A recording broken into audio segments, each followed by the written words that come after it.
I can't marry you, I'll go.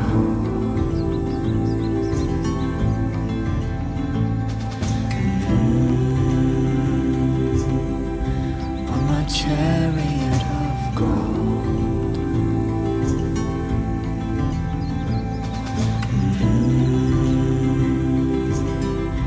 There is only this I know.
Yo! How's it going? Welcome back, everyone. Welcome back. Hold on a second. Let me just get organized here. Let me see. Who's in the chat? PNTN. Good to see you. Letium. Nico. Pew. How's it going? How's the scoosh? What does scoosh mean? Bacon Bits. Hello. Cat with a career. Mercian. Pain is soccer. Futsurio. Second Knot. How's it going? Crow. Obsidian. Welcome back, everyone. The diarrhea, thankfully, it was very minor and it only lasted that night. So, yeah, I was grateful. Jesus fucking Christ, man. You guys are something else. I bring up the fact that I'm dehydrated. People immediately go, you might have diabetes. But, you know, if it's type A diabetes, you'd want to blah, blah, blah, blah, blah, blah, blah. And then I have diarrhea for one night, and immediately someone shows up, oh, I just had diarrhea that lasted for 2 weeks straight, and I thought it was never going to end. You might have that. Good Lord. My God. Take it easy. But yeah, thankfully it only lasted for that one night. It was the first time I had diarrhea in what feels like 15 years or something.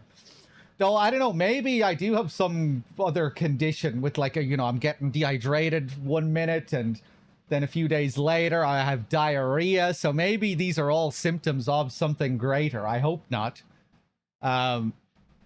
I reckon I just had some dodgy ramen. Of course it happens on the first day off. The first day after the subathon, I get fucking diarrhea after going out to get a nice meal. But yeah, I had ramen, I had fish and chips later on that night, so I guess one of the two was dodgy. Rawban with the 2 years, thank you. Yeah, that's right, Crow. It could have been worse. It could have happened during the subathon. But yeah, thankfully it was just that one night. Hold on a second here.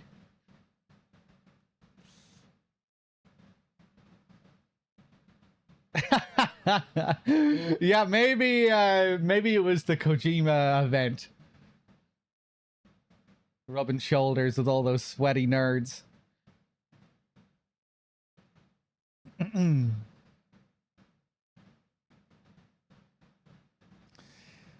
fact that I'm thirsty all the time, yeah. I feel like I've been feeling better the last couple of days, though I haven't been waking up as dehydrated.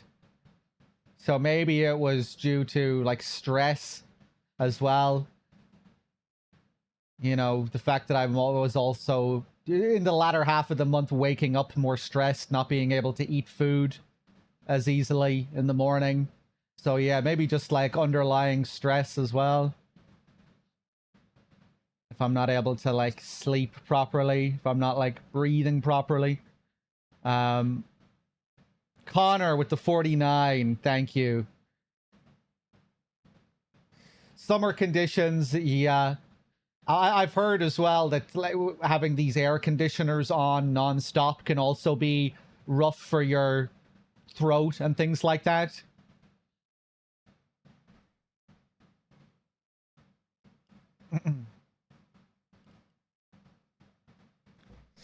Is that an old wives' tale, the air conditioner? They had air conditioners back in the days of old wives. Back in the old wife days.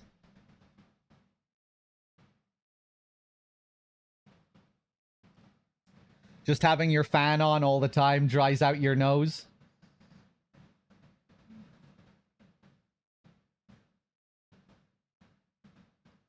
It could also be sleep apnea.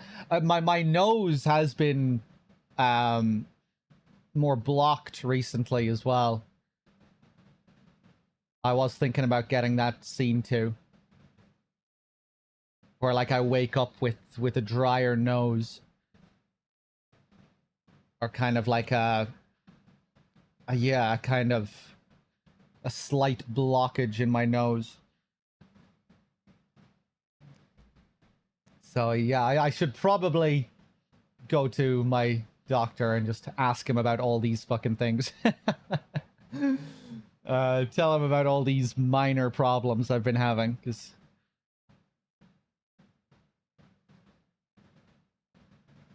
you have sleep apnea and you get a blocked nostril in the morning. Okay. Yeah, I don't have any issues getting to sleep at all. I sleep quite well, generally. Thankfully.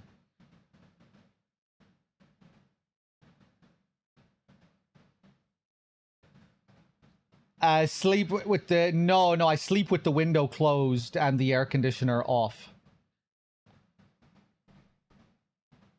Because I always get woken up in the morning by sounds outside.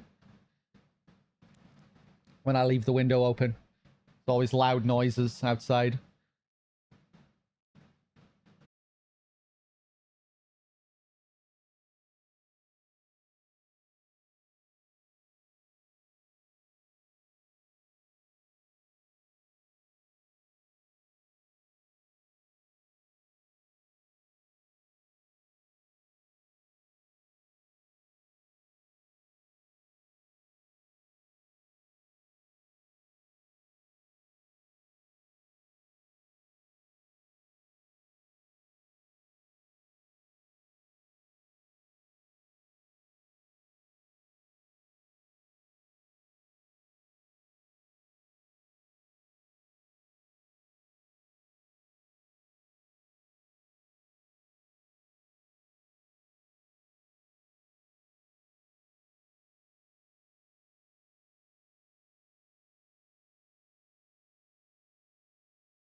Uh, Paintings.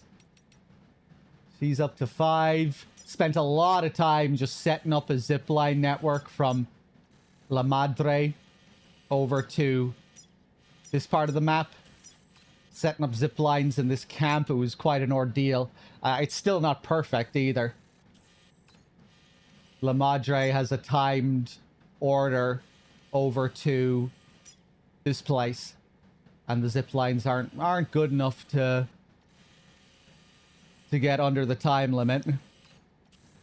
Tried looking for your zip lines, but couldn't see any of them. Yeah, I'm not sure what the deal is, you know. It seems like it's RNG, whether they'll appear in your world or not. The A-Pass enhancements might help it. There's one here. That's the cap boost. Sharing boost, this thing. Increases the number of objects from other worlds that can be shared within the chiral network. Equipment that you would not ordinarily be able to make may be shared with you as a result. Multiple instances of this enhancement can be applied, further increasing the number of objects that can be shared. Yeah, I've quite a few of these turned on, so I can be nice and give all you guys loads of likes when I see your structures. Extended like window. I've both extended like windows turned on. I can stand there mashing the like button for like 20 seconds with all this, with all these turned on. Yeah. What else do I have turned on here? Instant cargo binding. Strand contract cap boost allows you to make more contracts. Does anyone know what the deal is with structures in this game? I'm under the impression that structures as a whole are shared, like with regards to how they degrade, like they degrade for everyone.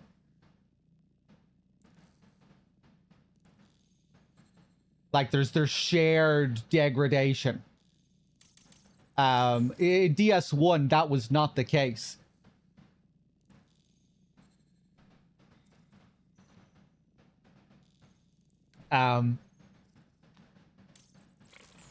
But yeah, like I don't think I've seen this happen in the game yet, where I go to sleep in a private room, and then when I wake up, it says zipline is degraded, zipline is degraded, road is degraded, road is degraded.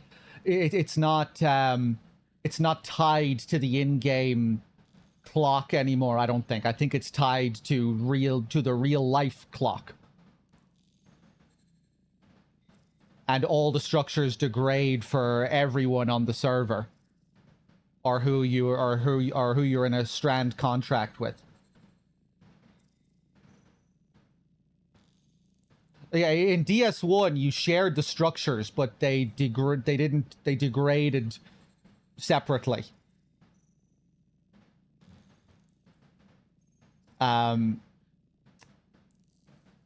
Because it seems to tie into the new system with disasters and floods and earthquakes.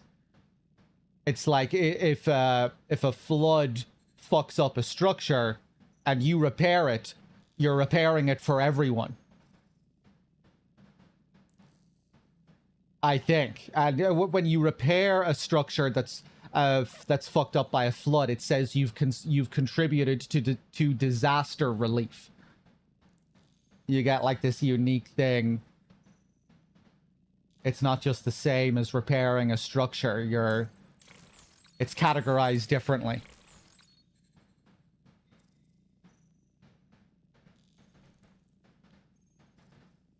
I thought that was the case in DS1 too. No.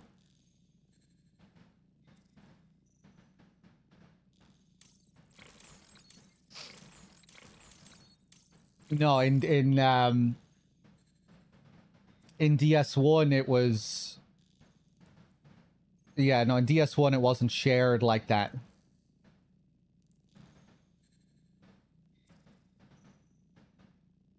Because if that was the case, you could just sleep constantly and degrade everyone else's structure. Just because you decided to sleep. See, in DS1, in the mid to late game, you have an incentive not to sleep. Because if you sleep, it rapidly increases the rate at which structures degrade. 6 hours, 5 to 6 hours pass in game time when you sleep. And your structures will degrade. It was one of the things I really liked about very hard mode in DS1, because you really felt the impact of time like that, and it felt like it was adding to the world building too. You know, with all the focus on time and timefall, and it was like, oh god, I better get as much work done here as possible. When I sleep, time moves fast. You know, it's like you feel the effects of time fall when you sleep. You wake up and you're in the future.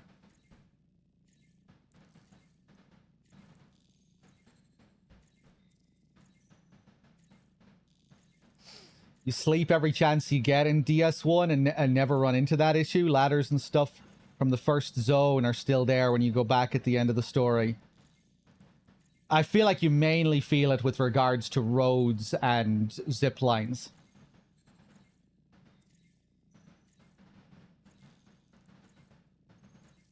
Maybe I'm off here, but I don't think I am.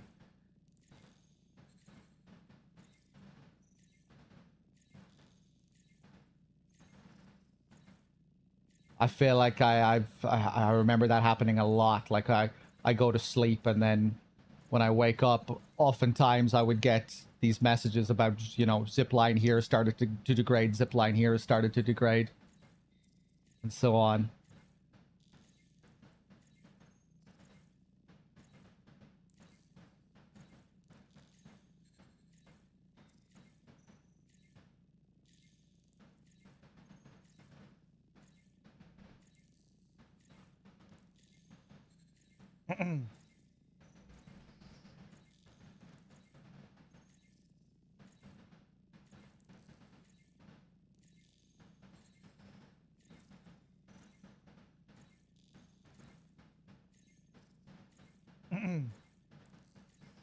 The map would have yellow and red on everything. Yeah, I don't think it was shared among everyone on the server.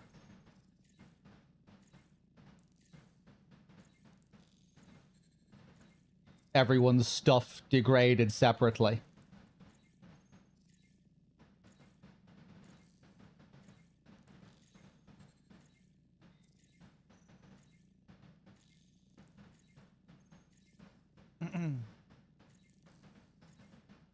Okay, don't tell me about any Easter eggs or hint at how you get the Easter egg. Hey there, Ricky. How's it going?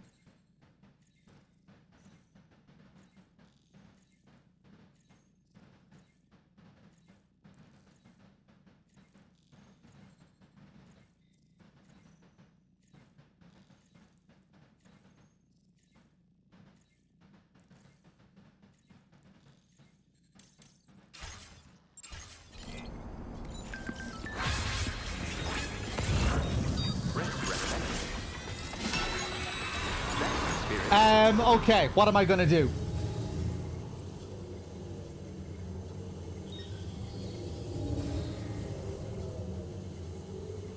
Even this thing with other players upgrading your structures. Was that a thing in DS1? Could other people upgrade your zip lines?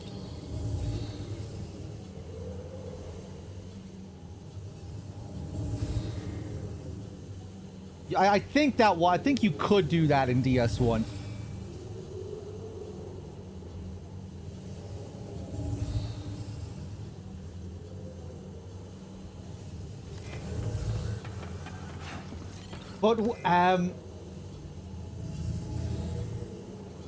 But if you upgraded another player's zipline, would they also be able to use it as an upgraded zipline?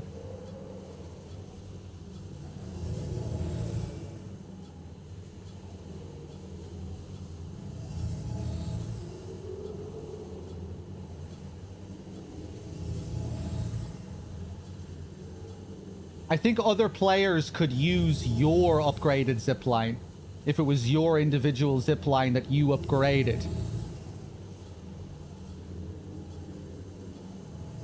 But if they upgraded one that you built,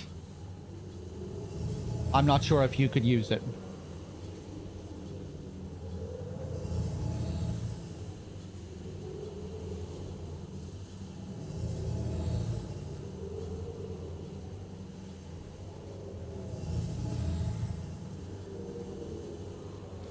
Yeah, well, Nico, you can still take advantage of other people's zip lines, so it's still cooperative in that sense. But, yeah, anyway, it'll be interesting to go back and compare these things. There are definitely some little changes.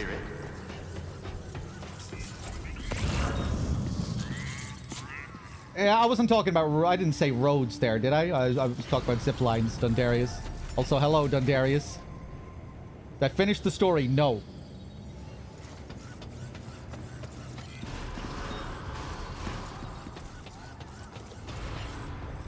Ah, okay, okay.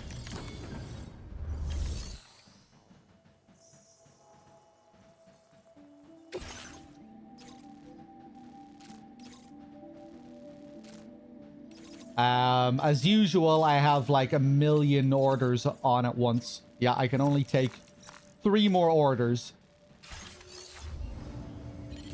Okay, I think we'll just head back to Australia. And I want to find some optional areas that I haven't hooked up.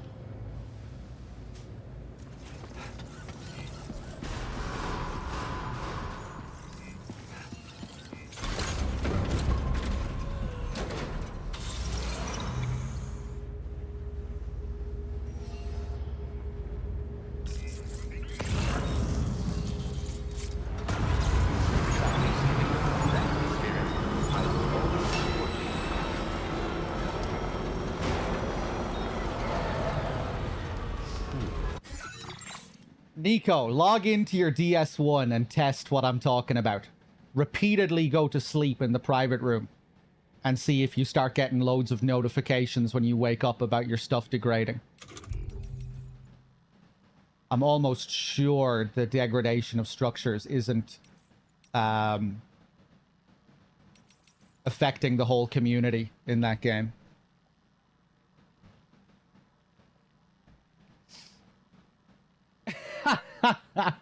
Nico, do as you're told. Hey, only if he wants to do it. I'm not... this isn't a command.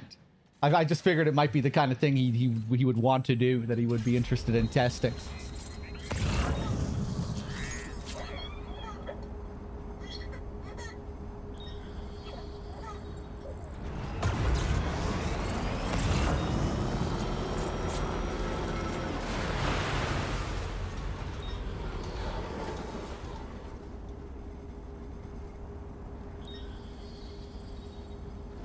Okay.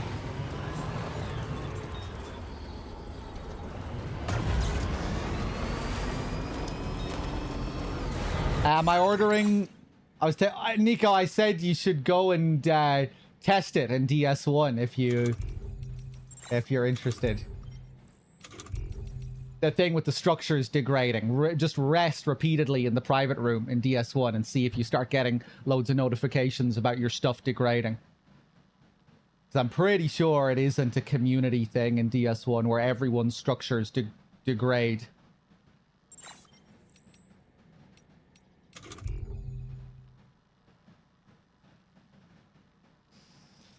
He didn't say if you're interested until after we called him out for demanding you do it. I didn't demand.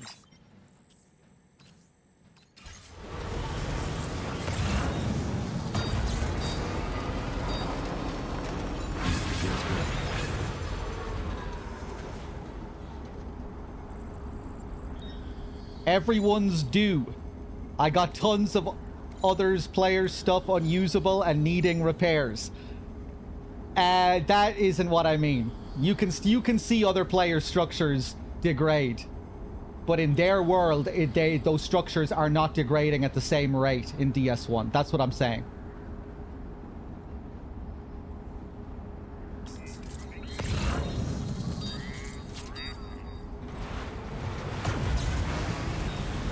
You'll see other players' structures, you'll see them degrade, but they're degrading based on your time in-game. It's not a shared thing.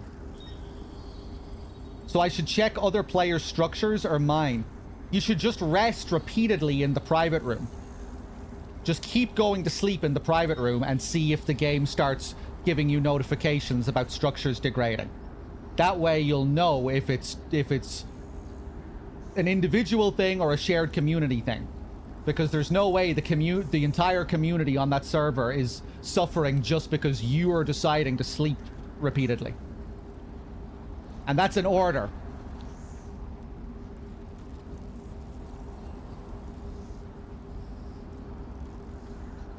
Hey, Mr. Stunt.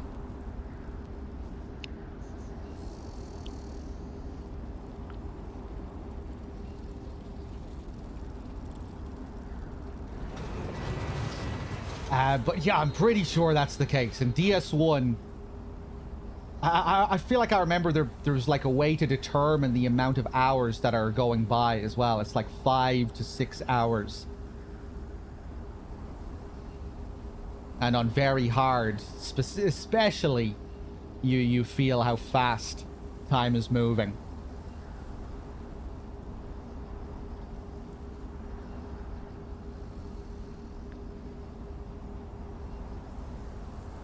Yeah, man. And in DS1,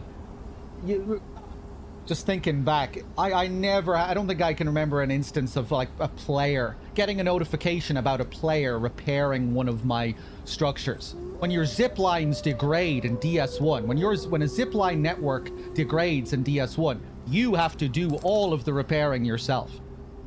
You have to go around. Other players do not repair your structures.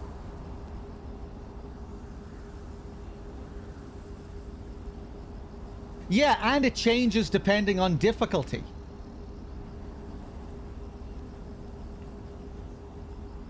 So it can't be shared.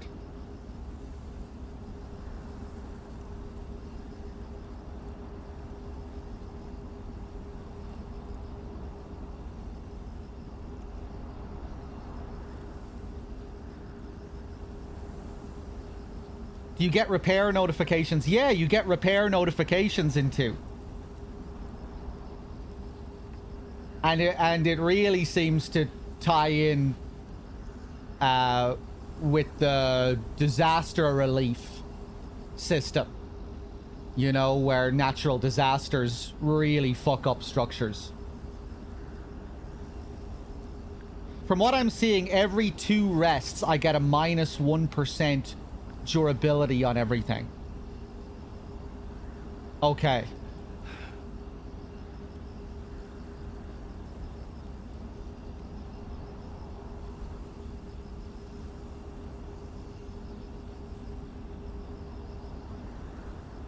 I think it should be worse than that.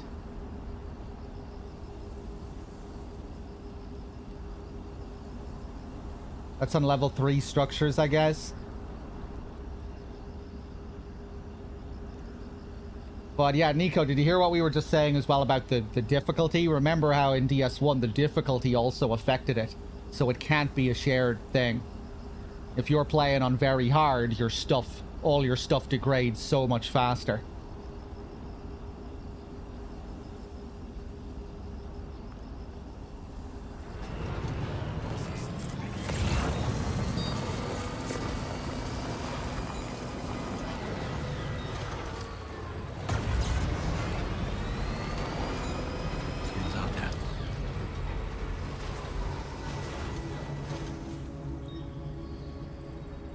You're on very hard. Minus 1% on everything every 2 rests. Okay.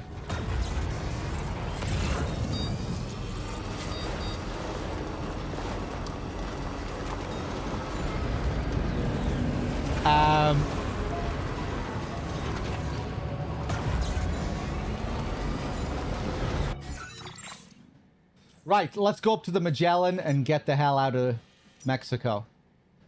Where is the Magellan?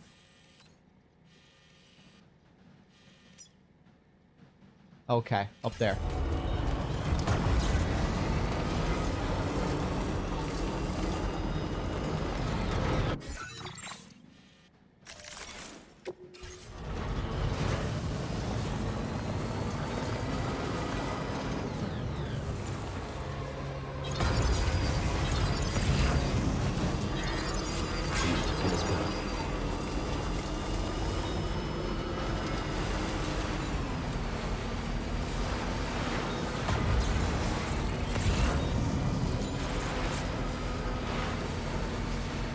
Yeah, so maybe resting doesn't have as big an impact as I thought it did. But either way, we've still determined that it's not a shared system in DS1, right? Which seems to be different in this game. At least for certain structures, or for the disaster structures. For structures affected by disasters. But I think it's everything.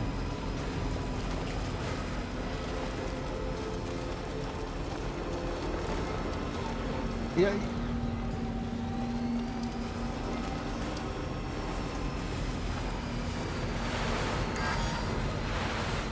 Yeah, but do you have any memory of people ever repairing your structures in DS1, Nico?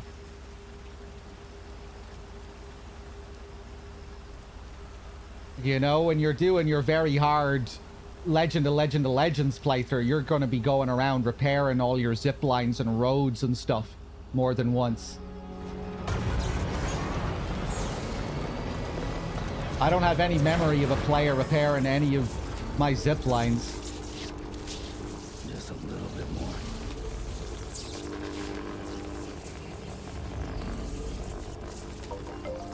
Charged up. Adding materials to repair shit. Well, I remember people adding materials to contribute. I remember people adding materials for roads. I think that's it. I do believe that more expensive structures degrade slower, i.e. the private room. Man, on very hard, I remember sleeping really affecting zip lines much faster.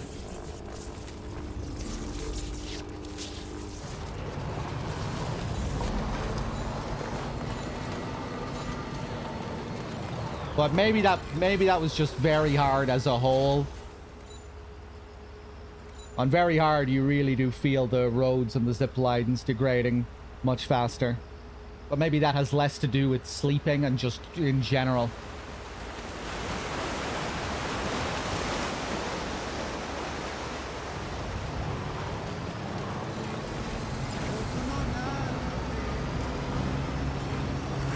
I'd say timefall is a much bigger threat than sleep. And when you sleep, the game doesn't take into account all the timefall that has passed. Timefall doesn't exist when you sleep.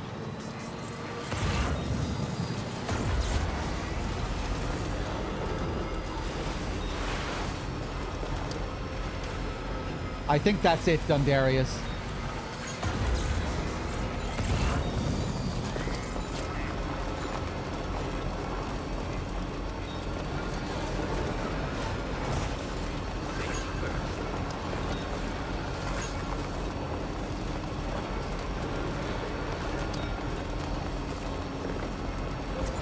I like how you can see individual player paths in this game and not just community paths. Like you can find, the other day I saw Ghosty's footprints and his footprints alone. It was nice just following his path.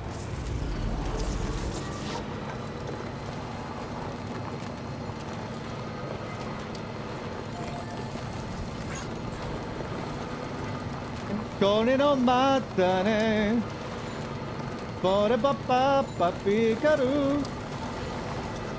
Delivered additional repair materials to a watchtower near the Boca. Yeah, this did not happen in DS1. No way.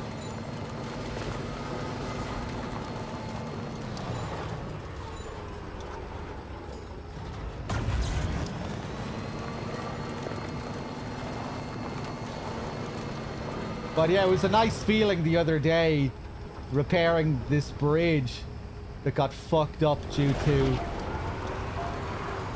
the a flood. Felt nice knowing that I was fixing the bridge for everyone.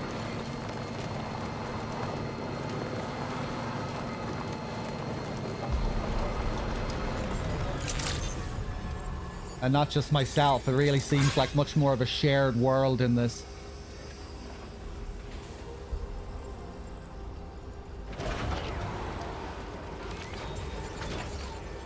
Someone used a road that I restored.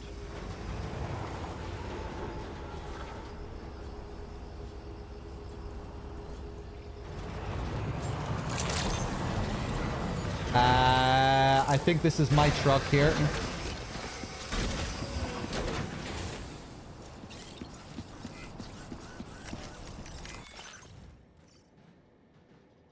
Metals, metals. This is a main order.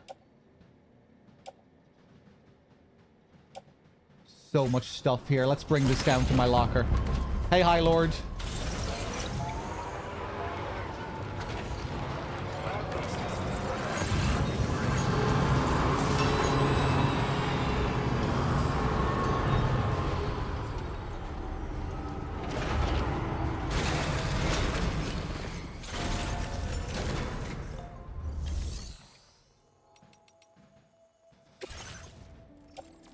Yeah, I'm just gonna stick all this stuff in the locker.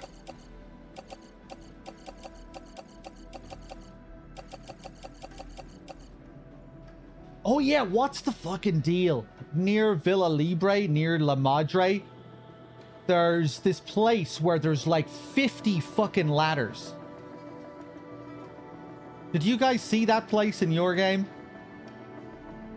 There was like 50 ladders. Look at all the ladders I have here. I found them all in one spot. And they're not community ladders. You know, I pinged them and there was no, you know, no names popped up beside it. Just normal fabricated ladders that didn't belong to anyone.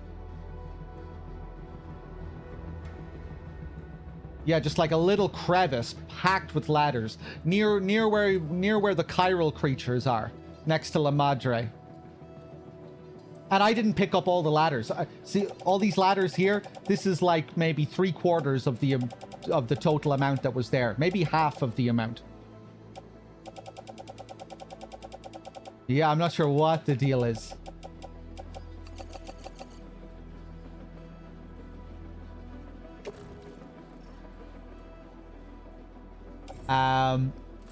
Right, let's just stick all those in there.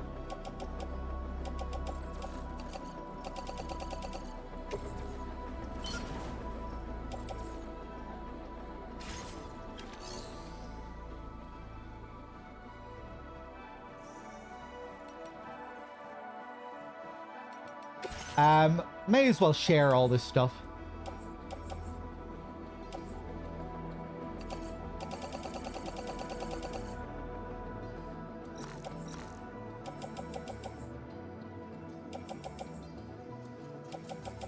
Share all these ladders? Fuck it, let's do it. Floating carrier. I'm probably not going to be back in Mexico for a while. Thank you for your cooperation. All contributions are welcome.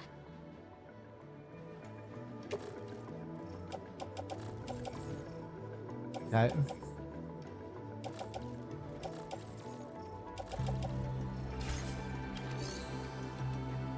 Another thing that I was wondering about here regarding the community system in this. I really didn't have much of a look at the signs on stream. You can play rock, paper, scissors with people. This isn't what I came in here to look at, but yeah, forgot about this. Sign that allows you to play rock, paper, scissors. Place this sign next to another Porter's. Then press square to start playing. You can play rock, paper, scissors with more than 2 signs, and at least one sign must have been constructed by someone else. I'll have to play around with these signs more in the future. The online aid requests, the bane of Nico's existence. Look at this. Defeat enemies. Sign that requests other porters to eliminate nearby enemies. So even this seems to be a community thing, where you will affect the camps in other players' worlds.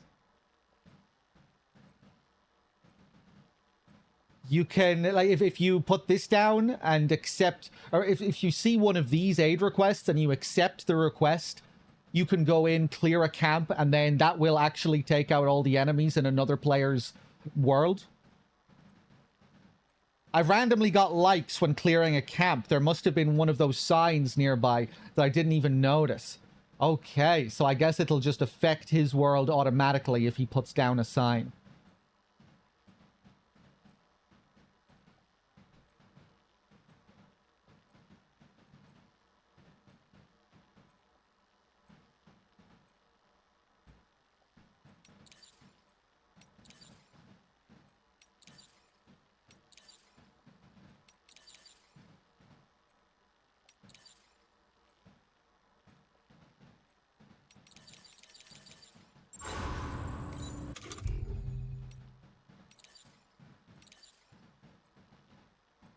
Mole mines.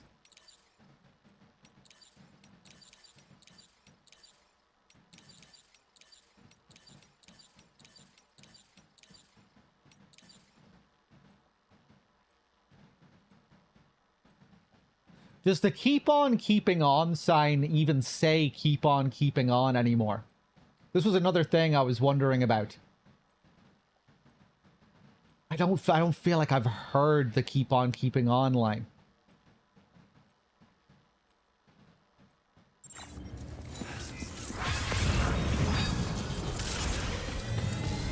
Okay.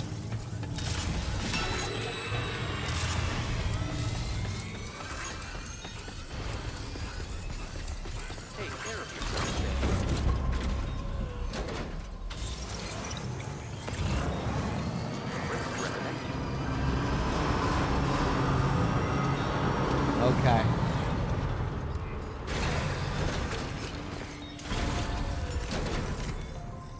There should be a Pecco sign. Oh, I have stuff to deliver here as well.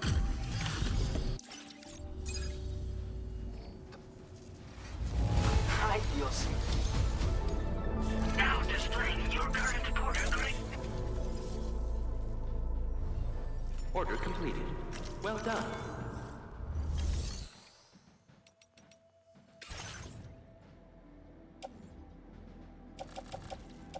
Right, that's it.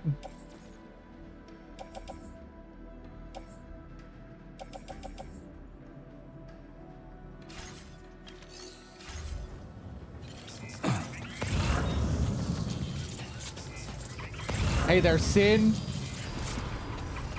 Okay. Let's be a good Samaritan here and pack up these vehicles. Except I don't think I even need to park them here anymore, right?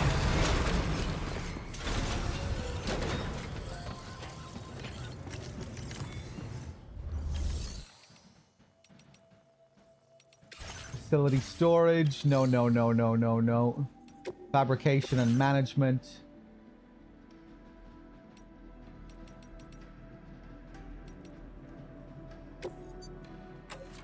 Nice. Komira Kojima.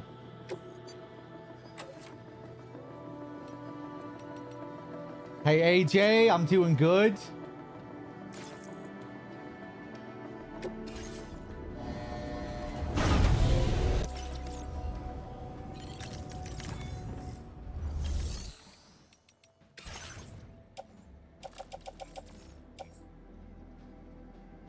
Okay. Oh, there was something I wanted to do.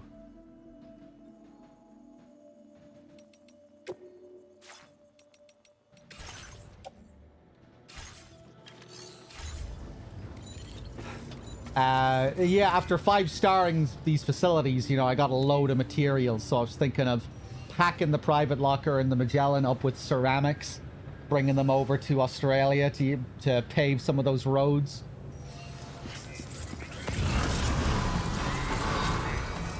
I will always support you.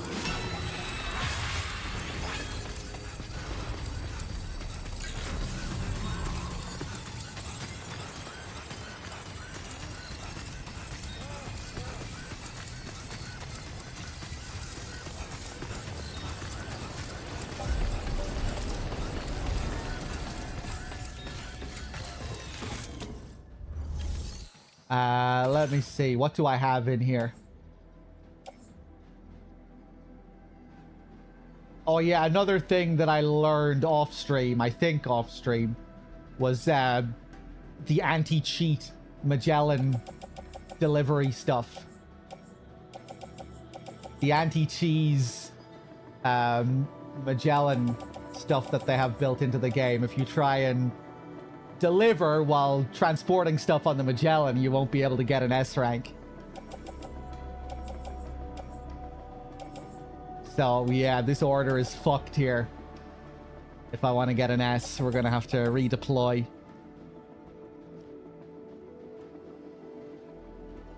Okay.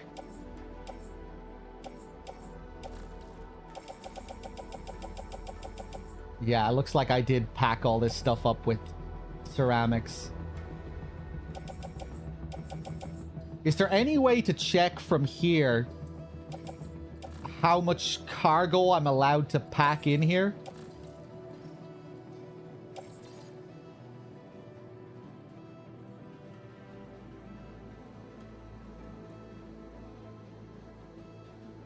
Are the story parts where the Magellan is not able to be used?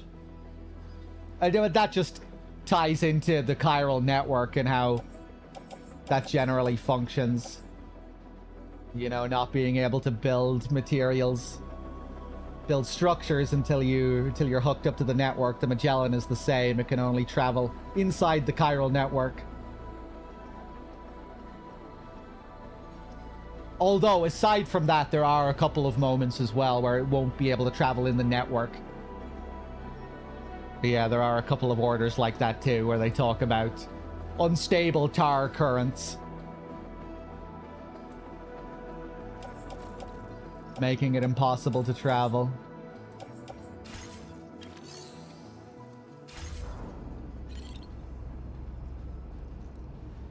I think summoning on one of those eliminate BTs.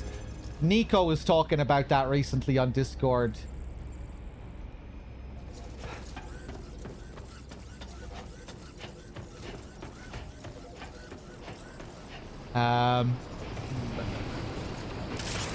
Hold on a second here.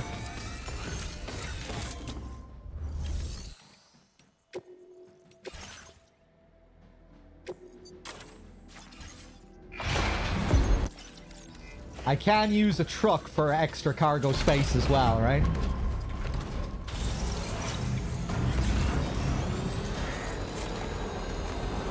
Wait a second. How many trucks are you allowed to have on the Magellan at once? Is it just one truck? One truck and one bike max? If you're allowed 2 trucks, then you might be able to transport even more stuff in the Magellan. Just one. You corrected yourself. It was about Sam's damage taken, but it just counts all the damage from the moment you start the order. Yeah, I learned that the hard way yesterday as well. I did an order. You know, the La Madre has an order to go into a camp and destroy some explosive cargo. When I did that order, it said that I took 5,668% damage, and I had to get 100% damage or less for an S rank. And it's because I took the order on like a week ago, so it took into account all the damage I had taken over many, many days, and I got a C rank.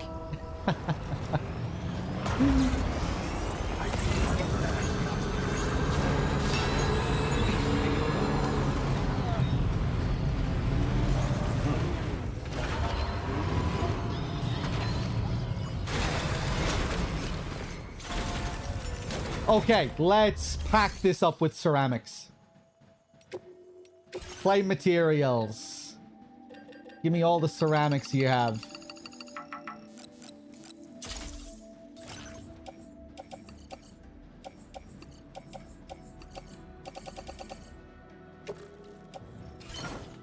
Nice.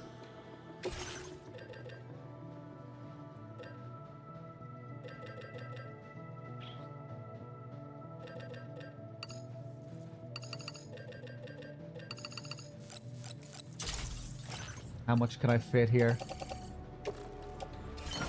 Nice. Okay, that'll do.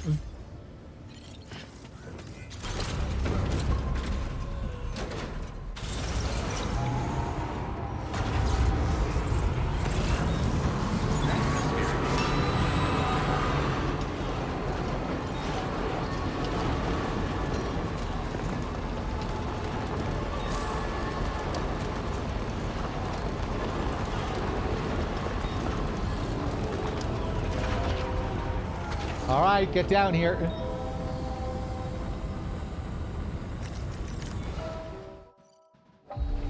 Maybe I can turn off in-game hints now.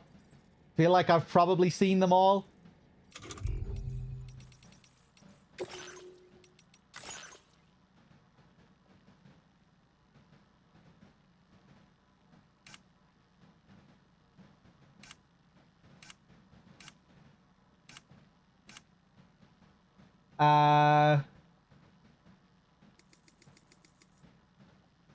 Tips display. Hide signs containing spoilers. Yes.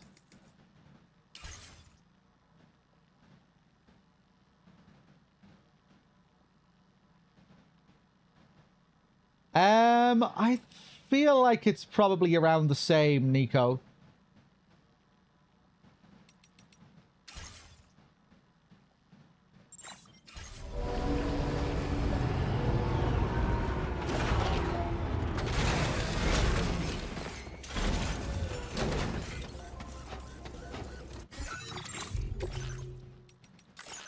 Playing around with the marker option here as well. If you turn markers off, they'll be a lot cleaner, but I just wish you had more options with how to customize it.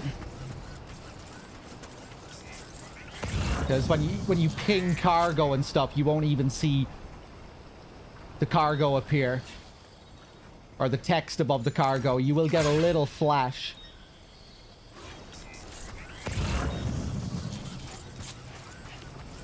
Yeah, no markers in first person.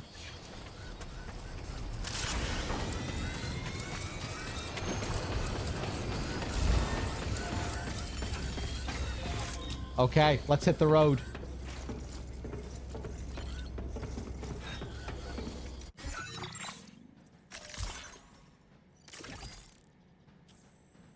Alright, let's hit the tar.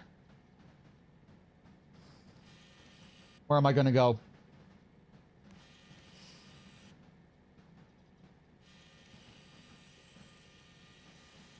Ooh. Yeah, still a pretty big chunk of the map here we need to connect. This whole place here. This is where I want to go next. There's an optional area here that we haven't hooked up. This whole desert area, and I'm assuming that's the place there. That's the facility where you encounter Higgs. We've been there. Don't think I've been here. Okay.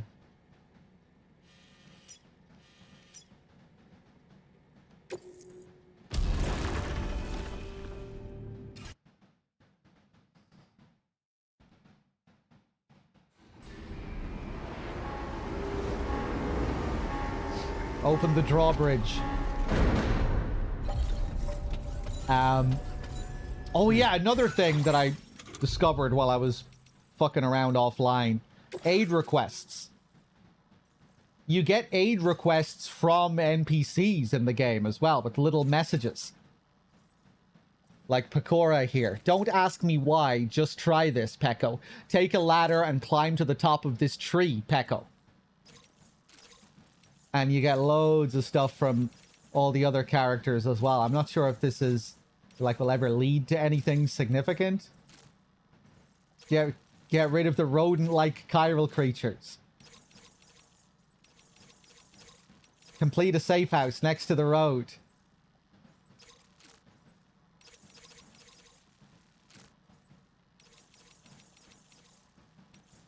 They should have been NPC requests only.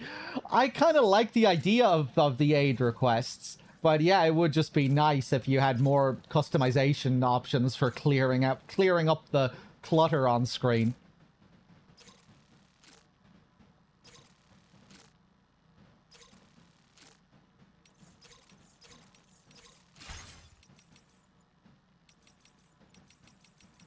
I answered one of the aid requests yesterday. Another thing I'm curious about with regards to the aid requests, like, you would think most players aren't going to hang around for very long to get their aid, right? Like, let's say you're about to go into a camp, you don't have a tool that you want, you put up an aid request for the tool. You're not going to be sitting around for much longer than a few minutes to wait for that request, right? But the aid requests, they probably stay up on the map for like hours afterwards. For I don't know how long they stay up.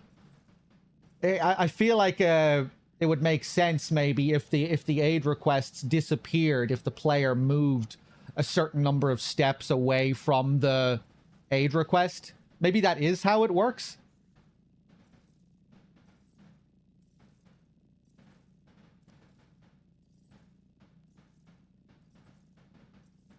It's because of the A-Pass enhancement.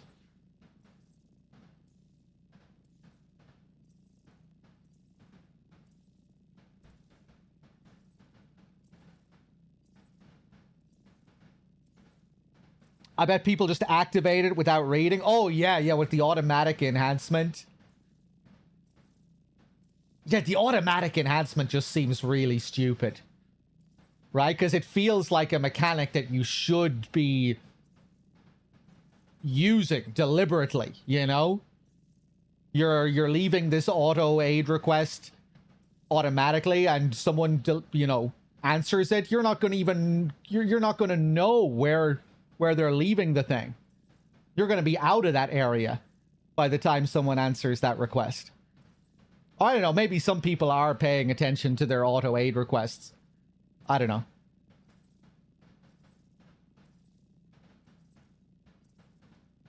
If you place an aid request down and go a certain distance, I think it cancels it. But maybe it's buggy. I was getting plenty of your aid request was cancelled messages. Okay. Anyway, maybe we'll experiment with it.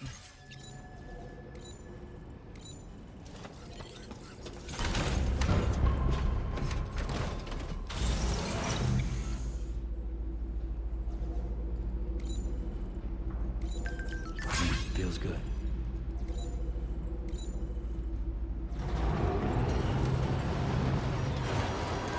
Thanks. Plashnikor, thank you for the 65.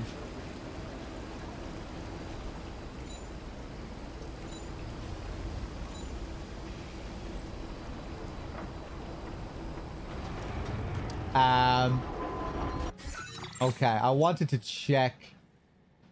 Fuck it, let's just go for my initial plan. We'll head over here and try and hook this place up to the network.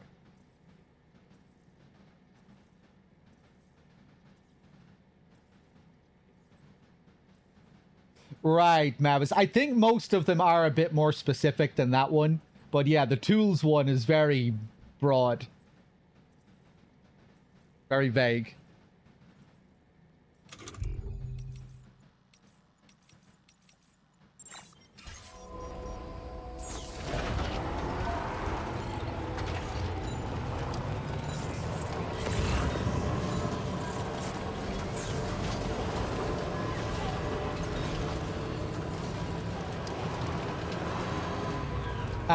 Okay, where the hell am I going?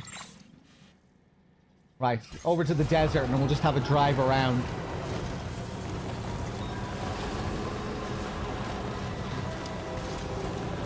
Now leaving chiral network coverage.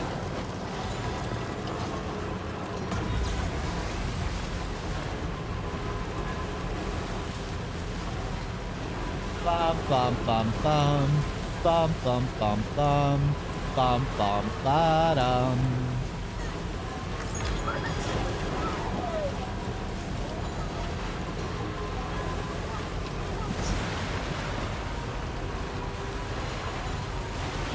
Ah, what a lovely day. What a lovely night.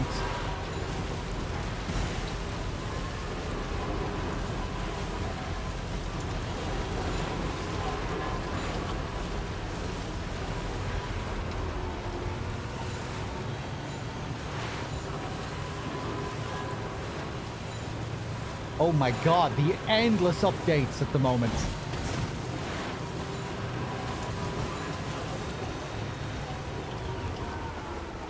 I guess it's updating me on the whole region and what has happened in this region recently.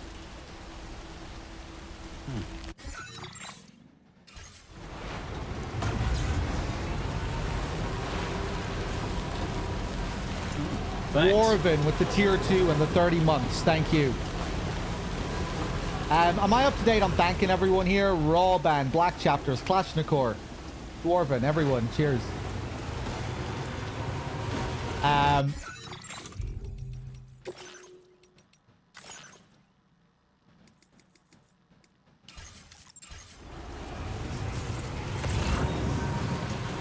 Turn these markers back on.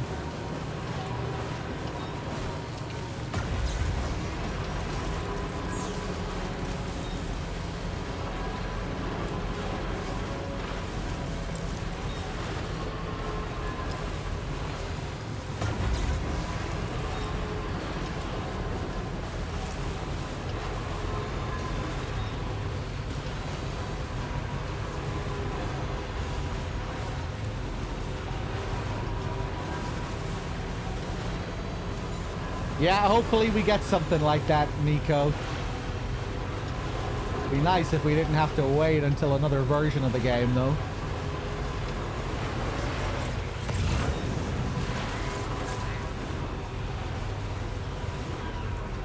Anyway, if they get enough complaints about it, they might change it.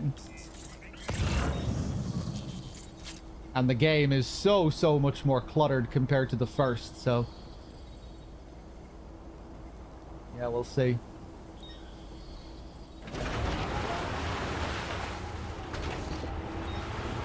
I reckon a lot of people are feeling this way, so it might come to their attention, hopefully. Right, this is the place, huh? Let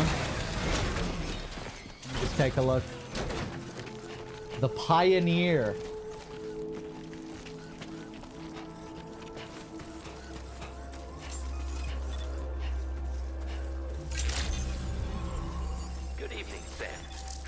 Credentials verified. Welcome, Sam. Security measures lifted. Weapons detected. Be advised that usage is restricted inside facility grounds.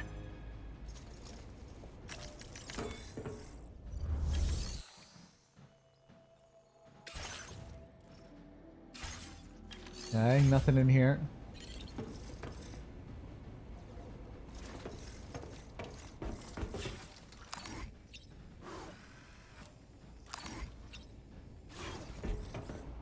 Like his door looks different than most doors. Okay. Exercise caution when traveling at night.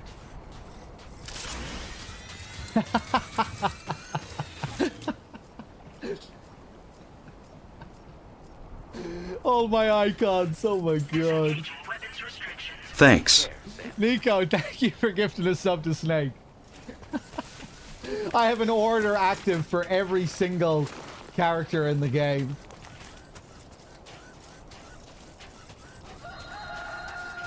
Alright, maybe we'll try and clean up some of these when we're done hooking this guy up.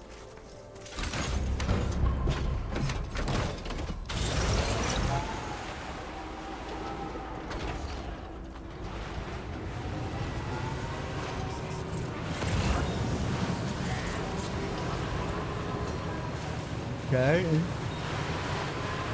I'm going to assume there's some lost cargo around here somewhere for this guy. It's bright.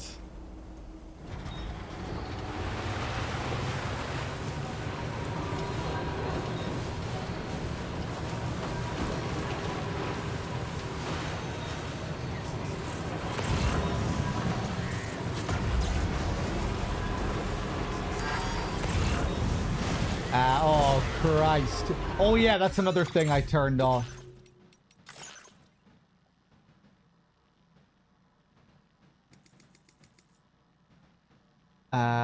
Central HUD display. Command prompts. Ah, these are help icons, right?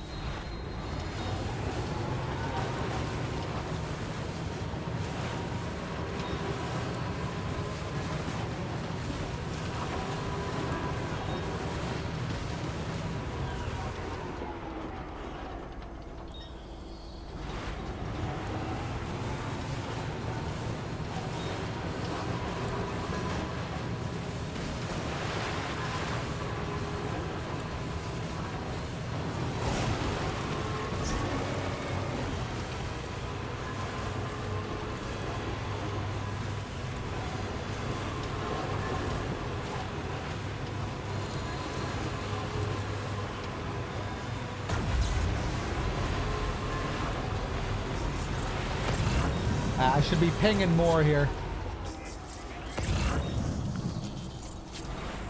Okay.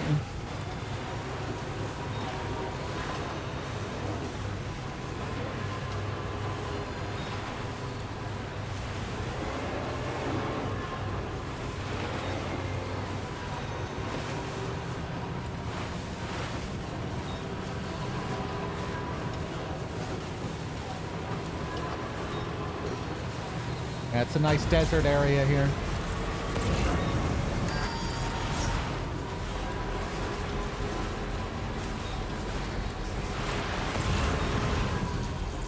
Now entering Chiral network coverage.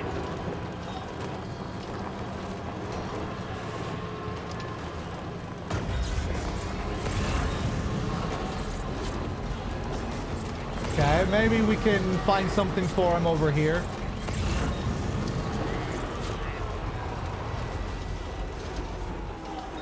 Animal shelter.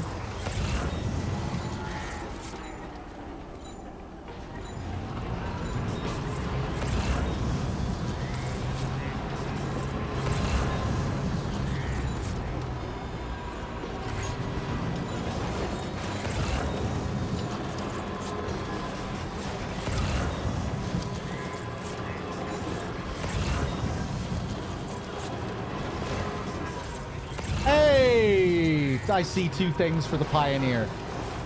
There we go. Nice.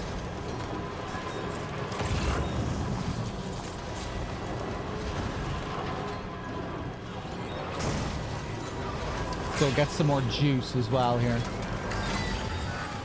Oh!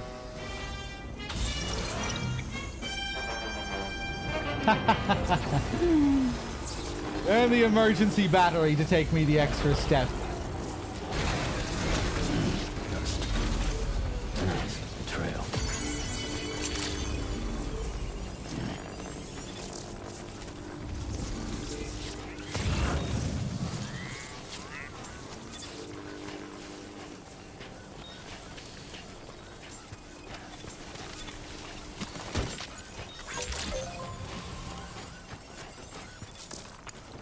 Alright, how do I get in here?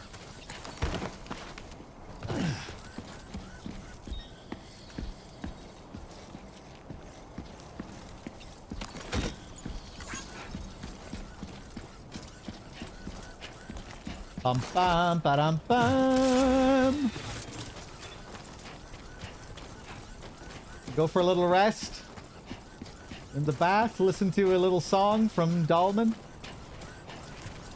Let's do it. Hot springs, huh?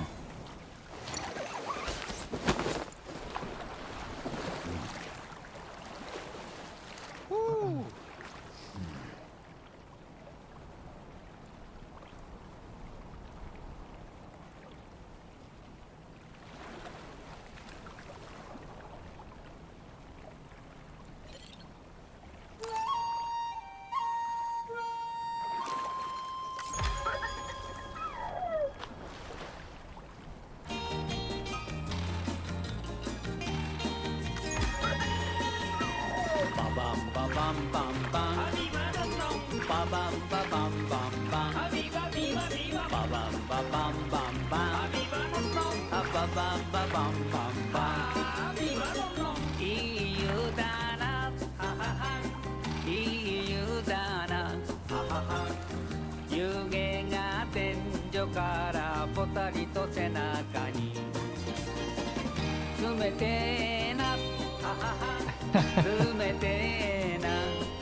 I wish I could join in manually during the song. I never tried it up until just now. Or I tried pressing the touchpad. I want to join in. What a wonderful feeling.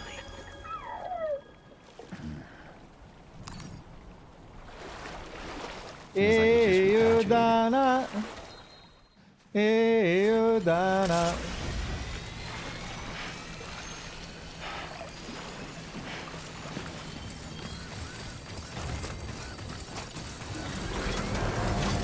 Alright, let's make our way back.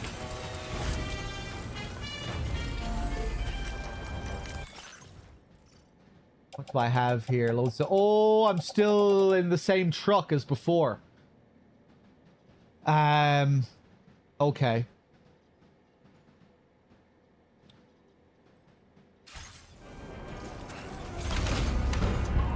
I was gonna take a bike over to where we're going.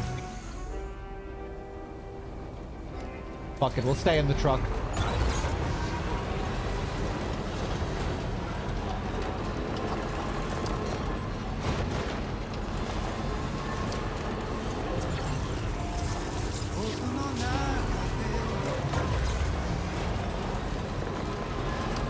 Fuck it up, ba-da-ba-da.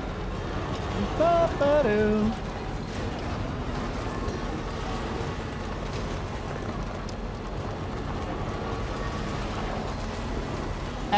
Not today, Titus. Maybe tomorrow. If not tomorrow, most likely the day after. Because I might be in the mood to just do more DS2 tomorrow. But I'll be doing it soon. I'll be getting back to it soon.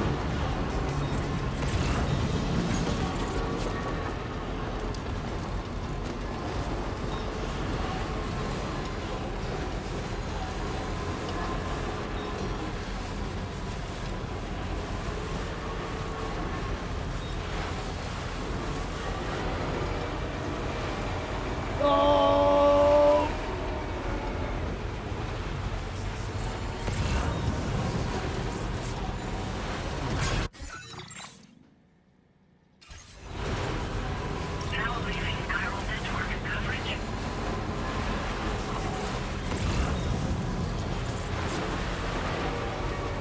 Oh, did the top donor refresh? I'm not sure what the deal is with that refreshing.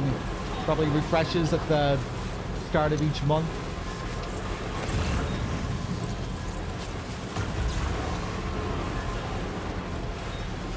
Or maybe it just glitched out.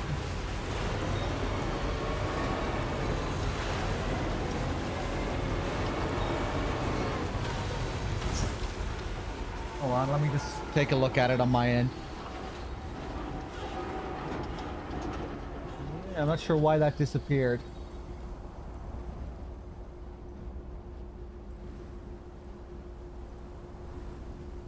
Let me just refresh the cache.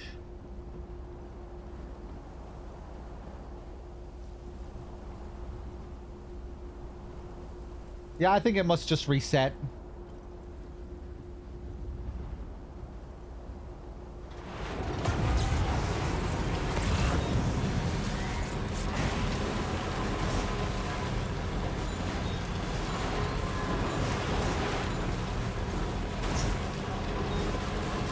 Heavy rain hasn't been flushed.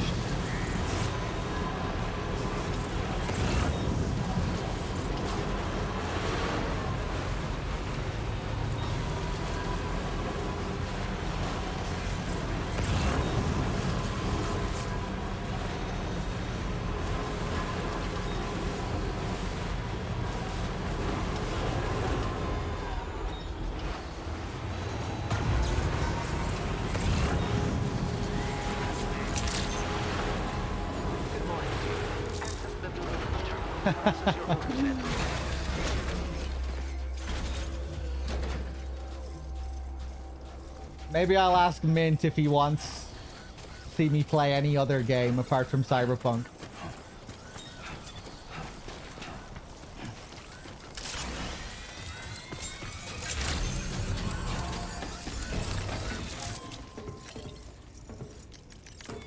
He did want me to play some pervy anime game a while back. Maybe I'll ask if he wants that instead.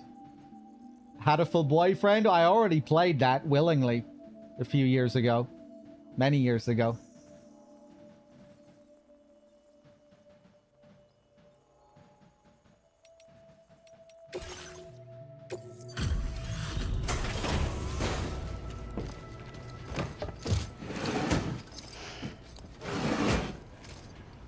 That's the thing with... Yeah, it's a pigeon dating sim.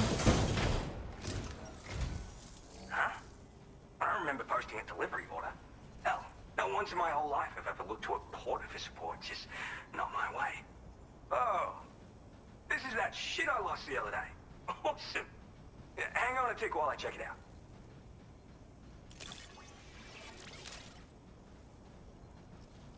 You found this?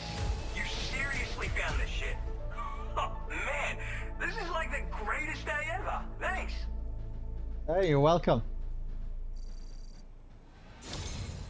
I like you, dude. Like, maybe too much. And I'm not just saying that. But I can like you even more, so I'll toss you extra work. Okay. Cupid. This part of that trailblazing comstack I've heard so much about.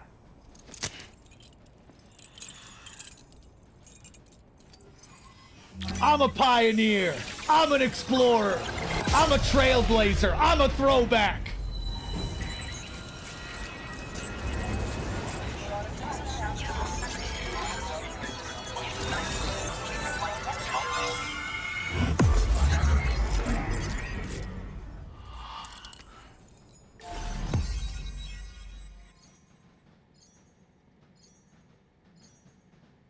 This guy doesn't sound like much of a pioneer. But, we'll see.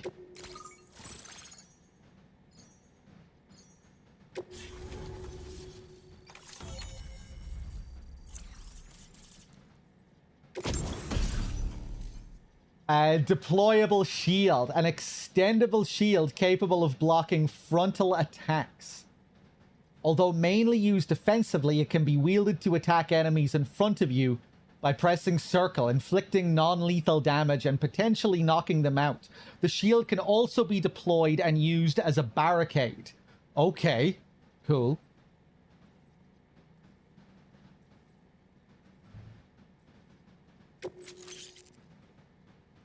Now displaying your current porter grade.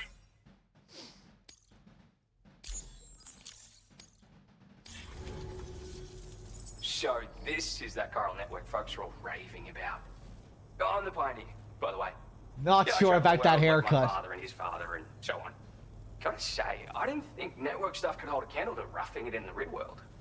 But, like, you could use this thing to research past events and whatnot, right? Maybe even the Void Owl that tore shit up around here back in the day. Oh, I shared one of my grandfather's favorite gadgets with you. Call it a thank you gift or whatever. It's a deployable shield. This isn't the safest place, if you know what I mean. Wind up in a firefight and you'll learn to appreciate its value real quick. Why not take it for a spin sometime? Sure. You're a pioneer, huh? I'm the third generation pioneer, actually. Right. It's my calling. I was born into it.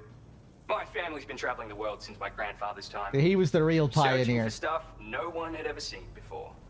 But then, dramatic twist.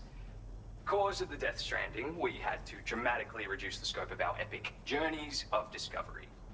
And then, another dramatic twist. The expansion of the chiral network across Australia has a chance of making a brand new plate gate appear.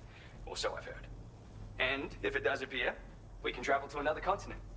Meaning, this network might just allow me to carry on my family's globetrotting legacy. Right. There was a void out here. Yeah, there's this massive crater just over to the west. Was made by a void out, of course. The same one that took out North Fort Knot in the blink of an eye. I don't know the details, but word is that people saw an omen or some shit. Like, right before the void out, this huge shadow fell over everything. Sounds pretty weird, doesn't it? That's why everyone's convinced this void out is different from all the others. And if we could figure out what the deal was, it might help us avoid a repeat someday. Worth looking into, at least. Tell me more about this deployable It's shield. a shield you can deploy in a flash just by holding it at the ready. Talk about a name that tells the whole story, am I right? So, yeah, it's perfect for defending against frontal attacks, and if you just want to stick it in the ground, hell, you can do that too. With that strategy, you can use it as a cover and pop out to take shots. I guess you already know how to use a shield though, yeah? Anyway, with this little baby backing you up, you can power through a fight taking minimal damage. Or make a break for it if you need to. Makes life much easier, I guarantee it. You won't know how you got by without it. For real. Okay, see you around. Just want to say again that I appreciate you. Alright, back to it. Oh, I mean, wait just a sec, sorry. I forgot to mention that I've got some cool shit here that I found, as well as a couple of rare gizmos that my grandfather left me. So, come back again if you're interested. Good luck with the deliveries, dude. These kids today. Order completed. Well done. These kids today. You can just tell by the sound of him that he hasn't done a day's work in his life. Doesn't know what it means to suffer.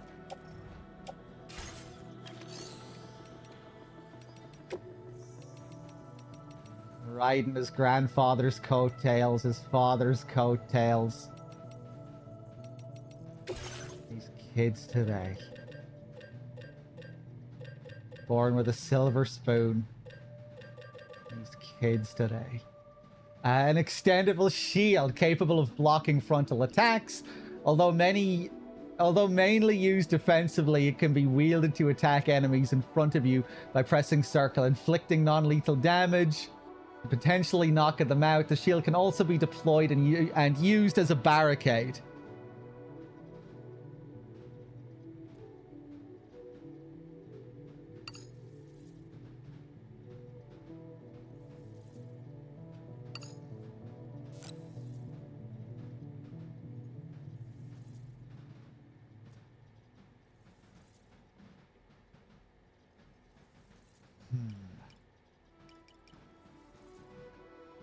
He's a Sony producer? How old is he in real life?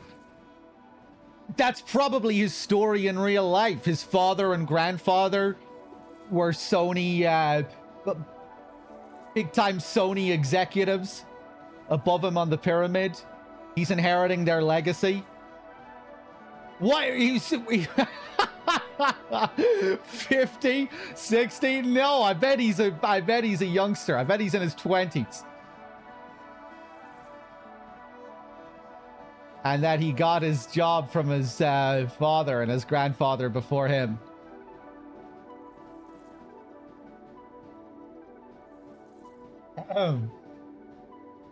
These kids today.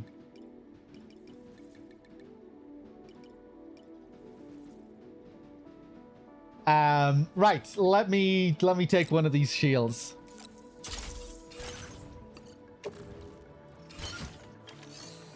Hey, Cuckoo.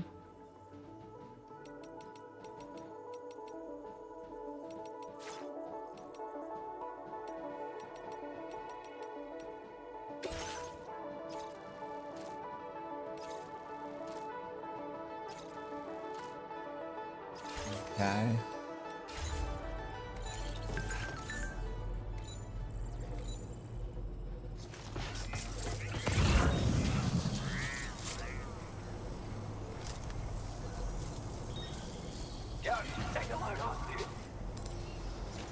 LinkedIn says he went to college about 10 years ago, so probably our age.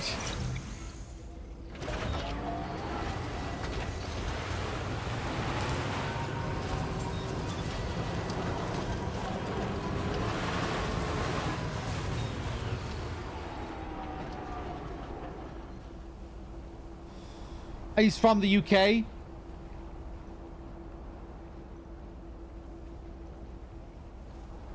Or he's Australian but went to school in the UK.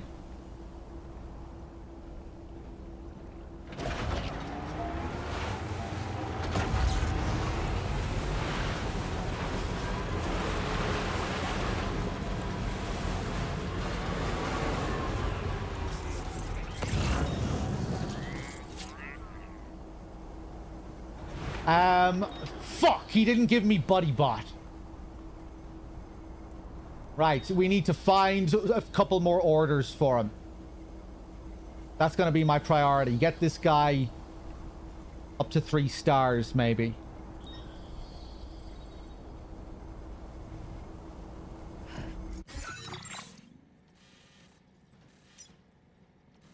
Battle-a-bum, battle-a-bada, battle-a-bum, battle-a-bada. Or maybe I won't bother with that just yet. Maybe we'll get back up the mountains.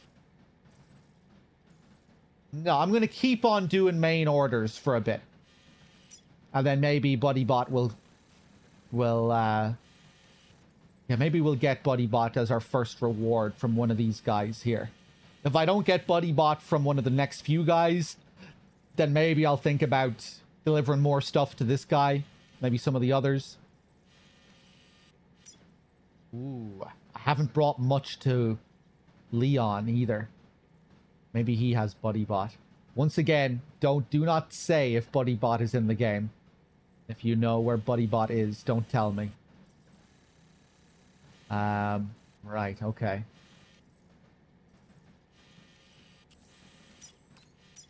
Right, let's head back to the Magellan. And then we'll travel back up to the mountains, take on the next main order from the adventurer. Feels good.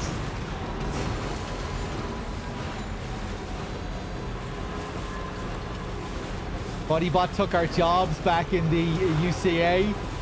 That wasn't BuddyBot's fault.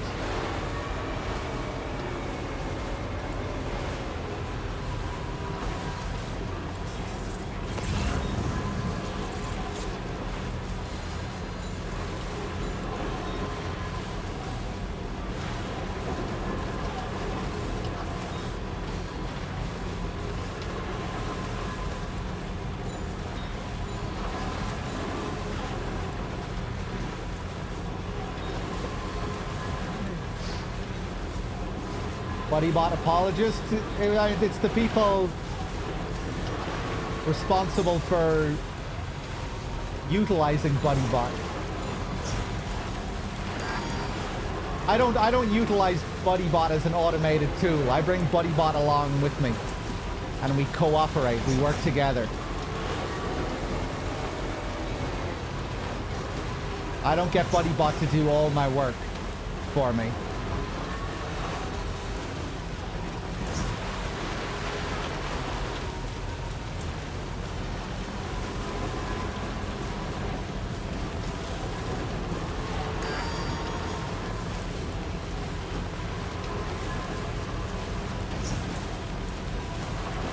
But yeah, the automated BuddyBots in DS1, definitely a sign of where things were gonna go for the UCA.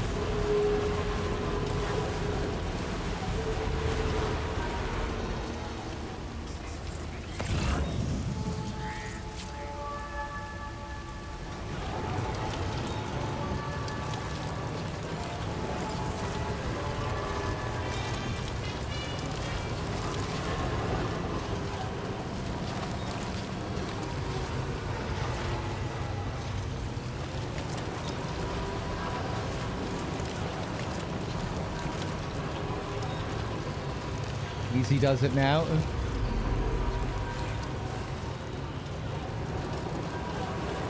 I think I'm going to go back to the regular design of the Magellan. You just can't beat it.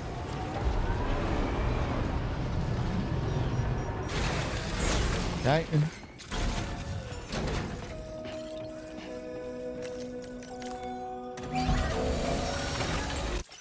Good as new to me.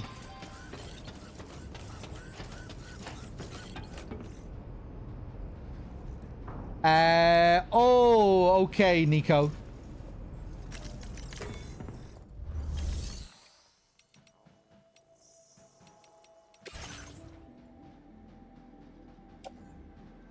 Yeah, I'm okay with song spoilers.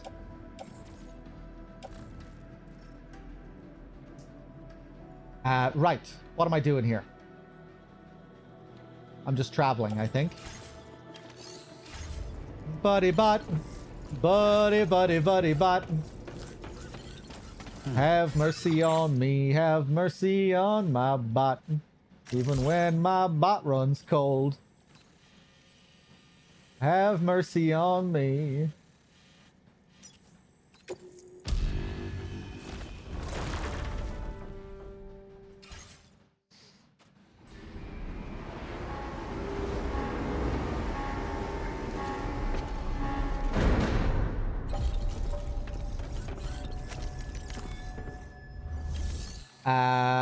Right. Actually, hold on. Let's see how many of these ceramics I can fit in here.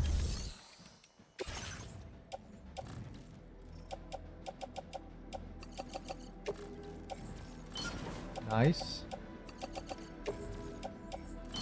Nice. Nice. Okay, I didn't think I'd be able to fit everything in there. Sweet, okay. Damn, that's a lot of stuff in there now. That's a lot of ceramics. That'll do nicely for the roads later.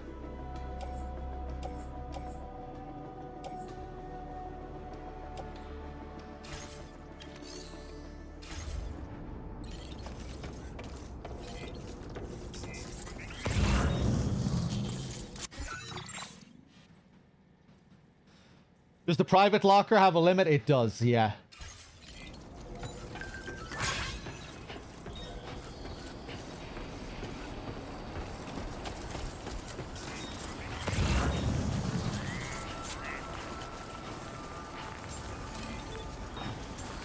Is that one of those shields up there?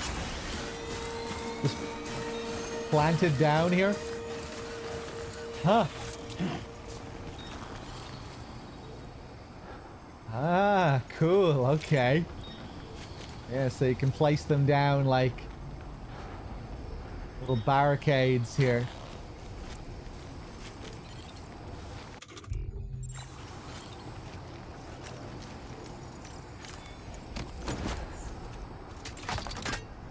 Woo.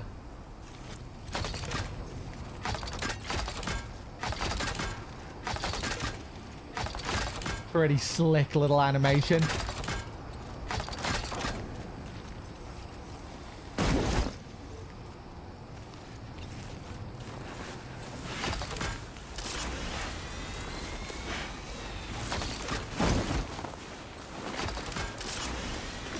Yeah, folding chair.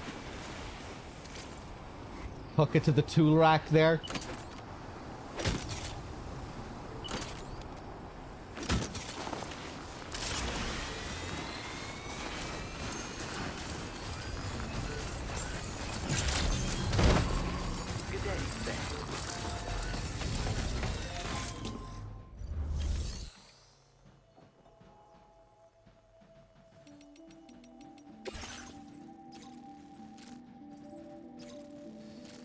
Can you R2X to snowboard on it?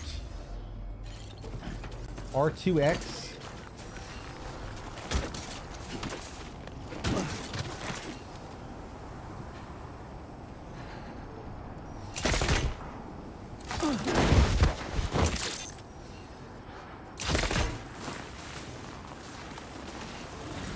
Did you mean L2X? Well, that didn't work. I forgot about that dive, though. And that you can do that dive outside of combat. Can I... Hold on. Can I go head first down the hill here? I guess I have to have a weapon equipped.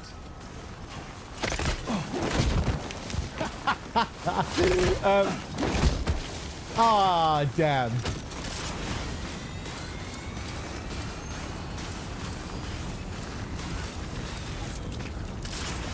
My slide here. I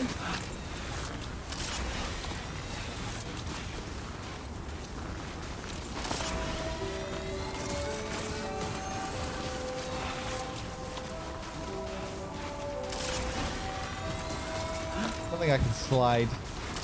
Slide is just hold R1, right? Might be able to do it with more speed.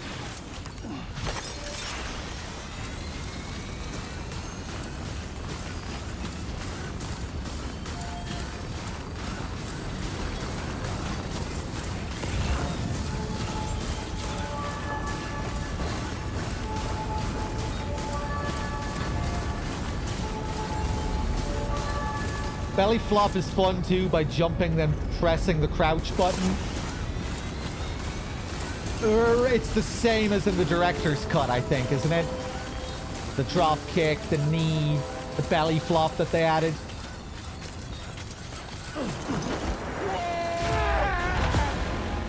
Sam, can you hear me? Wake up!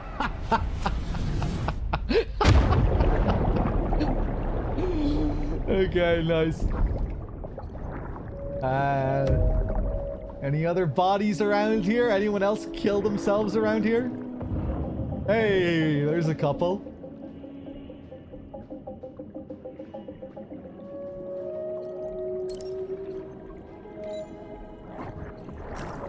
Whoa, oh, it's cool. You can see the Magellan here too.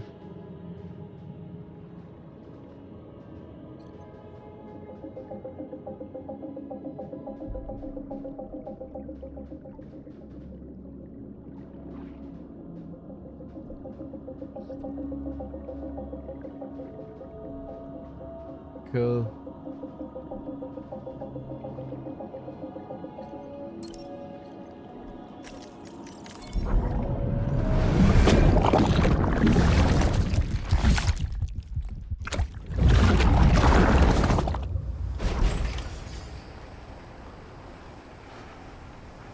Whoa, that was a bit odd, wasn't it? Feels good. You don't usually just spawn back into a standard standing position. Sam is like on the ground and he has to pick himself up.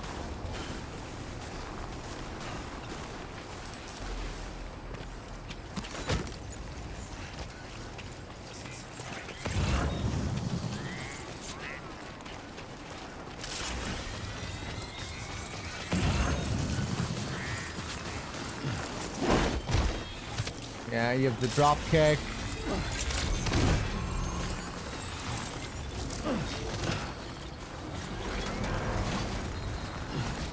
How do you do the knee again? Some of it might be context sensitive as well. We have the Superman punch. Ah, there it is. Right. Circle. And then it's circle for the drop kick as well, but that's just when you're at a faster speed. Yeah.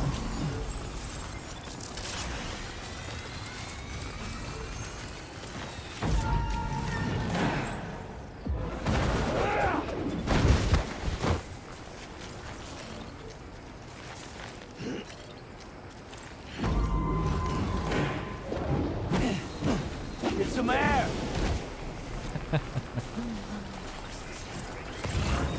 Did they get rid of the crossbody? No, if this is what you mean. That. You press crouch to do that, R1.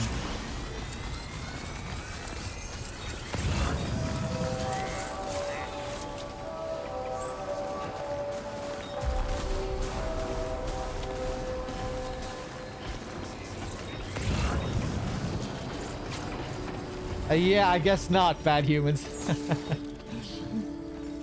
Okay, bam bam ba-dum. Right. Let's go take on this next order, shall we? Get the sidetrack.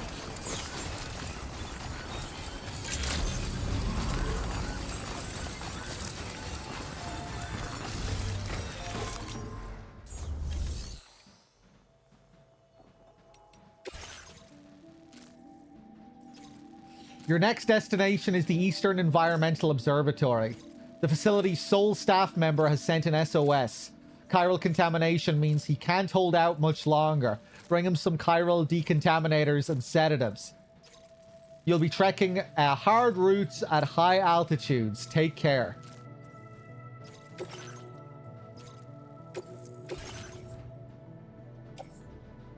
Okay.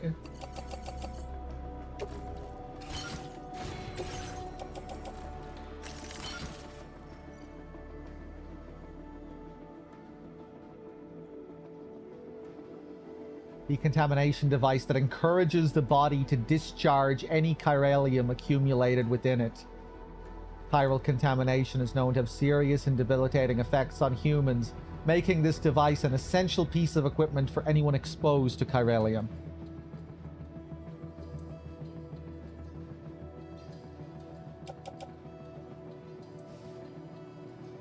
In your first DS1 playthrough, you used one guy's trike for over 20 hours. Lost it after a main order somewhere in Mountain Knot. Oh no.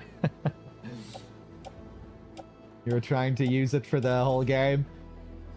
The other day, Cloud was getting some serious mileage out of one of my trucks. Cloud aced. I kept getting notifications every time he used my truck.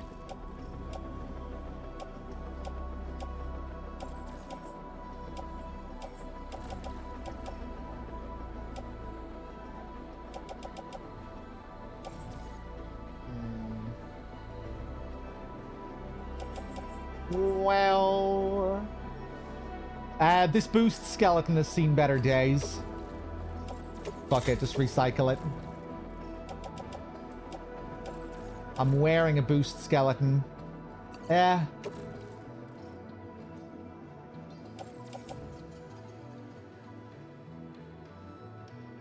Wish you could put stuff in a share locker from this menu.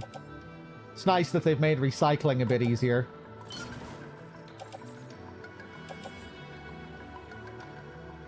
Although maybe from here I can... Nah.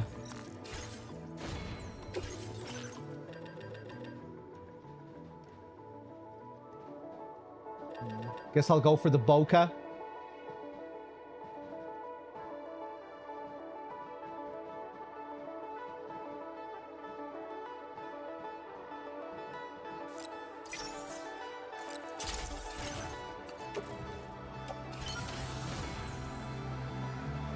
Although I'm not carrying anything too weighty here. Maybe I'll go for the boost if I get a bit more speed. We have the level 2 boost as well.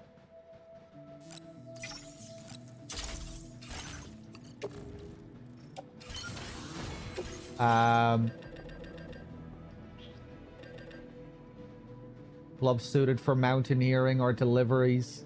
Improves Sam's climbing ability and balance. Can also recover nearby cargo. Oh yeah, they have the gravity glove function. They have the half-life power that carries over from the first game.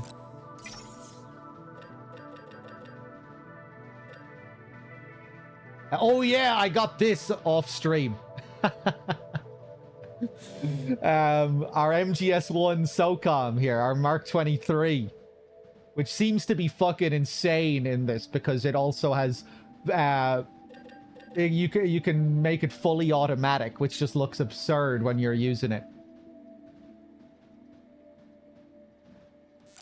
Here, I'll show it to you.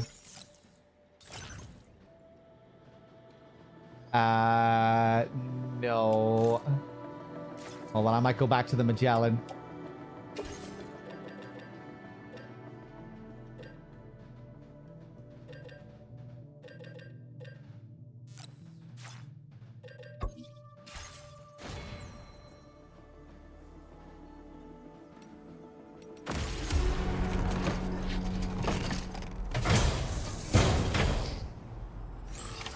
Order accepted. Okay.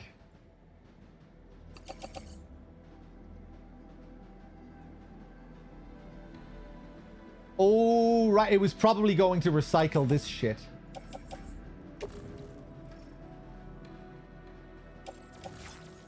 Oh. Right, so I have to go to a separate share menu. Fabricate. Oh, right. Share cargo. Here. I'm not used to the share menu.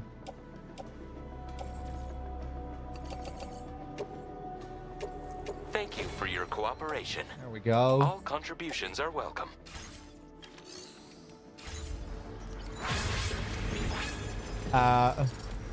Wait, I still have a big skeleton on my back?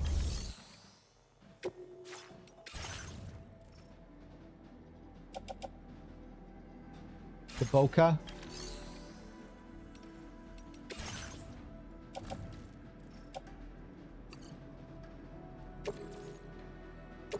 Thank you for your cooperation.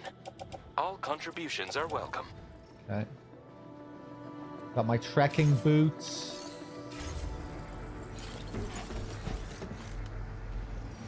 The boar gun is ridiculous as well. It's so OP. Fucking everything is OP in this game.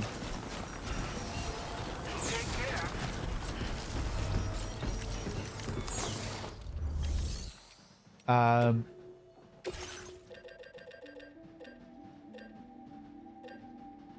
Yeah, the big bore.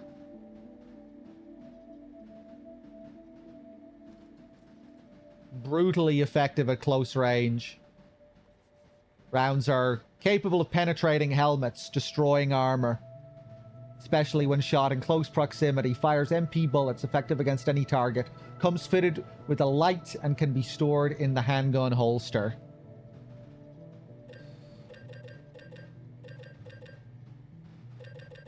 Everything is non-lethal or lethal. You can turn pretty much any gun into a lethal weapon. Well, not any gun. I don't think you can turn... Can you turn the Trank sniper rifle into a lethal sniper?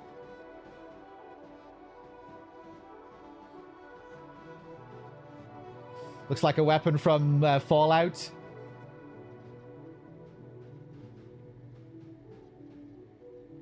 Will Shinka... Oh, I'm sure he will. Cuckoo, he's been working with him since forever. Since almost forever.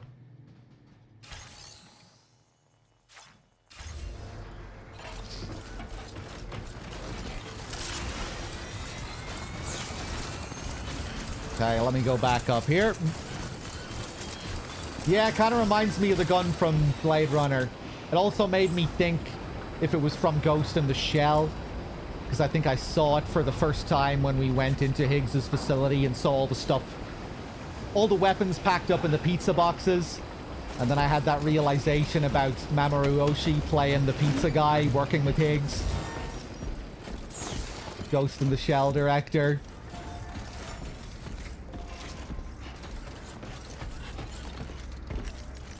Or maybe not working with Higgs, but being used by Higgs.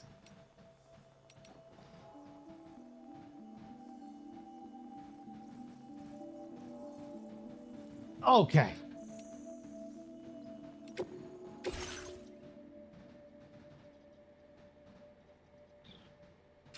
Let me just check here.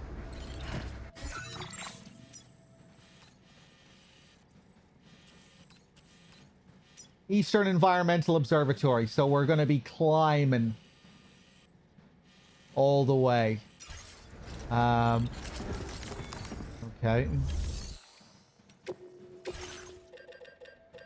Ladders. Take a few more ladders. Take...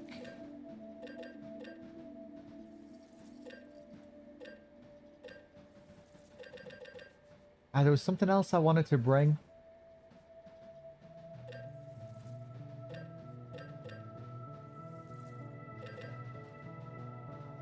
I can't remember if I made the climbing gloves. I don't think I did.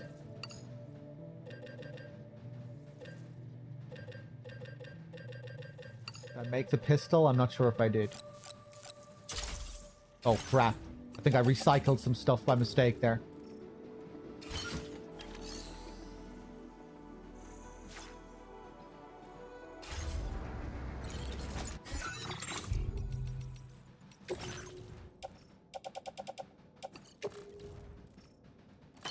Stick those gloves on. Reorganize a little bit here. Okay, I think we're ready to hit the road. We got our stuff. We have a load of ladders.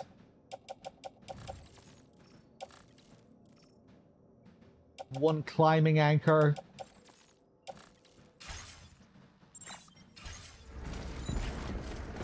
Okay. Let's tie up the cargo just so we can feel really cozy.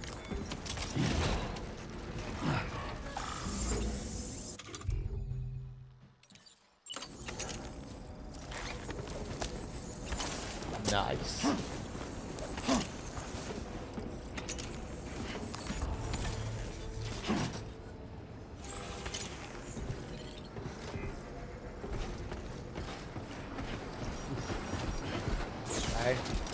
I'm feeling a little bit weighed down here. Oh, there we go. It's better once I put the strand away.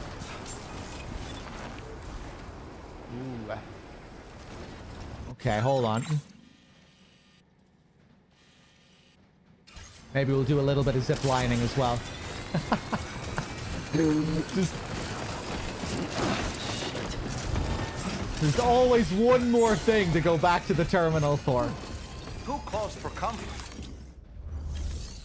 How many times have I gone back to get just one more thing now? Moving from the Magellan's fabricator to the other guy's fabricator. Yeah, just to give me a couple of PCCs as well. Why not?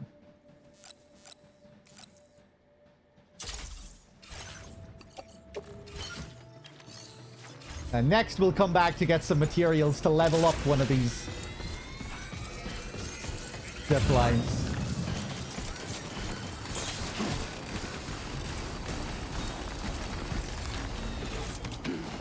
No other zip line around here, is there? Might be best putting it over here. If we can, if it's within range. That way we can hook it up to something all the way down there later.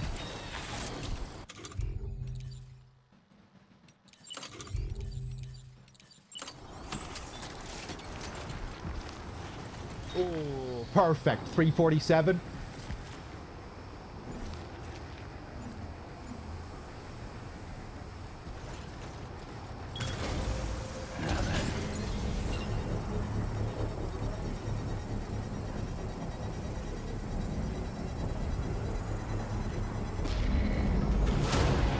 Construction process now complete.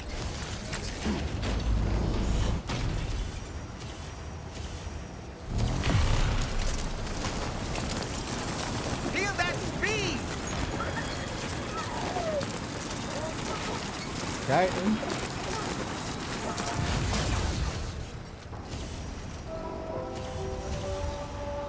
Oh, I can take it one way, but I can't go back. Weird. Or maybe it's because the Magellan started to move. Okay, not the best place for this zip line. I just wanted to fly over the Magellan to get a better look at it. Just to get that overhead shot.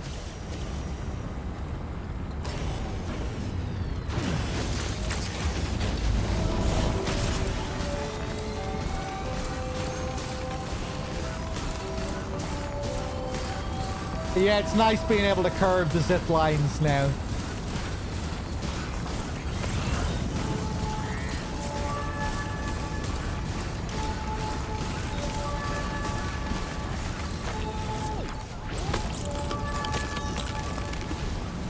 have pins and needles. Whoa, whoa, whoa, whoa, whoa, whoa. Just like that, Sam. Shut up. Right, I guess I'll go back and rest as well. Refill this stamina. And then we'll go. Then we'll actually go.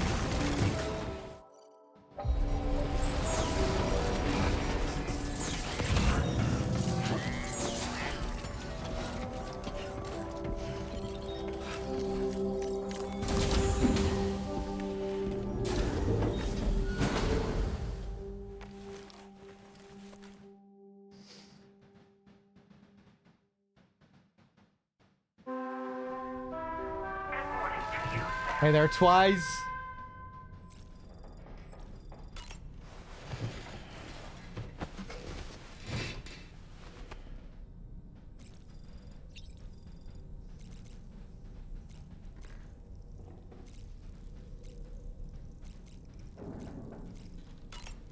Have a couple of cans.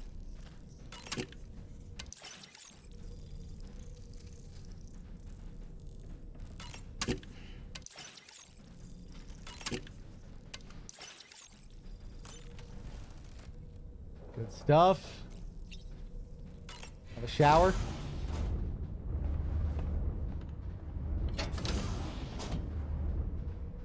No high from Fragile?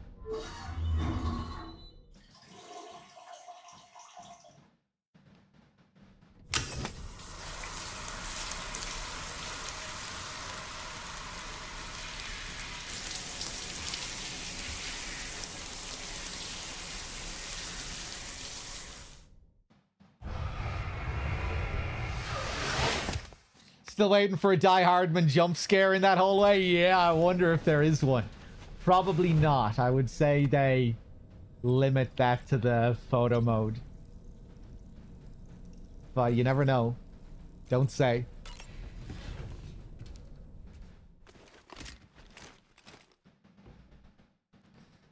Ba-dum bum bum ba-dum bum bum.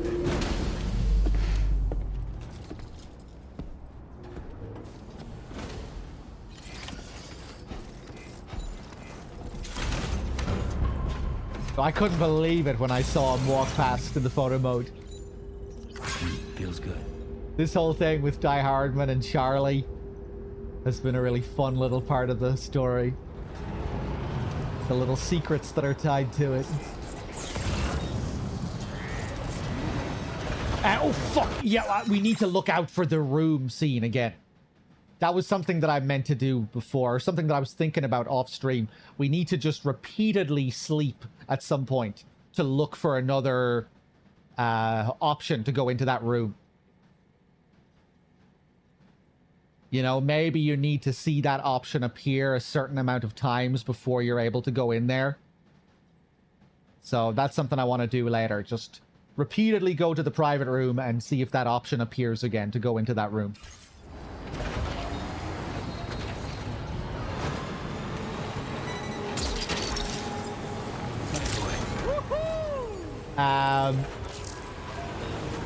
You know what? Let's store the vehicle here.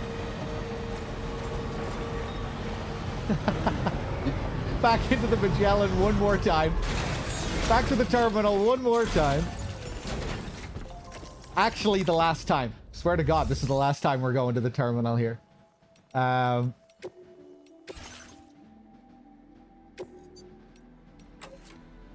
we go. Now, someone else can use that if they so please.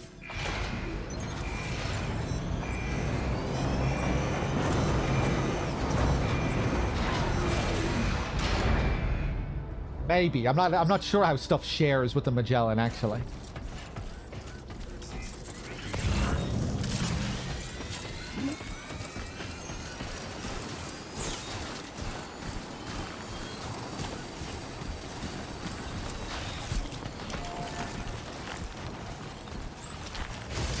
Maybe it'll unlock when you complete all Legend of Legends, Nico. Okay, we ready to hit the road?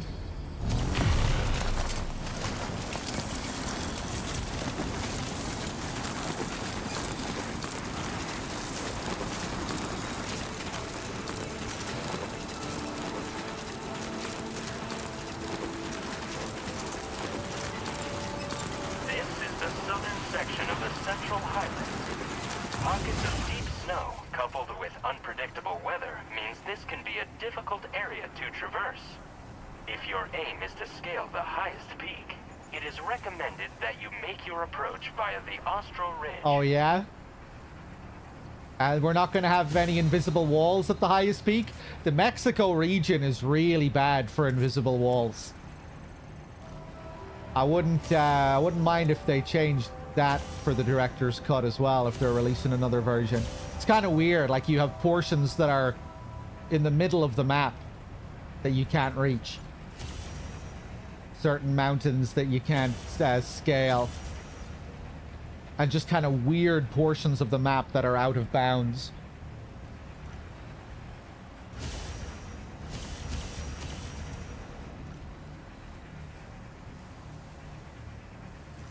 Okay, just taking a look around here.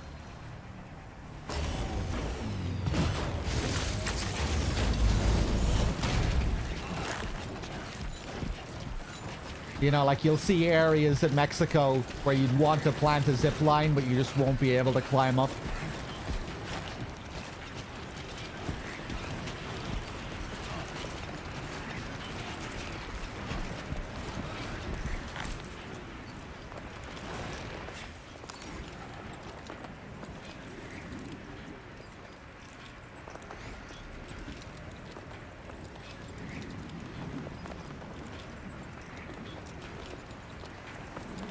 Wonder if that'll be the last area we hook up.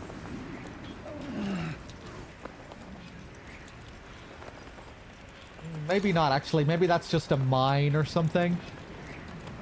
Looks like it could be another monorail area.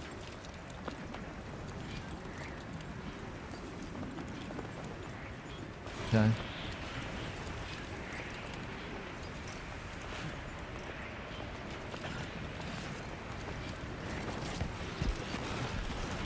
One sec, guys.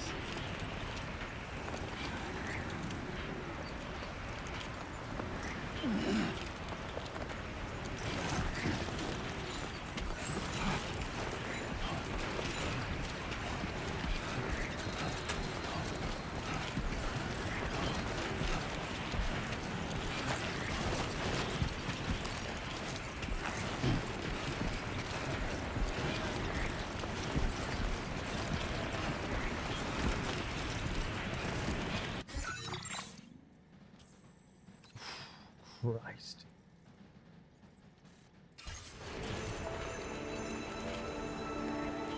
No zip lines? Okay, I'll plant a zip line when we get close to the edge of the network here. Maybe make someone else's life a little easier when they get to this part.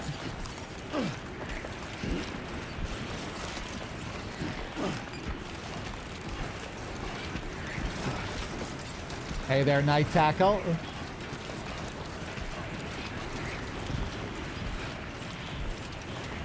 Nice jump ramp here. Whoa.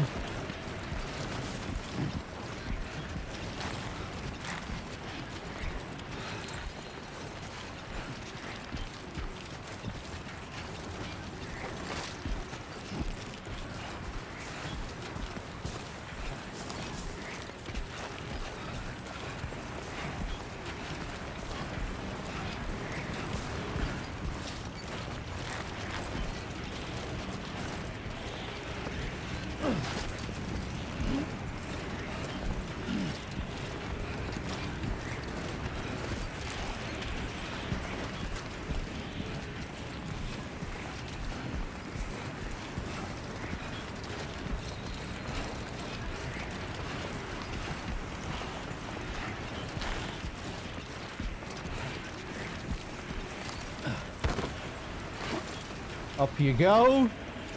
Wah! Okay.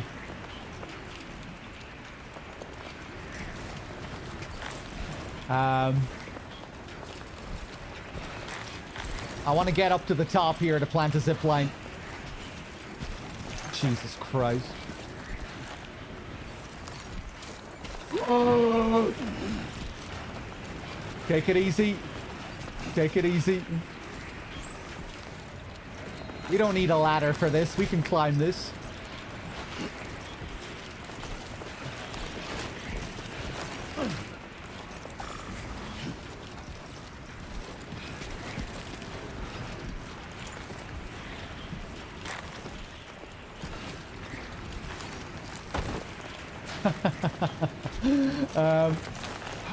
Maybe I would have been better trying to climb up there. That's a bit steeper, though. Ah, Christ.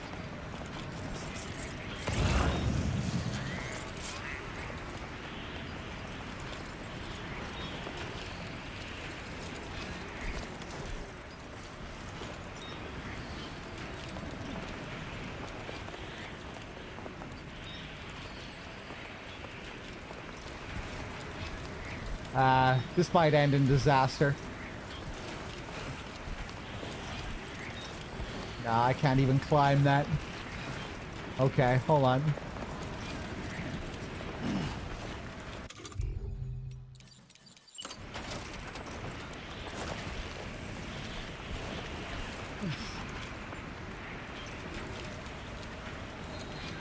That's gonna go up too far. Maybe I don't need to go up here at all. I feel like it would be a good place for a zip line, though.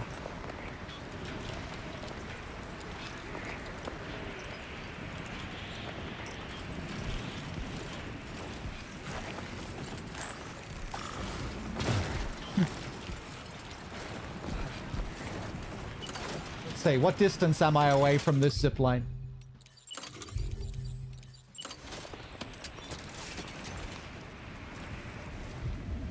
Oh, only 235? Ah, we can go a bit further. Hold on.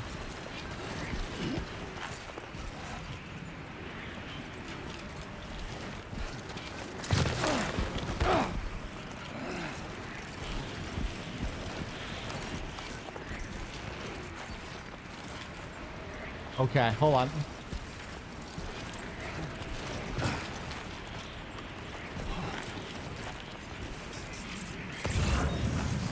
We'll go a bit further. Ooh.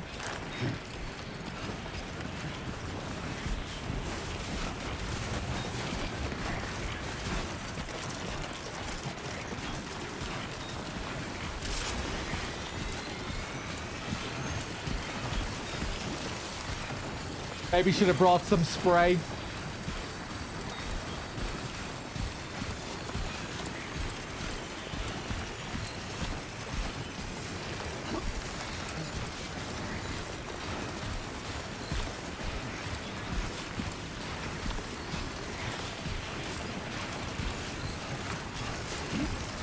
Okay, how far away are we now?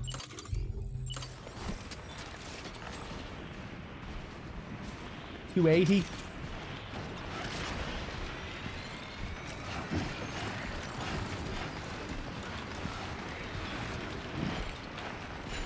Wonder if we'll be able to arc the zip line over all of this terrain. I reckon we can. All the peaks there are pretty small. Whoa, pretty low.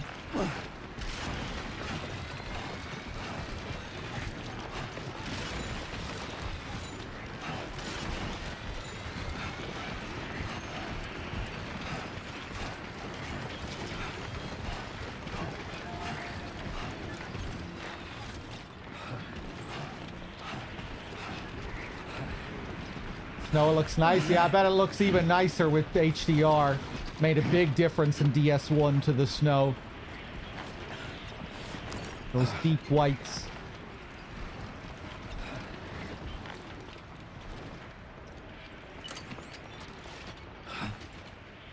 $360.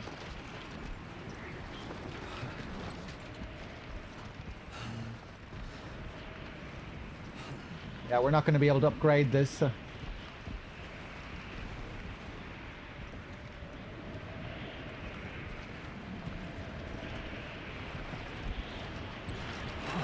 Whoa, Jesus. Oh, that one down there is upgraded.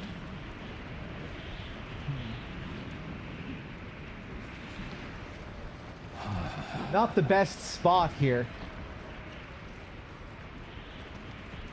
Put it a bit further down and then it'll probably be easier to get the next one to arc over to it. Nice. There we go. I only brought one PCC with me. Well, maybe I'll go back down and create another one. Construction process now complete.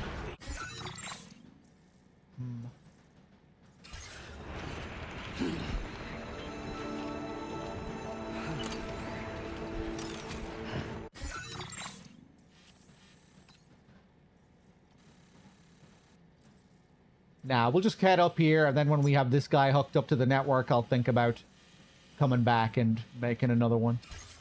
That'll do for now.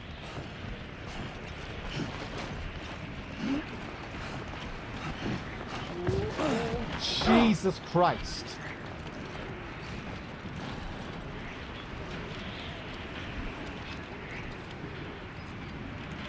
Those little bumps.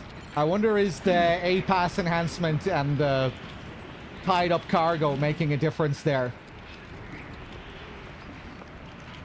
Normally you'd take a little knock there to the cargo.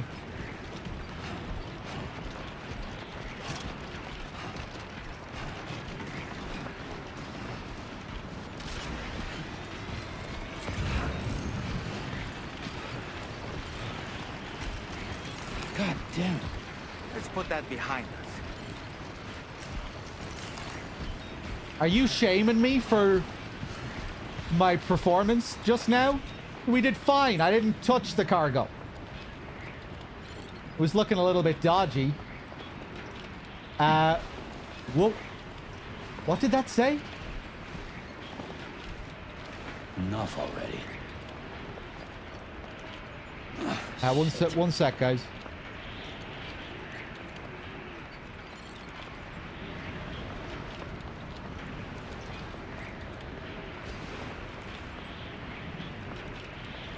Bivouac.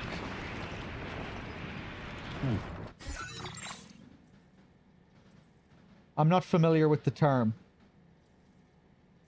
A temporary camp without tents or cover, used especially by soldiers or mountaineers. Okay. Actually, I think I may have heard the term.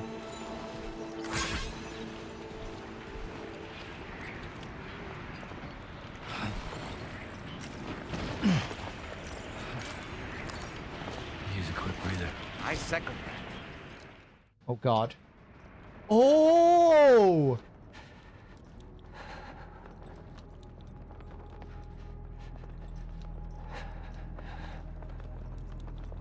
Well, that looks very unpleasant.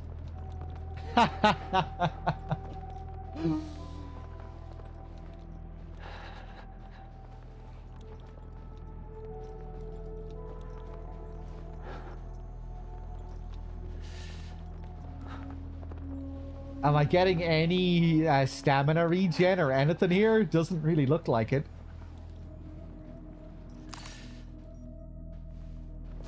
Okay. I wish we got an animation for him climbing into it.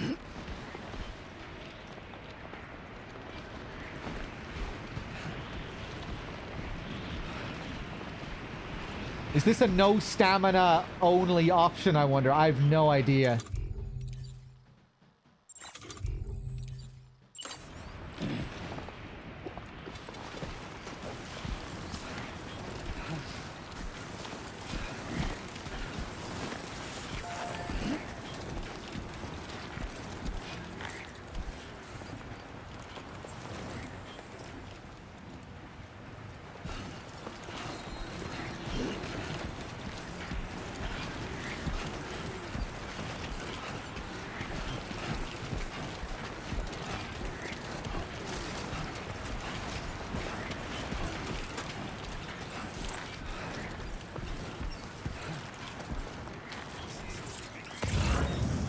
Okay, right.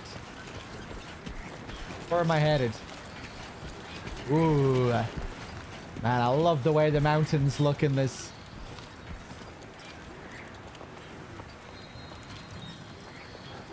Just the level of detail you get on the rocks as a whole in this game.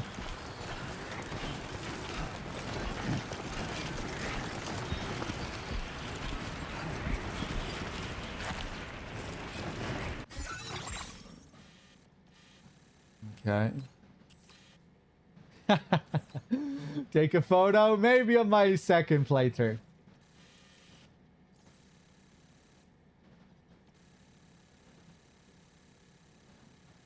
Okay. Which way do I want to go here?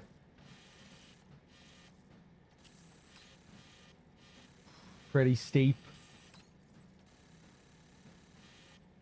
Reckon up this way.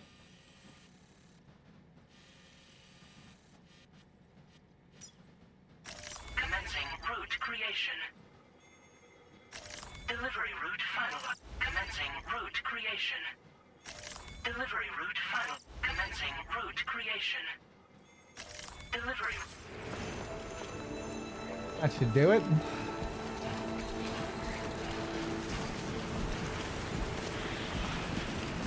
Hey, Scar Alien. Hope you're rested and fattened up after the subathon. I'm doing okay. I was a little bit scared for a bit because I got diarrhea the first day after the subathon. I think I ate something funky. I went out and treated myself to some ramen, but I think maybe they weren't preparing the ramen safely in the kitchen. Because later that night I was on the toilet for a few hours. Thankfully, it only lasted that one night. But yeah, not the nicest thing to happen on my first day off after the subathon.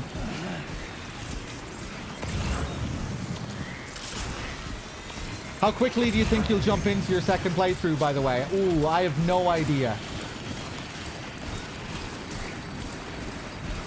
I was thinking of doing my second playthrough off stream.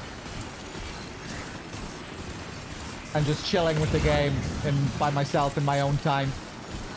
maybe, you know, taking a few days off the stream and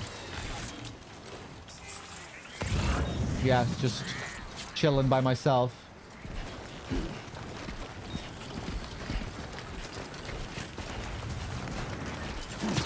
Whoa. Oh my god, man. Or I was thinking of potentially just doing the 100% in my own time off stream and then doing a more casual straight story run on stream shortly after finishing this playthrough. I'm not really sure what I'm going to do yet.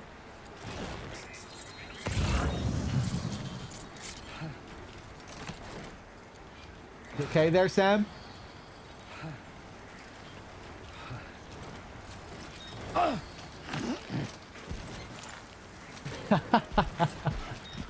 Okay.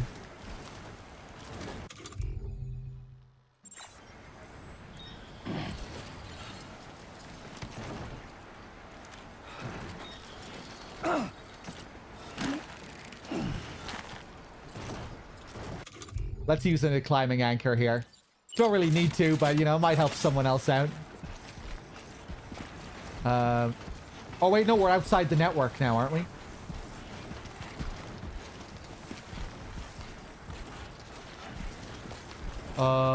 Maybe I can just plant it here. Huh, weird, I wasn't seeing any blue.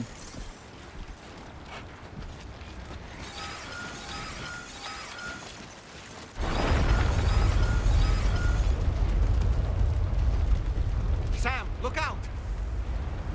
Whoa! Cool.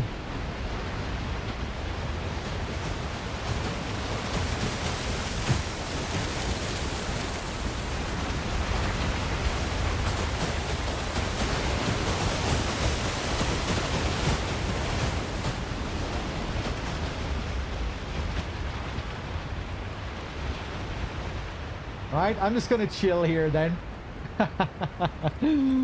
Let this pass. I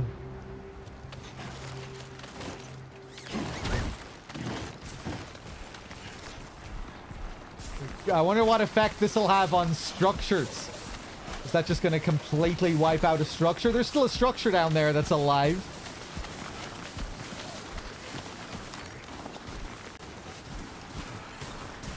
It seems like that's the main threat when it comes to floods and landslides and stuff.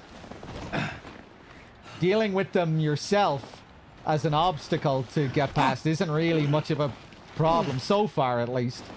It's mainly the effect that it has on structures.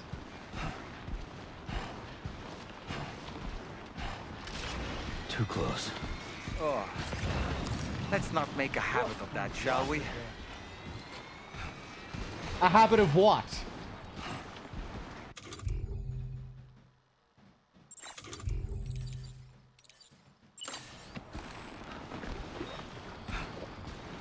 There were small avalanches in the base game as well, Bad Humans.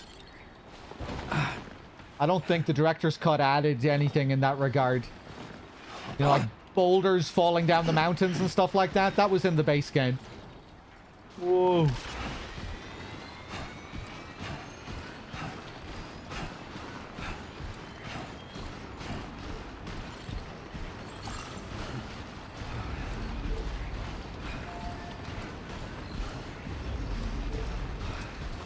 Resting in a body bag, X2. Whoa, Jesus.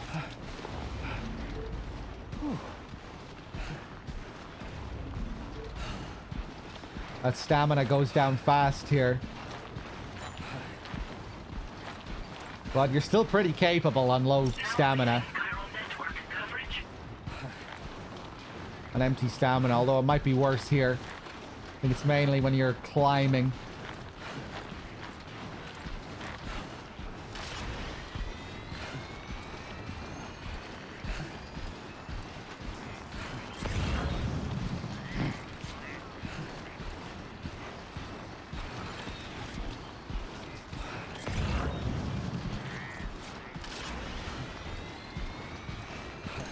Thanks.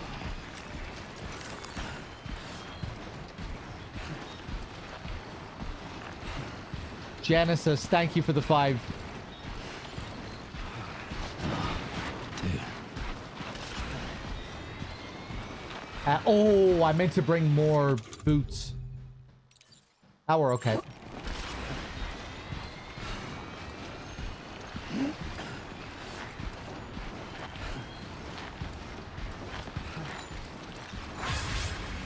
Somebody lend me a hand!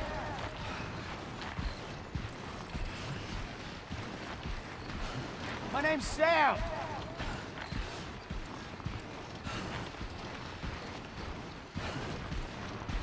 Hey!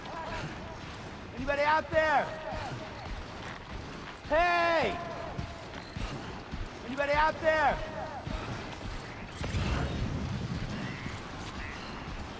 Hello?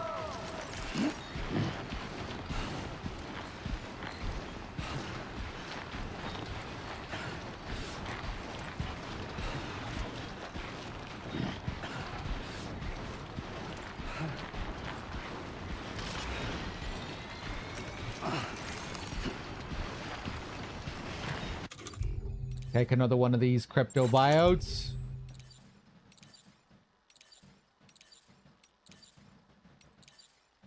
Oh yeah, the chrono buyout.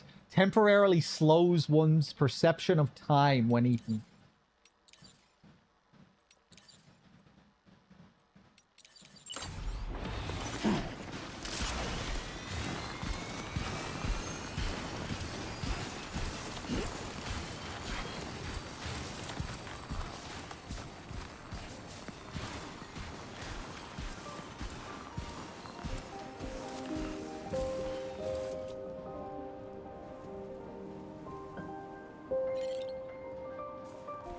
Well, that's pretty.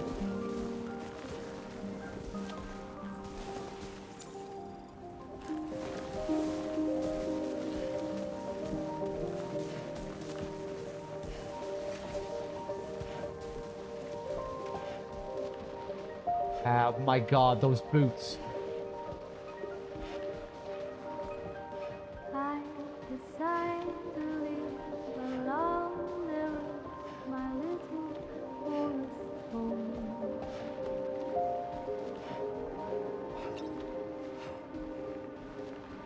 Fuck this. Tiny nest is built from dreams I dreamt 1,000 miles from you. Sam isn't feeling so enthusiastic about the views here. I decide to trust the wind and lay my head down between The music keep playing if I get in the bivouac. sitting silent, the sun and the moon is by my side and night I can't take my hand off the straps here or he'll lose balance. little song Okay. along. Let's just...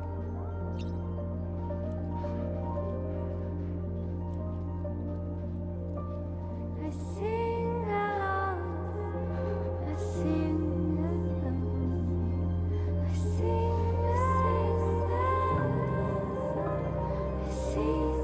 I sing, I wish I could get the cinematic camera here. I sing along, I sing along, I sing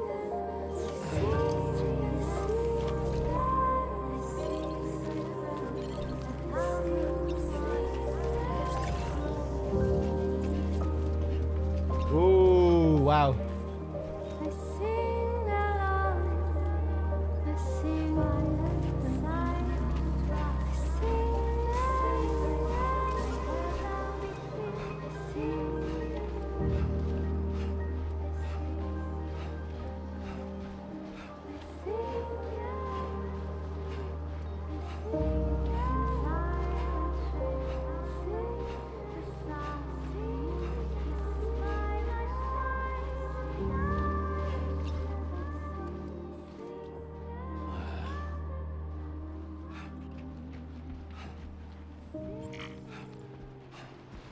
Oh, Christ.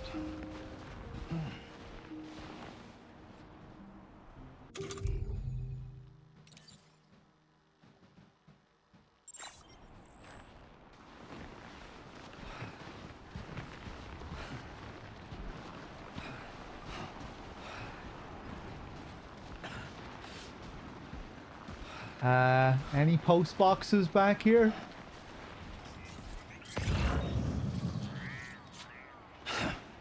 Fuck.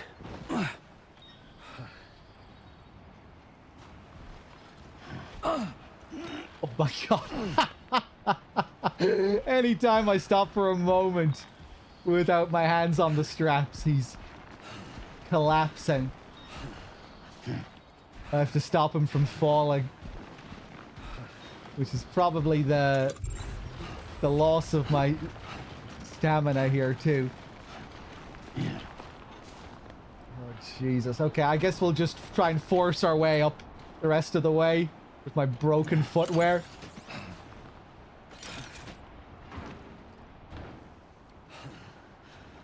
Do you guys see the extra detail on broken footwear in this? It takes me back to my skateboarding days when I would destroy my shoes. Like, you can see them all broken apart and flopping around if you destroy them. They don't just disintegrate immediately.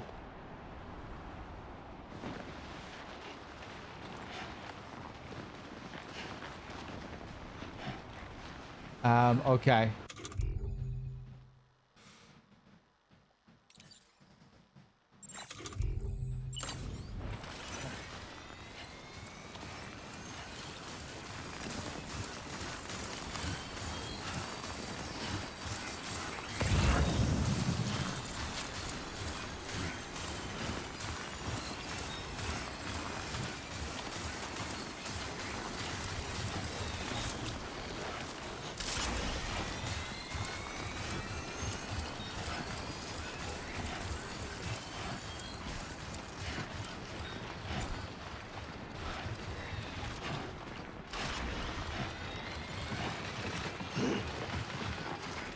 Go. It gives me another little chunk of stamina when I lose the crypto biota as well.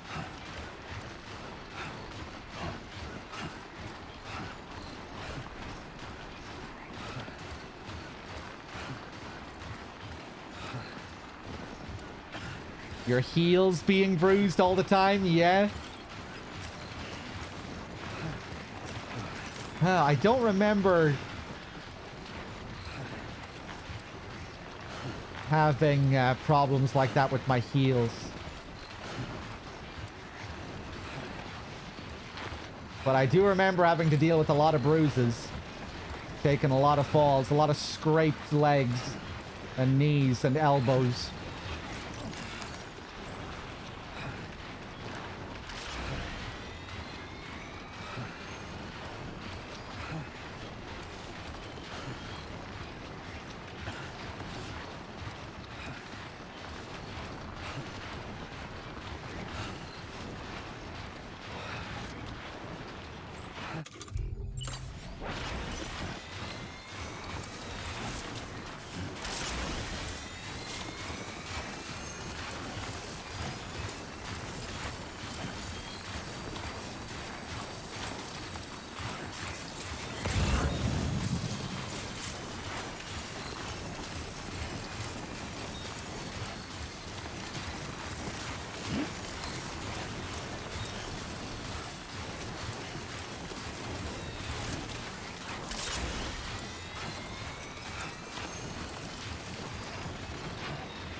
Not much longer now, Sam. Stalker Thanks. Dan with the 17. Thank you.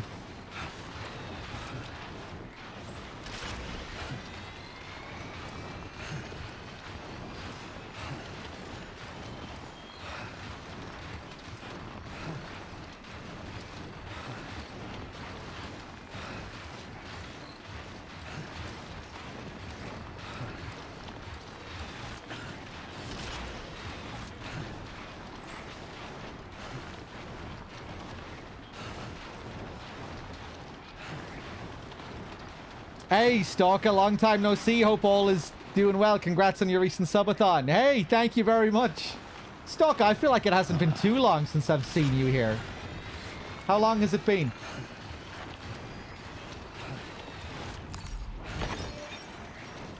But good to see you. Cheers.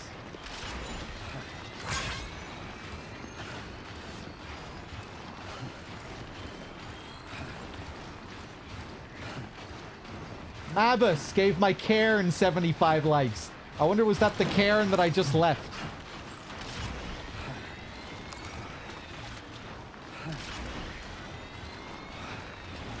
Oh my god. Well, let me just test something here.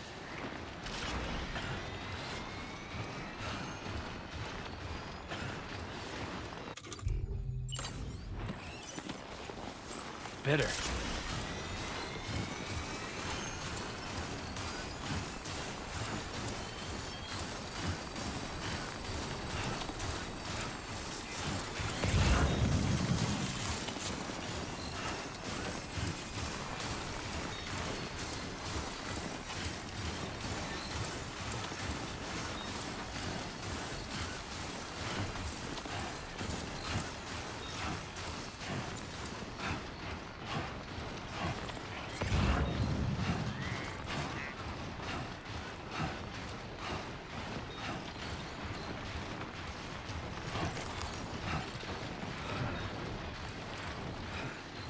Karate, hey. A few months, okay. But you are always lurking. Maybe I've seen your name in the chat list.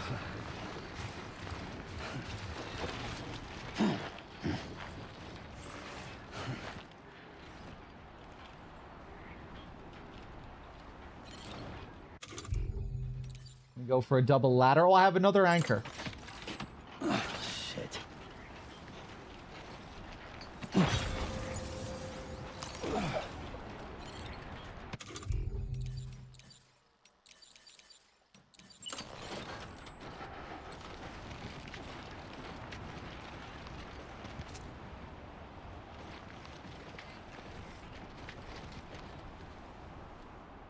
Can't tell if that's going all the way to the bottom.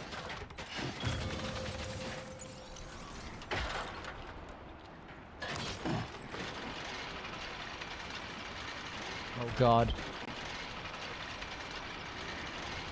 No.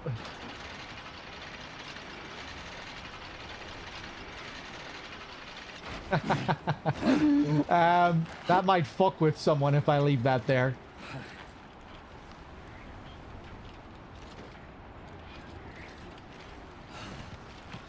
I'll leave it there.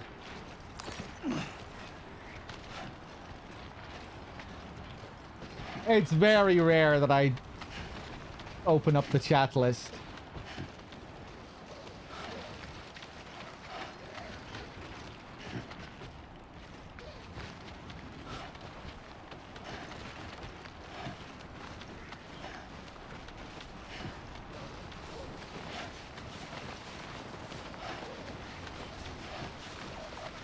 Although dropping off there might not be too bad.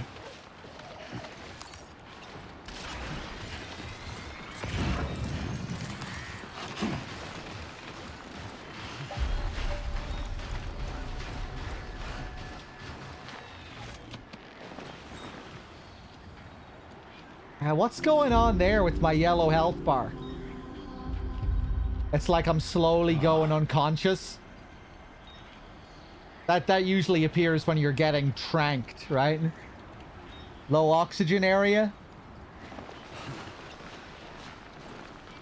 I wish there was a greater punishment for destroying your shoes.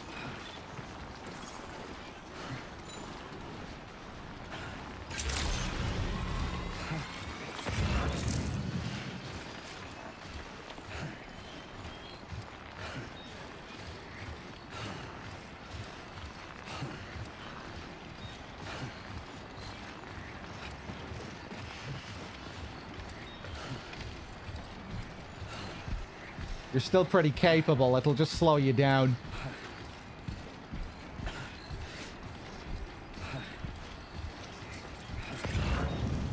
Might depend on your skeleton as well.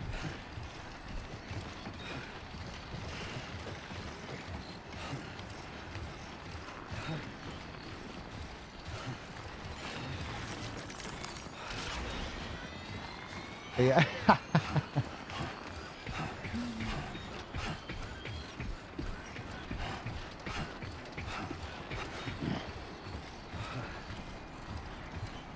Minus 50% movement speed for the rest of the game. Got gangrene. I would like that. I wish we had difficulty options like that.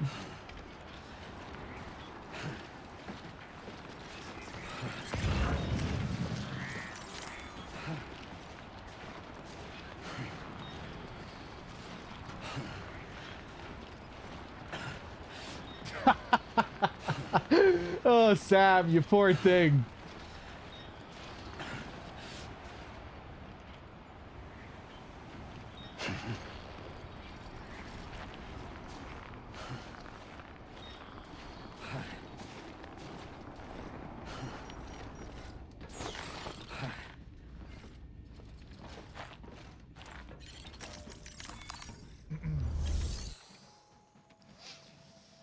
In DS1, you lose balance fairly easily with shoes completely busted. He has a really unique animation as well when you're barefoot in DS1. Like, he'll kind of hobble and trip, which maybe he has in this as well, but I think in this it might depend on your skeleton.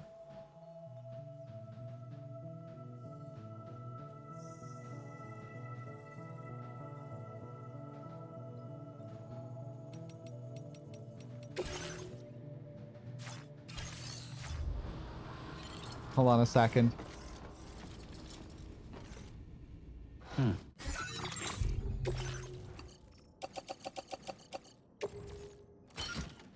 me just offload this stuff.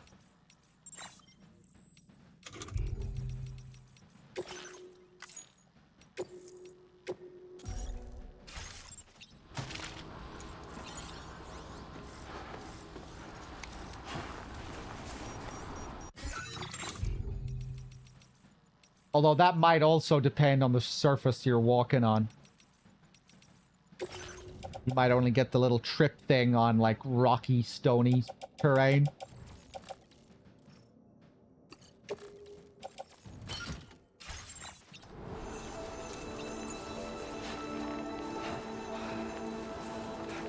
Whoa. Okay. Right, I have no sprint whatsoever without the skeleton. That's the best I can do.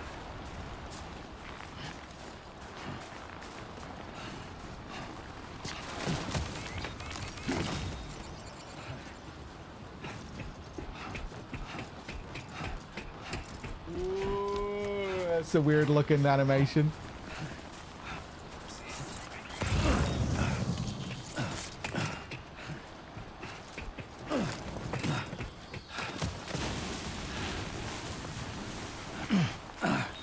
There's the little hobble. Oh, God, Sam. I'm sorry I'm putting you through this. My feet are bleeding. Are those my bloody footprints? I think they are. Oh, I know. Maybe those are just regular footprints.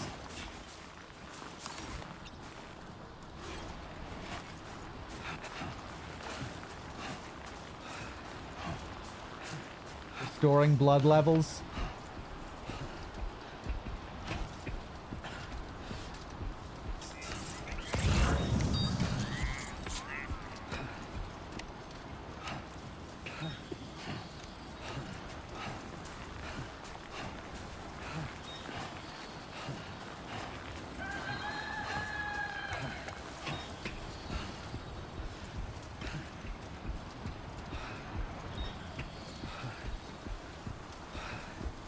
Ooh, that's nice.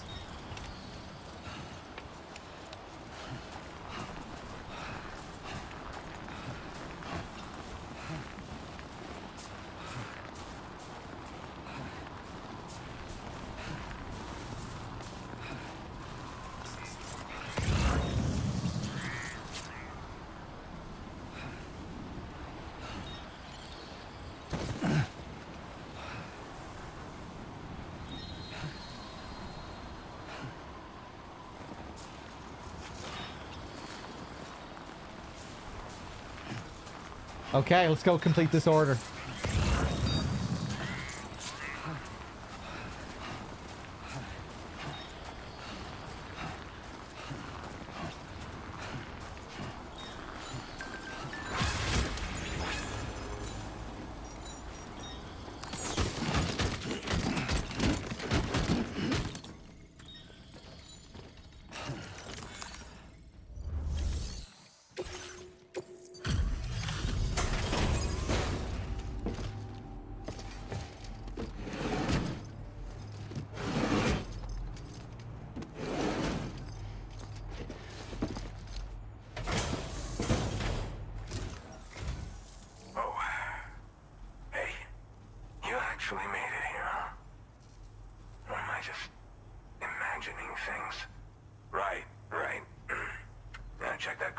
yours.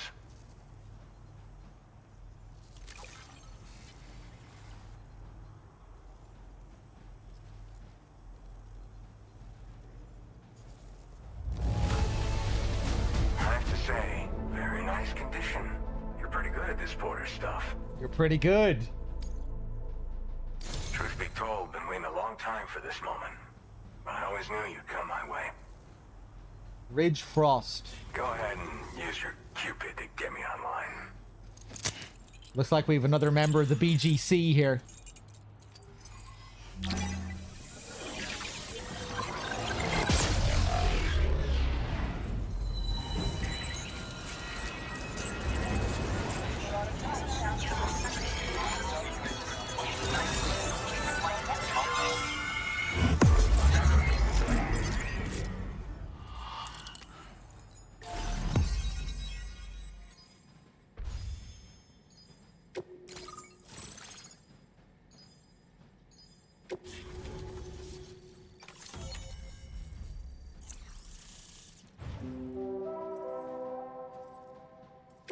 Cool. Hey, the oxygen mask is back. An oxygen mask connected to a hood where we get the thermal pads as well. With sufficient battery, the mask will provide a steady support of oxygen, reducing the rate at which stamina is drained and allowing you to breathe normally in areas of low oxygen or VOG. The mask's face guard will automatically disengage if you run out of battery. Little nest. Now displaying your current porter grade.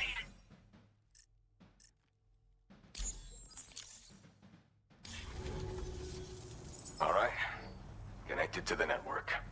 Which means I can finally start fixing up this observatory. In case you haven't heard, we've been seeing an increase in chiral density in every region as the network has expanded. More instances of strange phenomena outside network coverage, too. And I've been told this is indicative of plate gate emergence. You know, after being alone all this time, I wasn't sure I'd be able to stay the course. Till you arrived with that life-saving cargo. Should be all set to hold down the fort now. Not exactly a one-man job, but I'll do my team proud. Oh, I've shared schematics for an oxygen mask with you. I'll help you stay active in areas where the air's thin. Personally, I'd recommend you wear one at all times when you're in my neck of the woods. What's that, a 3 on the Norwood scale, you reckon?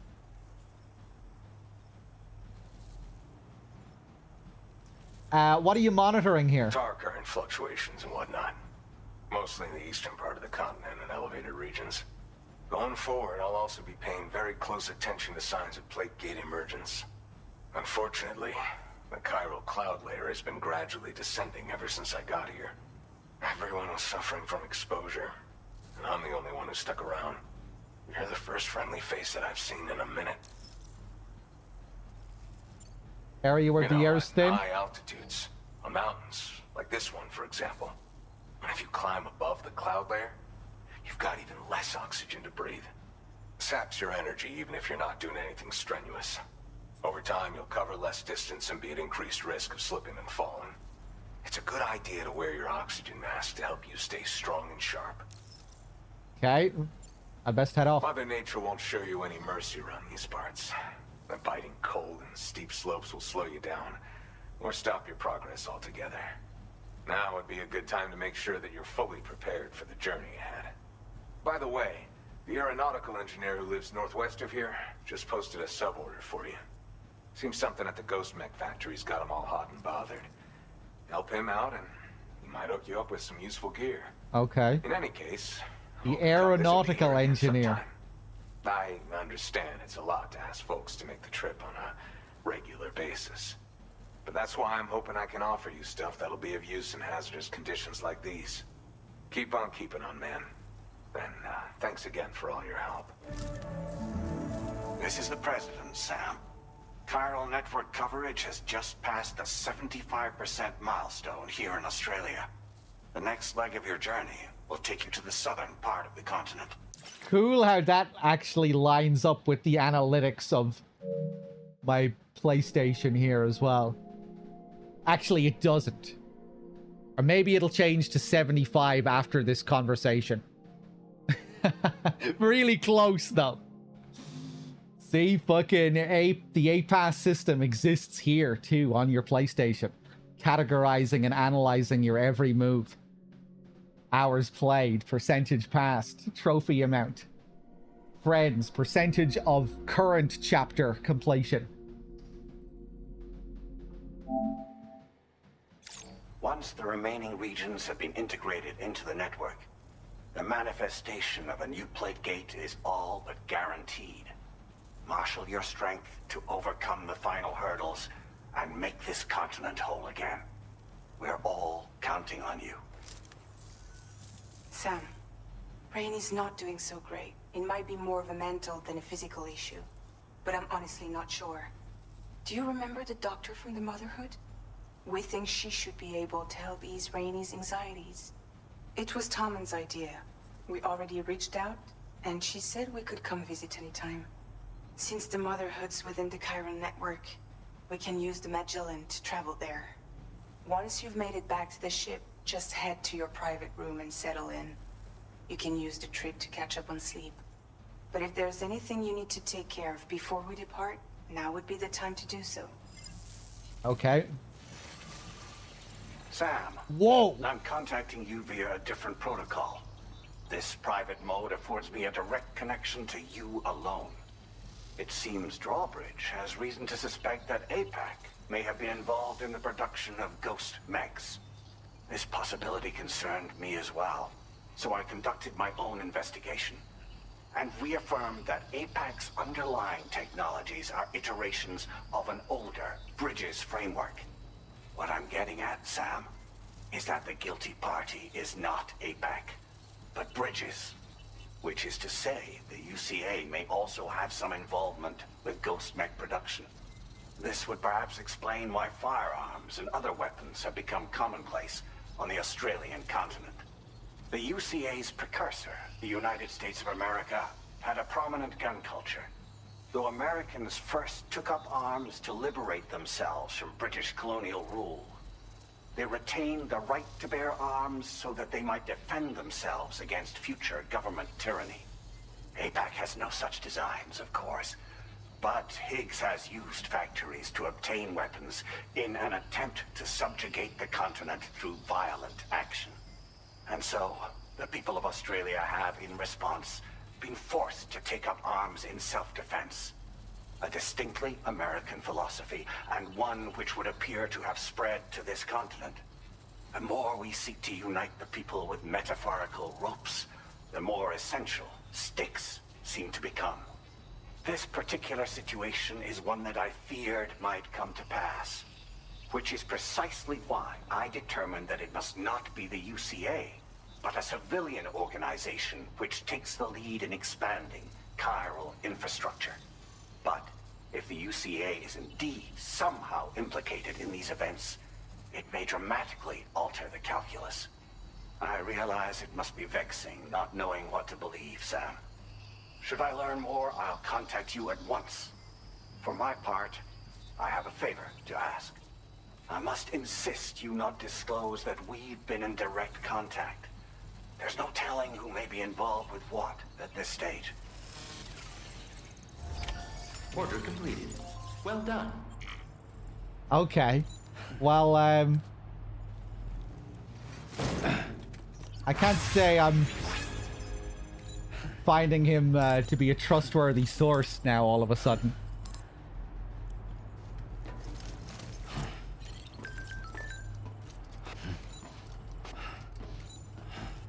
But we'll see what happens.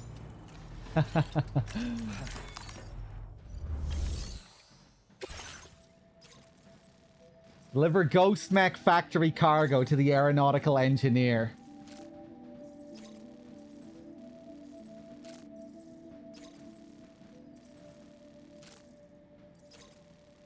Okay, hold on. Let's go back to the Magellan first.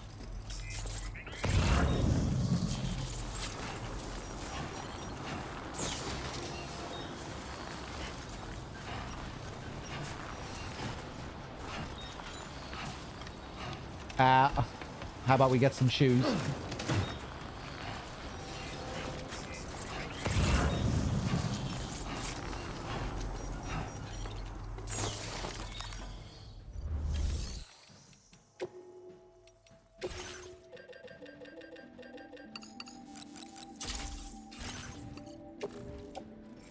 Stick those on the clip.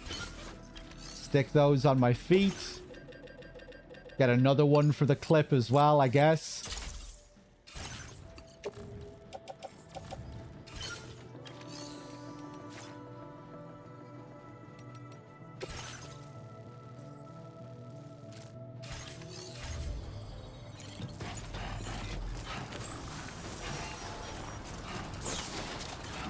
Hold on. Hey there, QB.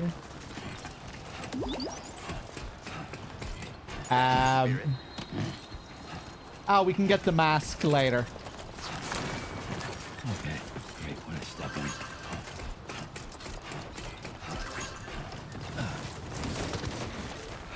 in. What did Sam say there? Was he commenting on his feet?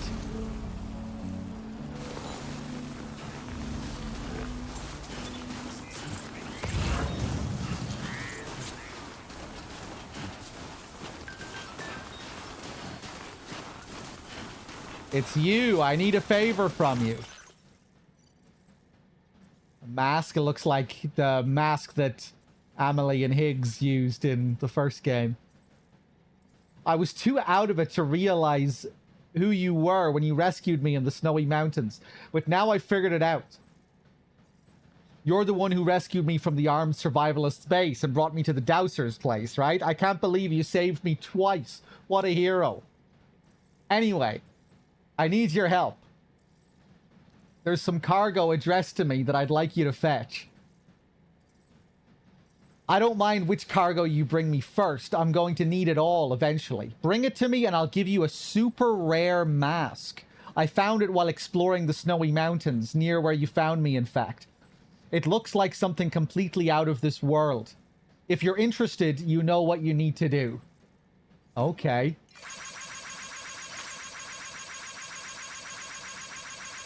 Oh, what did I step in? Okay.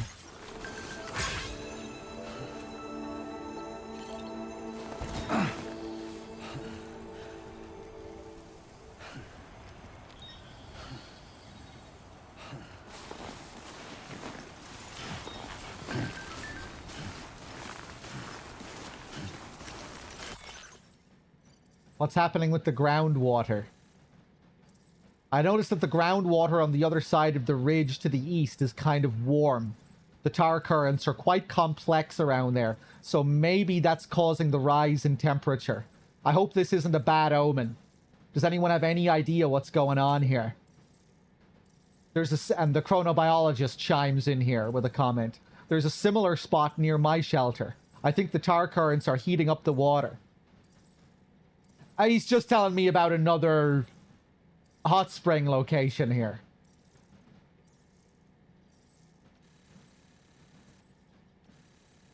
Okay, we'll go and check that out.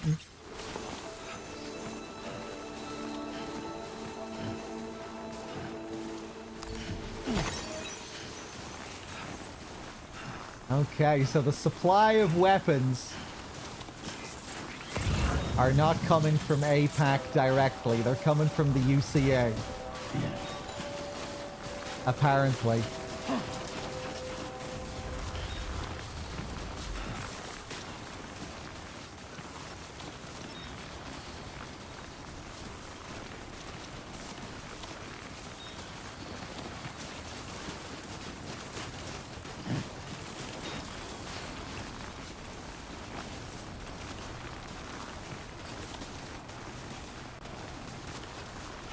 Fuck this.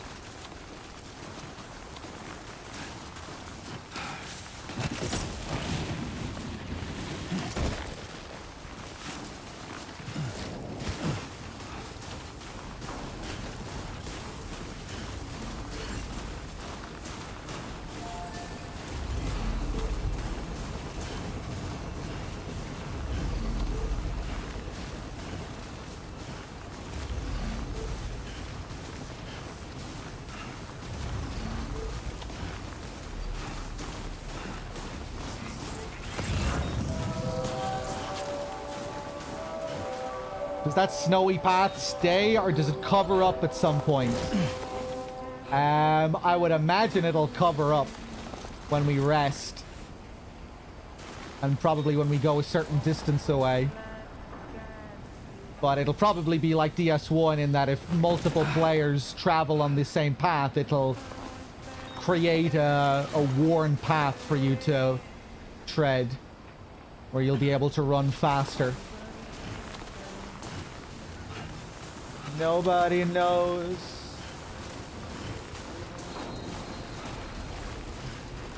And that'll create a permanent path like all the other community paths in the game.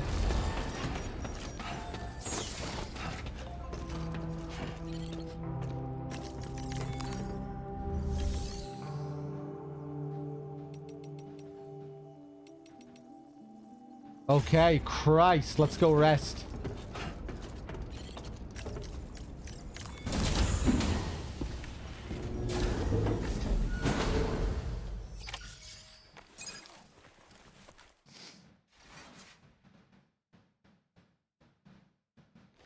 Why does it keep collapsing? Because his stamina is absolutely fucked and his feet are bleeding. And he has frostbite.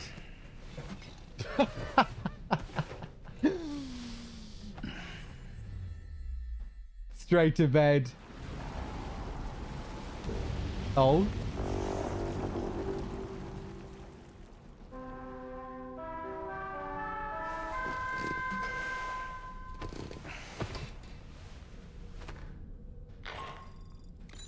Good morning, Sam. The DH-3 Magellan is currently docked near the Motherhood shelter. An escort arrived a little while ago to take Rainey inside. The doctor has requested to see you as well. Head on over whenever you feel ready.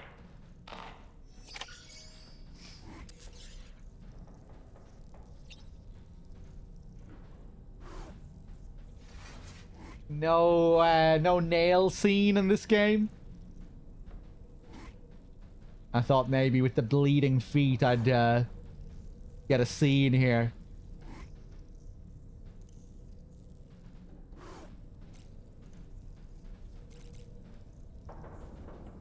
But that's okay. Showers are magic in this game, so we'll be able to fix it with a shower.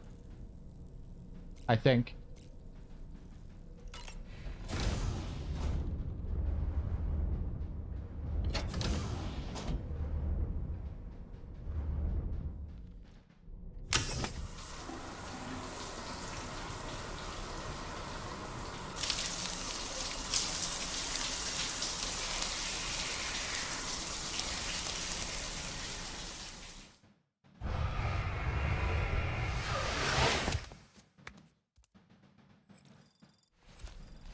He does mix it up between hot and cold showers, doesn't he?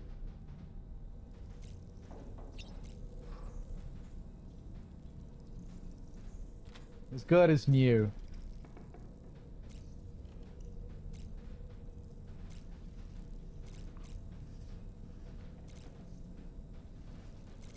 Yeah, no option for photographs.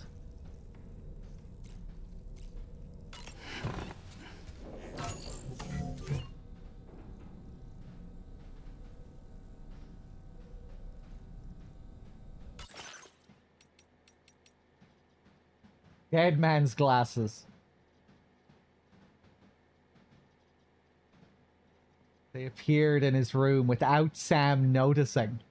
Like, the idea is that the dead man is putting these here while he's in control of Hartman.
check my corpus.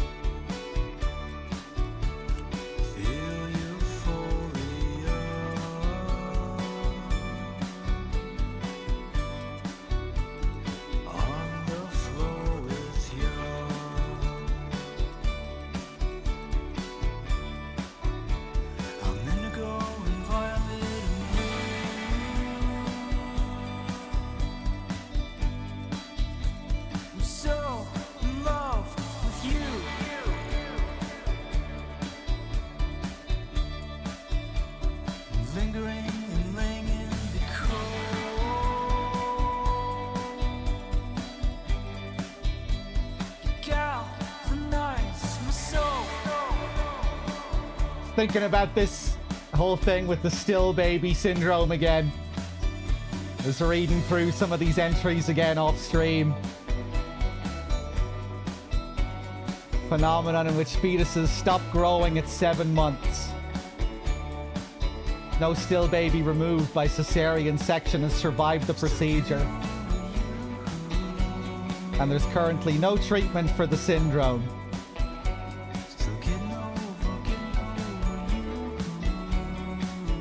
We have Rainey, who suffers from the syndrome with her 7-month-old child. La Madre in Mexico, who's also dealing with the problem.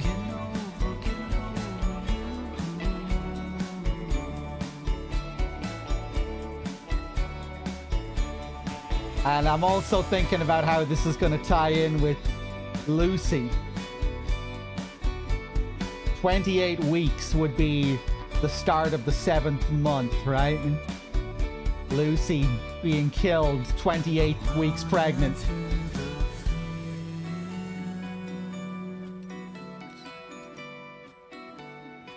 That's gonna be so fucking wild. If Sam got cooked by Italian Solid Snake, who had a child with Lucy, who turned out to be Lou, that's gonna be wild.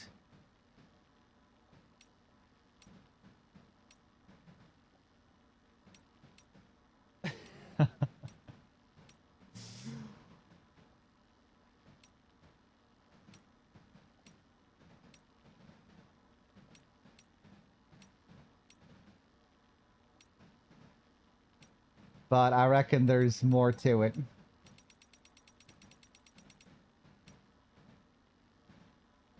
Given their special connection to the beach and the world of the dead, Doom sufferers often showed symptoms that baffled the first mental health professionals who encountered the condition. Sam's aphophosphobia was no different.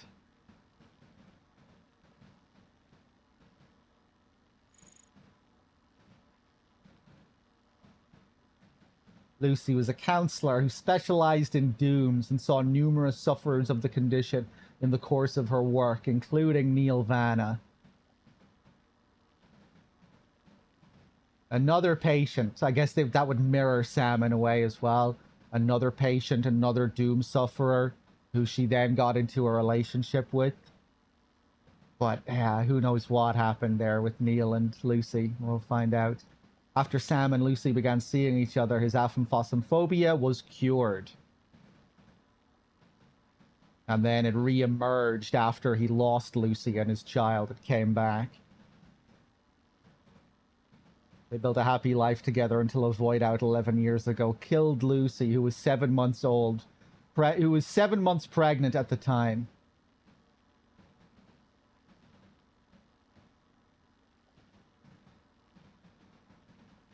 Very curious, given this whole 7-month thing. And BBs, like that's the kind of the specified requirement for a BB, right? They need to be 7 months old to be functional as a BB.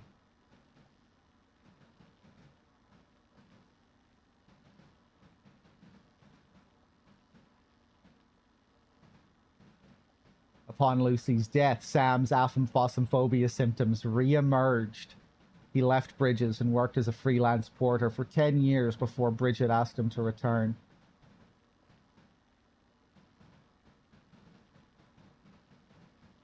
Wonder was his original aphosmophobia is supposed to be tied to, like, the creation of the Death Stranding itself. With Amelie, you know, drawing that sign of the cross on his body. I wonder, was it that touch forming that connection to death? I wonder if that was the idea, if that gave him that condition.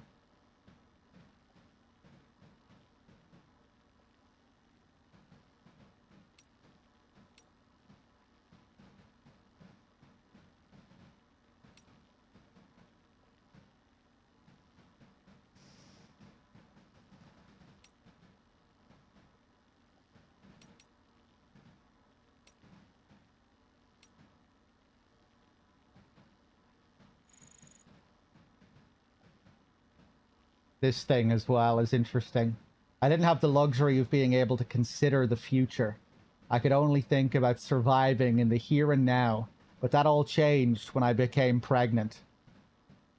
The other bandits saw me as nothing more than a burden, and I was cast out, eventually ending up at Villa Libre, a settlement inhabited exclusively by elderly people.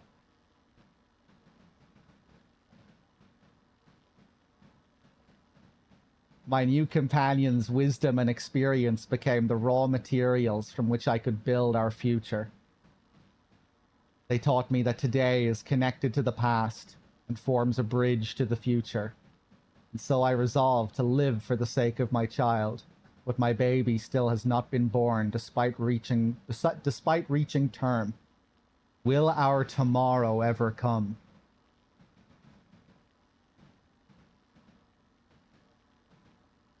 Tomorrow's going to be responsible for solving this crisis.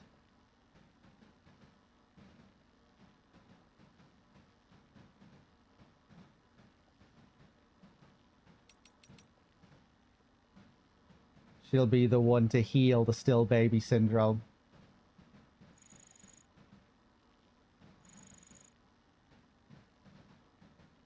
A young woman who came to this world from a realm inhabited by the dead.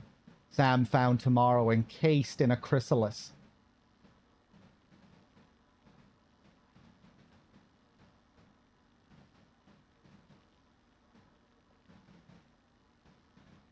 Rescued her and took her back to the DHV Magellan, where Tarman and Fragile cut open the chrysalis to reveal the young woman covered in tar. Fragile decided to call her Tomorrow. By the time the woman inside the chrysalis awoke aboard the DHV Magellan, she had lost all memory of her past self. A blank slate. Fragile chose her name to be something that affirmed her presence as a living, growing being, and not someone tied to that place of death from which she came. Tomorrow is thought to have dooms, causing her body to produce tar that ages and withers anything it comes into contact with. Although shy, through Fragile and Rainey's care, she has been able to communicate with the crew of the DHV Magellan. She briefly disappears from the ship, but is later found by Sam and the others, and made an official member of the crew.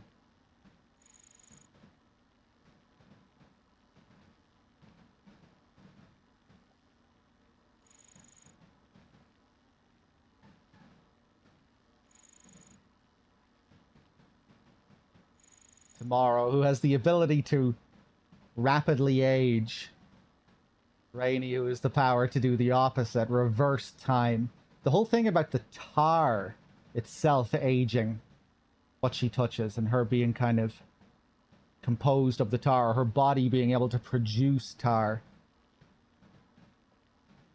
So much more focus on the tar in this, the tar currents, the whole thing about bog bodies, tar as a preservative which slowly alters the flow of time.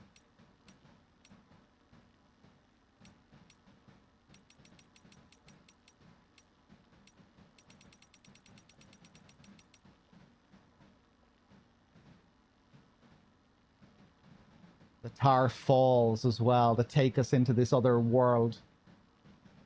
Appears to form a curtain that separates this world from the mysterious space.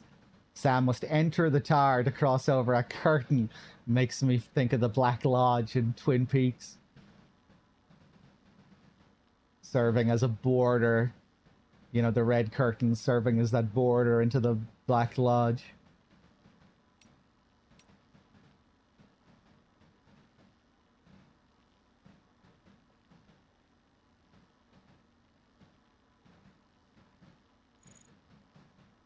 Bog bodies, corpses that have been naturally preserved in peat bogs, where an unusual combination of chemical conditions has protected their soft tissue, skin, and internal organs from decay. One of the most famous examples is the Tolland man, who was discovered in Denmark in the mid-20th century, but lived around the 5th century BC. The corpse was so well preserved that even the expression on his face resembled that of a living person, and it was even suspected to be the body of a recent murder victim when first found. Bog bodies are sometimes labeled third-type preserved corpses. When a corpse is submerged in tar, time elapses so slowly that it almost stops, effectively allowing corpses to be perfectly preserved indefinitely. This is a new post-Stranding phenomenon, with tar-preserved bodies now commonly referred to as fourth-type preserved corpses.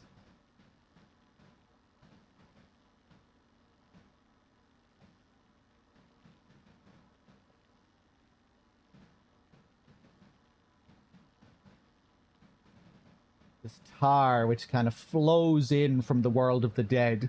In the world of the dead, you're in the past. And then the tar comes through there, comes from the past, but slowly moves into the future. Where time elapses, but it's so slow. Serving as a preservative. Makes me think of the tar that's inside tomorrow rapidly aging.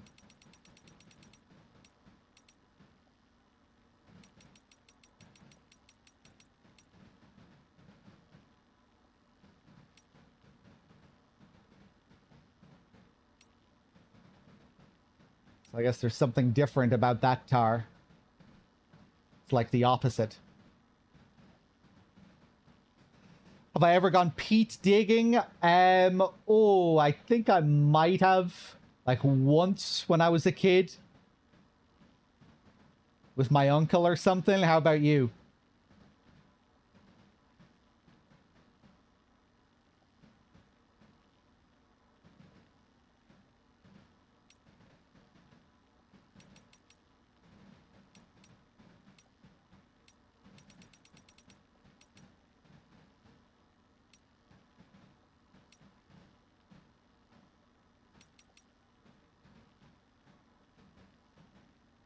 Mysterious substance that oozes and spouts from underground.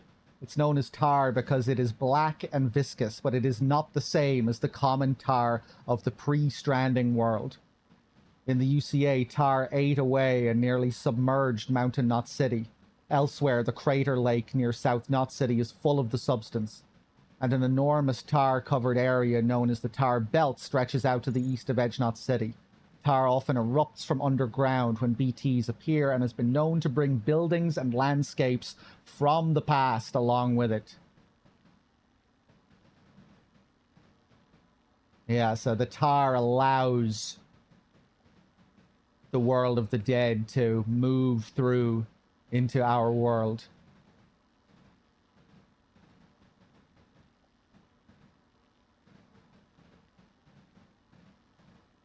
It contains chiralium, which has led many to speculate that it is somehow connected to the beach in the world of the dead. Little, however, is known for certain.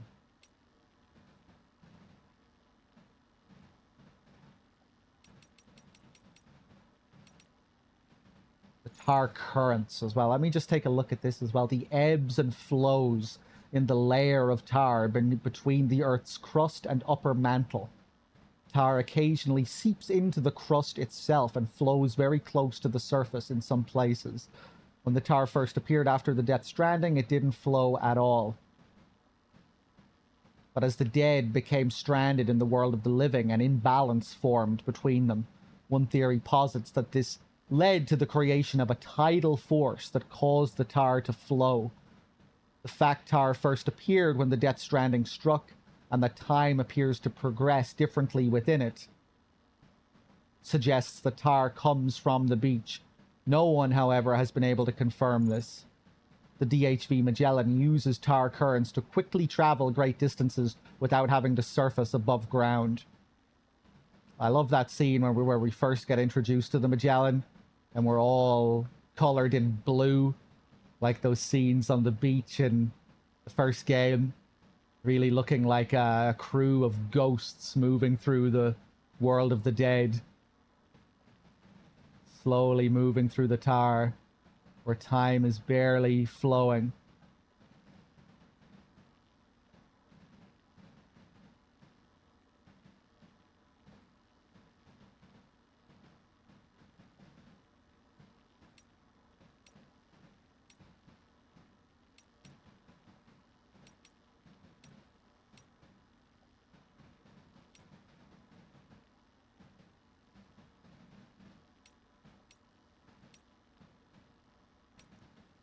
There was something else I wanted to look at here.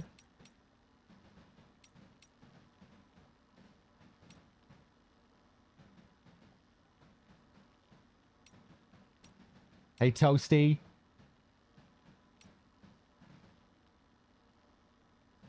Geta divination. When did we learn about this?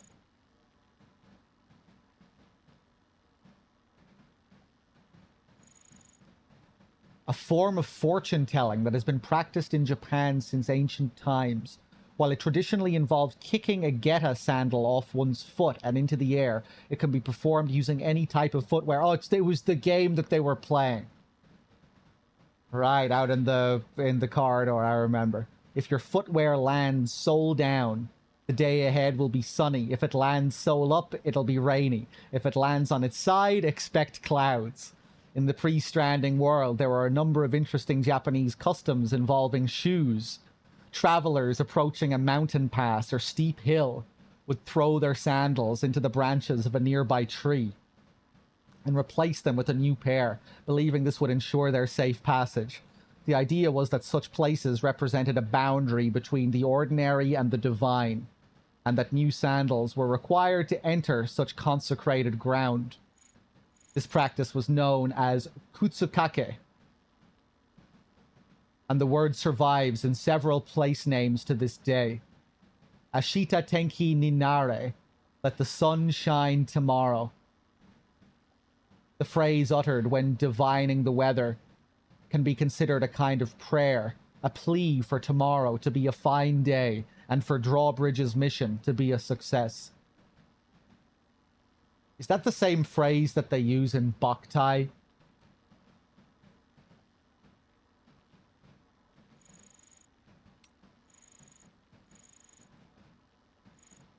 I can't remember.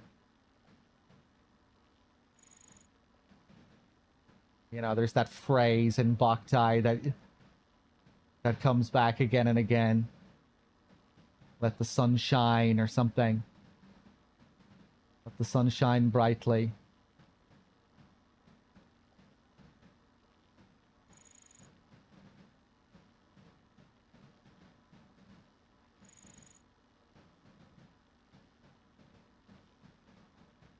Okay. I will continue now soon. Don't worry. I like going over some of this stuff.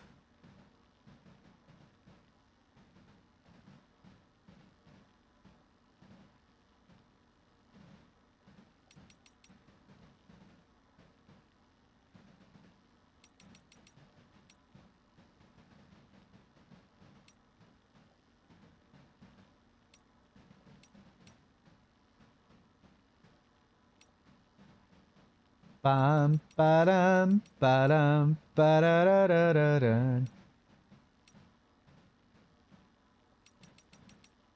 The tar magnetite, the tar dissolvent.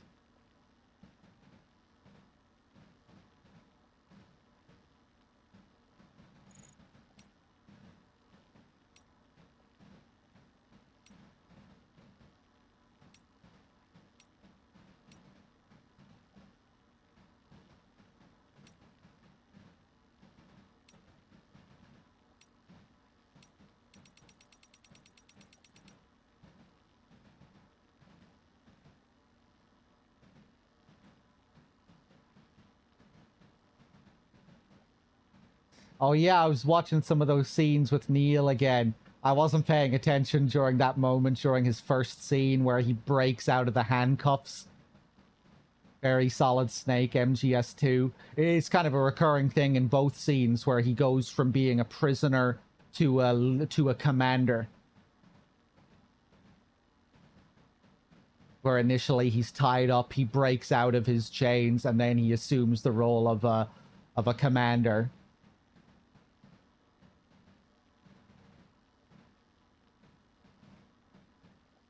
But yeah, breaking out of the cuffs. Very MGS2 Snake. A real, what's the word? A very symbolic scene in MGS2 as well. You know, it was supposed to represent Snake not being chained to his fate, breaking free from his fate in the first game, whereas Raiden was left alone. Still doomed to carry out his role.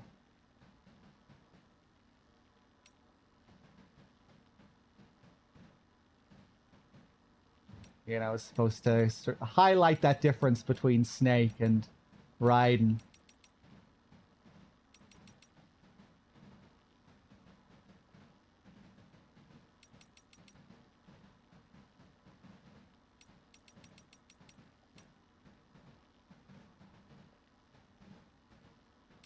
Really cool scene in that second sequence where he's gagged with the bandana and gets submerged underwater.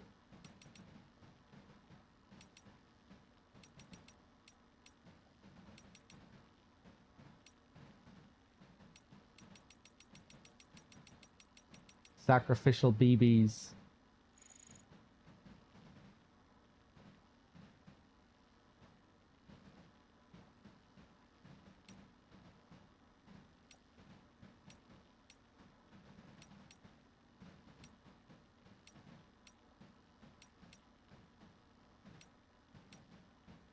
Bum, ba-dum, ba-dum. The Strange Realm. Yes, I wanted to look at this again.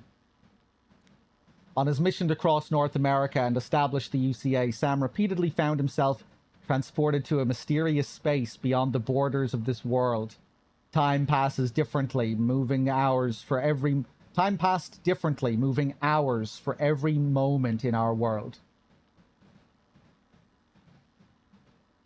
Making me think of Tomorrow and the tar that's inside her. Rapidly aging whatever it touches, her having the ability to rapidly age.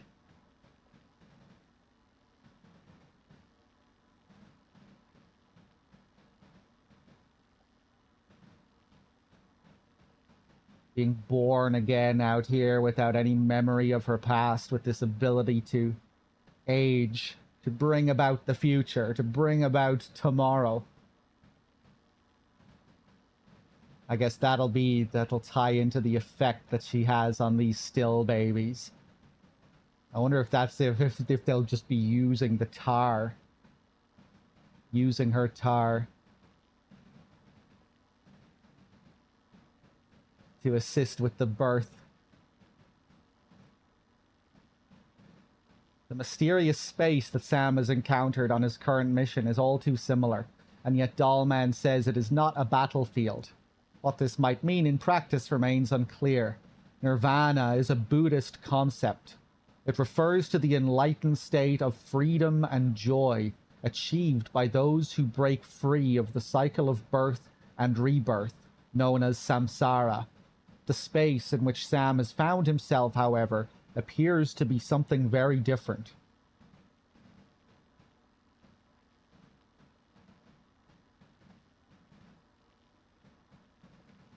Again, it's making me think of this recurring thing with Neil breaking out of this, breaking out of his chains.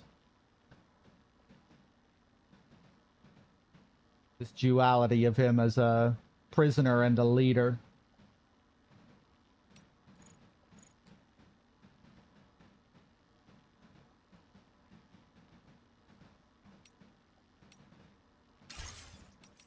Speaking of that as well, I was kind of thinking of something similar with Lauren's pictures here. I bet these are going to be relevant to the story as well. I've put all the illustrations up in my shelter. I've really enjoyed this, Sam. Not just the illustrations. Like, it's in the initial message. They're all separate works, but they form a story when looked at as a whole. I really hope you like them. The final picture here looking very yin-yang.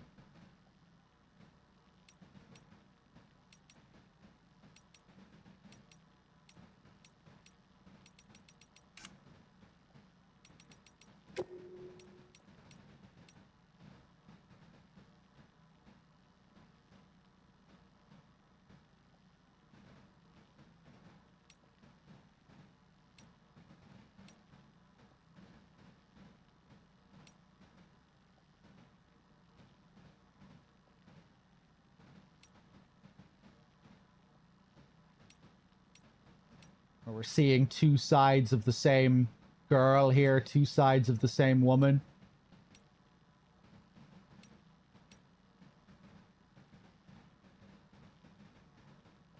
The bird, the crow, and the deer.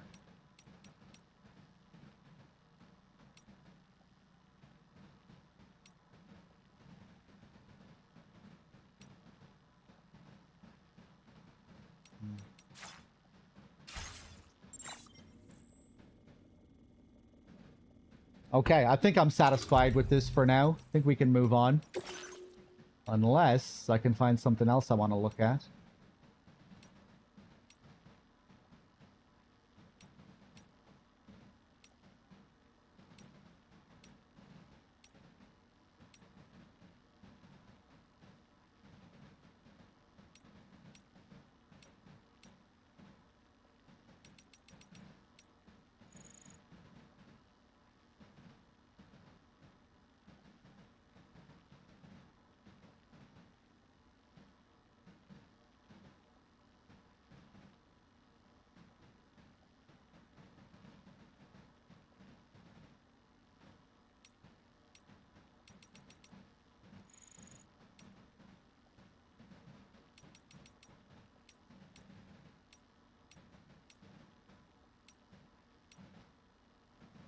Hey, Billy, how's it going?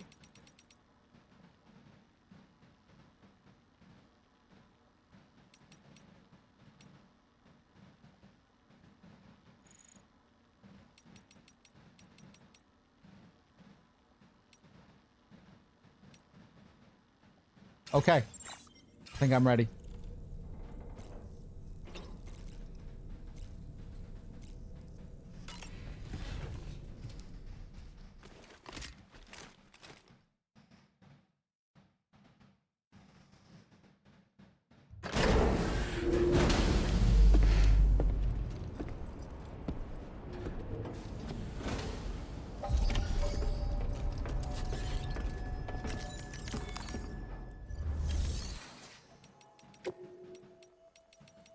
Getting over you.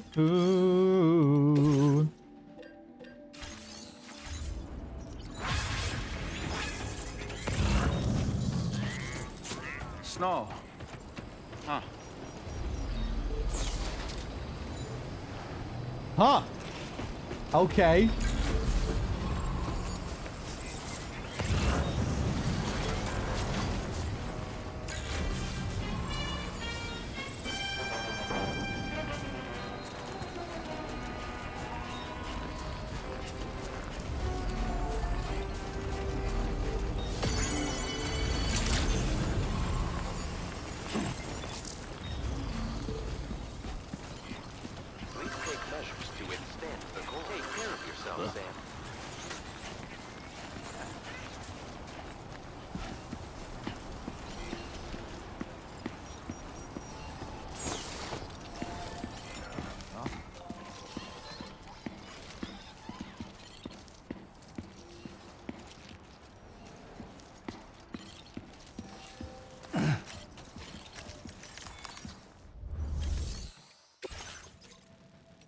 Loads of stuff to do here.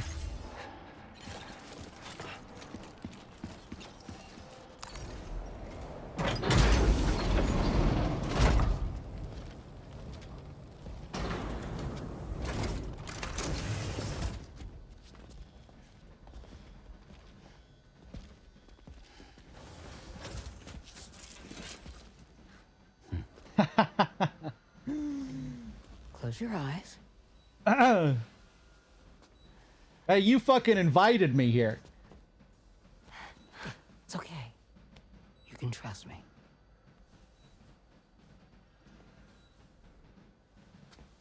I wouldn't let her anywhere near me with those chiral hands.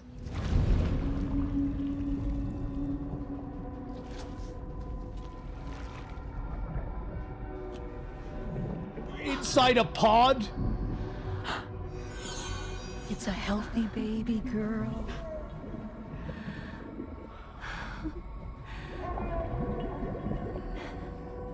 She's beautiful. She certainly is.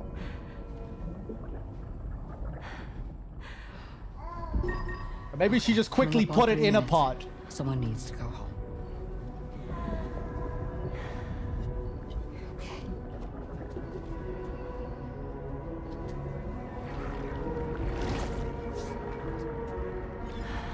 Okay, she did. Really looked like she just pulled a fucking pod out of her body the first time. Are those waves? Yes, they are.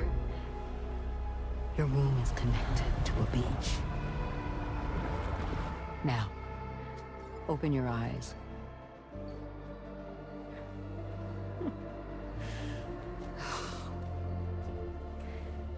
Rainy, the child you're carrying is not dead.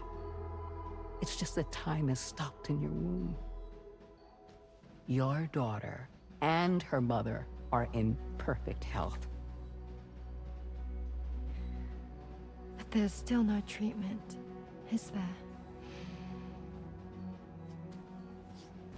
When the balance between our world and the beach is finally restored, you will give birth. There's nothing to worry about.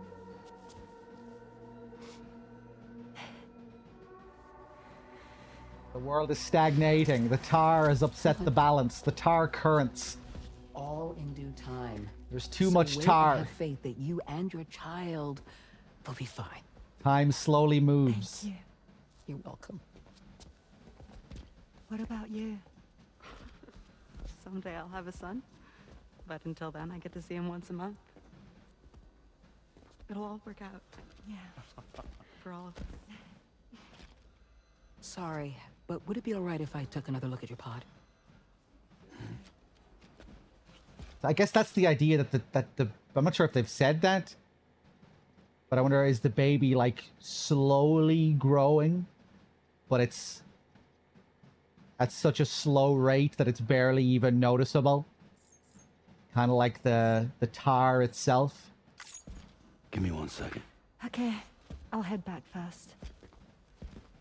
The thing is, when I did my examination on your pod, I got the strangest feeling. The BB in that pod was there far longer than any typical BB. I'd like to check your pod's production number. All right. If it's an official model, it'll have one inscribed on it. I can tell you right now, there's no number written on it. No, it wouldn't be on the outside. It would be inscribed on the inner wall. Now, you can't open a pod without endangering the BB's life, but... This is going to tie into the whole thing with Doll Man. People possessing objects.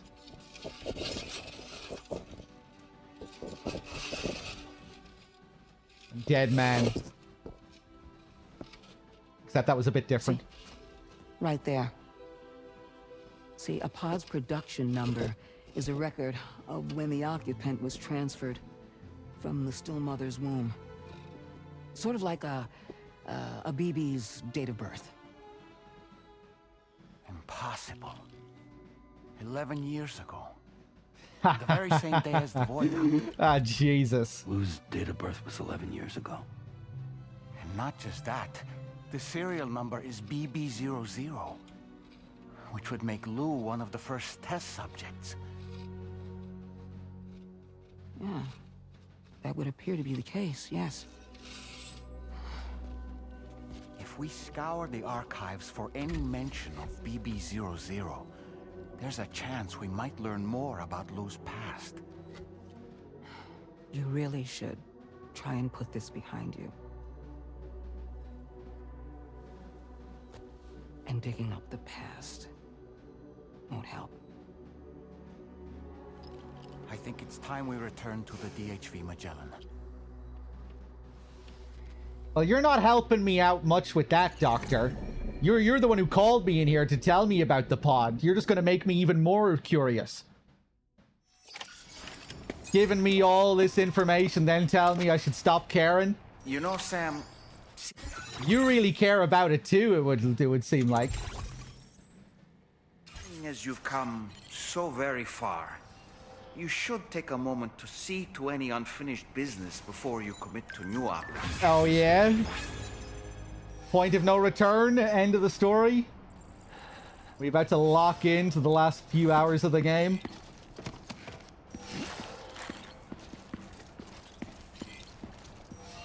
Solid Snake fucked my wife. And had my child. And then I became his stepdad. Lou is Solid Snake's child.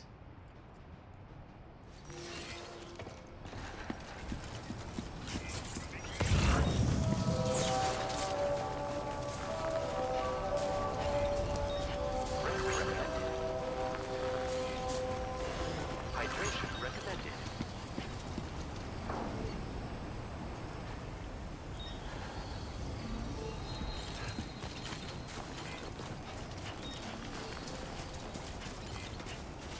Nah, it's not going to be as simple as that. There are going to be more twists related to Neil and Lucy. And this whole triangle.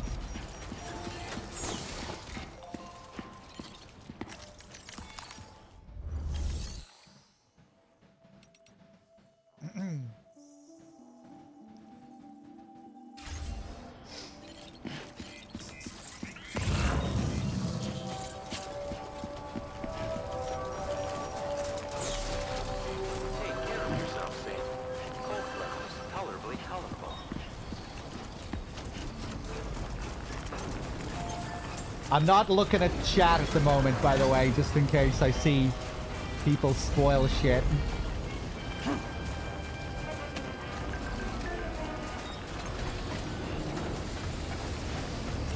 Being a bit more careful when I'm talking about this stuff. You know, I'm talking about Lou and Neil and these mysteries relating to all these characters. Neil, Lou, Tomorrow. The whole thing with the babies. So forgive me if I'm missing any comments. I'm just being careful.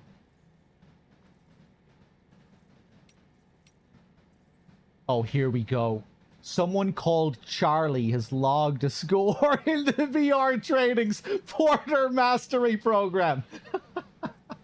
Do you think this was Hartman's doing? Wait, so when Hartman was getting those high scores, it was Deadman? That's hilarious. Deadman was Deadman using... He was playing video games inside Hartman's body during his 3 minutes of off time. That's so funny. If that's what was happening. That has to be what was happening. So when Deadman was running out of super secret Bridges info to look into, he would just play some games in VR instead. Quickly use Hartman's body for 3 minutes and do some VR.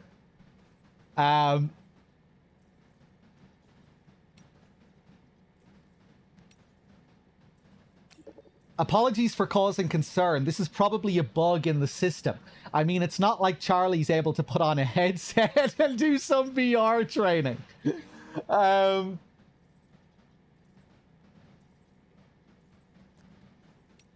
I mean, for all I know, maybe he is capable of doing this.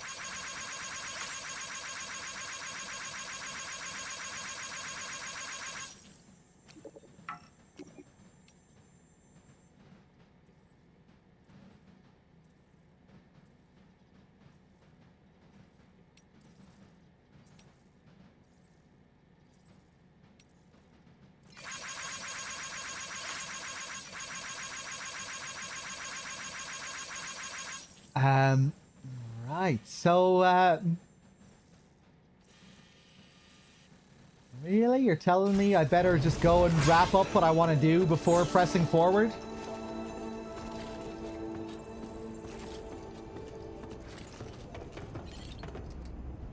Okay, I'm gonna ask a question here. All I want is a yes or no answer to this question. Will the next main order... After I finish the next main order, will I be locked out of doing everything else in the game? Yes or no?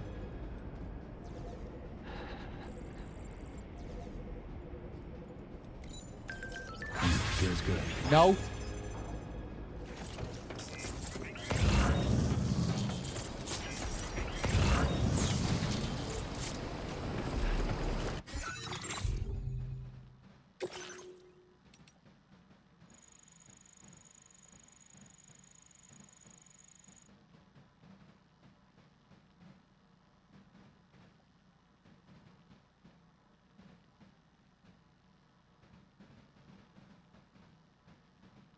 Lou's pod is inscribed with the date on which Sam and Lucy were caught in a void out 11 years ago. The serial number written inside it is BB00.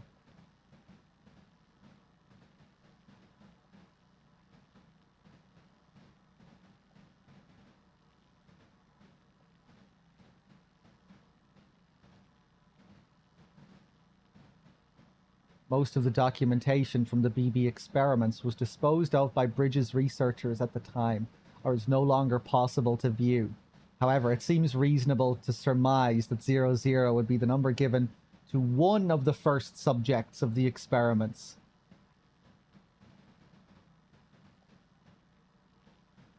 And yet, they took place before Lou was even born.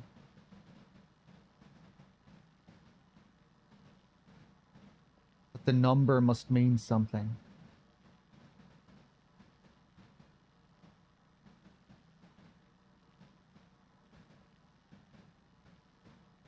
Yeah, I was just gonna say.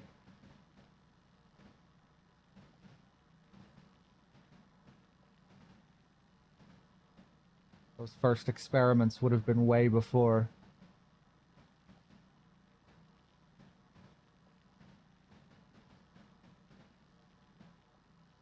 Sam being the first experiment.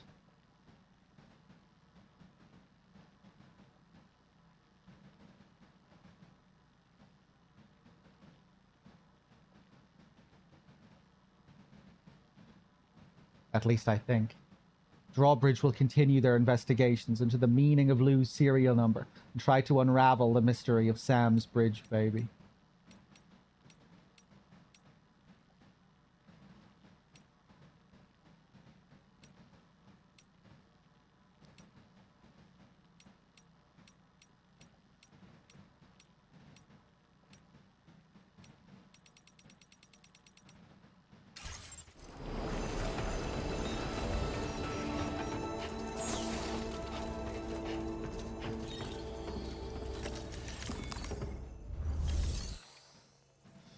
Okay, what do I want to do next?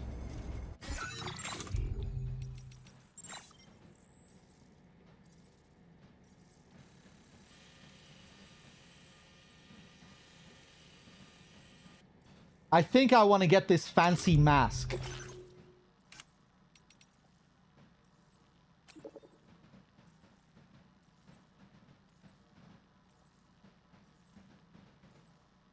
There's some cargo addressed to me that I'd like you to fetch. I don't mind which cargo you bring me first.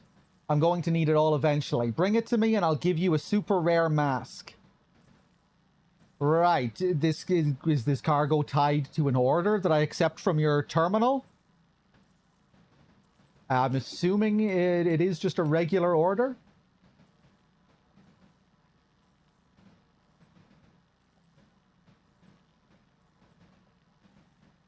Oh, he's telling me about the hot spring here. I guess this is if you don't find it earlier yourself. The hydrologist. I dug that hot spring. I don't believe it. Someone created that? Well, in that case, thank you very much.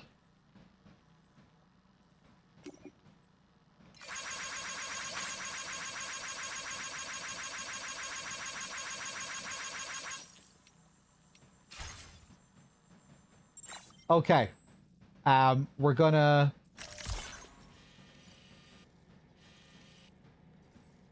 We're gonna go back to the adventure. Wappa wappa wappa wappa.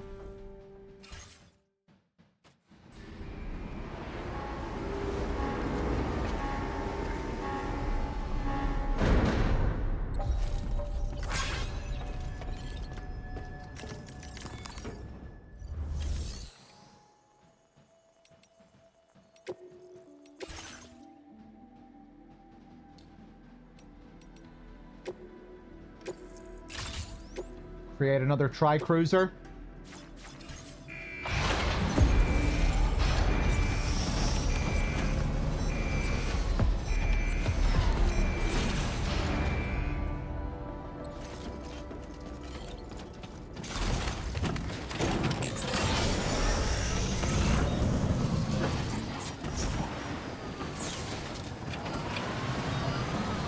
Okay, we might create a few more zip lines here.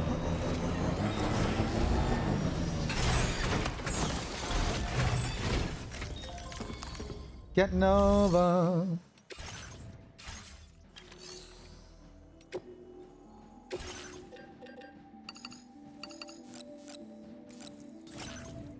Holo grenades, sneaking boots. Yeah, sure.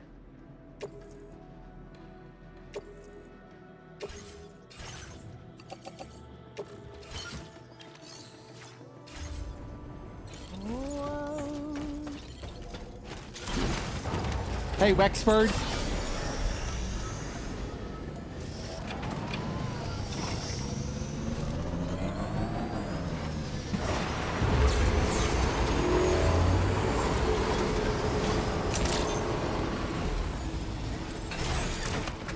Okay, let's see what this guy wants.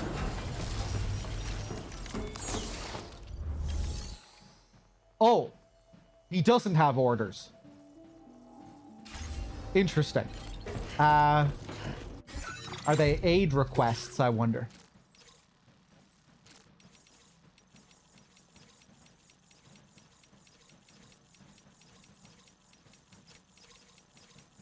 No.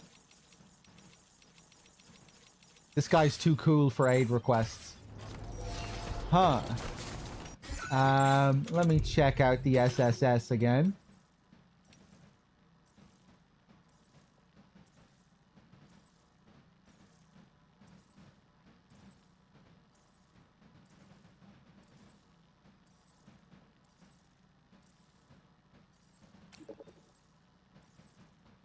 There's some cargo addressed to me that I'd like you to fetch.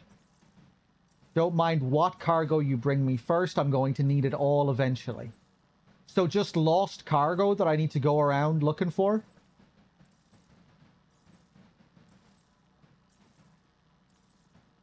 Okay.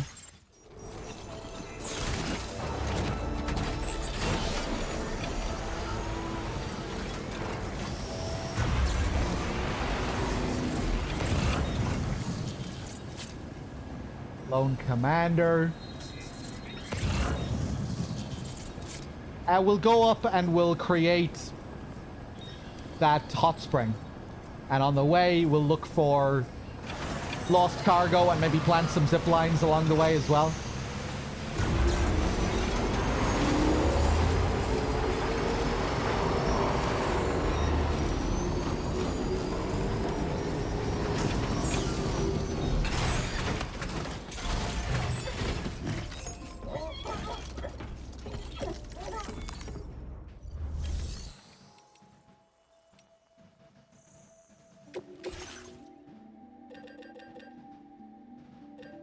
Oh yeah, the oxygen mask as well.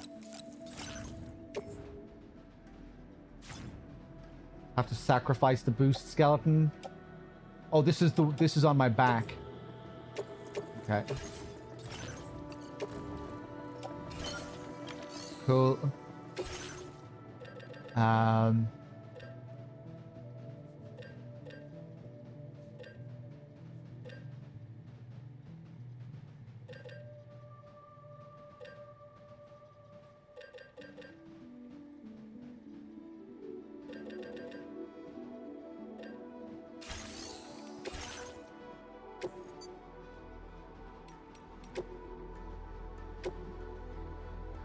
Yeah, stick some batteries on this. Oof. I have to recycle all my PCCs. Man, we have no materials here on the Magellan. We could do with refueling here.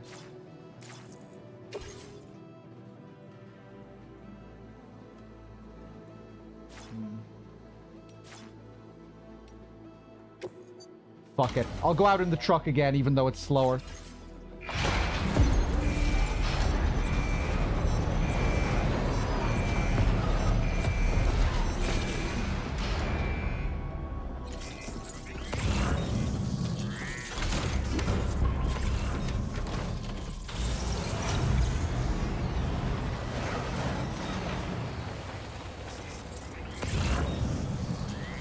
Hey, there's something for the adventurer.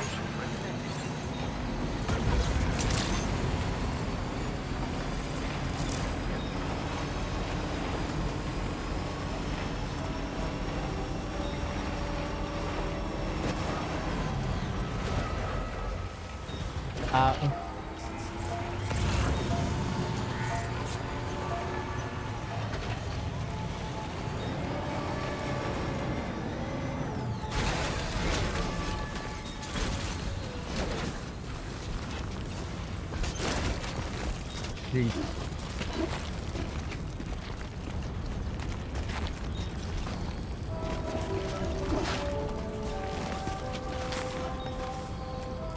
I could have chosen a better path here. Ooh, damn. Nice jump there, Sam.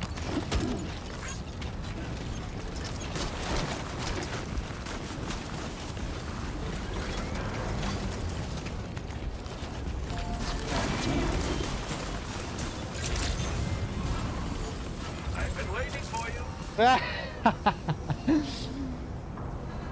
He's up on his son's shoulders.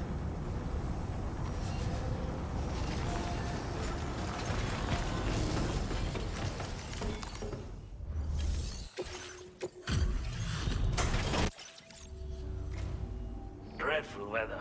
Sorry you had to deal with it. Right, about those orders.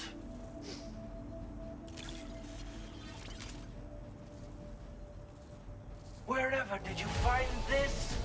You're the best. It's been gnawing at me for some time now. Yeah, he's the Triple R director, right? I still haven't seen that film. Now displaying your current Porter grade. I've been thinking of giving you this gift. Perhaps you'll find it useful.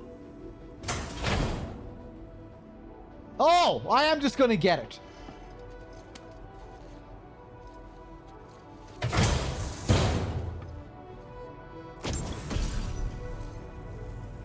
An unusual mask discovered by the adventurer in the snowy mountains. It has an otherworldly air to it. When the adventurer saw the mask, he was reminded of Mount Yote in Japan and named it accordingly. Blocks direct and reflected sunlight. Okay, so no more sunburns? You're much too kind. Take care. Thank you for your help, my friend. I've just finished preparations for my next journey. Would you like to come along? Ah, but you're a terribly busy man, I'm sure. Let us both do our very best. Until we meet again. Order completed. Well done.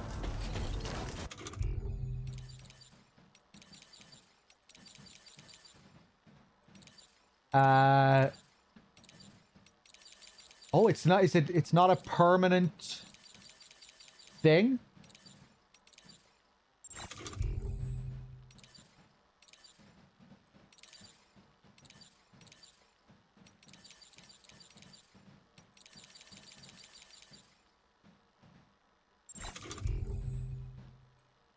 Oh, is it in glass? Ah, yes, yes, I see.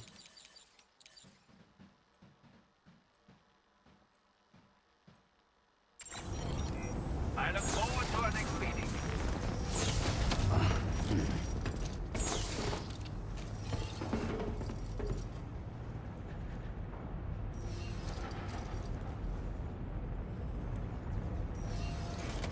Cool.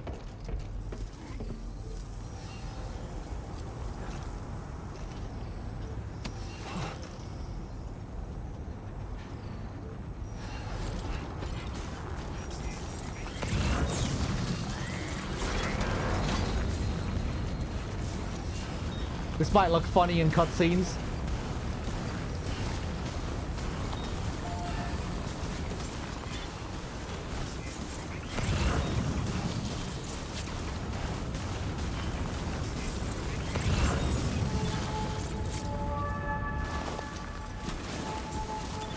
Kind of a weird way to get this gift from him.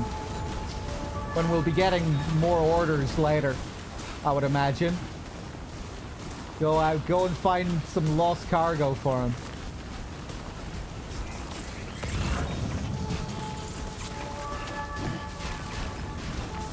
Oh yeah, we could combine it with the hat.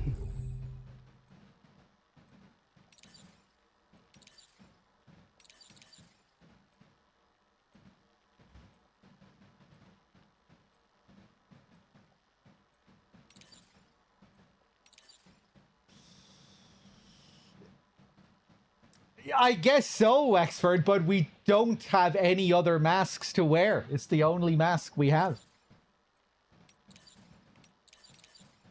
I think caps make a difference to the sunlight as well.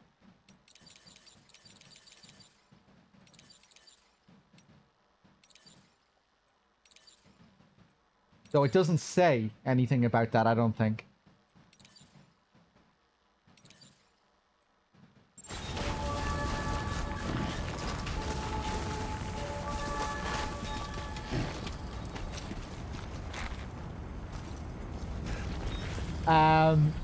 There was something I wanted to do.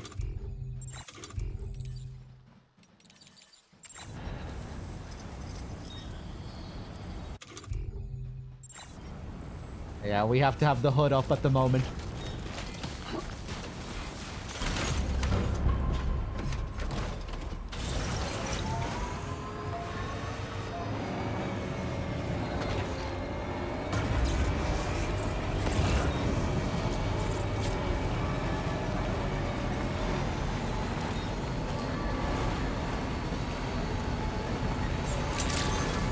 The hood is probably going to have to come down once in order to get the pecos going. Hold on. Ooh, look at those fancy gloves. There we go.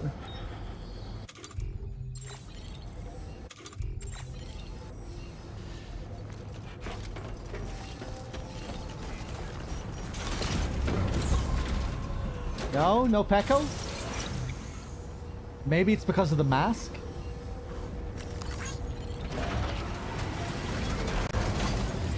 Gotcha. Yeah, sure thing. Thank you. Kindly.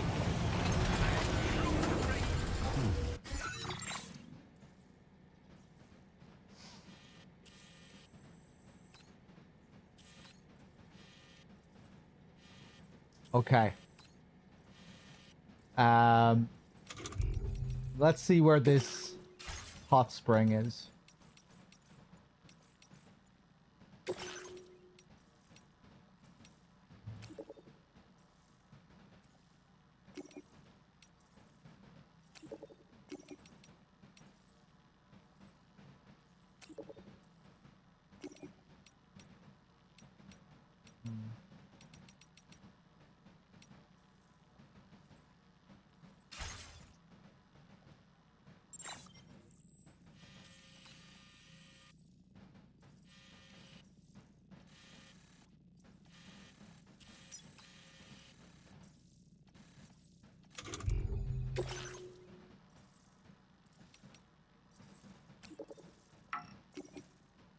Can anyone remember where I got that message that highlighted where the hot spring was around here. Thought it was in my SSS here.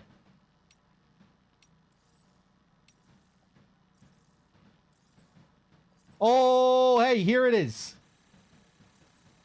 Right, it was highlighted along with the messenger's, or with the adventurer's request.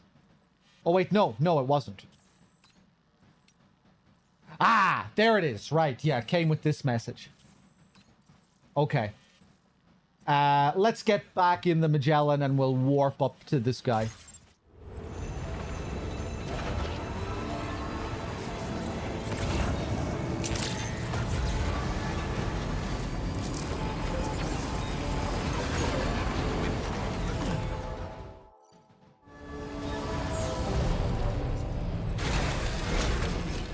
Okay.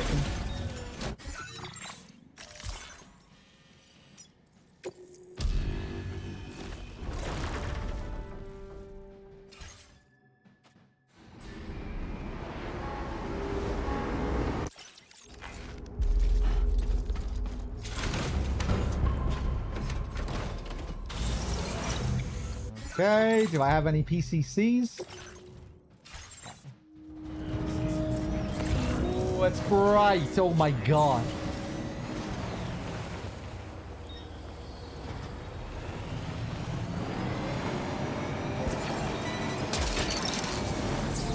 Snack.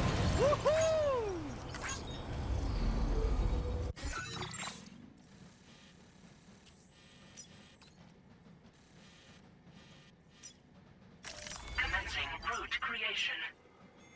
Delivery route finalized. Okay.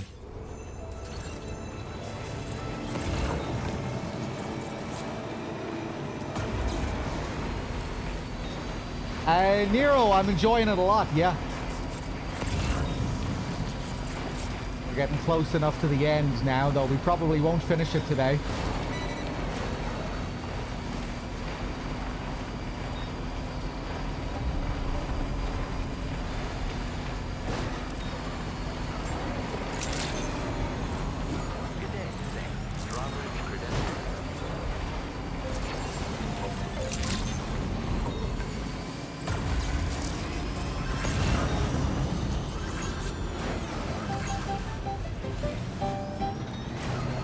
Okay, now let's find this hot spring.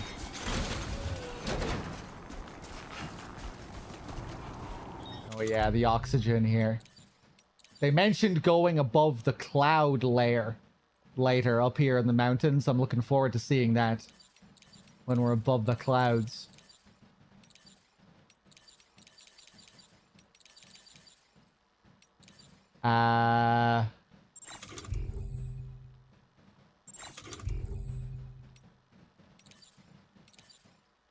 There we go. Nice.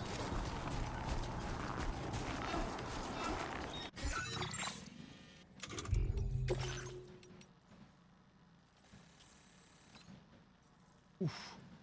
Okay. A little bit away here.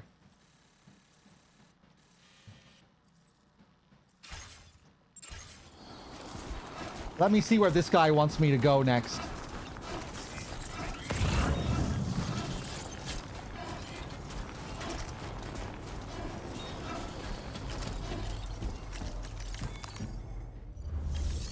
Jampadi with the 21 and the 19 streak. Thank you very much. I'm enjoying the game. I'm having fun.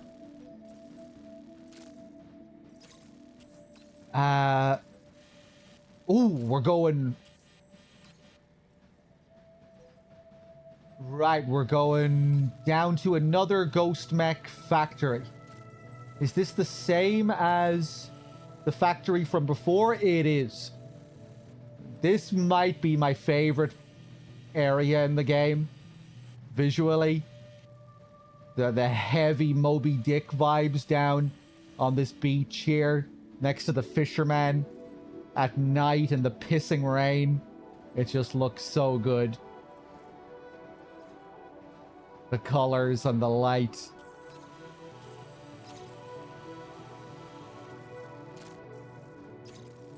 Okay. Hey, Panda.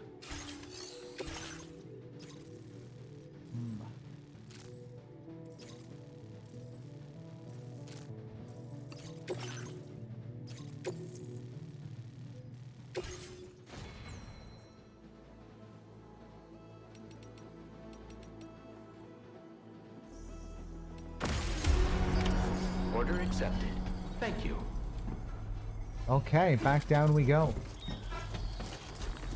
Does anyone know if I use the Magellan to fast travel closer to this location? Take care of yourself. Will that also fuck up my rank? Or does it only fuck up your rank if you take Magellan, if you take the cargo into the Magellan?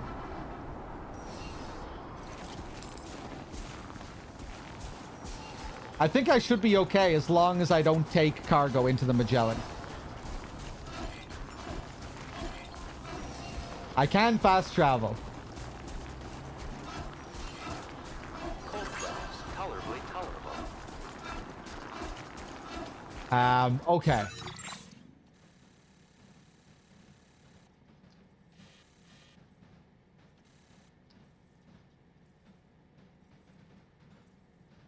I'm gonna go and get this hot spring first.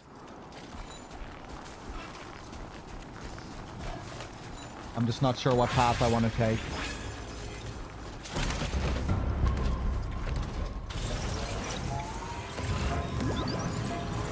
Oh dear Jesus. Right, easy does it now.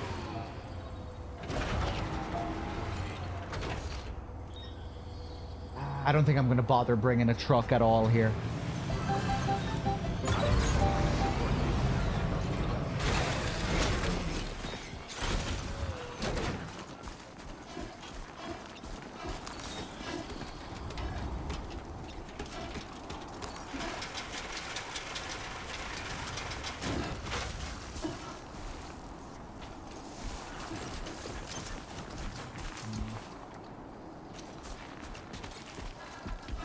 I know what I know what I'm gonna bring.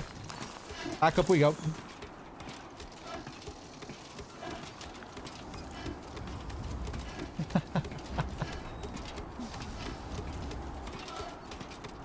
The eternal struggle of deciding what you want to bring.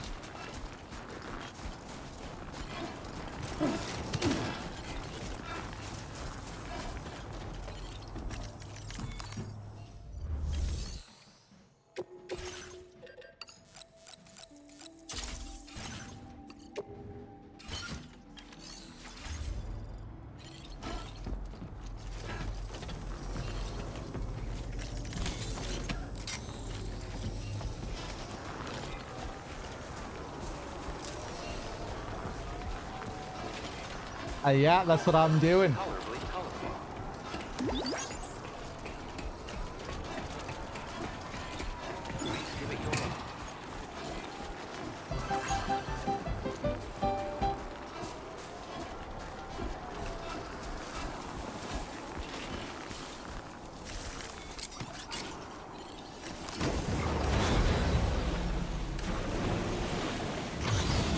Disengaging weapons restrictions.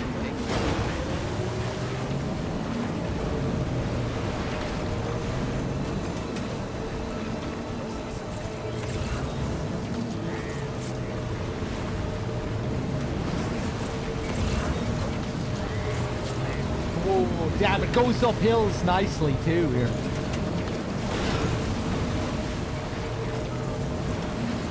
It's probably not going to go up here too easily though. Lost my momentum now. Yeah. Oh, hold on. No way. Oh my god, that's insane.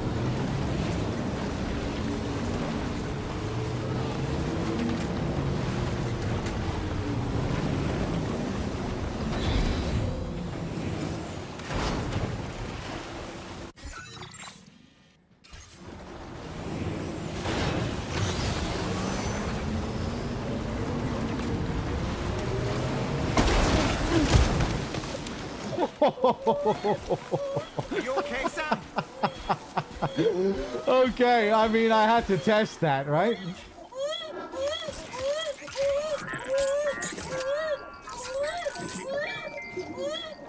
does have limits.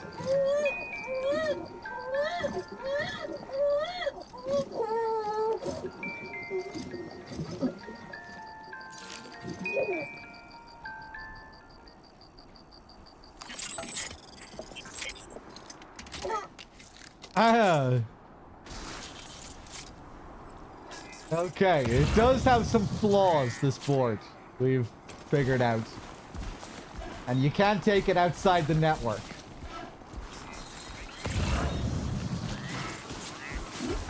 Now, I think we're close to this hot spring now, right?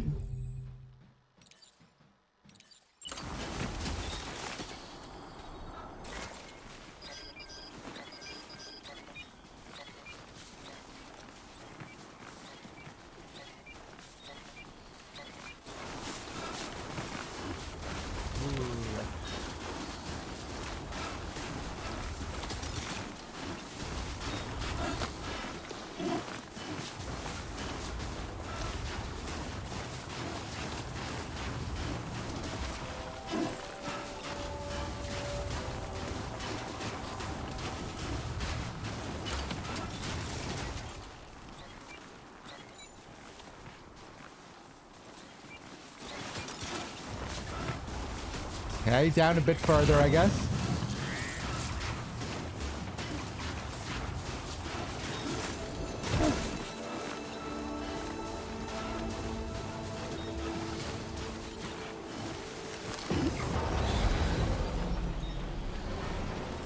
Nice, it's not completely busted. There are avalanches in the game. Yeah, I'm not sure to what extent.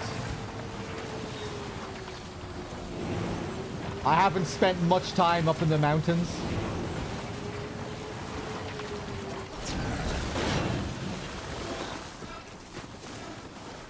We did have one which felt like a scripted kind of sequence. I'm assuming there will be more of them. But so far, from what I've gathered, the natural disasters in the game, they mainly hinder the structures that have been built, rather than your traversal. They do hinder your traversal to an extent, like the floods, but they're not like a major problem. Where the problem is it is the structures that they damage, which you'll then be incentivized to repair. Unlike DS1 as well, the degradation of structures is tied to the whole community. So if one bridge falls apart, it falls apart for everyone on the server.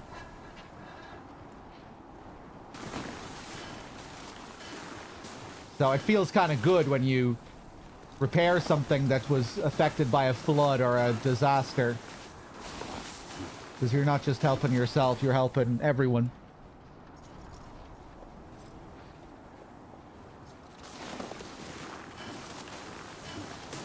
Oh, it's Mabus's zipline here. Cheers, Mabus. Thanks, Connie. Thanks for the help. Thanks, Connie. Oh.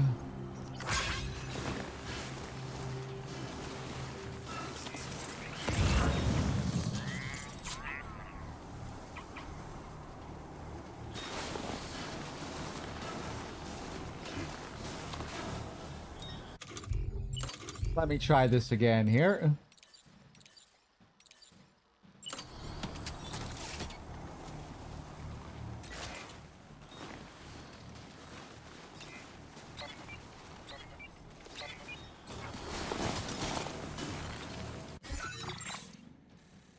I think I have to go all the way over here.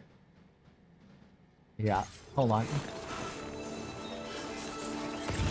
Let's see if I can bring the board on a zip line. I don't think I can.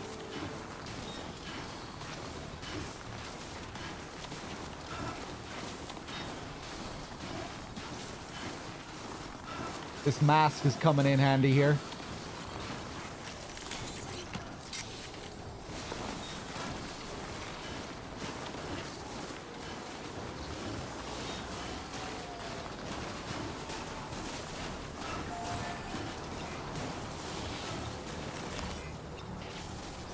Oh. Fuck.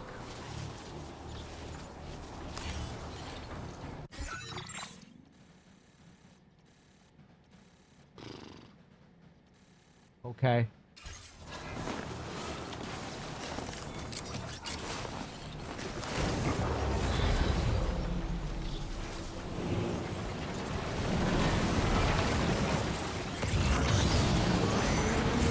Oh, nice. At least we can still get some good use out of this.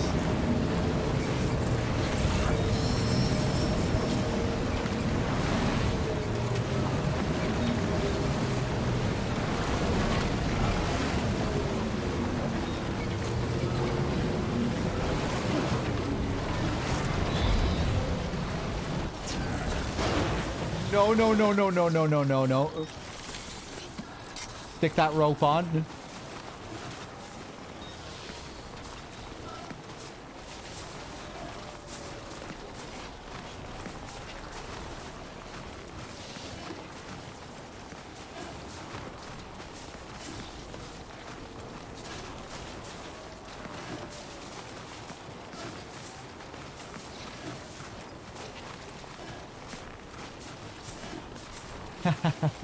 I like the way the climbing animation looks here with the gloves. Looks a bit different to the first game.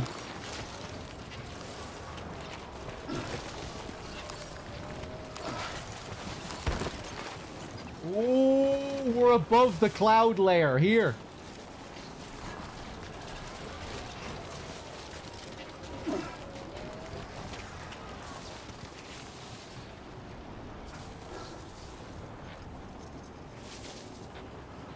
Cool.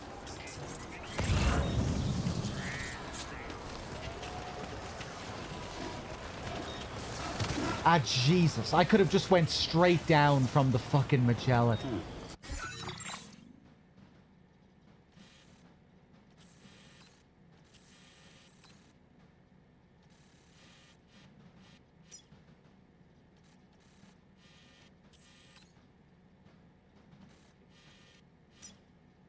I had to come here anyway.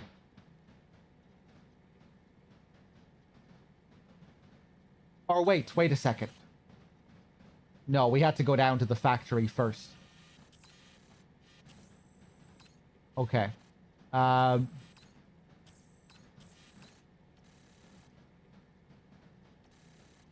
Maybe we'll set up some zip lines here so we don't have to do as much work next time getting up here.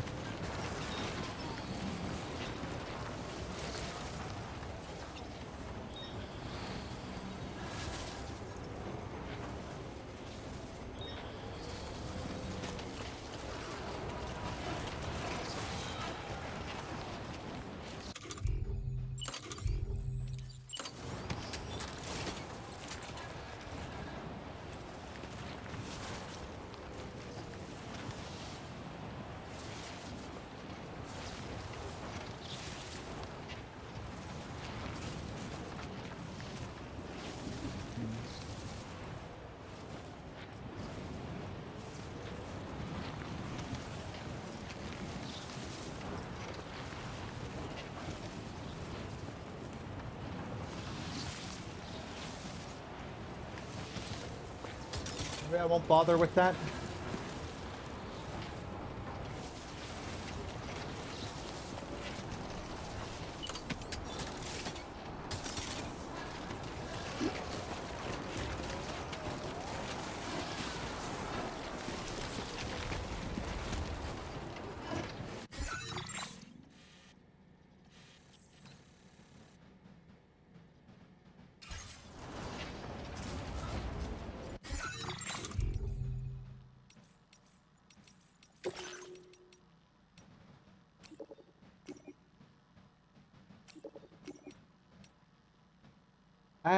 Oh no, it was, yeah, it was down that way where I was searching. I just didn't go far enough.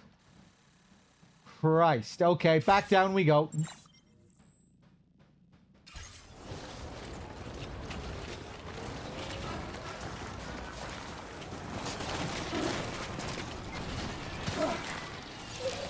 Jesus. Okay, somehow we didn't fall there.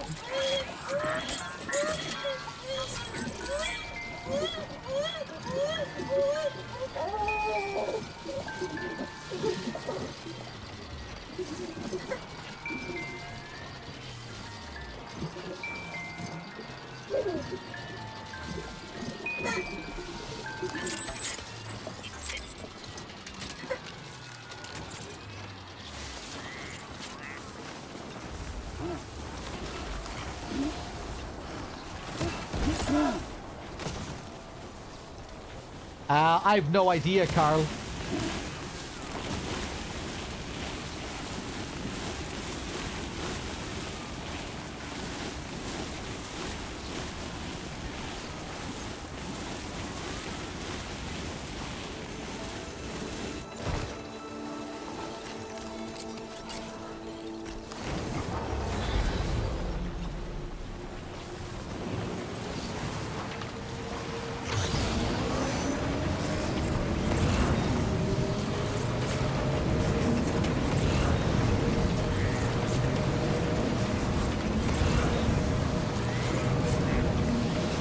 I really should have just drawn her out.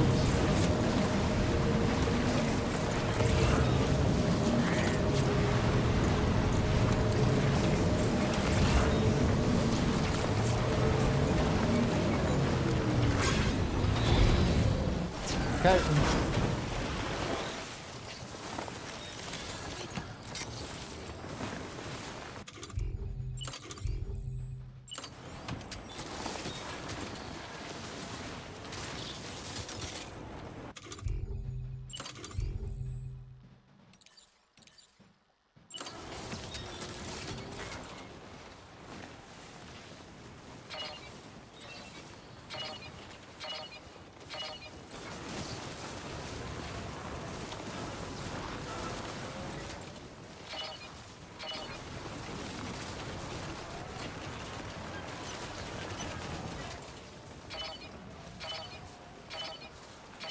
There we go.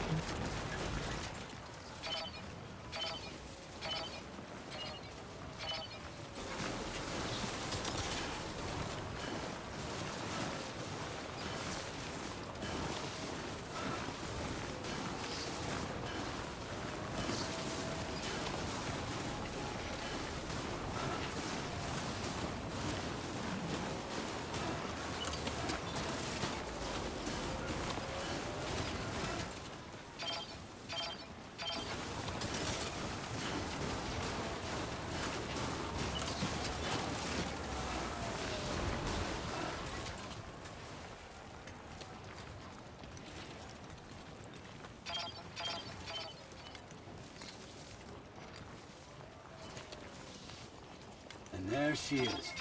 Hey! Let there be water.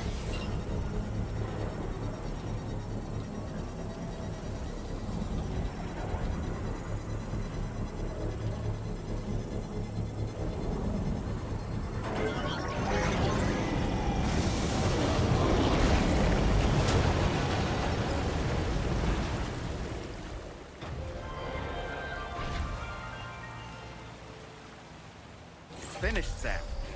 It looks like it would be very refreshing. We should let the hydrologist know at once. Clairvoyant spring. Okay, let's detach.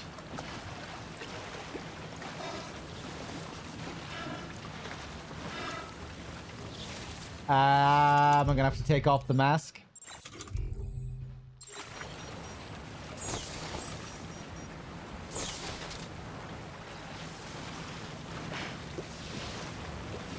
Or maybe it's the time fall.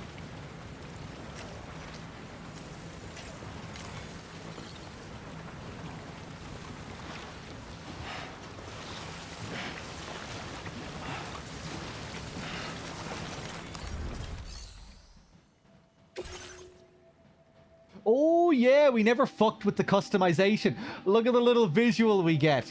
Look at his expression.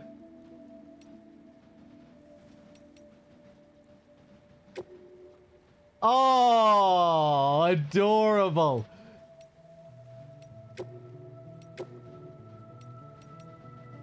We have a third option as well, which we haven't unlocked yet.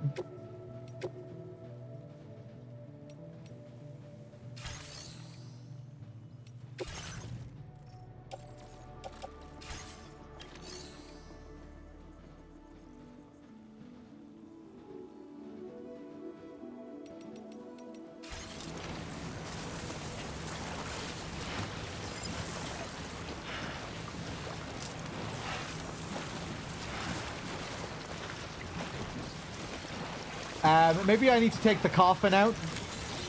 Let's get a move on.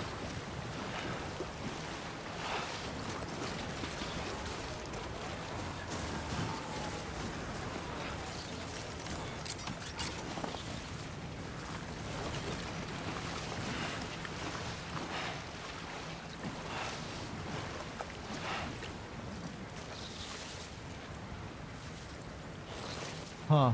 Yeah, I guess it is the snow.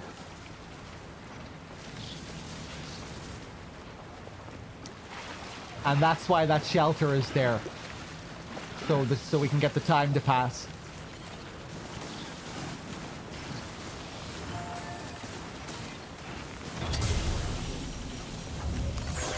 This one's for you.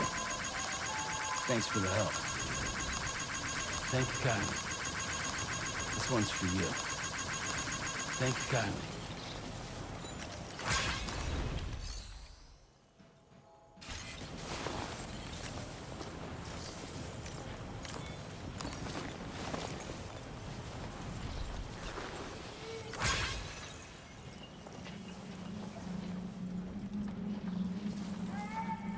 Oh, or maybe you can't do that in DS2.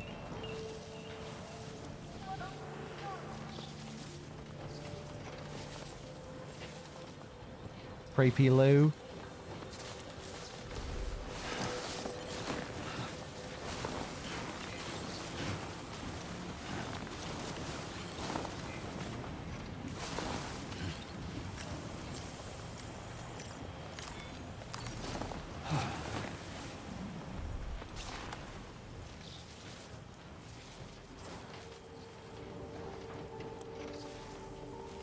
Yes, sometimes you don't get the Wood Kid theme. Sometimes you'll get different themes. I think it might be dependent on area. I don't think I've heard the Wood Kid theme when I rest inside someone's shelter. You know, beside a terminal.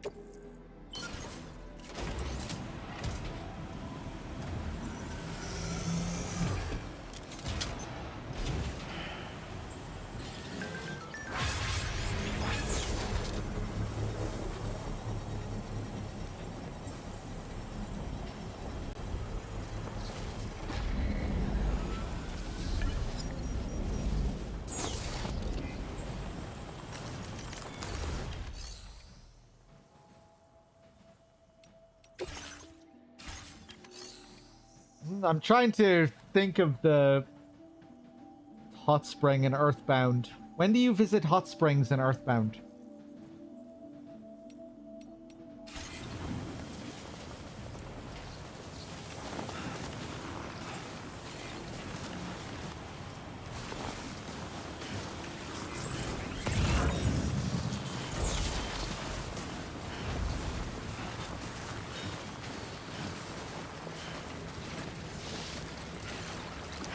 No!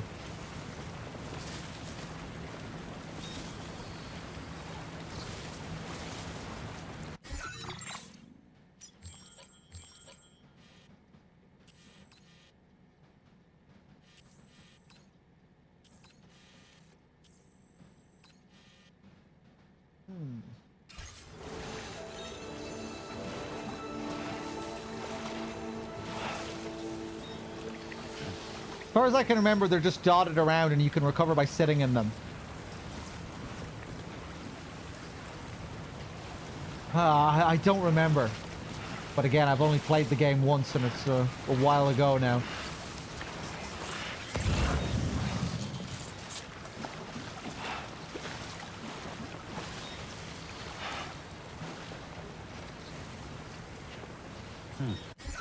Maybe the gloves?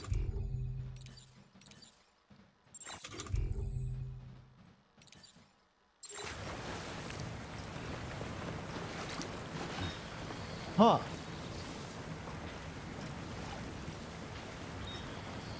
Heinous, I'll let you tell me. What's the deal with this bath? Why can't I bathe? Is it the...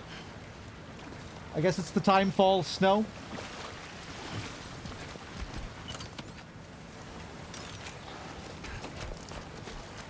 It's the timefall, it says when you try. I think it must be because I have tips turned off. It doesn't tell me when I try. Yeah.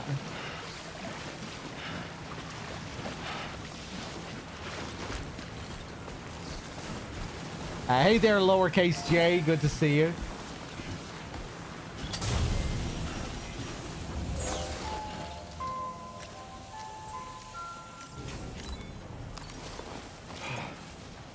If I could sit down normally here, I'd be able to let time pass.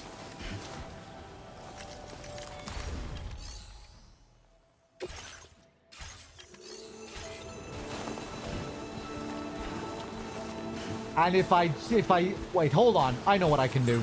Maybe.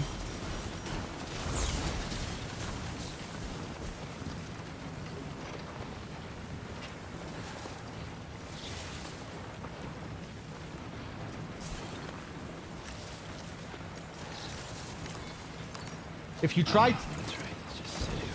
tried to sleep outside in these conditions in the first game, I think you'd void out. Or not void out, but you'd repatriate.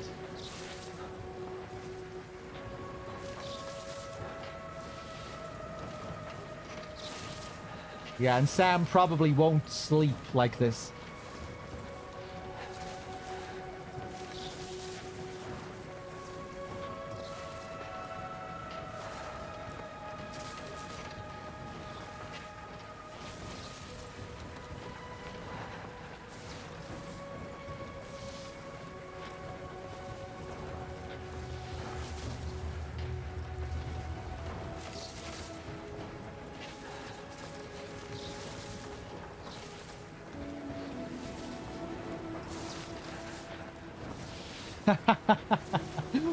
Tragic, right next to the hot spring, and we have to endure this shit.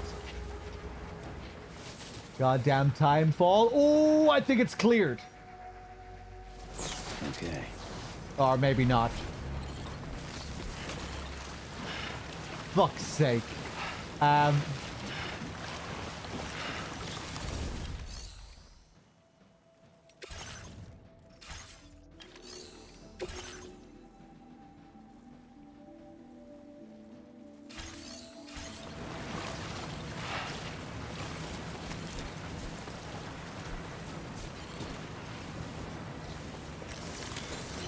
Let's get a move on.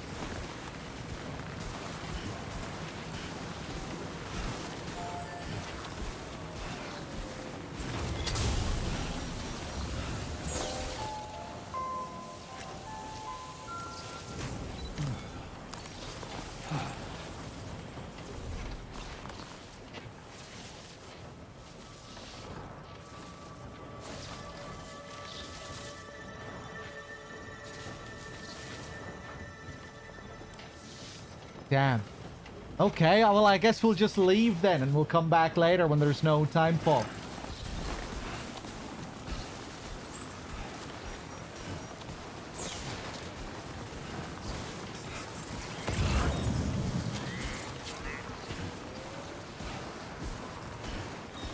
It's kind of tragic.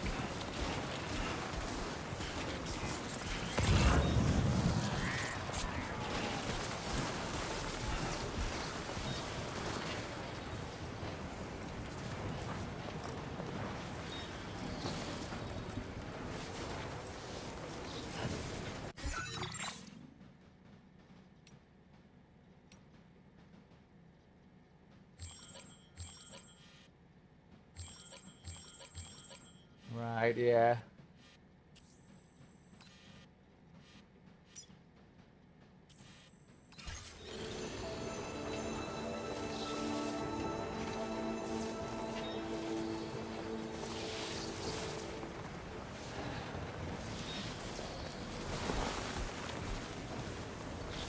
I thought it had stopped there for a moment.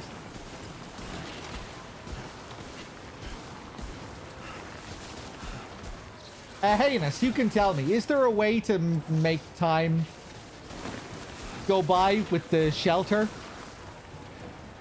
Seems like they got rid of that feature from the first game. Or yeah, do I need to be able to sit down fully? Yeah, when it's built on a slant like that, I think it just might not be possible.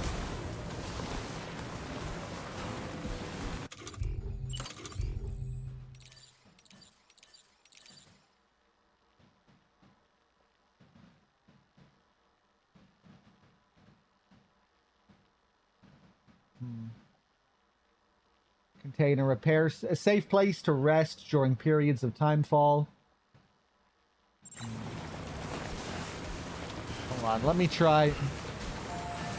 How do I feel about hints and Easter eggs? I don't want to be told about any Easter eggs.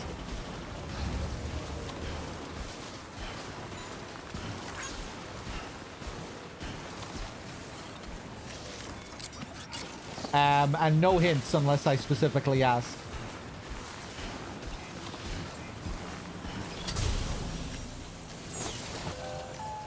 Let me try here on this slant. Nah, he's still only gonna kneel.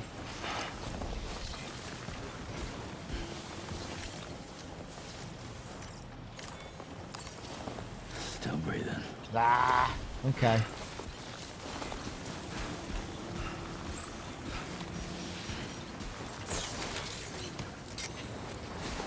Okay, let's try and build our own shelter a little bit further down.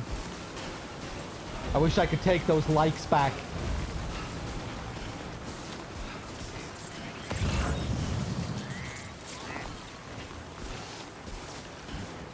This looks kind of flat here.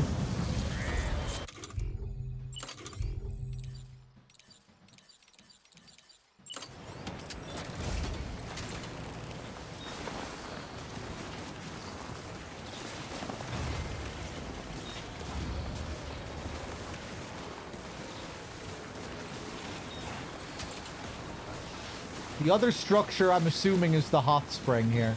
Come on, eyes open. Stay away.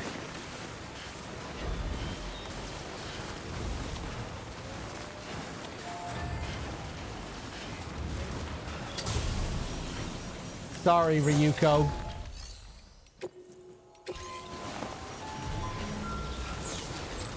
I upgraded it as well.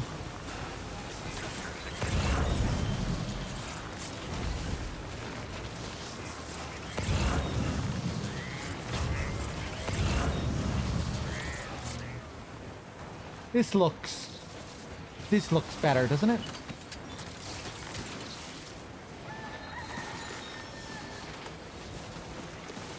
Yeah.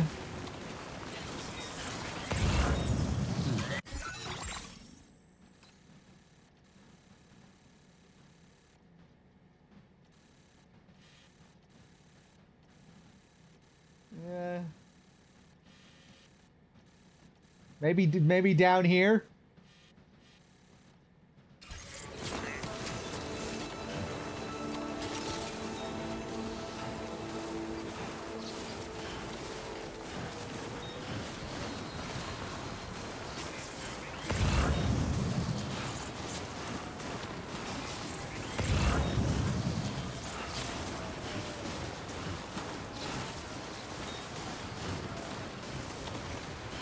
How many PCCs do I have? 3. Okay, hold on. We can afford to fuck it up here.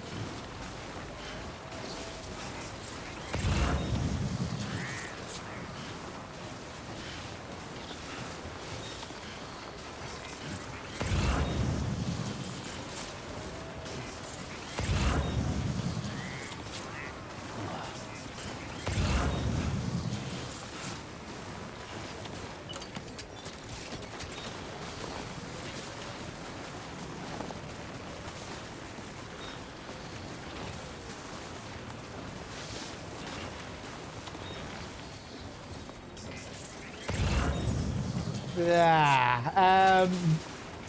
I think that'll be okay. Oh, right.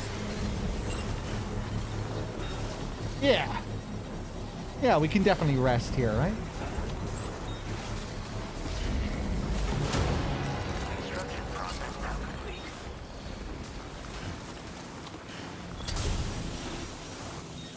Yeah. I was overthinking that. The other one was on a much higher slant.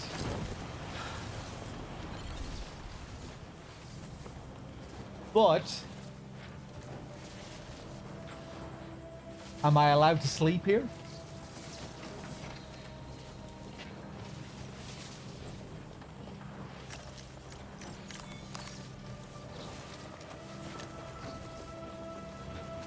Yeah, he's not taking out his body bag like he normally would, so this is a legit sleeping place.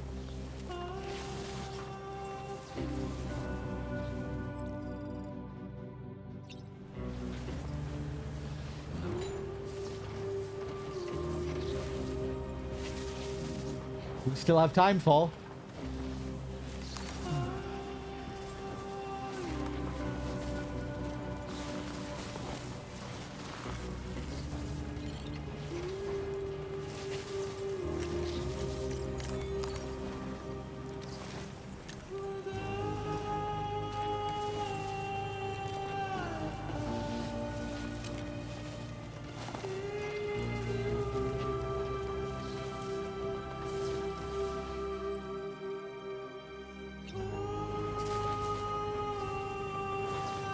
What the fuck, man? Am I ever gonna get to use this hot spring?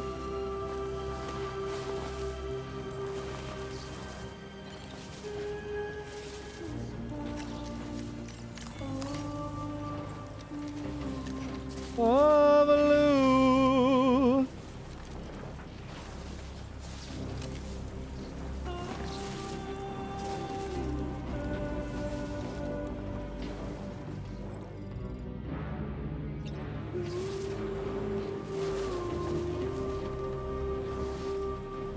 There's still time, Fault.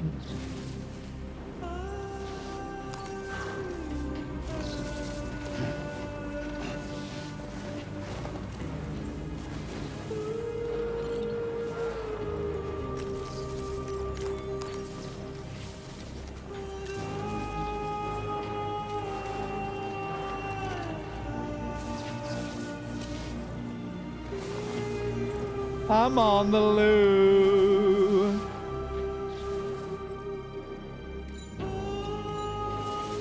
Multiple days are passing. And the time fall is not cleared. Oh, okay, I think it's clear. Jesus.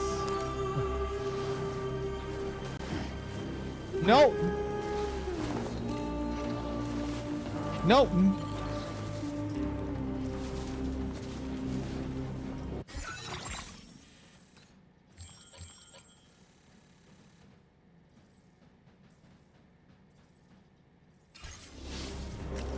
Right, I'm gonna sleep 2 more times. Well...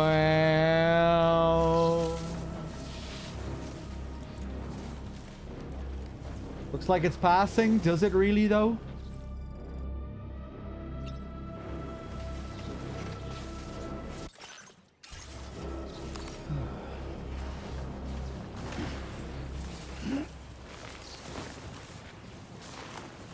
Place the shelter just on the edge of the spring? Why would that make a difference? Oh, I see what you mean. To actually cover me while I'm in there. I guess that's it. Maybe that's what the tutorial said.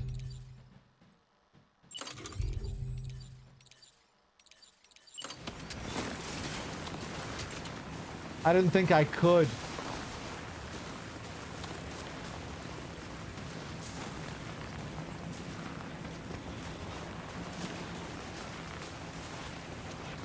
Right, let's turn the tips on and see what the tutorial says. Nah. Nah.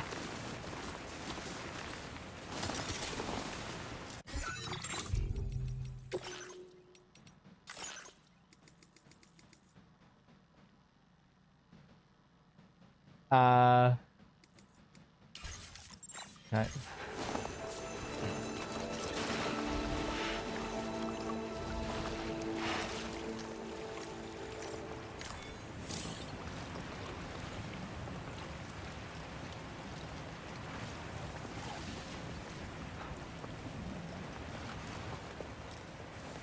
You can still climb in fully clothed to experience the restorative effects.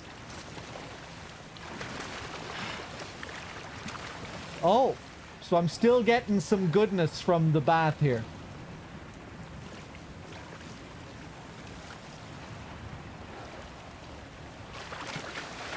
Oh, maybe we were just getting... Maybe some of the snow wasn't timefall snow?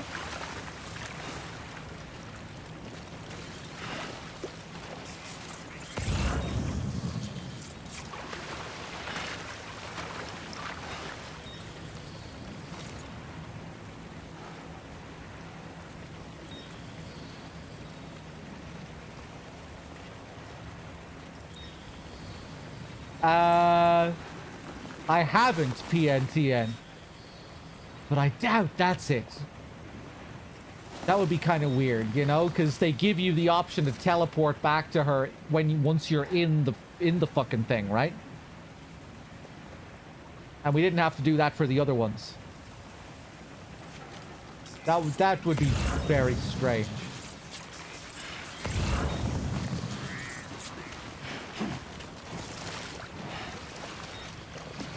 Have any of you guys bathed in this one here?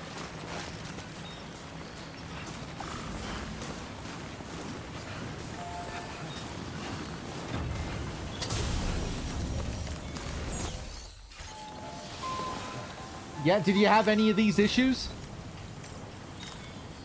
You just left and came back later?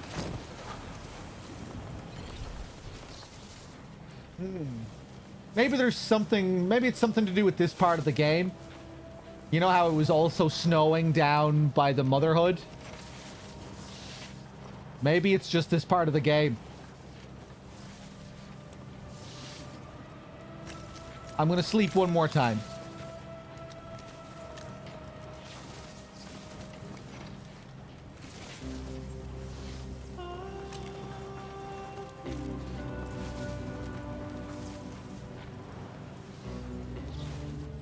Okay, one last time.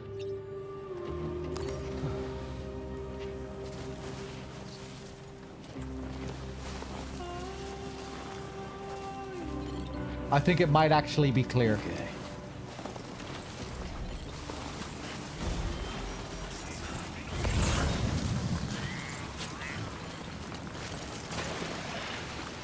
No.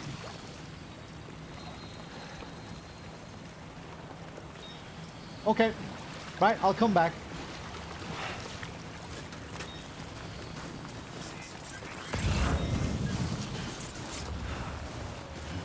It just felt wrong to walk away from the hot spring after I had built it. I was feeling determined. You know, we went on quite a trek as well. Took a few wrong turns along the way. So that doesn't feel good, not being able to use it.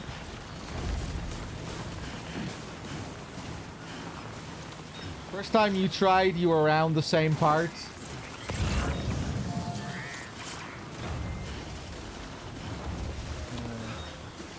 Yeah, maybe it's just this part of the game. Let's get a move on. Where the weather gets particularly bad.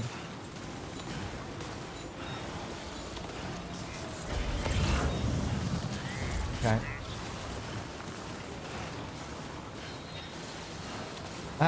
Now. Where the hell am I gonna go?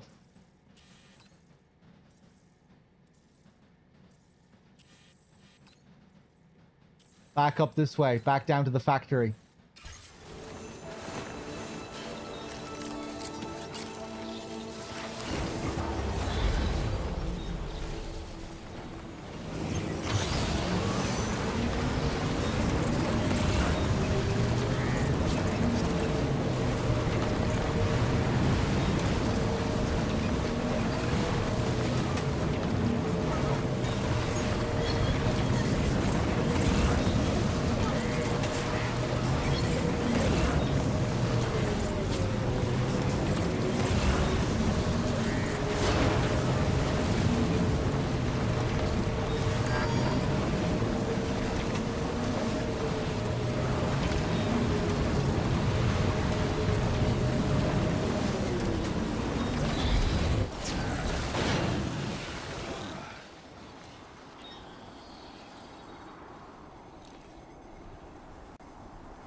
Fuck.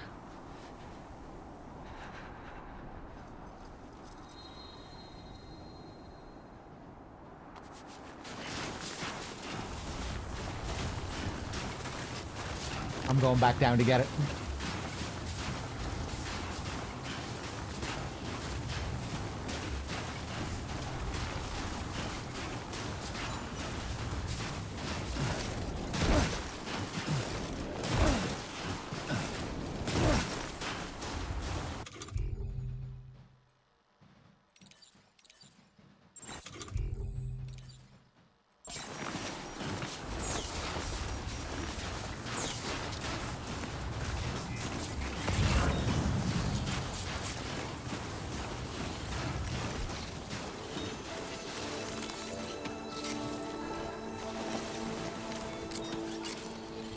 Back up we go.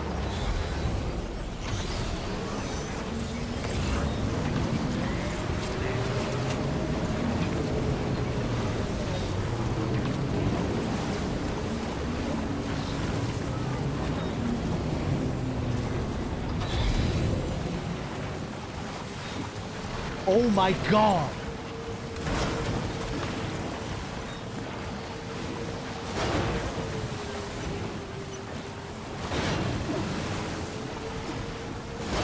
Pretty capable.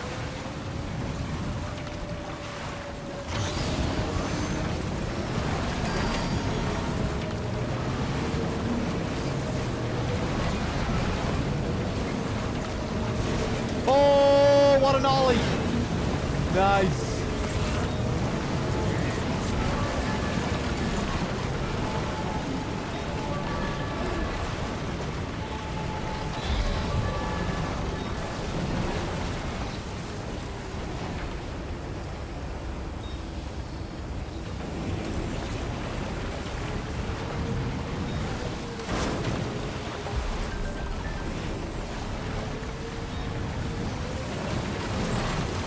Uh-oh, what happened?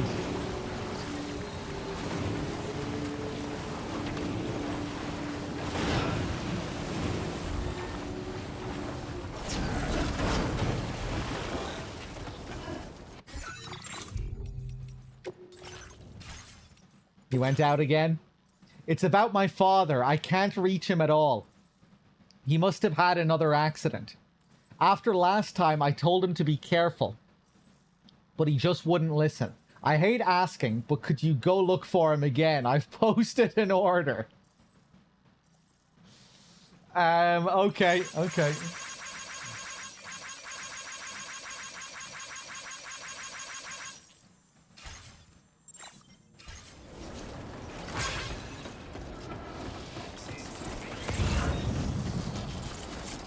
Hey, nice one, Connor. You treating yourself?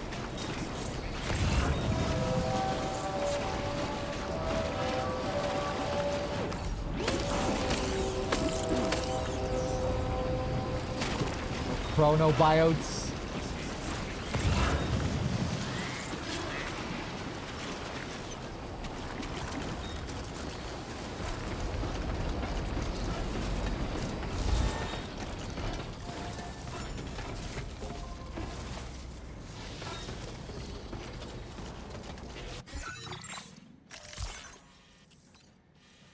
Okay, fuck it. Let's go rescue his dad again.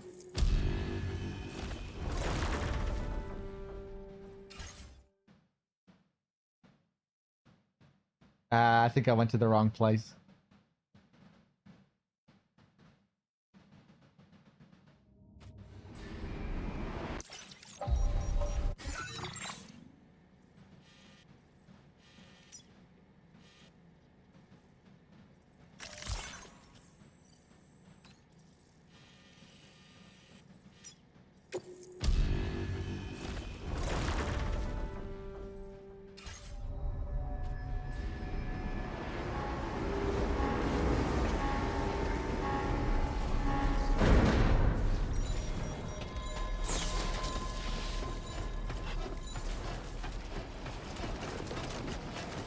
You heading off, QB? Good night. I thought maybe we'd be pressing forward with the main story non-stop today and maybe finishing the game. But Doesn't look like that's happening. Yeah, man. Look at the time fall here as well. Although there were places on the map where that weren't being affected. That area beside the hot spring is still being affected. Whoa. But yeah, look all around the map here.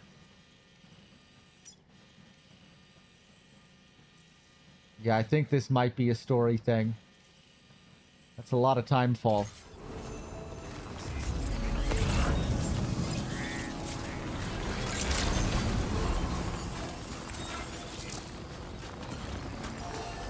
I barely scraped it. That's okay. I'm happy taking my time anyway. I'm glad that you could make it here. It's like I told you over the SSS. The old man's gone and done his disappearing act again. I'm especially worried since he was in BT territory when we lost contact. All I can do is sit tight and pray that nothing bad has happened. You see, we established a dedicated line of communications to ensure I never miss one of his calls. I have to monitor it at all times, so I might not always be available to receive you. I'm sorry I can't be of more help, but I fear you're the only one who can go out and find him. Check the sub order I posted on the delivery terminal here. Pick it up if you have the time. Please.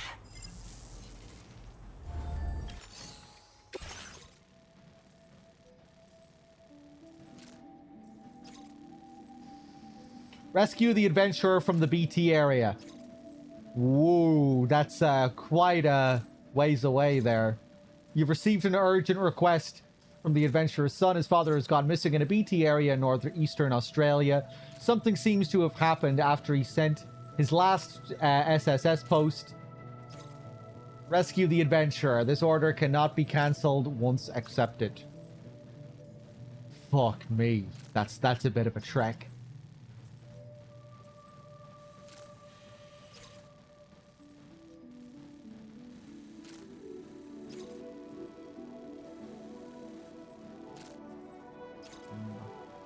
I'm not sure if I'm going to do that yet.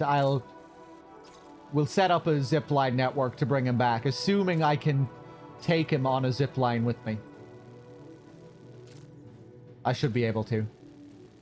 Yeah, I will.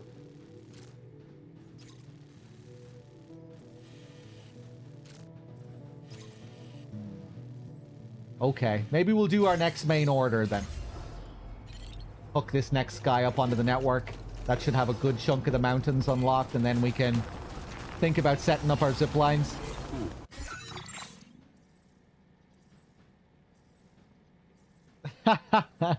Not for me, Wexford.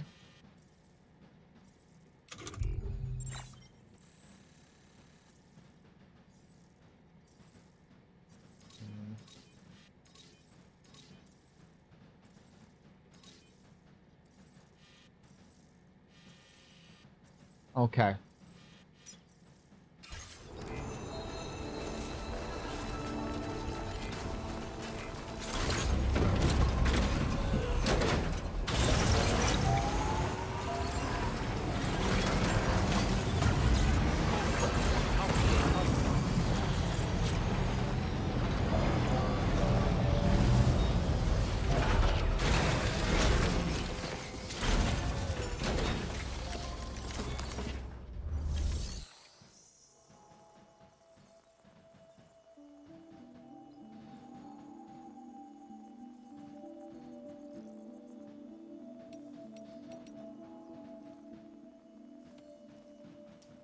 Did I have English did I have English TV growing up? No.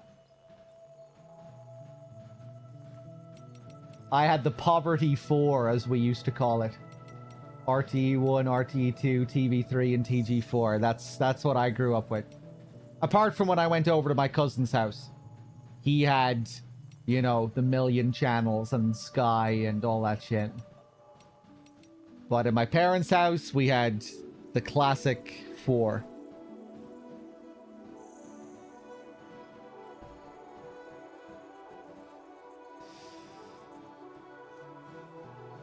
The Irish channels. I have no idea, Connor. It's TG4 have the good stuff now.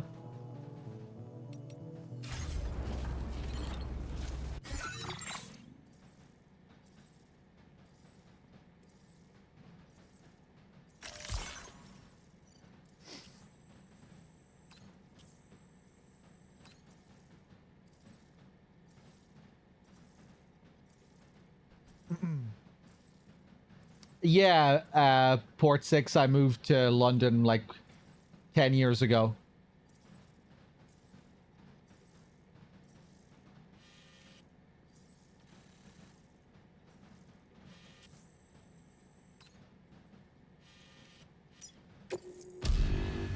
Okay, back down here. Back down to my favorite place.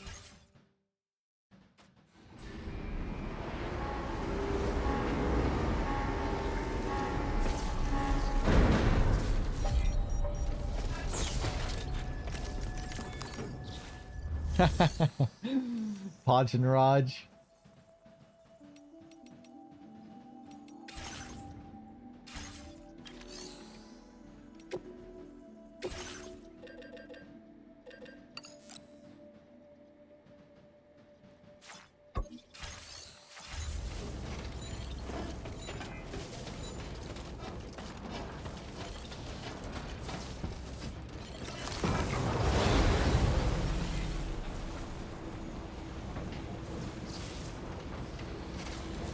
I missed out on finding Channel 5 and the variety of softcore porn on a Friday night. Oh, I'm sure I saw plenty of it over at my cousin's house.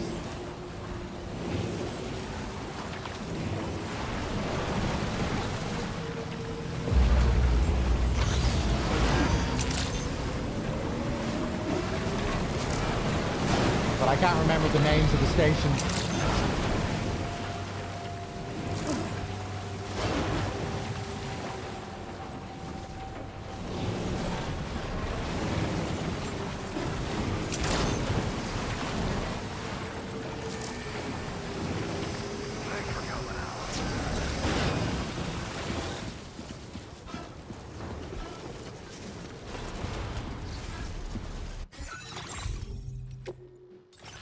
Let me see, how much juice is left in this? 81%.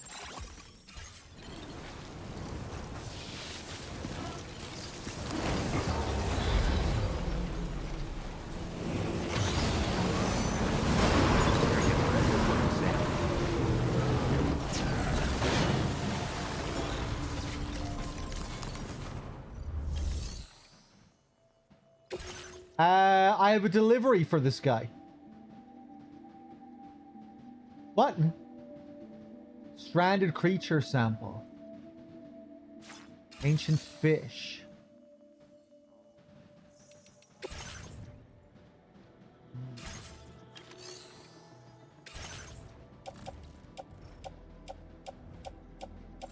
What?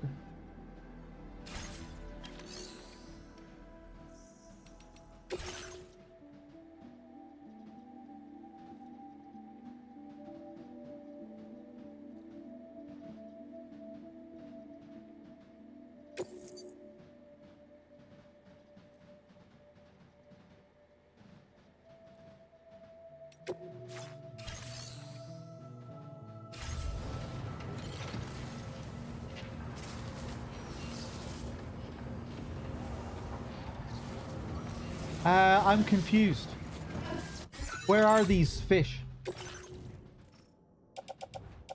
They're not on my body. They're not in the private locker.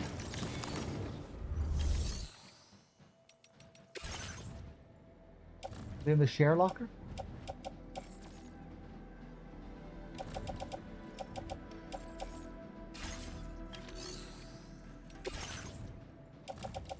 Ba-da-lam-bum-bum-bum.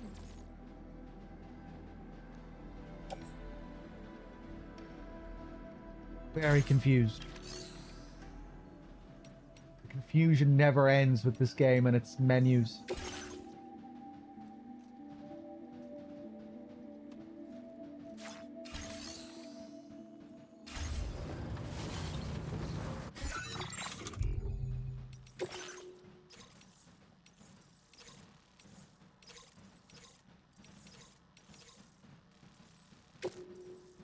Redeploy.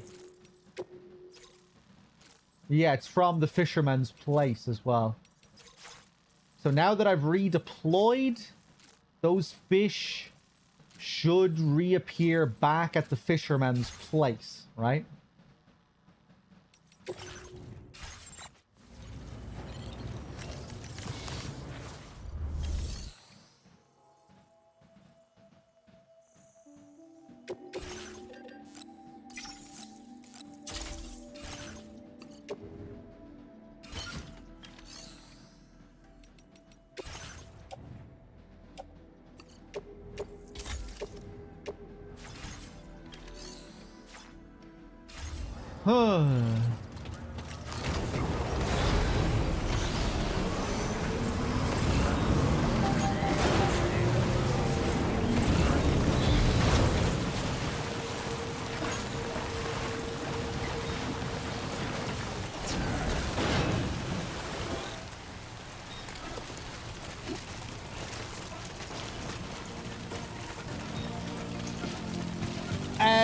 I don't know. You're going to have to make up your own mind on that, Grizzle. I can just tell you that I'm really enjoying it. I like it.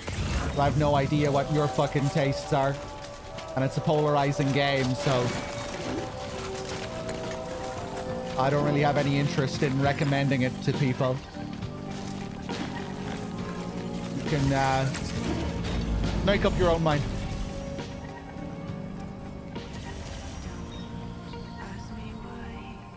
Okay, I'm gonna go back over to the fisherman. Feel that speed! I wonder what happened with this order last time.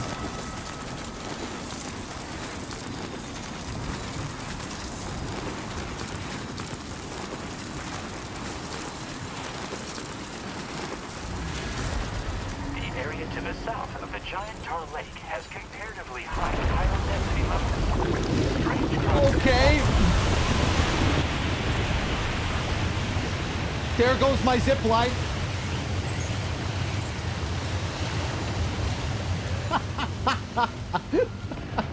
Cut that shit off. Fuck your tourist announcement.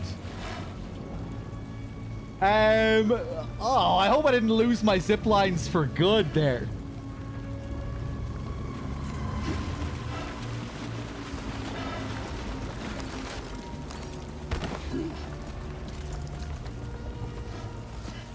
Okay.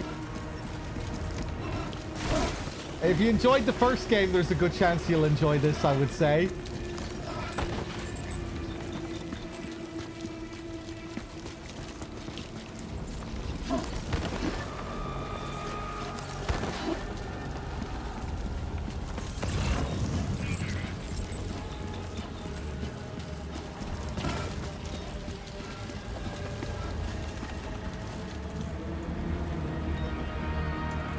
Okay, is the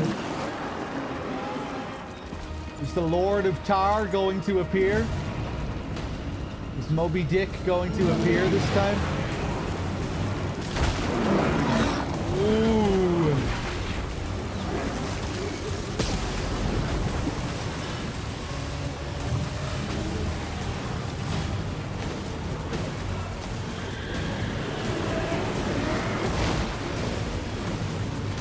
Okay, we got some kaiju battles going here.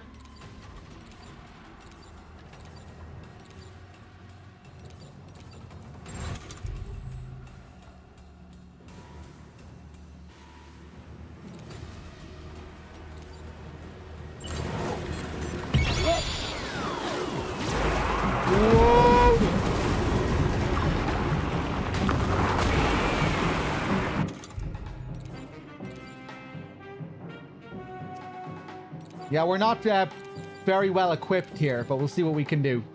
Let's go crazy with our fully automatic Mark 23.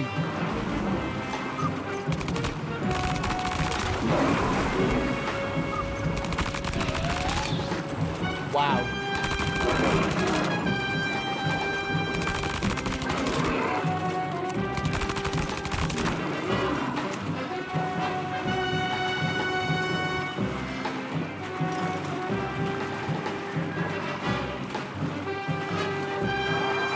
Oh, does he do an Ultraman pose as well? That's cool.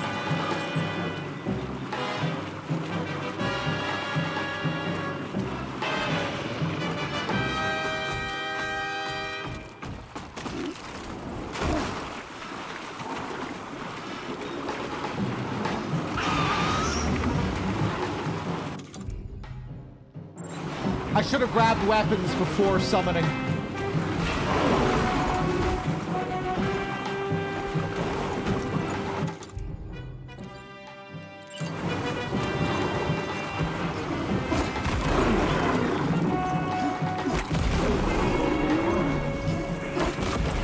I have no capture grenades either.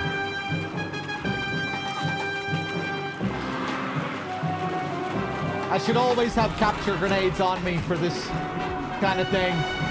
Wasn't expecting to get fights like this randomly here.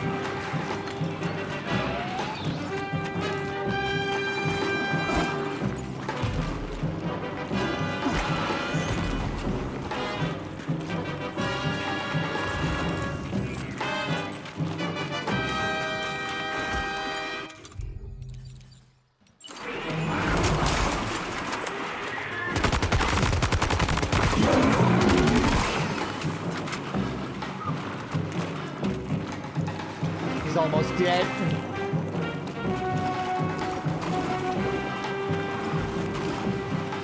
I seem to really struggle to get into the action when this happens. I guess because they can fly all over the map.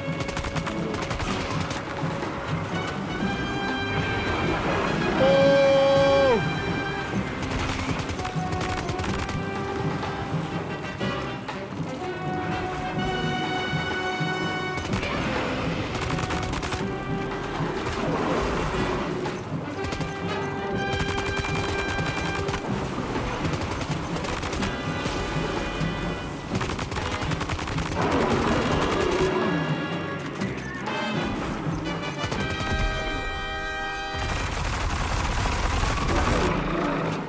Okay, I guess he's dead.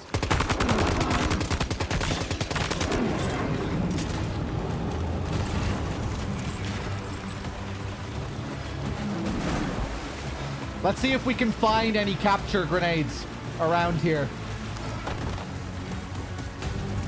I'm on chapter 9.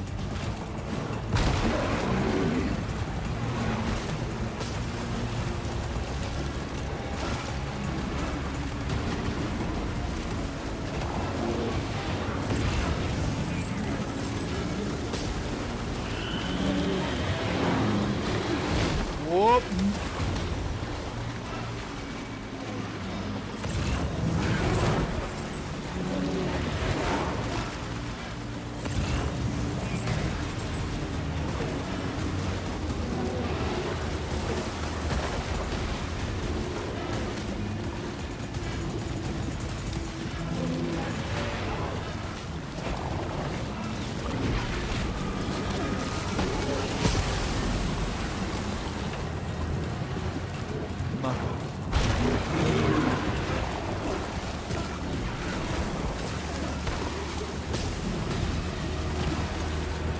I might just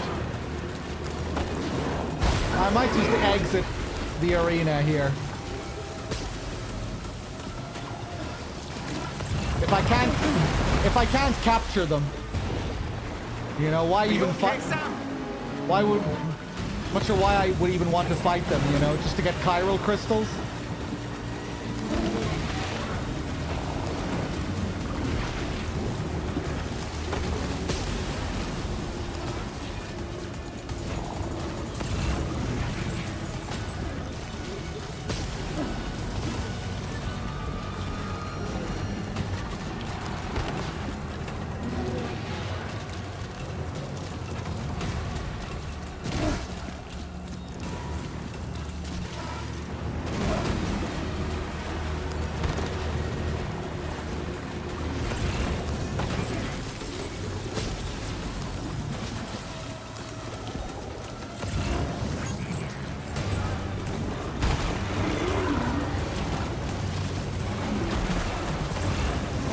Hey there, that's who I was looking for, other Sams here.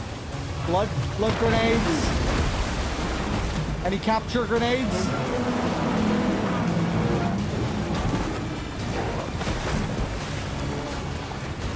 Blood bags.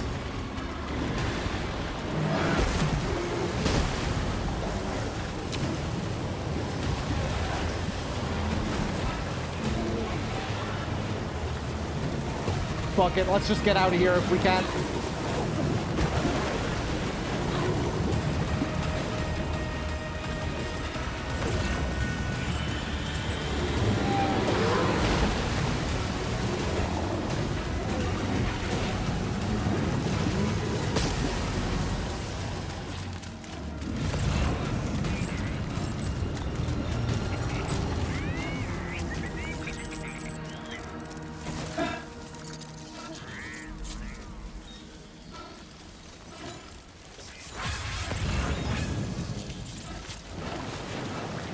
Okay, back to work. And thankfully my zip lines only disappear temporarily here.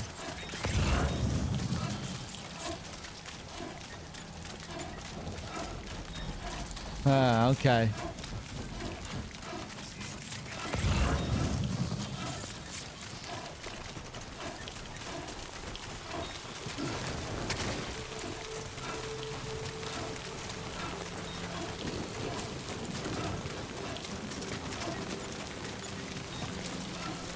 Thanks.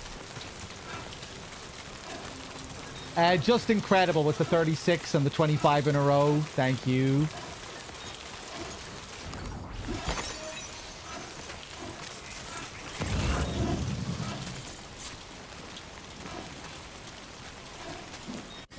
Okay, where is this fisherman? Oh god, he's quite a way up here. Forgot how big this area was.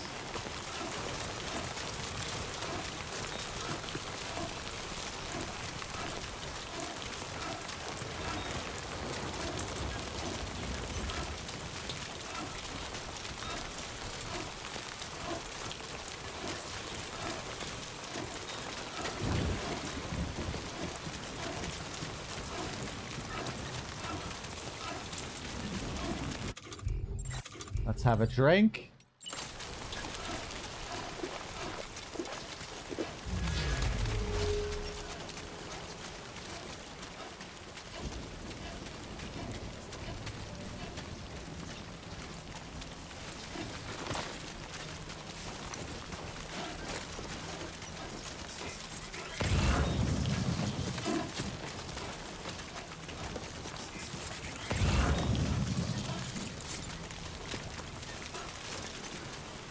When I had to go to the fisherman, I was sick after looking how far I just stuck the thumbstick up.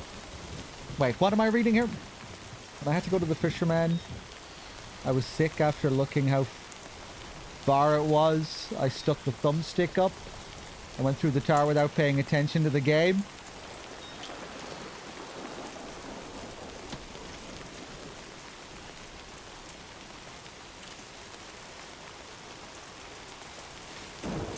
You just, you walked through the tar lake instead of going across the beach, across the shore.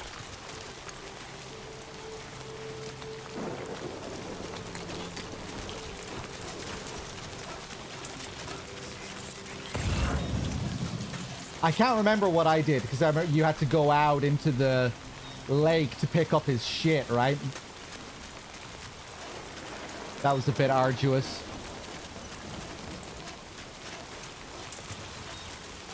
I think I went back onto the shore after picking up his stuff and then moved along the coast here. Moved along the shore.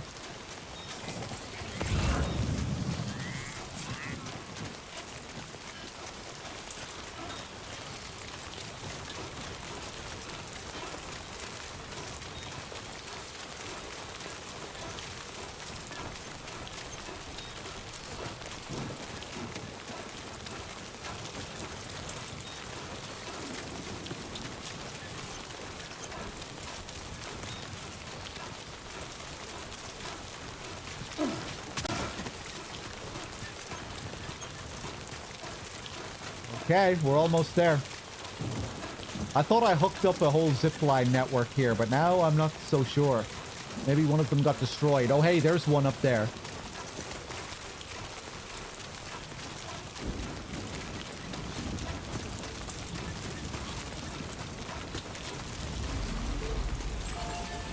I know you can't do that around the inventor. The inventor's out on a little island. But you can jump ramp over to him. Yeah, I figured that out. When I was first driving past him, I was scanning with the Audra deck, and then I trudged over to him.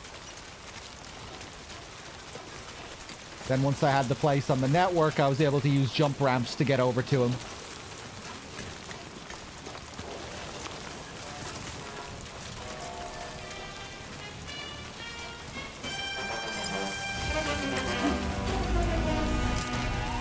Coffin board is the easiest way, and jump ramps for when you don't have a coffin board at hand. And coffin boards can take up quite a bit of space in the trucks, I think, right?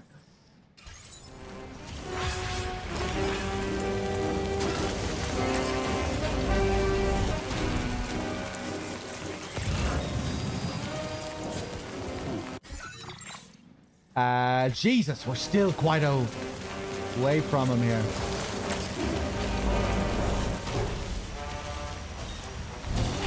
There we go.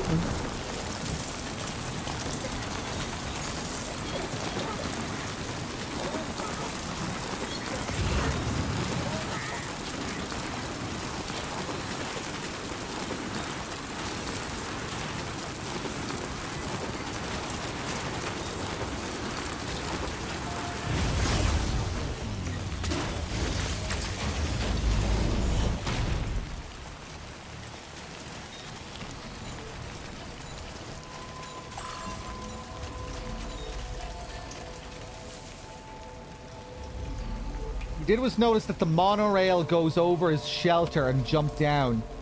Right, but you can't use a monorail that's... Oh wait, maybe you can... Can you zip on an incomplete monorail and just drop off the edge of an incomplete monorail?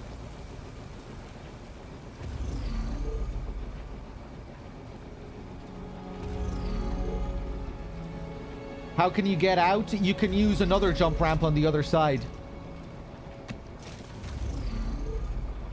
Or just walk back across if you don't have a zip line.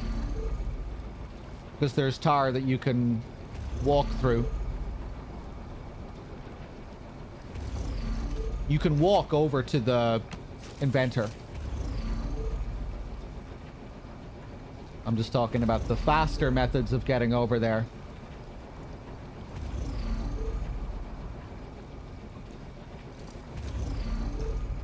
You can zip to it, but not sure if it's but not sure if to an incomplete one.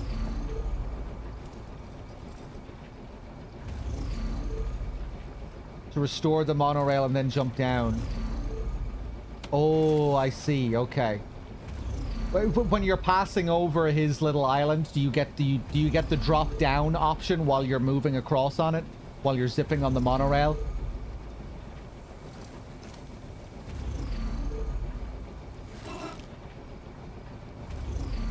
Context was early game. Yeah, when I first found him, I just drove across, I think.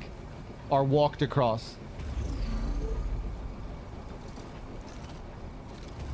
And then later, I noticed people had jump ramps set up there, so I started using the jump ramps.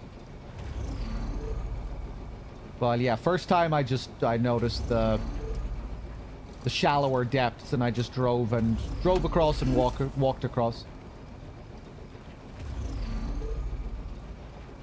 You get the option to drop down anytime you're on the monorail. Okay. But only when you're zipping, right?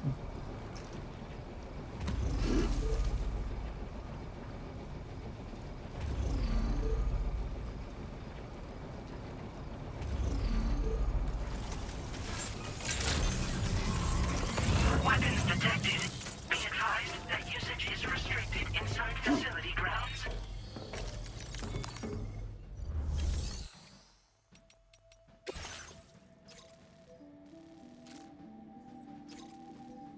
Defeat all floating BTs. Oh, what? I redeployed the order. Oh, wait, no. Redeploying means it'll appear in his private locker, right?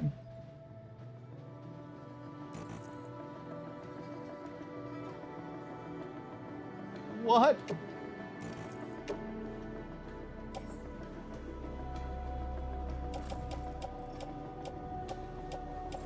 What? Cargo management actions such as position adjustment cannot currently be performed.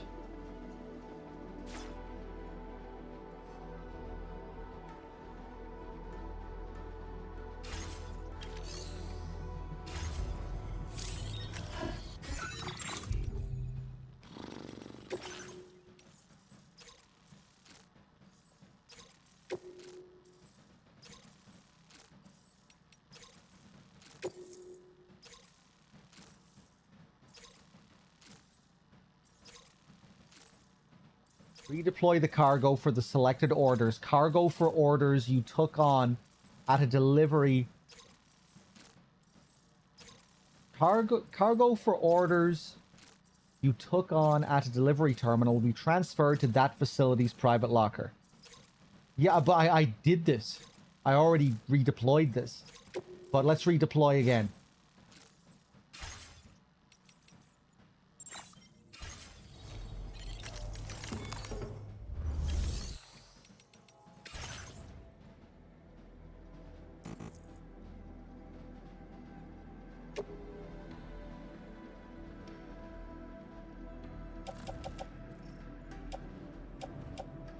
I don't understand.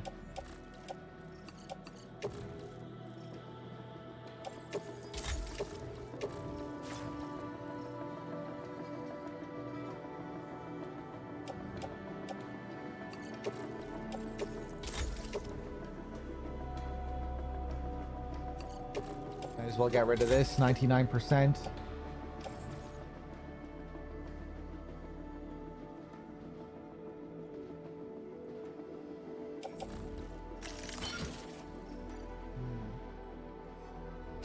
Maybe it has something to do with my mule behavior.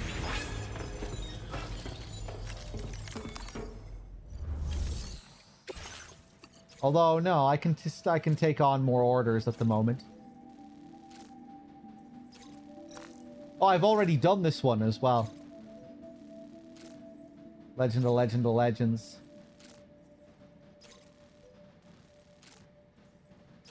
Can I go back to the order and show where the cargo is?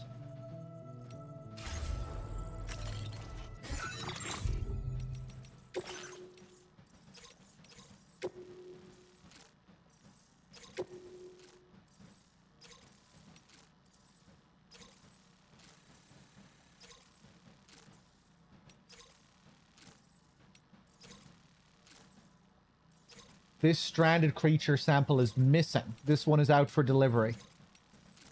Both of these are out for delivery. This one is missing. If I cancel the order fully, it means that I have to wait 6 hours to do it again. So ideally, I would prefer to just redeploy the cargo.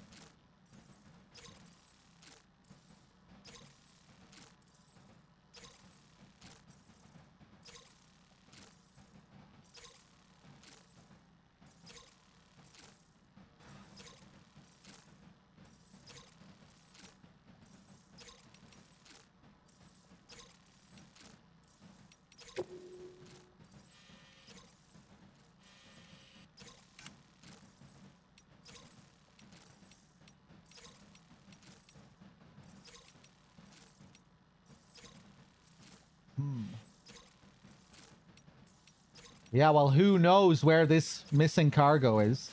But I thought redeploying would just get rid of all this cargo anyway. You know? I thought redeploy meant it would, you know, the whole order would respawn back at its initial position. I thought that's what it was supposed to do.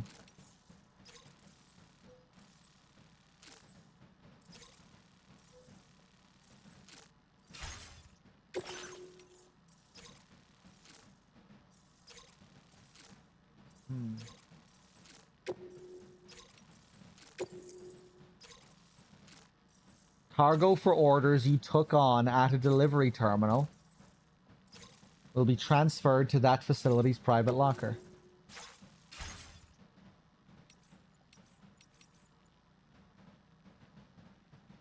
There was something weird about this order anyway. You know, it gave me the option to deliver 2 of those pieces back up at the guy's facility, even though I didn't have the order. Even though I didn't have the cargo in my possession. So I have no idea what was going on there. Maybe there's just something buggy going on with this order.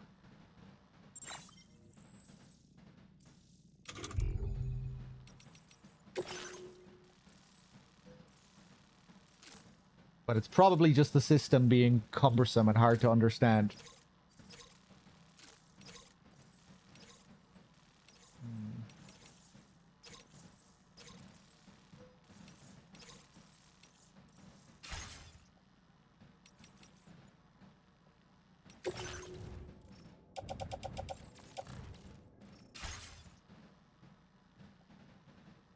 Well, shit, it was all for nothing. I think real-time PNTN.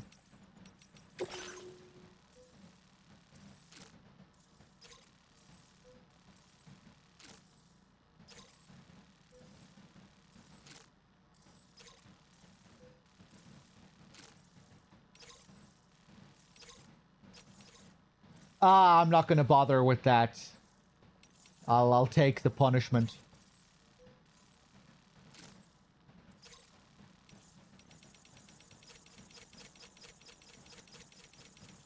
Anyway, yeah, I think I'll cancel it.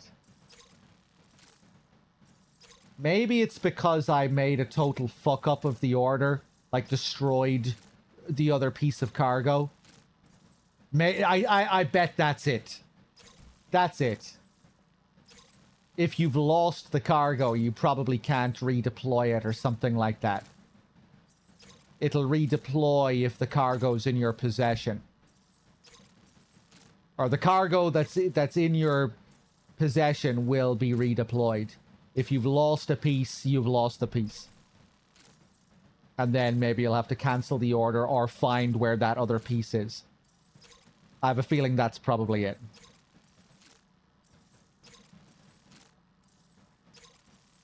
Ah, I wonder what that means, though, that it's missing.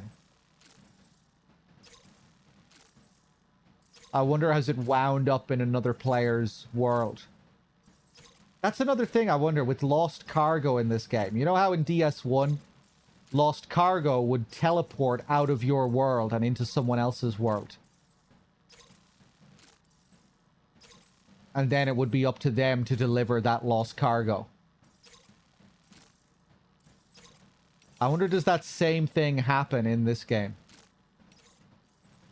Or can you also find your own lost cargo? Because it seems like there's much more shared stuff in this game compared to the first.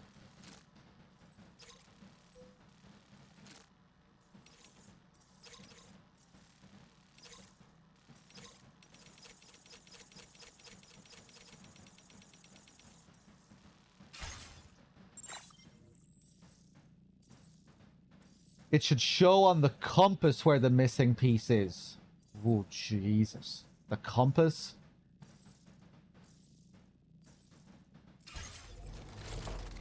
My compass is going to highlight every single order that I have active.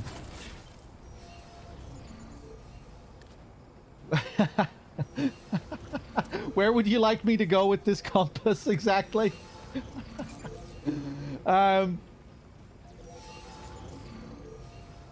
Wait a second. F5 East Distribution Center? Oh no, that's just telling me where to deliver this, right? The blinking red circles. Yeah. Oh.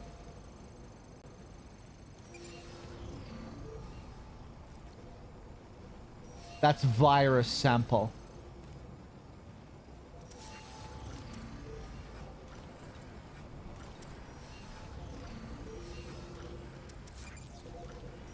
Well, the only red blinking thing is that over there. This is the cargo for active orders that's currently detached from me. The red blinking. No, I don't want to look at you, Luke. Look at these icons.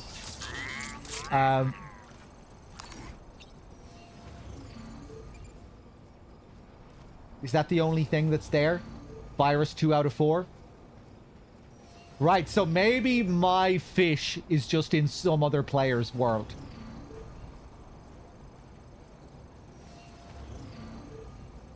Is there a system in the game for friends to look for your lost cargo? Is there any way you guys can just find my lost cargo without too much hassle?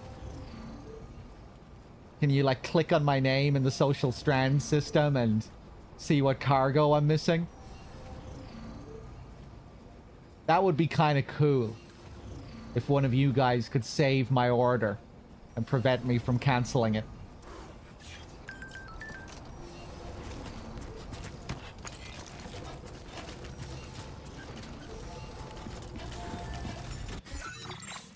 The friend connections still feel completely RNG with regards to what you see in your world.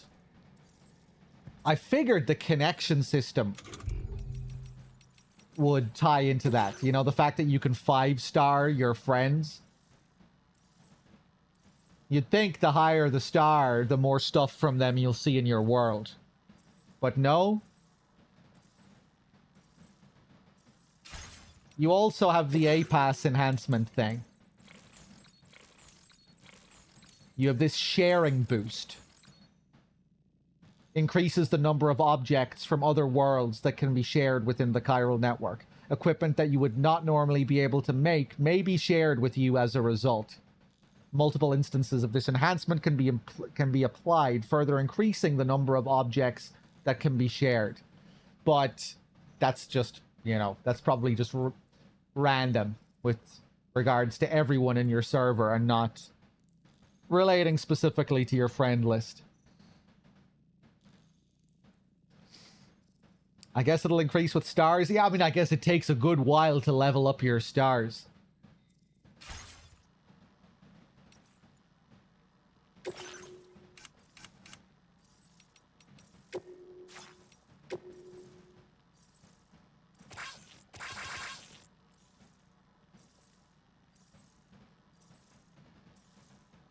Almost up to 3 stars with Mabus. Almost up to 3 stars with you, PNTN.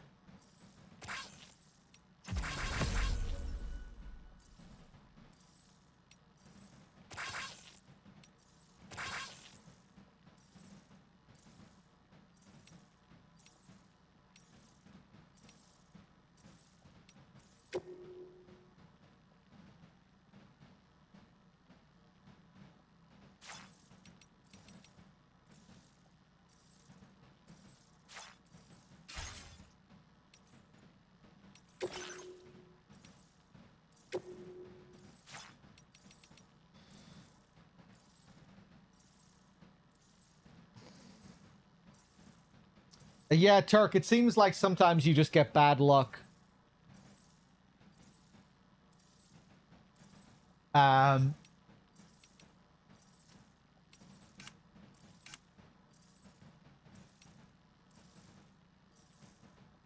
Okay.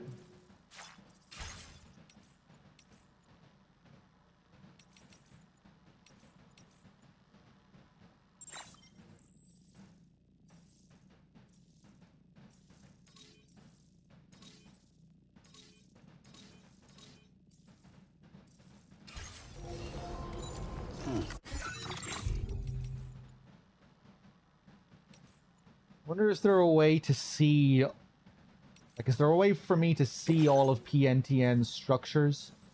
Where they are?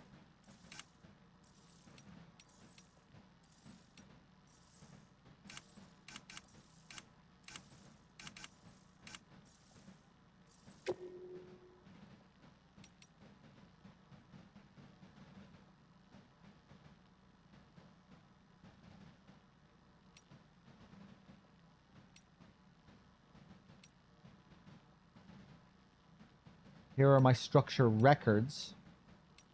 Cooperation records. Activity records.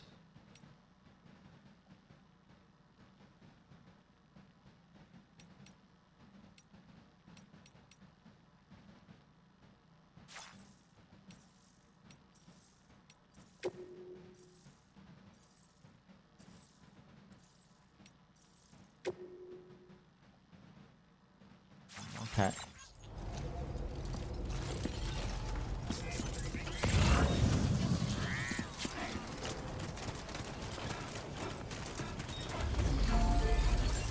All right. Let's head back over and we'll go do this next main order, shall we?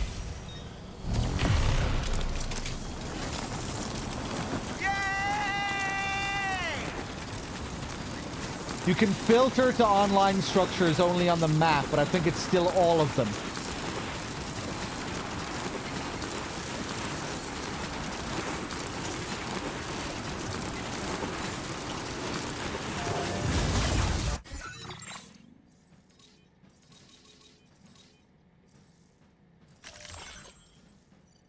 Oh, here's a new menu that I haven't found yet.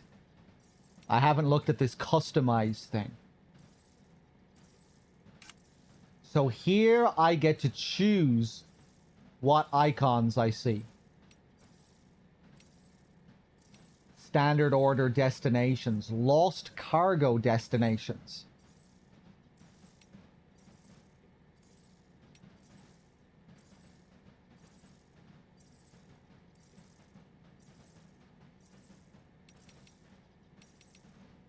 Be cool if you could do this for the in-game icons as well.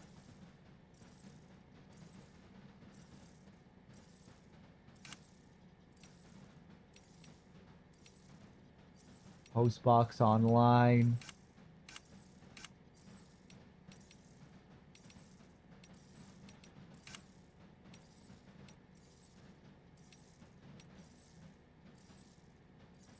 Delivery cargo previously owned.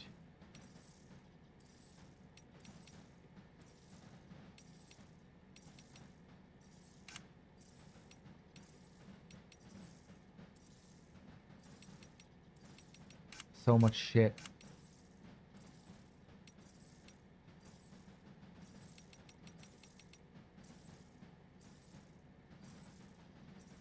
If you click on friends in SSS, won't it give a map view showing their structures in your world?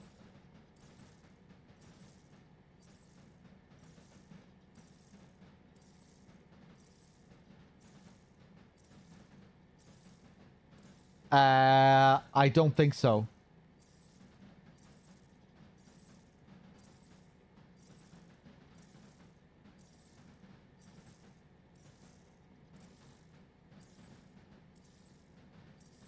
I'm not sure what you mean at the end there, saying it does that with the Strand contracts.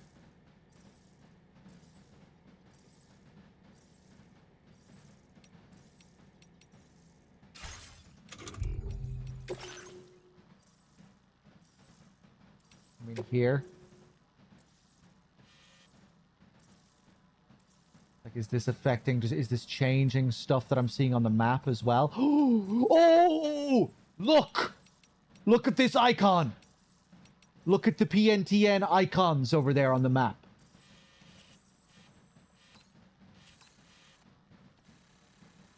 What is this showing me here? This is PNTN zipline. Okay.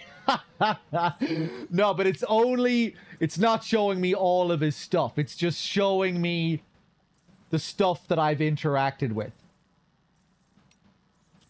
Shit.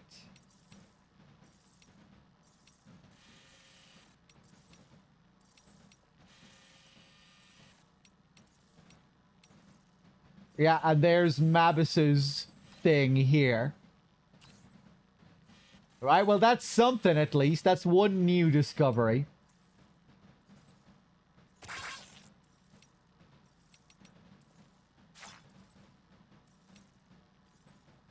Okay, so now,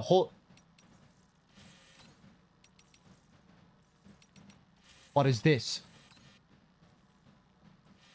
What are these highlighted zip lines?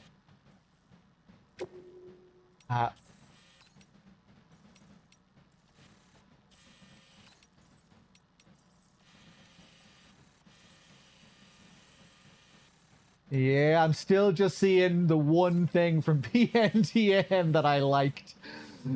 Somehow we're still almost up to 3 stars, though.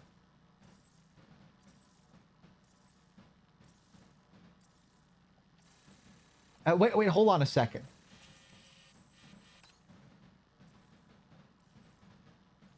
This zipline 638 likes. Is that my zipline? Is that your zipline? I think that's your zipline. Did I give that zipline 638 likes? But it has a total of 7,447 likes.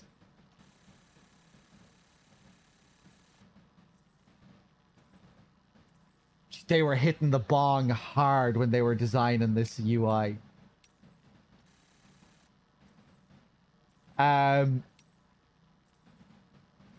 Okay, hold on a second. Oh, right, yeah, if it's blue, it's mine. If it's green, it's shared. Okay. Yeah, that's easy to understand. Okay, so this is my zip line with over 7,000 likes, which you gave 638 likes to. All right, so that's what I'm seeing here. I'm seeing your likes. And the cairn, I guess, is you gave 251 likes to one of my cairns. Right, so I'm not seeing your structures here. I'm seeing...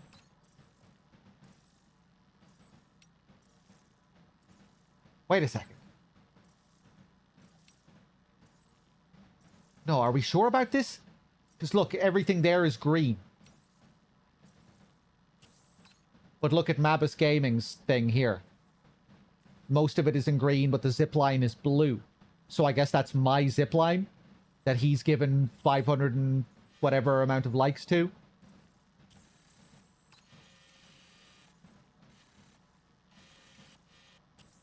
Wait a second. But that zipline is green.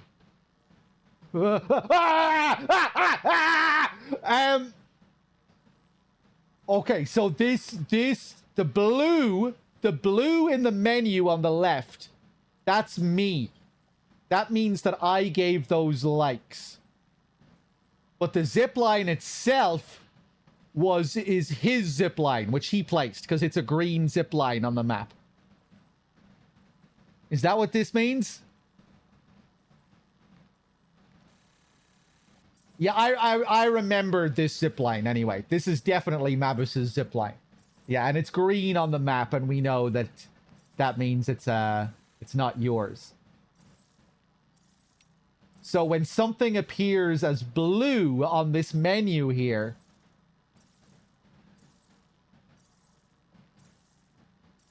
that means that the likes are my likes. And if the likes are green on this menu, that means they're your likes. That means they're Mabus's likes. The 170 shared cargo likes, those are Mabus's. The footprints, the 3 likes, those are Mabus's. The other footprints, those are Mabus's.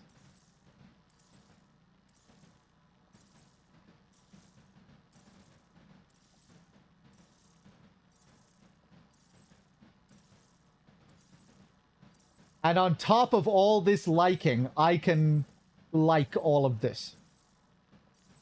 I can like the fact that Mabus gave me 170 likes, and I can give him an extra thanks here for that 170 likes. I can also give my likes another like, which I think go to him as well.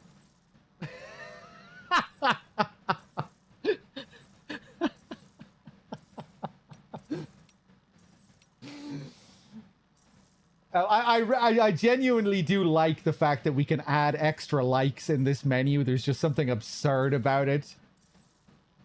Like just being able to throw in a few more likes on this menu. Okay.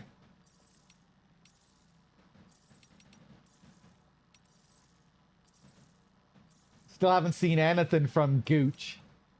Haven't seen anything from Nico.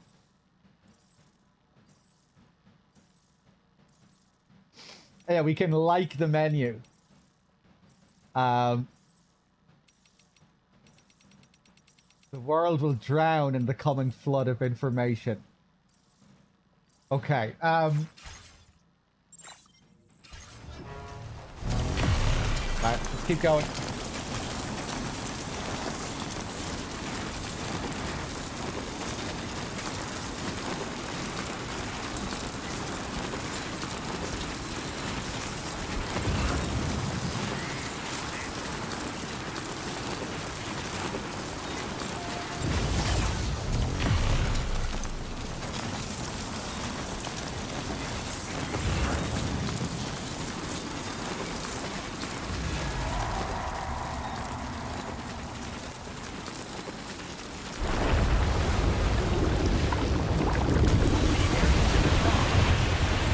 Sorry, Aki, I don't have time for this.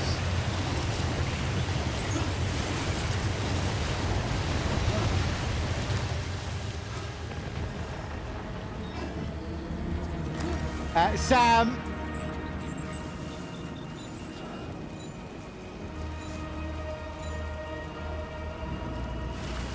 Yeah, I'm just gonna leave.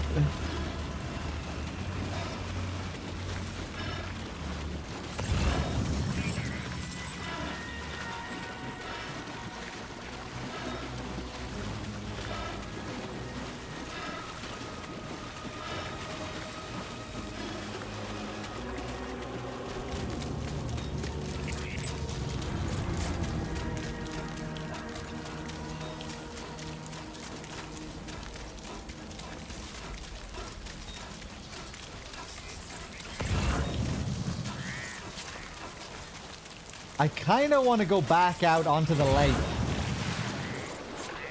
Just to see if we can find that Lord of the Tar.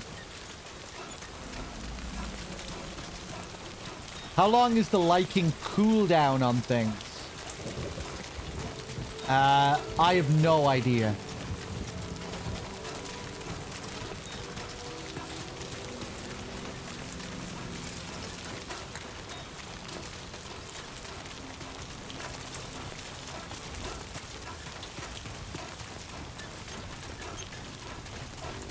You liked my footsteps.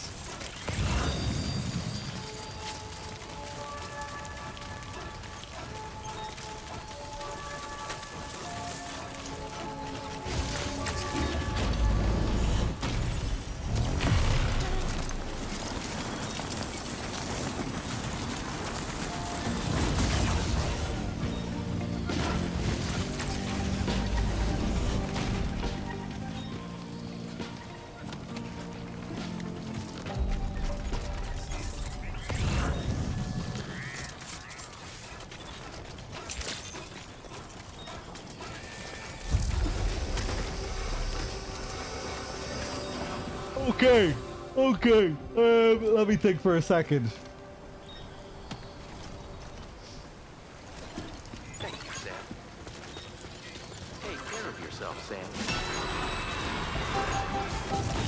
Very impressive work, Sam.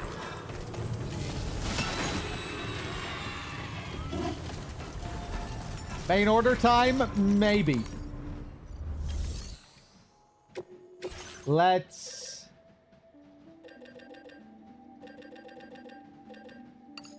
create a coffin. Let's...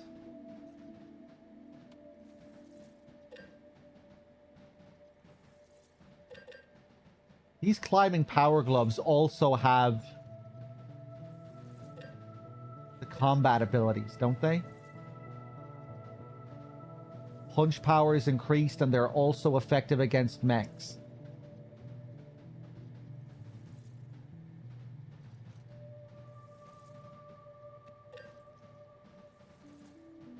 Also capable of charged attacks that electrocute enemies. The power gloves level 2, I would imagine, will be better still, though.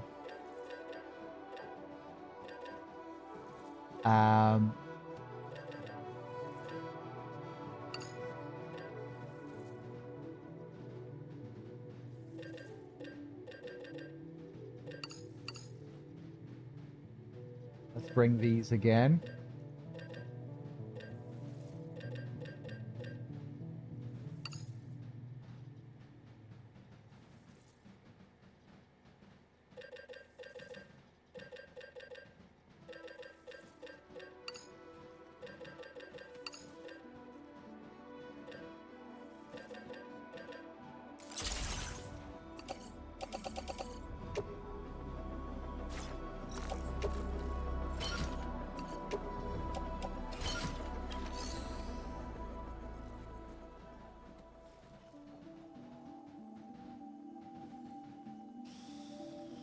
I'll spam likes so he can return the likes, resulting in me liking his likes. Can you like returned likes in the menu, in the Social Strand menu? That would be funny. I like the little return like system.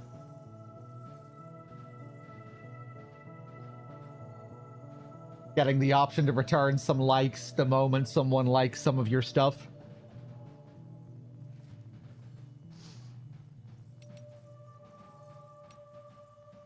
Maybe that doesn't always all happen at the same time, but I think it can.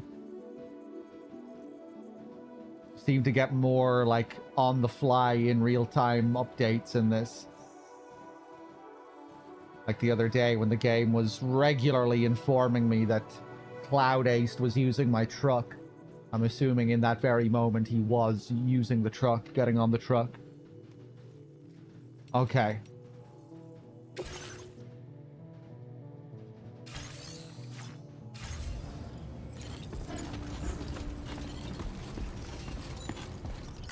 Feels good.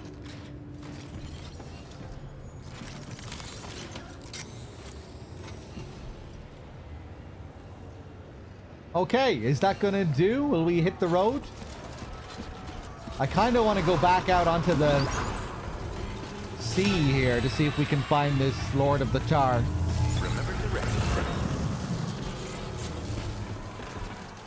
That's the keep on keeping on sign. It doesn't ever say keep on keeping on. Truly, maybe APAC's greatest crime.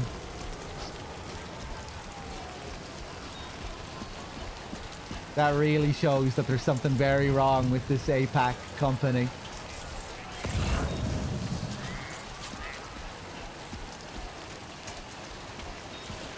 Okay, we'll head down to the factory. And maybe when we come back, we'll check out the lake. I want to bring some capture grenades too. You know what? Let's go get some capture grenades now. We should keep those on us at all times.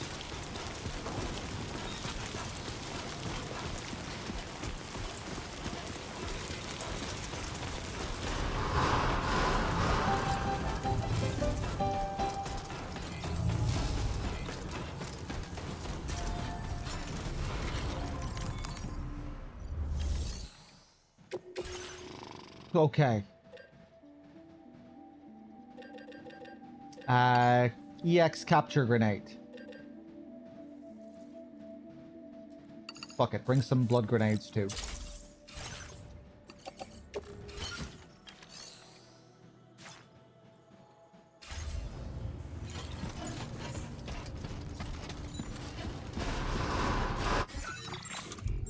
Another thing that I should be doing more often when I want to check my cargo.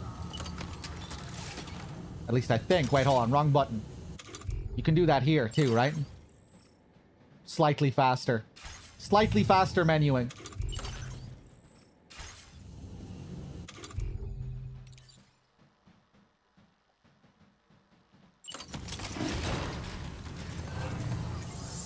An offload option there as well.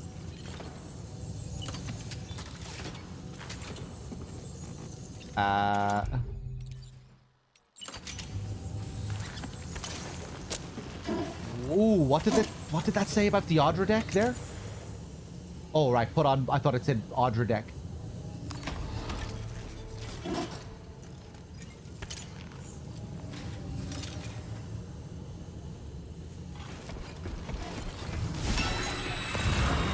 Thank you, PNTN.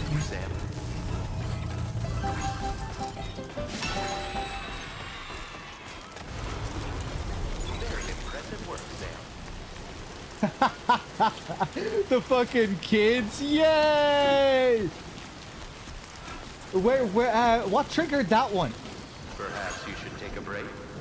Perhaps you should suck my balls?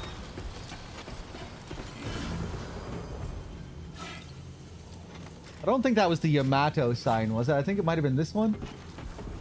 Clap.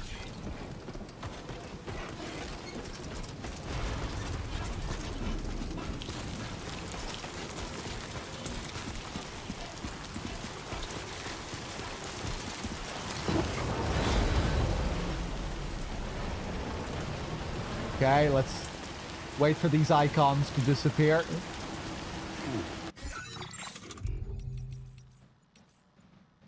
You know what? Let me turn off markers for this mission.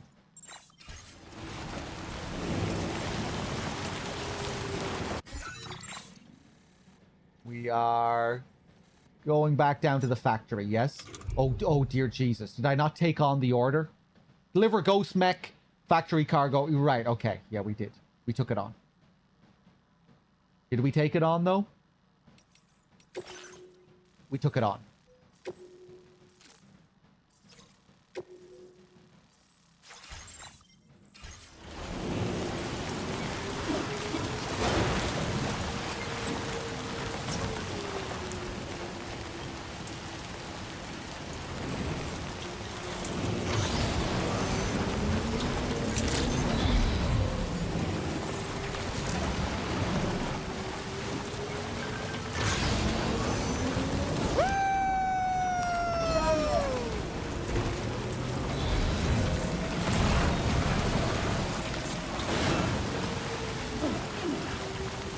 Not the smoothest landing.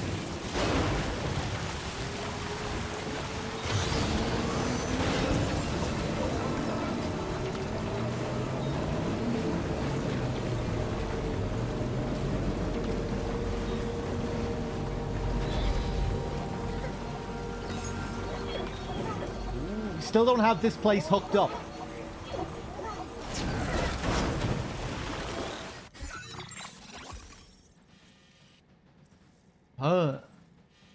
Oh, this is this whole part here.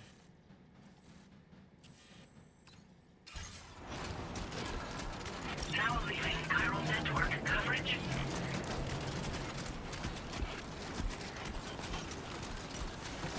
My climbing anchor near the plate gate is ruined.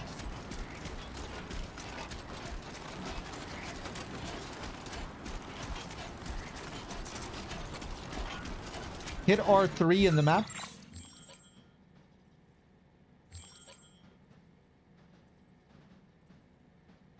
Yeah, I'm aware of this. If you want to see the weather or the way the areas are divided up.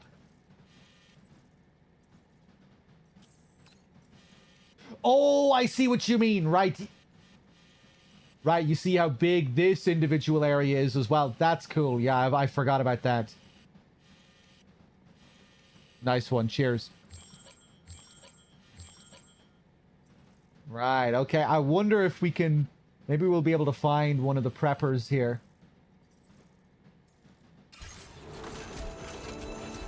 I'll take a look.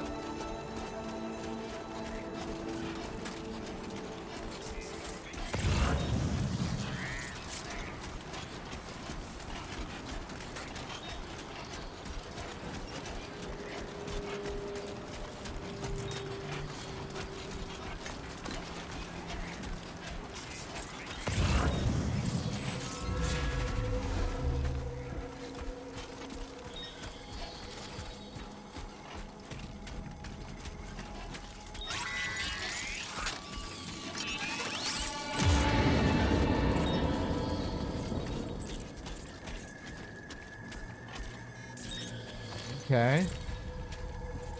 Is it always lit up like this at night?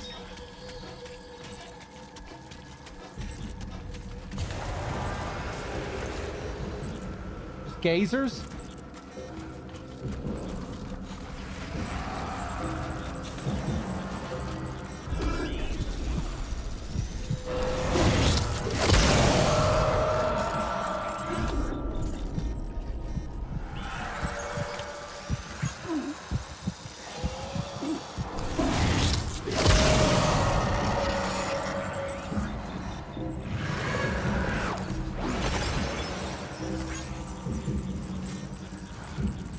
kind of disappointed that we didn't get more standard BT types.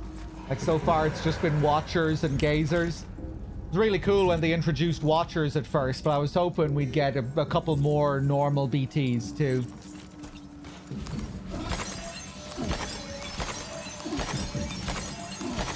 But we'll see. Maybe there'll still be one more type.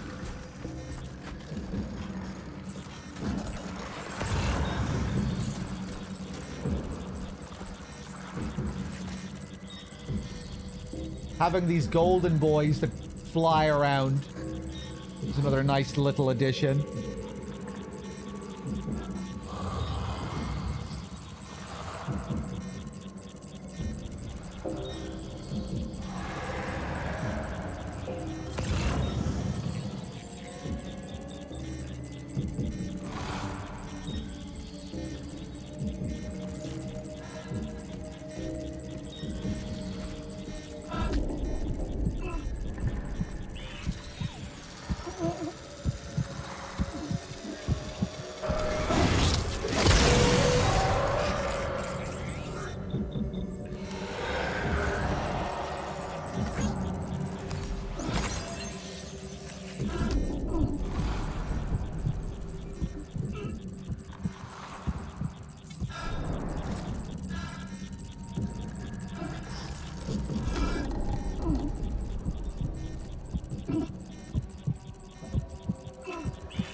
I felt like they were less forgiving in DS1. I don't know.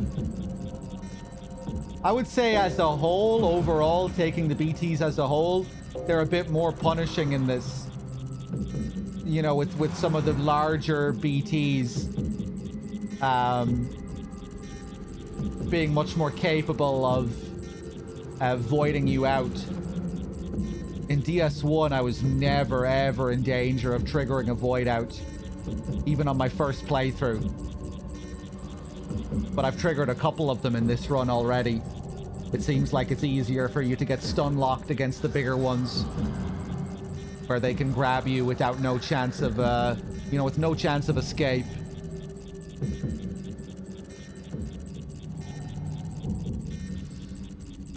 There are way less BTs. Yeah, I think they pace out the encounters with them better in this. They don't rely on BT encounters as often, which is nice.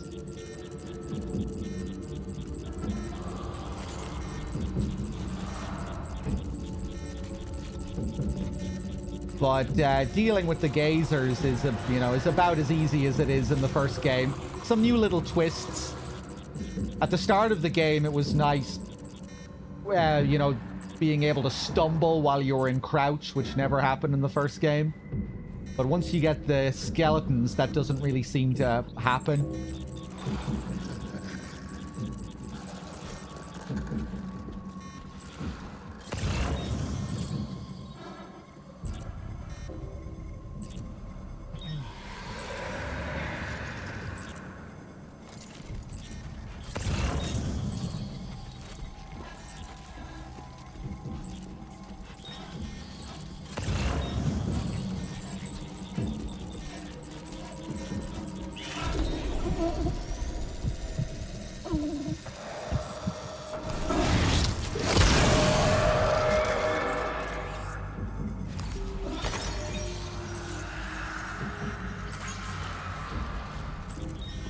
+1. I like how we still get the likes from the BTs.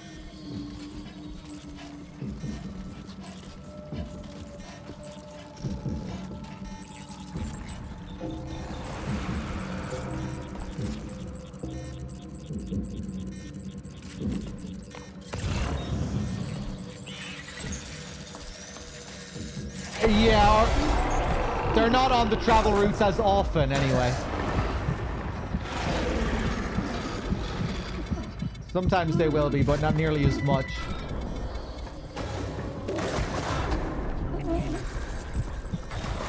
Oh god.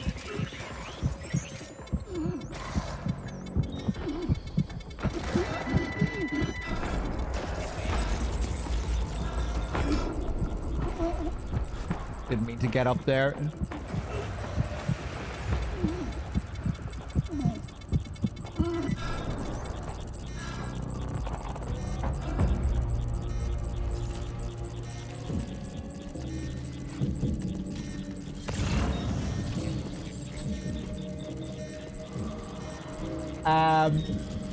Oh yes, stuff doesn't get pinged when I have markers off. Ooh, there's a big boy.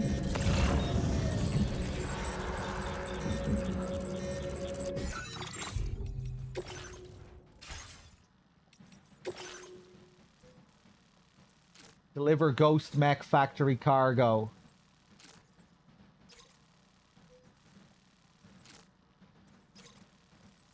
Yeah, okay. Let's turn that marker back on.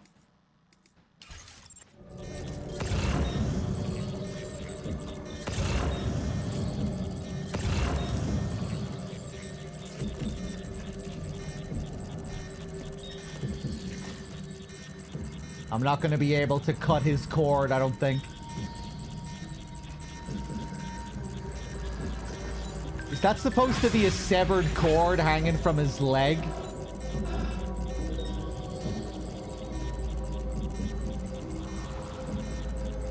You know, like the giant BTs in the first game, you couldn't sever their cords like the other ones.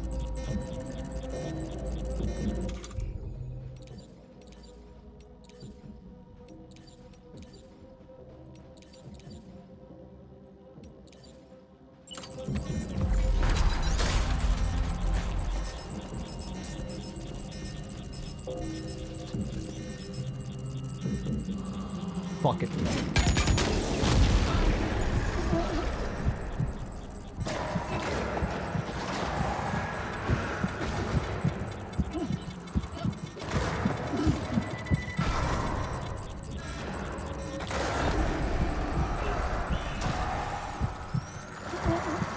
Oh, it's another big boy.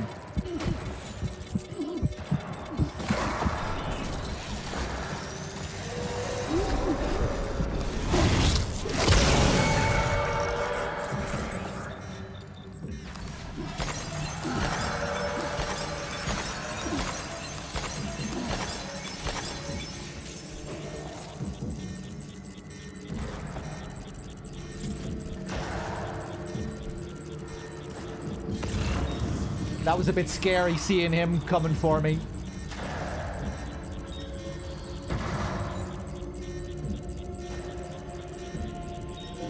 I like having those fast guys flying around. Kind of keeps you on your toes.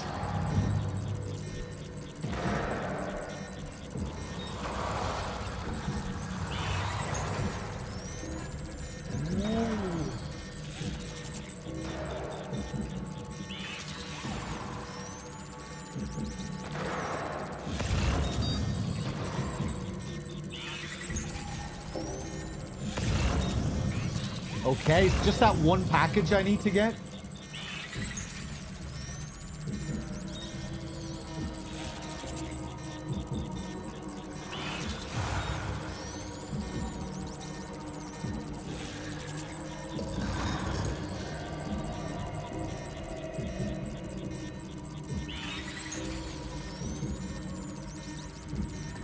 What? What the hell was that?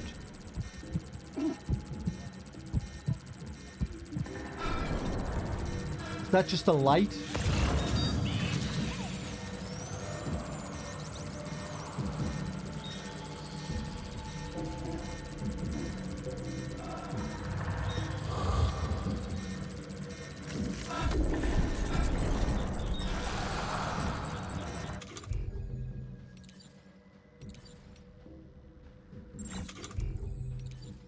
I'm gonna take a chlorobiote.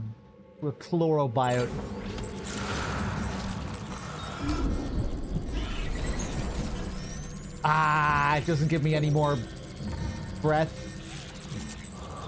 Doesn't give me any more lung capacity.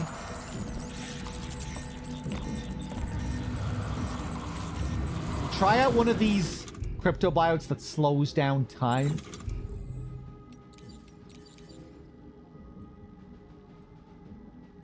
Slows one's perception of time. Whoa!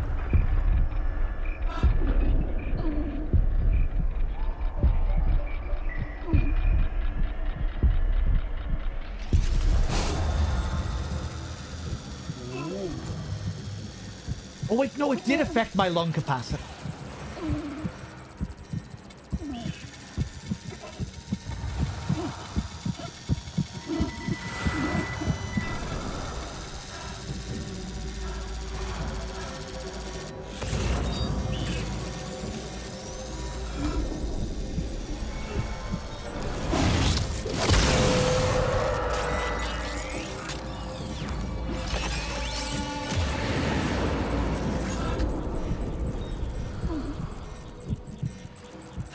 All right, we got it.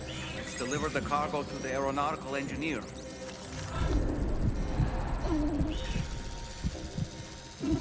Dollman isn't phased by this at all. Woo! Big red boy.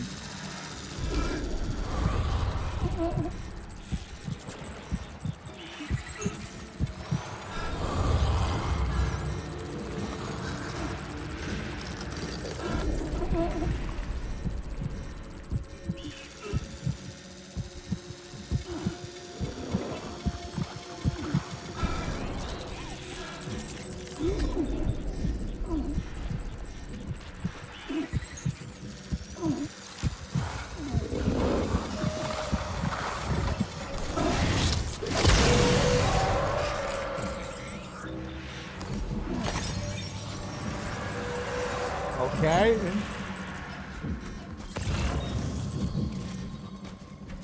Let's drop the cargo and fuck around with these guys a bit more.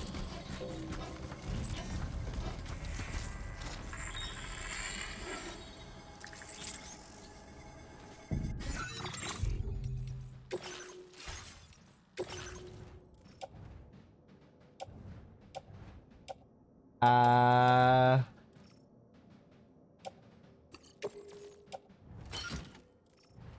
offload that. Cargo left behind at the Ghost Mech factory. Ghost Mech technology remains shrouded in mystery, but analyzing it may produce new combat solutions.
Go for some classic hematic grenades here.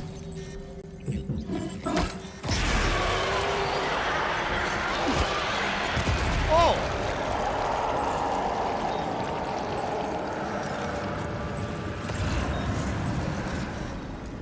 What? One shot?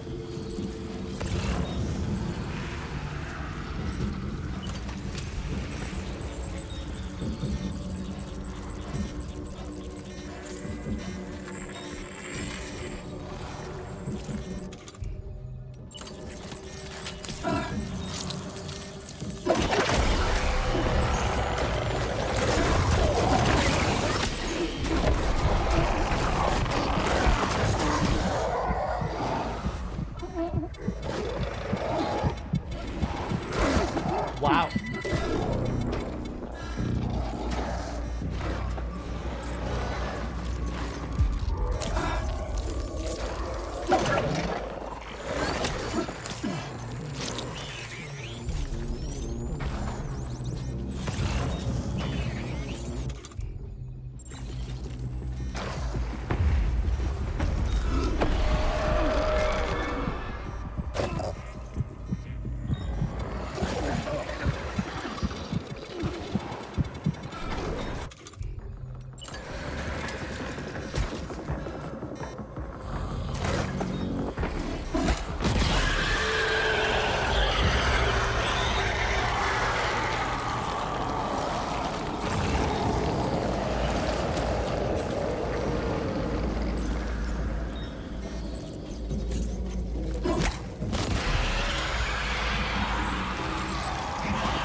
Still really great visuals and sound design during these sequences. Love how the blood clouds look in this as well. They look even nicer combined with some of the lighting effects.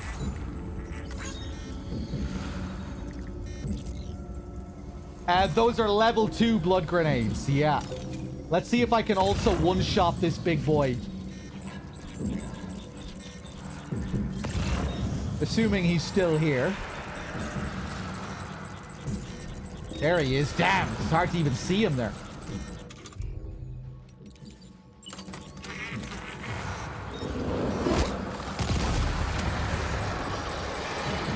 Oh, wait, no, the other big boy I hit with a rocket crate first.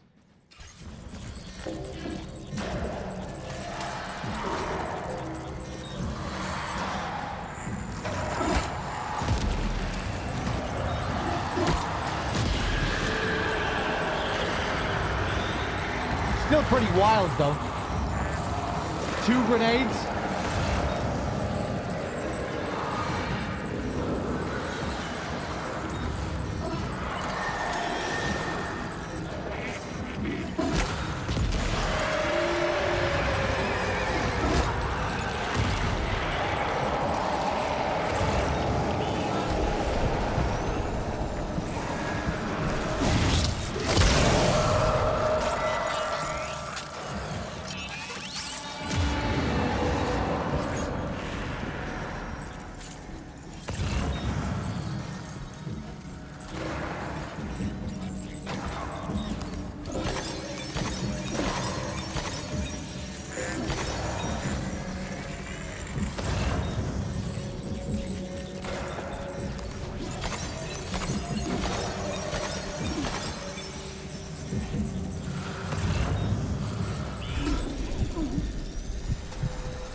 Whoa, look at you! What the fuck? He turned into a little ball and I couldn't get him.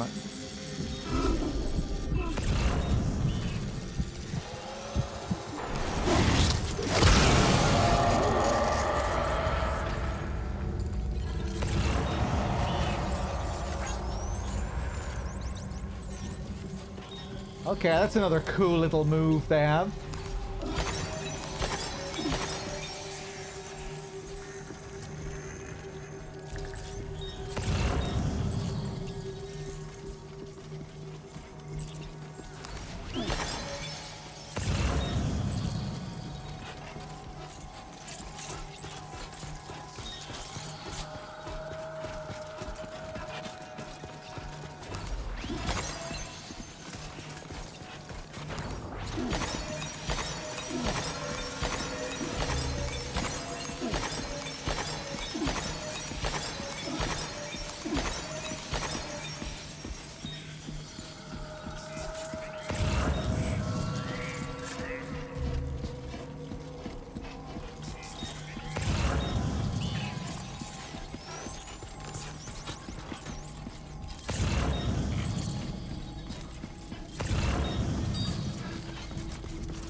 Okay.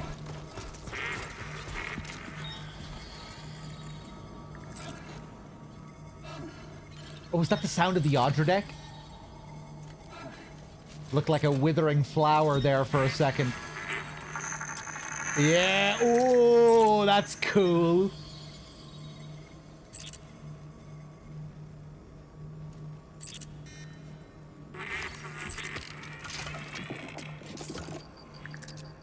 Because Lou isn't doing so good. And Lou is powering the Odradek here, or Lou's soul is.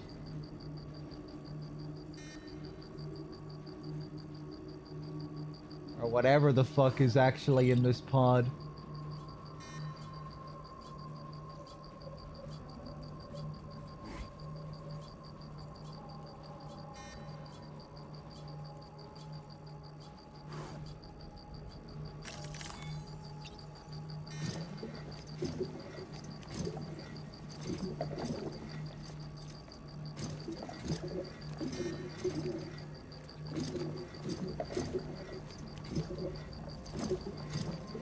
Hey, we can bring him back to normal from this state.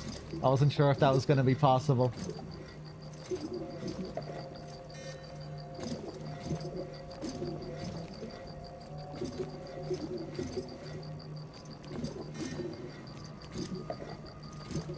I wonder if I can rock him back into existence while he's in his squid state.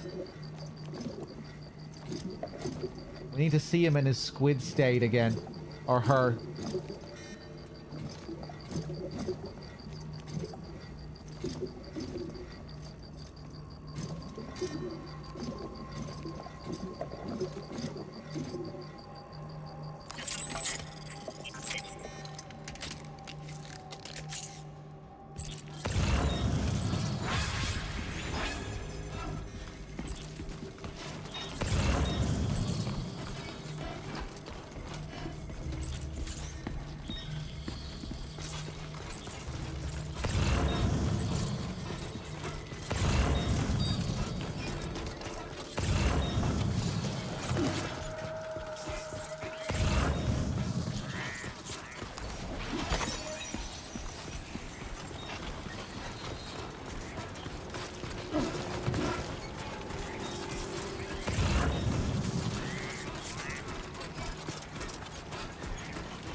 Okay. Job well done.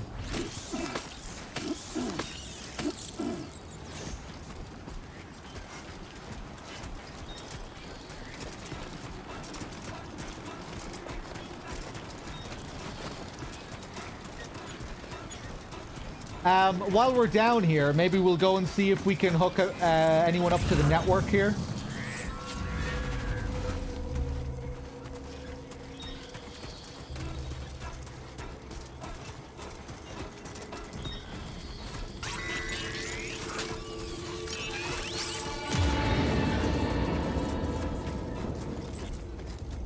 That ominous shadow. I guess we didn't take out all the BTs.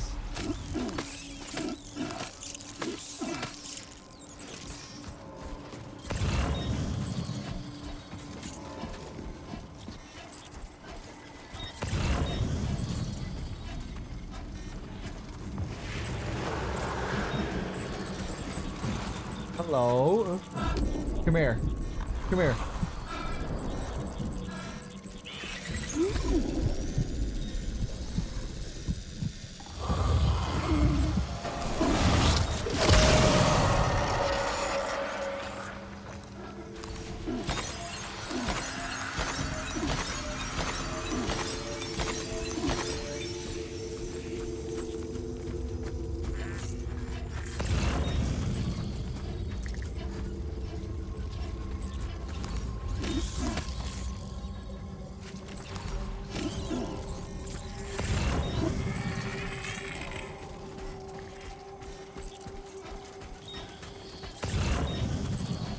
Yodredek's crying again.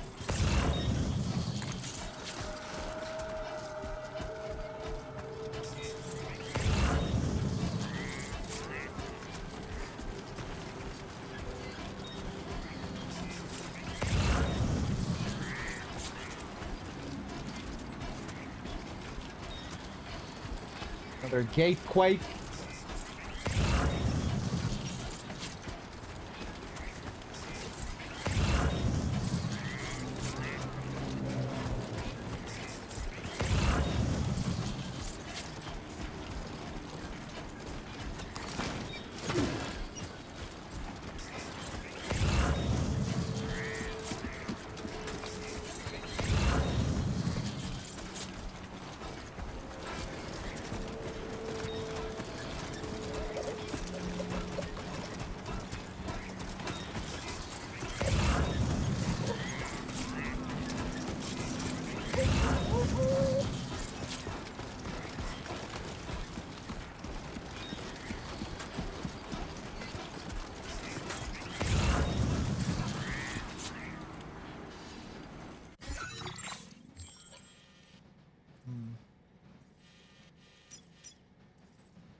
Oh yeah, we're not too far from the adventurer here.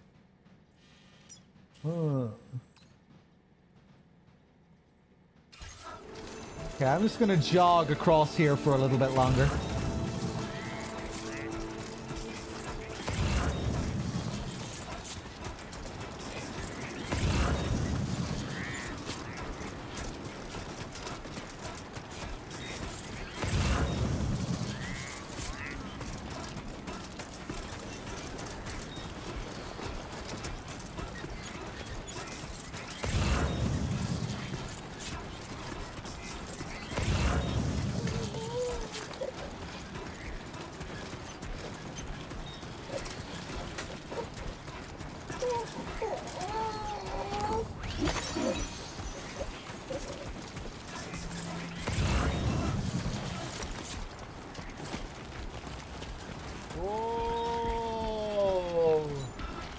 Oh shit!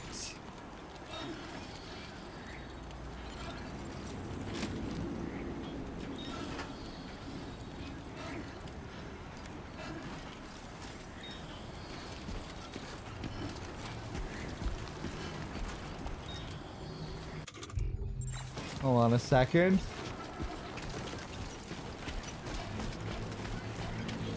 Let me place my stuff down here.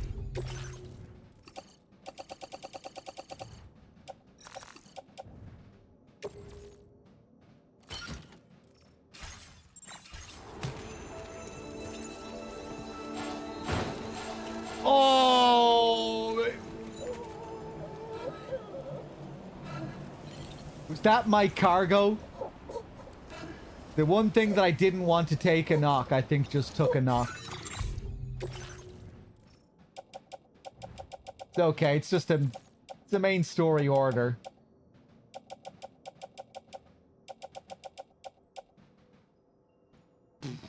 %? Fine.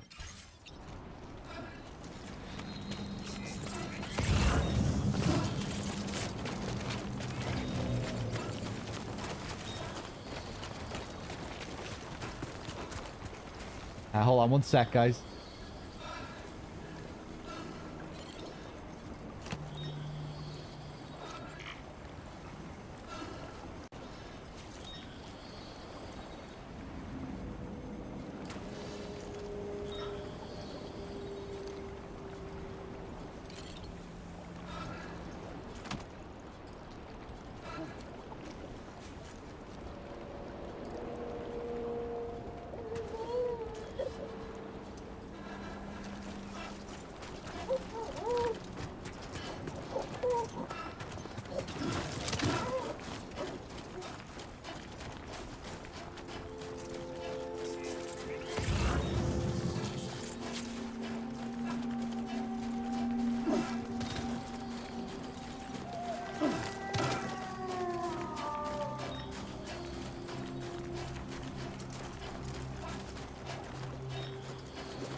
Necrobiotes out here.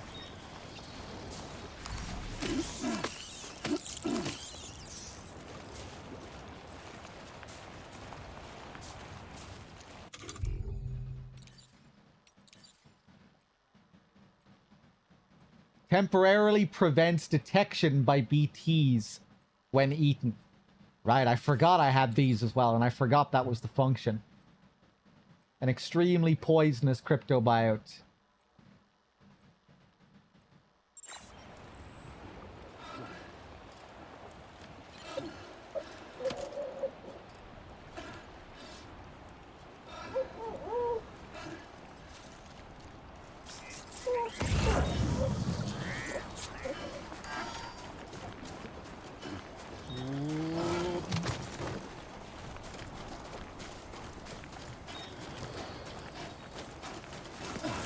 Or if any of these can break.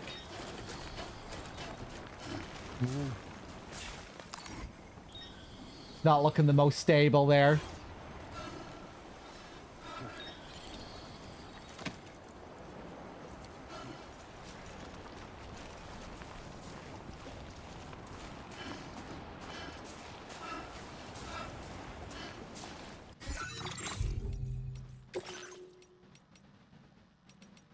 Damn, I can't save.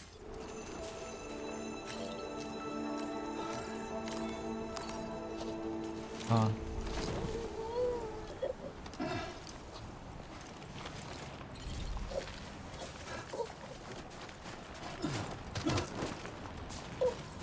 Ooh, this is looking pretty fucking desolate here.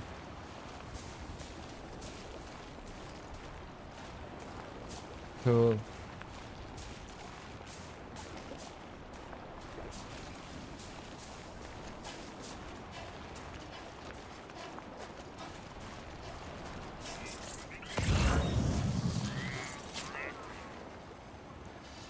Would these be considered ice sheets or ice caps? Ice caps are kind of like bigger mounds, right? These would be sheets. These would be just considered sheets, I think.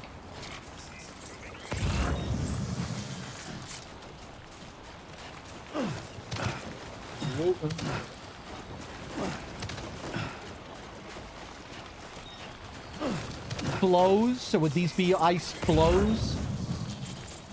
Need to remember my geography lessons. Just floats.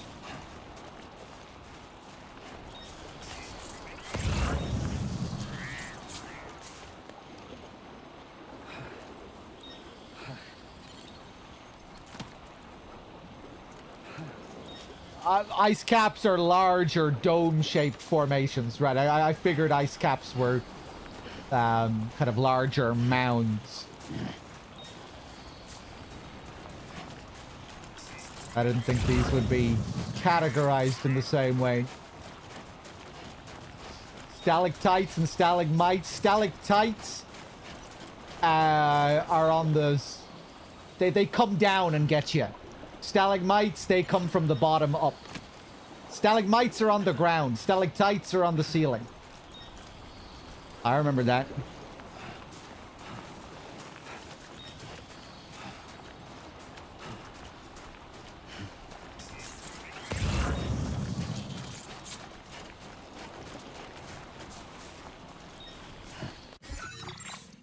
Damn, there's a lot of them here.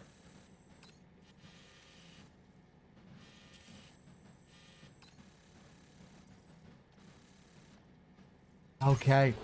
I wonder, will we be able to plant structures here later when we have this place hooked up to the network?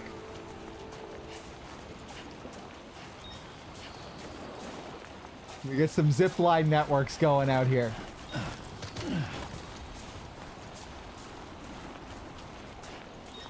Can't see a fucking thing.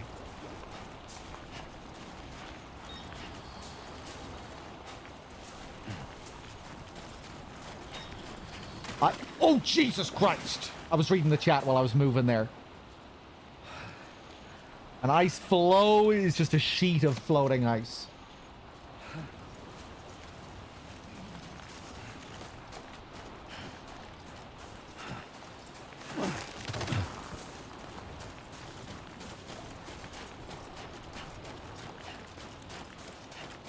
Sam, put that fucking mask back on. Did it just get completely destroyed?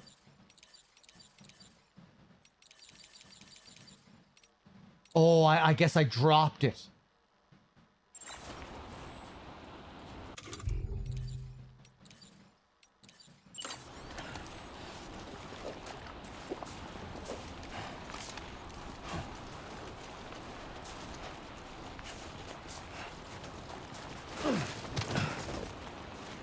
Where is this on the map?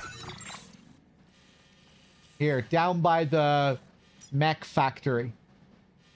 Down here. The reason I came down here is because this place, it's off the chiral network. I want to find the guy down here to hook up onto the network.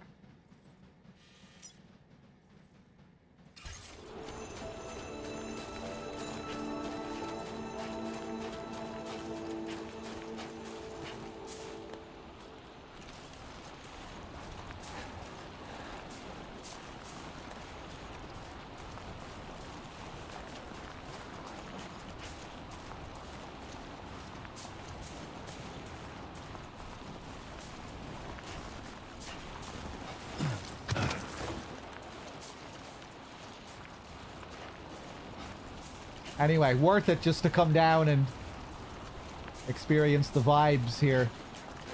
Pretty cool.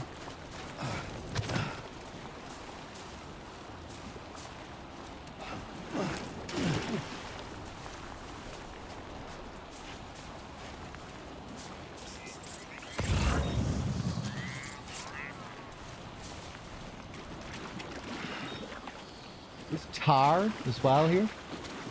I think so.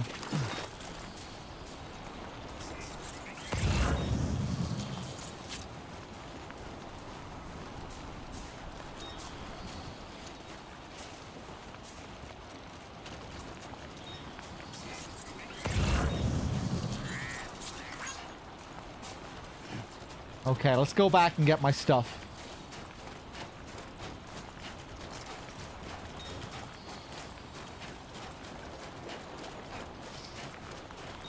This looks great at night. Yeah, some areas look really nice at night.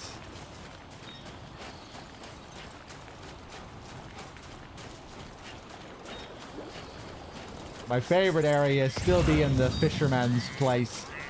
Around there at night. In the rain. Has such a vibe about it.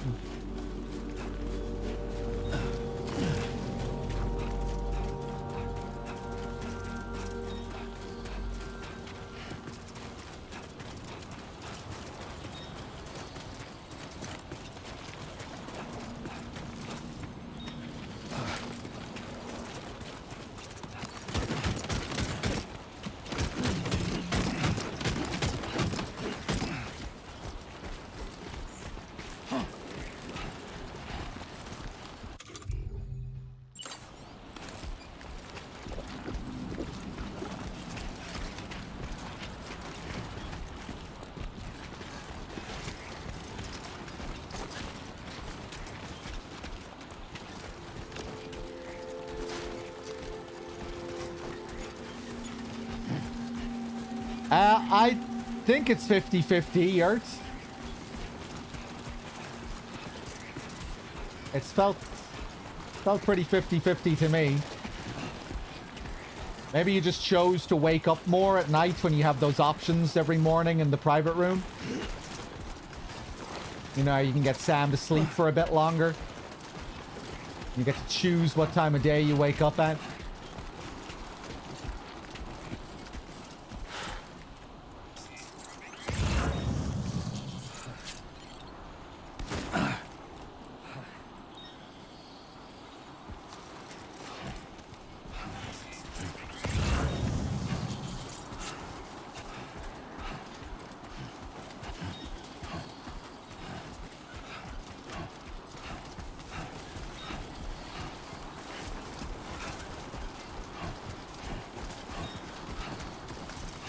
That breath.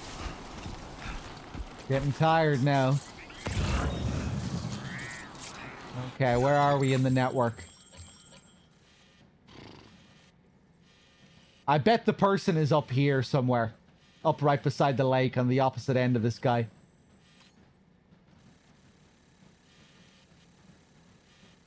Maybe.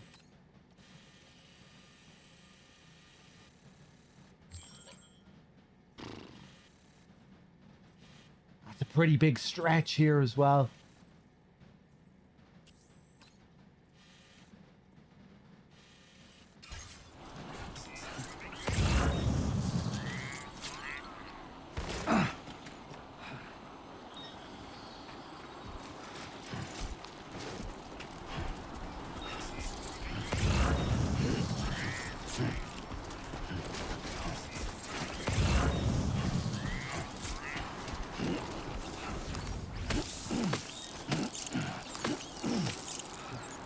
Chronobiotes.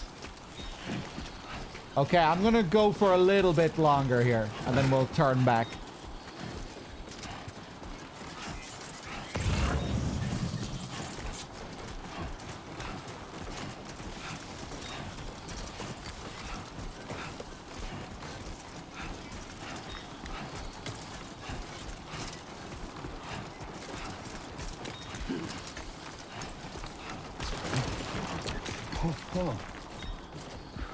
Nice sounds here from these rocks. Just like that, Sam. Shut up, doll man.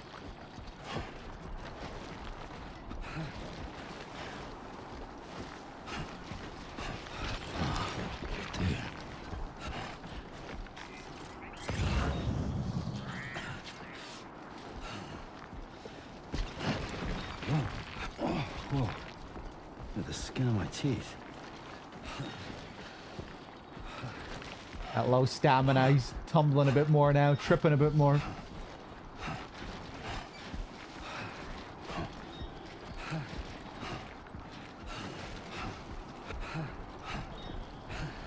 I should have just turned back.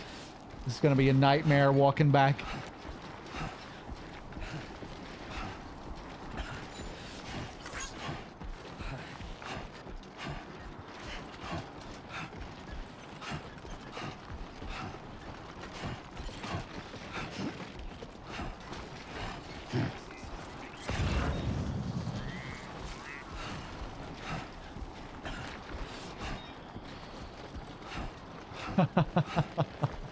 I feel really bad for Sam here, this breathing.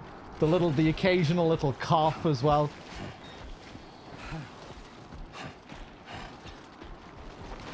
Oh, wow. Stay awake. Oh, I forgot to put my mask back on. Oh, it's destroyed.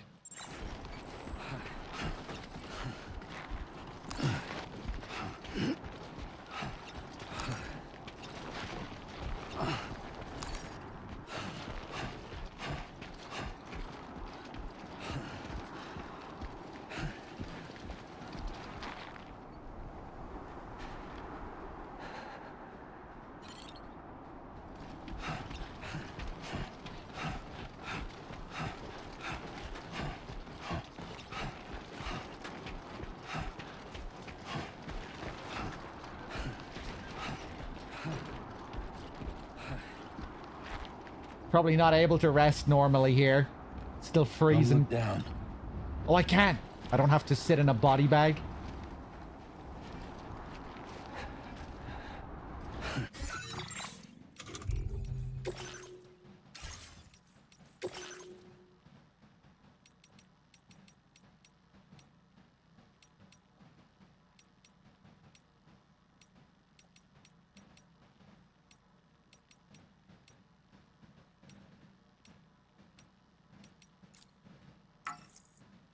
Oh, tragic. I'm outside the network.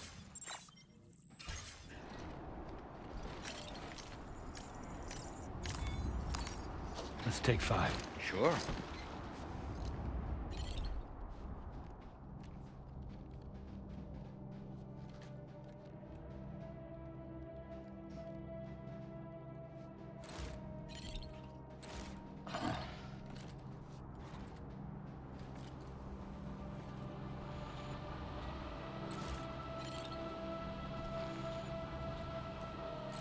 No, no cinematic camera.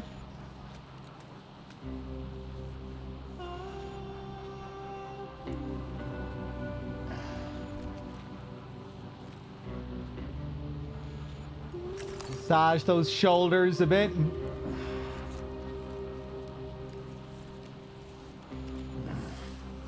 Scooby-Doo.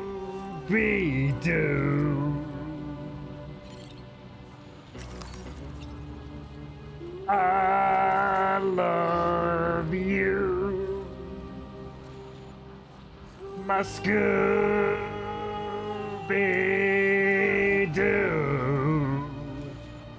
I love you.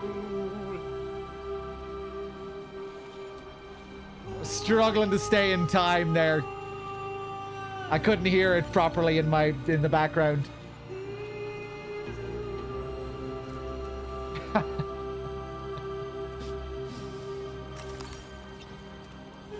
There we go.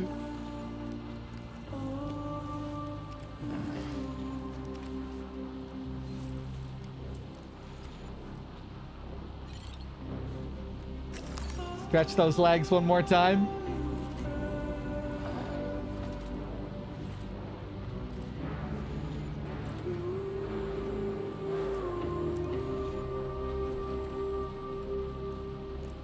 The other leg.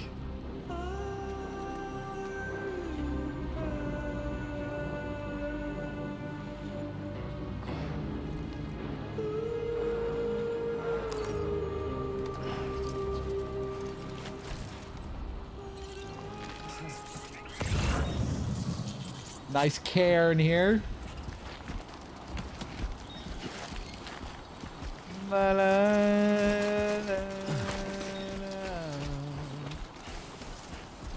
Damn, I was really hoping for a cinematic camera there. That would have been nice with the ice flows.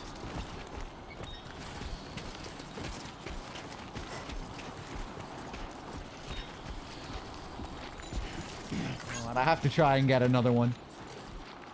Hey, Turk, you used my coffin board. Okay. Turk was saying he wasn't seeing any of my stuff earlier.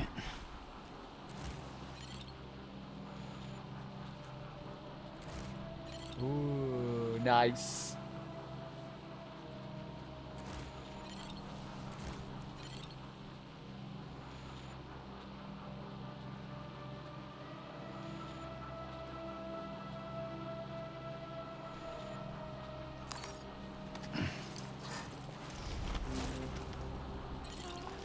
You idle in place when resting and don't move the camera or anything, the angle changes. Or if you idle, does it do that always when you idle? Because you don't always get the R3 option. I got the R3 option there, but R3 didn't do what it usually does. I didn't get the cinematic camera. I just got the standard shoulder switching.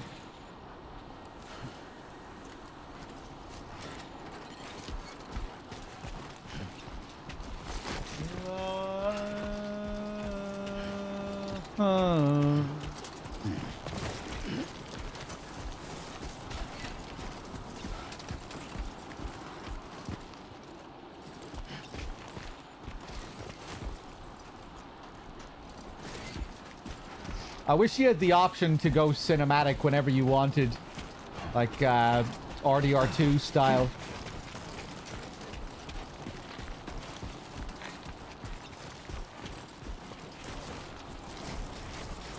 Really suit this game. That's what I was hoping the system would be when they first introduced it, but it's very context sensitive.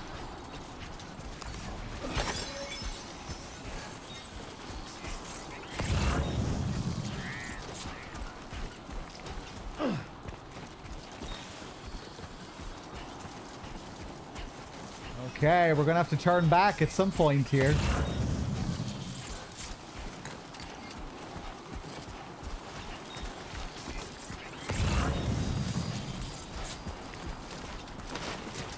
Where am I on the map? Oh god, I'm into another region now. Fuck. You know, at this rate, maybe I should just go up to the adventure.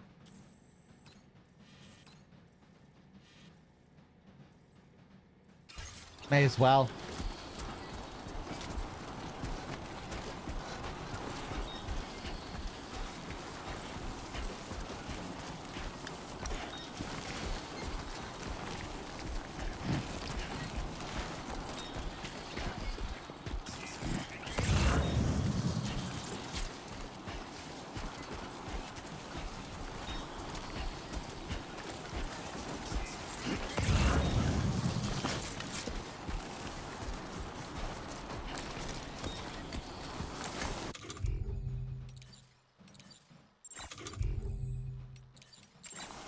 Pecco. Speaking of Pecco.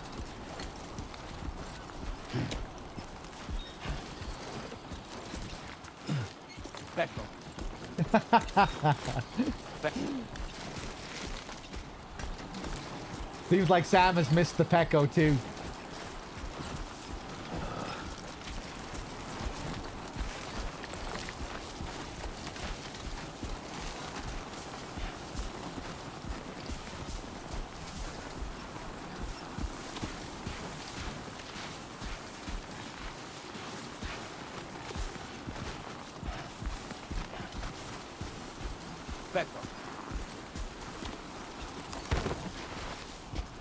Speckle.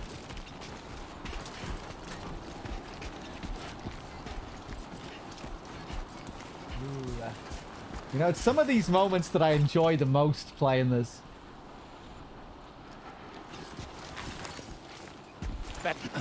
Just going, whoa, going for these strolls, trying to find this guy out here, even though we didn't find him. It's kind of fun just going for a stroll, wandering around on the sheets of ice. Discovering those sheets of ice, that was kind of a reward in and of itself. Enjoying the dark, moody lighting at night.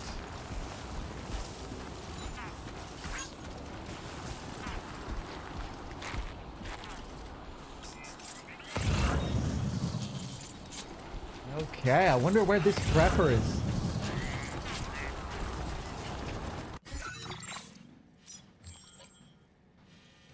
Well, maybe we'll still find him up here. I doubt he'll be so close to the adventurer, though. It's probably up here.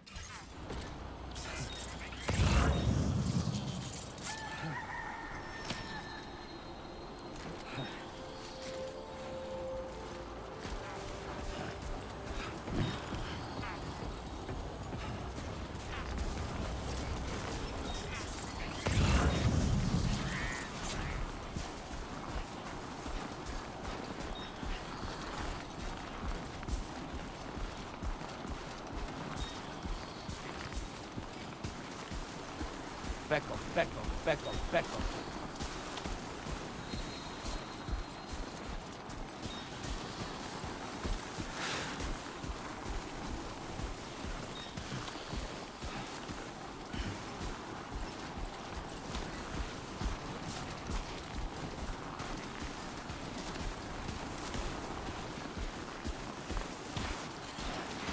You get a cock-a-doodle-doo when the sun rises every day.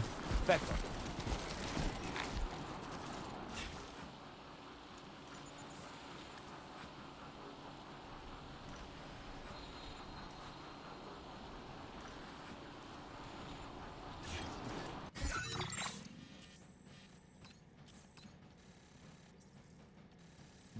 Okay, it's still a bit of a trek. Commencing route creation. Delivery route 5. Commencing route creation. Delivery.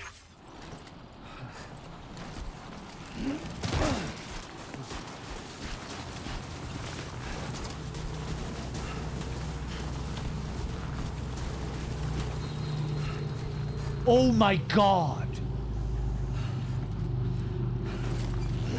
Speckle. Yeah, you can say that again, Sam. Quite a peck up.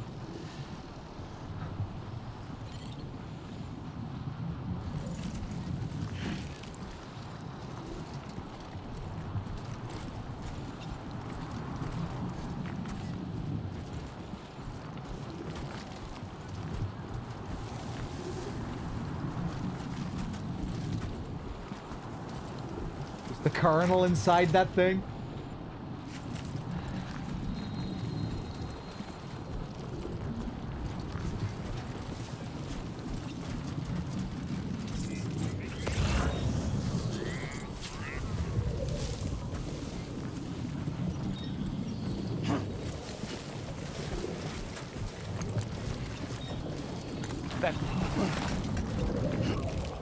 Speckle.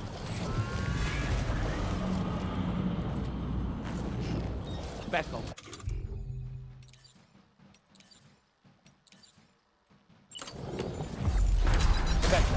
Speckle. Sam's getting excited.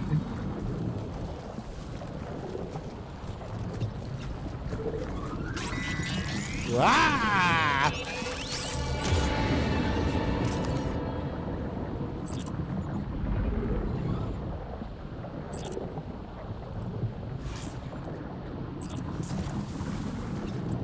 Not seen this, Connor?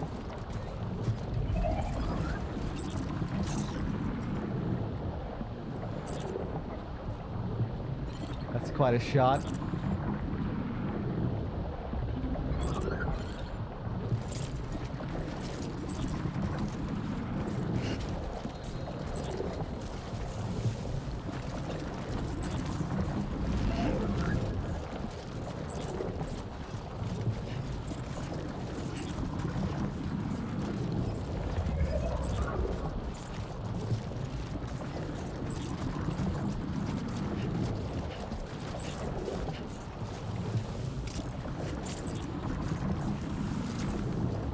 Okay, fuck it, let's attack it.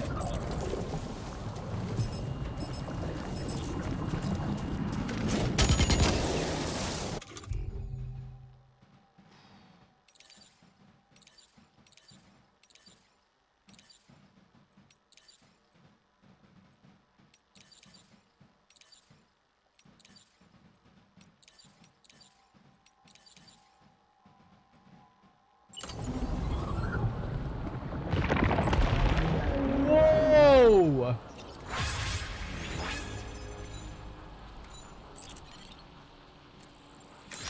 Oi, Pecco!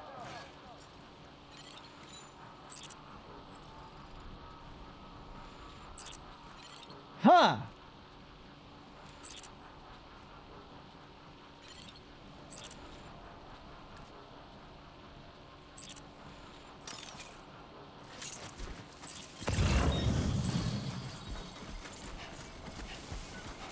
Why? Where did it drop anything here?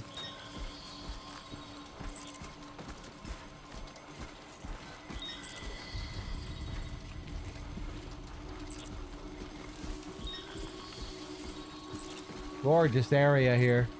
Love the light. It's a nice contrast between the VTs and the environment here. One of the more vibrant looking areas.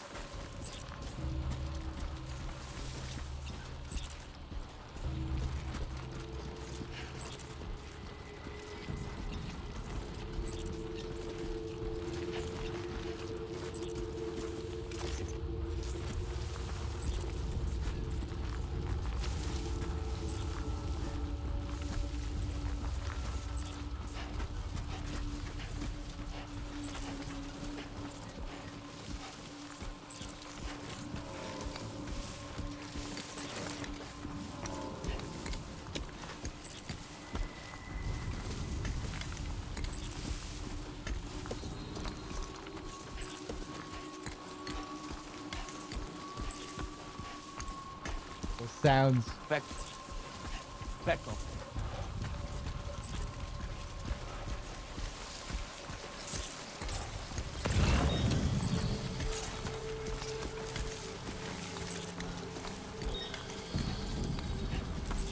Maybe I should have just gotten closer to it. Maybe I shouldn't have fought it at all.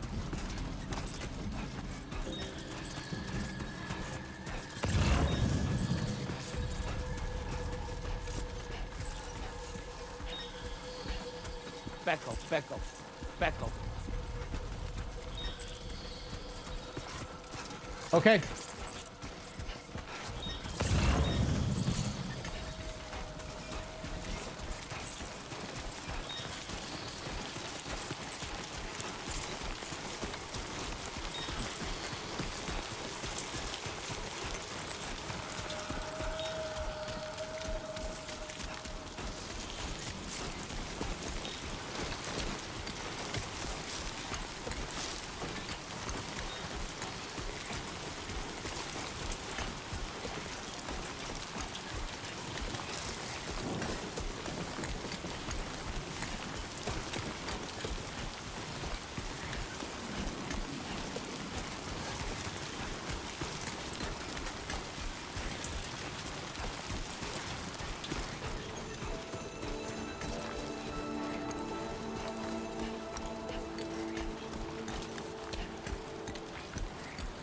Man, they did a really good job in the sound of these rocks here.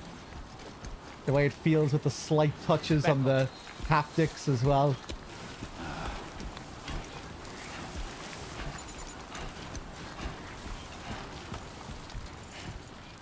Really feels like it's simulating the feeling of walking on these kind of rough, jagged rocks in real life. Takes me back to some of the walks I've been on out in the countryside. There's one area in this game that really looks like Ireland. It looks like the countryside in Ireland. Down by the Dowser. That environment down by the Dowser's place.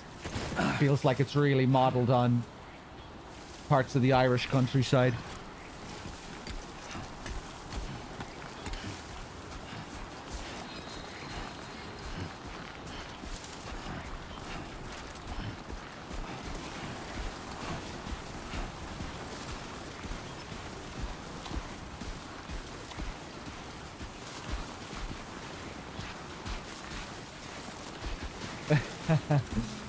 Parts of DS1 reminded me of Ireland as well, and I think that was just because there were some natural similarities between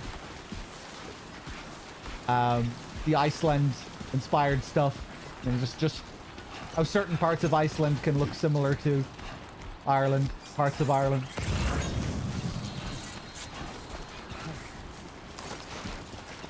But this area around the Dowser looked even more like it. Come on, let's get this show on up. Okay. Back. Oh, nice, Raptor. Yeah.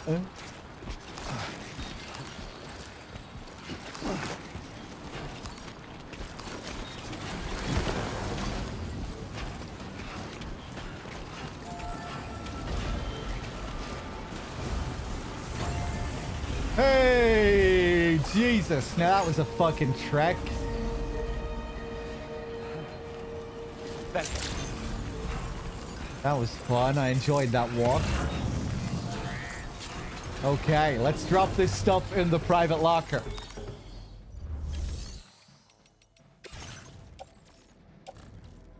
My God. Right, let's get rid of some of this stuff. How are these boots? Oh, I had other boots on the clip.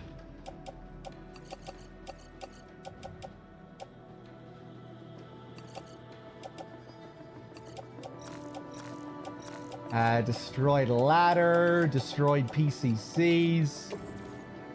Recycle all this. There we go. I'm gonna put this in the private locker for now.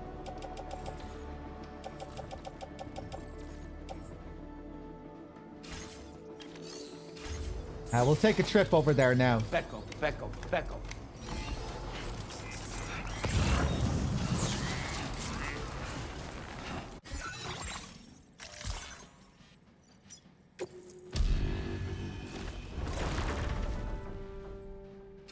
Call the Magellan over.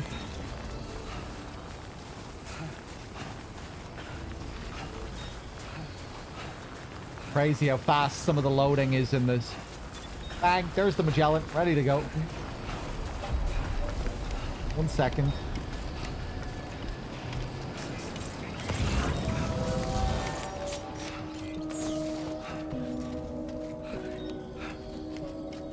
Let's go for a rest.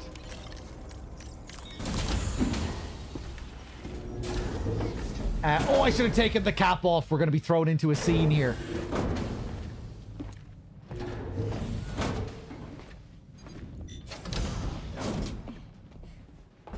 Thank you.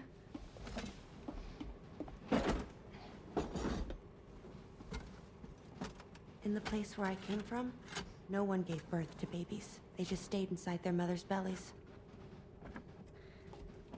Well, in our world, babies are born and grow up to be adults. Or at least they're supposed to. It's only natural that Tamara wouldn't understand. After all, she was living in a realm of the dead. I wouldn't expect children to be born into such a place. But Rainey's baby will be born, right? In due time, of course. Isn't that so? I'm sorry. It's okay.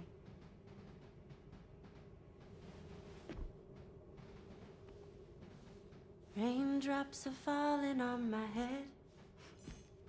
And just like the guy whose feet are too big for his bed, nothing seems to fit. Those raindrops are falling on my head, they keep falling. So I just did me some talking to the sun. Oh, that was terrible. I thought it was pretty good, actually. So you'll be a mother who gives birth to her baby. From off screen. Just can't wait. From outside of the frame.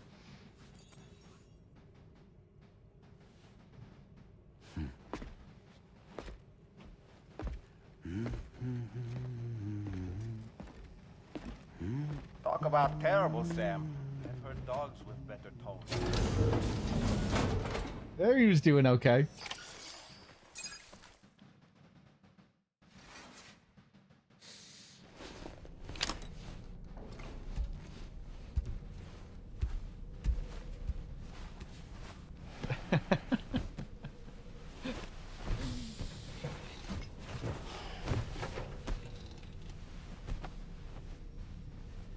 Yeah, the Pecco hat wasn't so out of place for that scene because it was kind of a silly scene.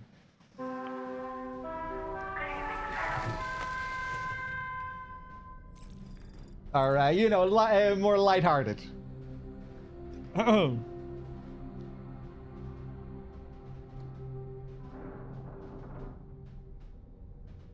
Let's sleep till morning.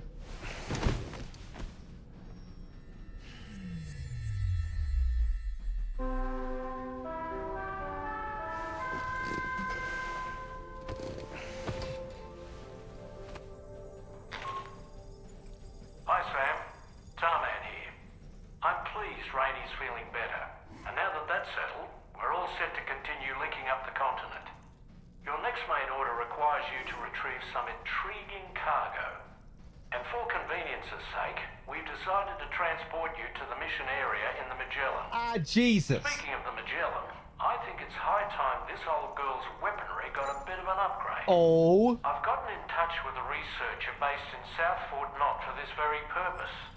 I'll need your help, of course, but the details can wait until we get there. I'm sure you're eager to get underway. No, I'm not. The car currents nearby have grown unstable.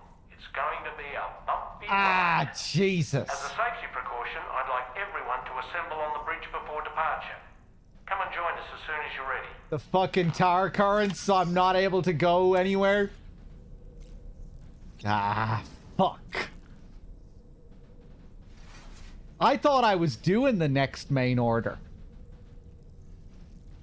But I did notice before I came in here that it had a little star, which is what you get for the main orders. I'm in the middle of delivering shit at the moment. I wanted to go to the Dowsers and show you how much it looks like Ireland.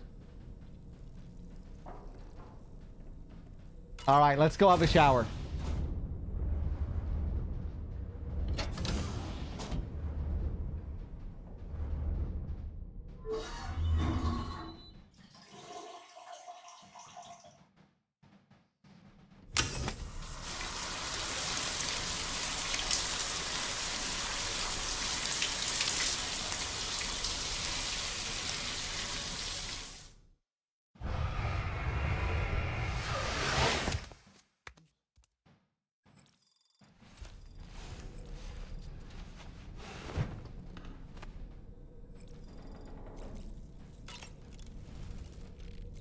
May as well top up with the cans.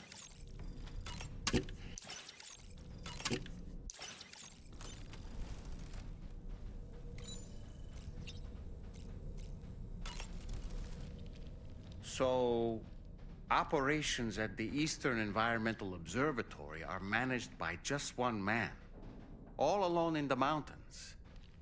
Must be terribly stressful. To survive in such extreme conditions, you cannot afford to let despair take root in your heart. Hope is an indispensable asset. Not to downplay the benefits of the cargo you brought, but the truth of the matter is that it won't make a difference for him that quickly. But what no doubt served to give him immediate comfort was the presence of a helpful soul. You, Sam. Porters can be bearers of light for those struggling in darkness. He'll not soon forget what you've done, nor the warmth that filled his heart when you arrived. Okay. I don't really have anything else to say right now. That's okay. You just said quite a lot, so that's okay. Oh, really, salt miners? It is reminiscent of parts of Australia, too. It's okay. He's trying to make me feel good about my work. And the help I'm bringing to this one isolated man. Oh, I can choose to go to the surface. Thank you, game. We haven't checked on the books in a while. Yeah, we'll check when we go back. Hold on, there's another thing I want to check. Becco, Becco, Becco, Becco.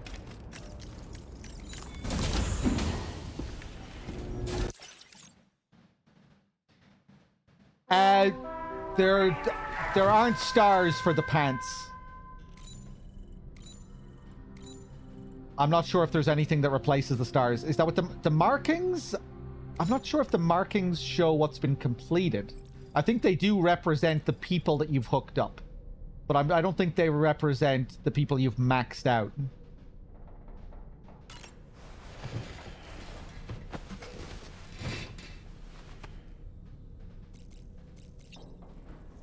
Yeah, because I haven't maxed out that many people. Yeah,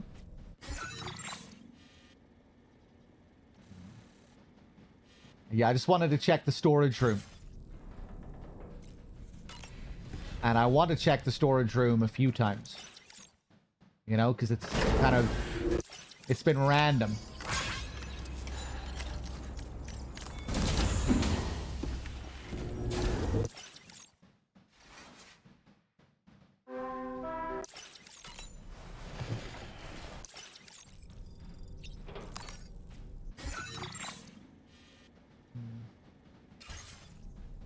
We're kind of in the middle of a specific story sequence on the Magellan at the moment, so we might not be able to get it now, even if it is possible.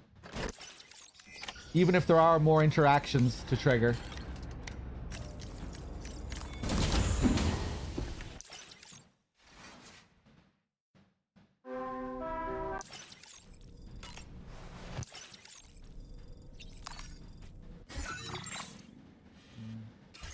Okay, I'll try it 2 more times, maybe.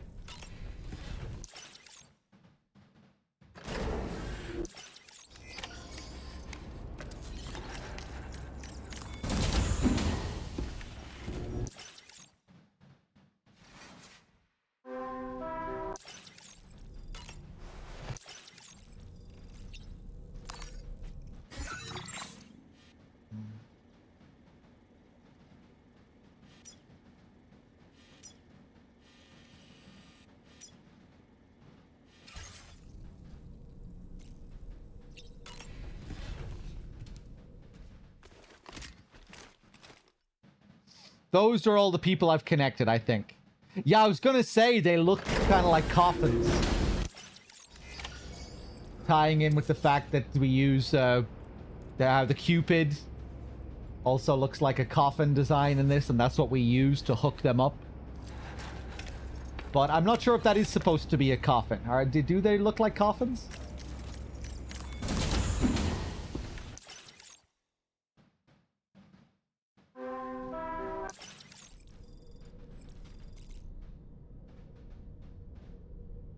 Yeah, kind of coffin-like.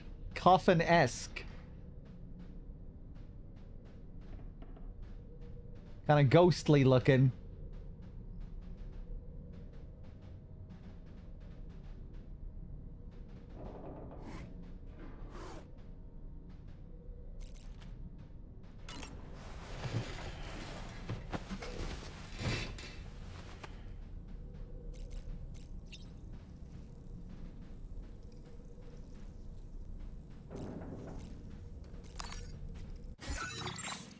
Okay.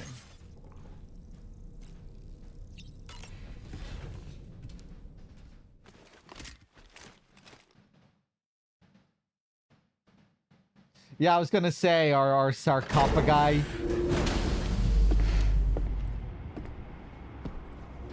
Either way, it looks like death imagery, whatever it is. They don't look like normal humanoid depictions. It looks deathly.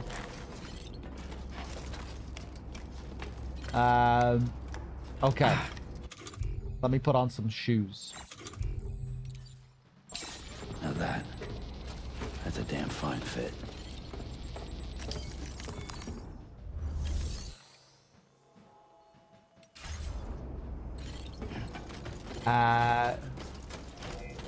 Has he moved the Magellan to a new spot? No, we're good. Okay.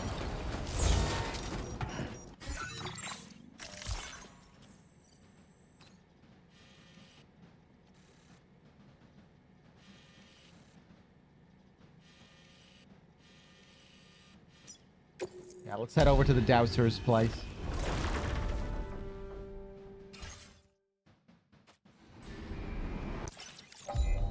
I want to see the place during the... Back up. I want to see the place during the day.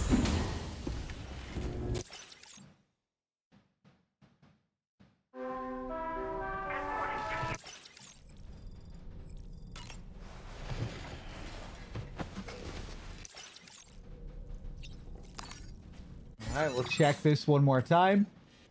Nah, still no option.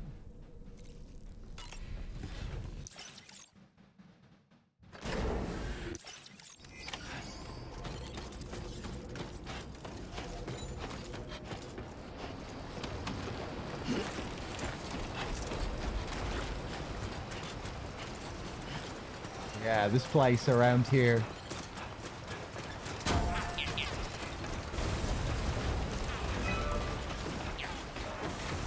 Yeah, man, the way these hills look. The lighting, the color of the grass.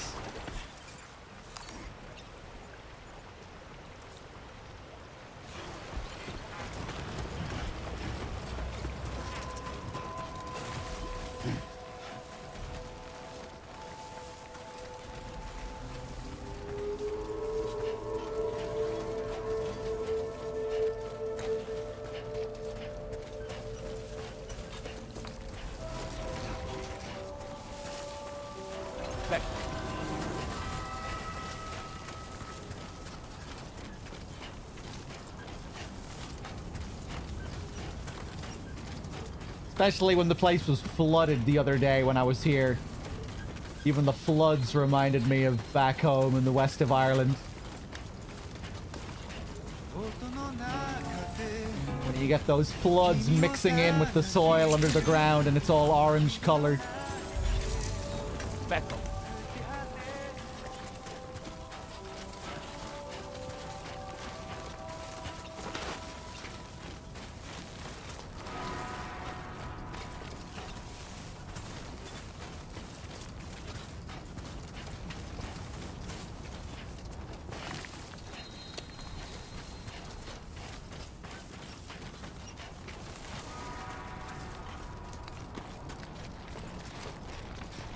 Very pretty area.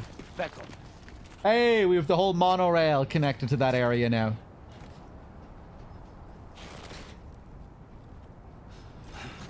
Back up. Back up.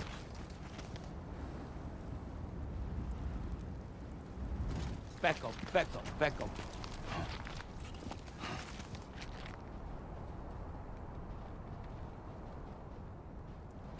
Back up. Back up. Back up.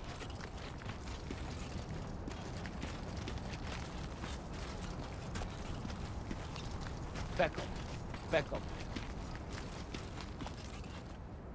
Back up. Back up. Back up. Sam likes the views too.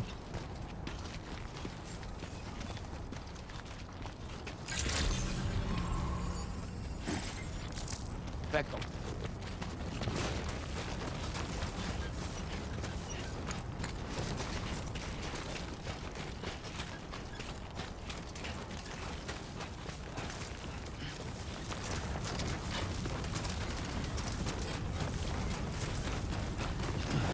Let go.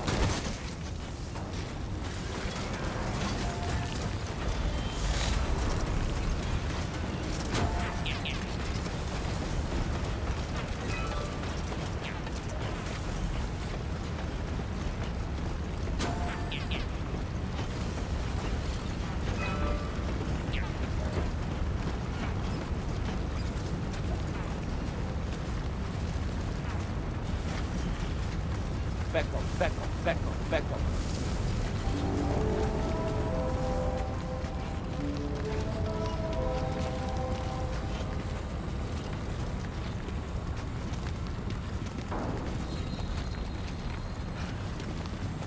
Back.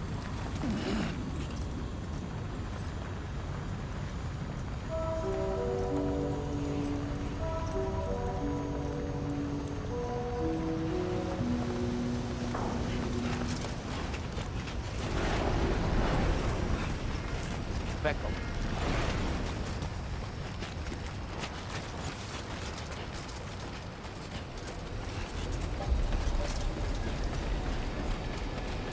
Okay. I think I'll save this scene for next time. It's getting... Oh, Jesus, I didn't realize how late it was. It's almost 1 a.m. Becco. Yeah, I feel like we'll probably be, like, locking into the end of the story once we get up to... You know, once we go up to the bridge. I feel like that'll be a good moment to just keep pressing forward with the story. Hooking the Magellan up with weapons and shit. Feels like we're... You know, they kind of implied that we soon will be coming to the point of no return. So we'll probably save that for next time. Becco. And maybe for tonight, we'll finish off this order we have going. Taking that stuff from the factory back to that other guy. Maybe we'll get that done and then wrap it up for tonight.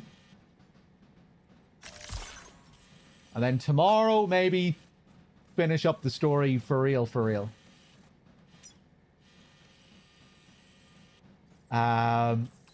Right, where am I going? Back to the adventurer.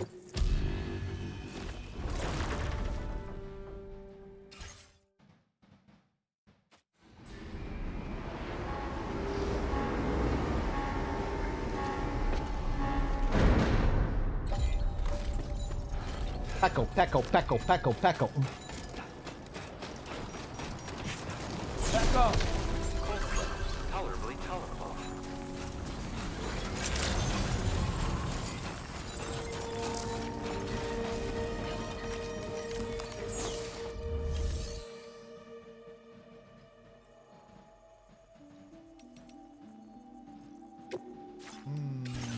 Okay. Ghost mech cargo. Like end of the story for real, for real? I think so. Maybe. Whoa, look at the size of this stick.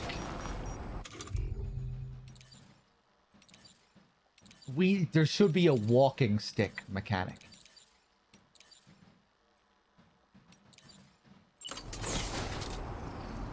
Becco. I want to play a version of Death Stranding where we have to play as an old man. Maybe in Death Stranding 5, we'll be playing as Sam with a walking stick. Becco.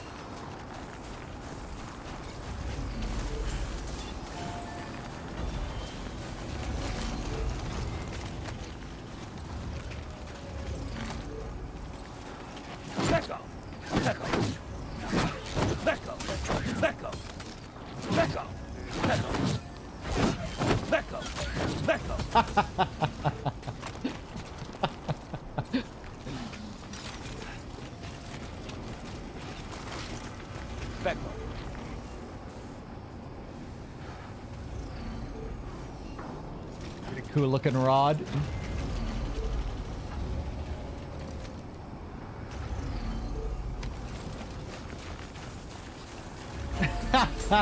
You could do a playthrough like that, Eponymous. But I guess it's still impressive that Sam is able to deliver the cargo at all, regardless of the condition. Becco.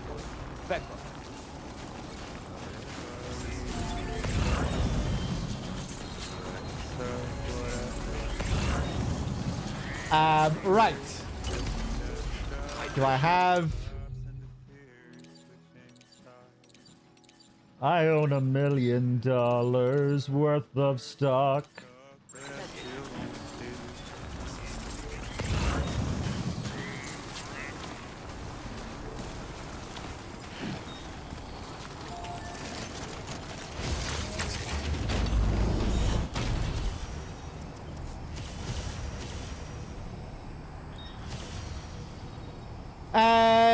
No, I'm not ready.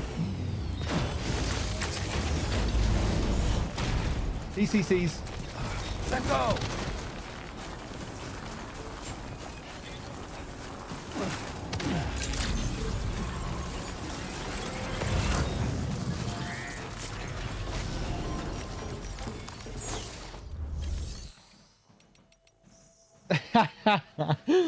The constant surprise at the quality being bad. Although sometimes they're, in this game especially, they can be very kind even when you deliver destroyed cargo.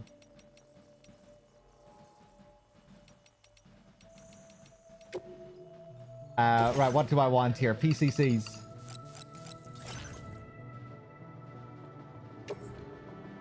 Okay.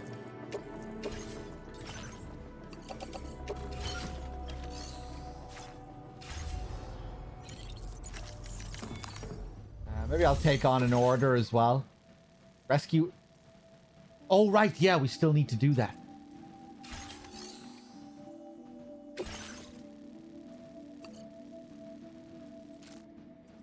Fuck it, I'm going to accept that order. Maybe we'll be streaming for a little bit longer.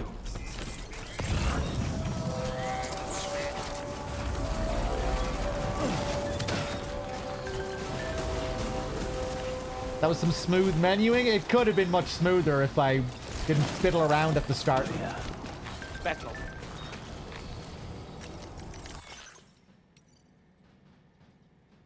I can't reach him at all. He must have had another accident. This is the last photo my father sent. He was probably trying to keep a record of his travels. It looks to me like he's in a BT area where chiral density is high, so that'd be a good place to start looking for him.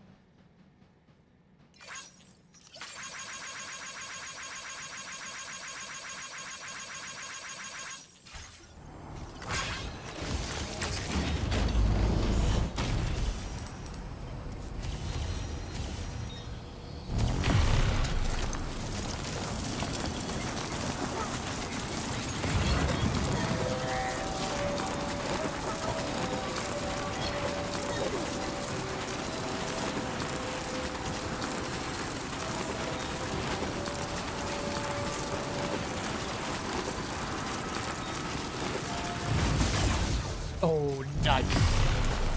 I think I planted this one up here.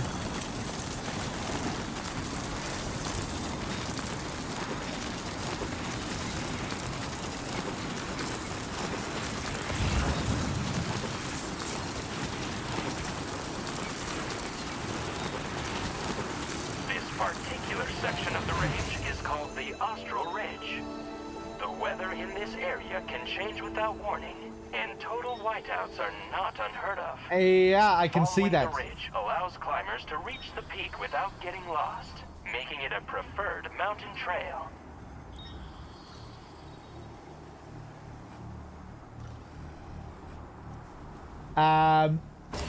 Okay, let's get off here.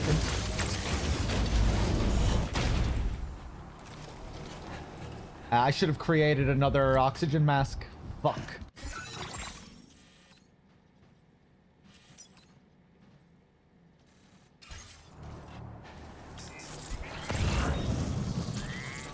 Back up.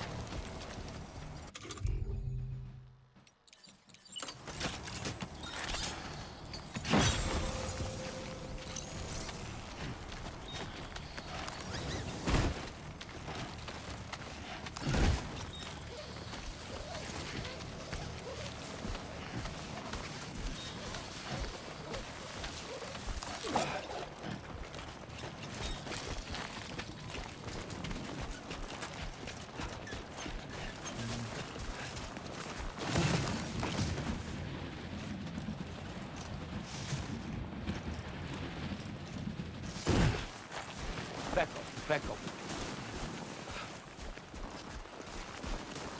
I wonder, does he keep pecoing when he's really low on stamina? Or if the pecos change?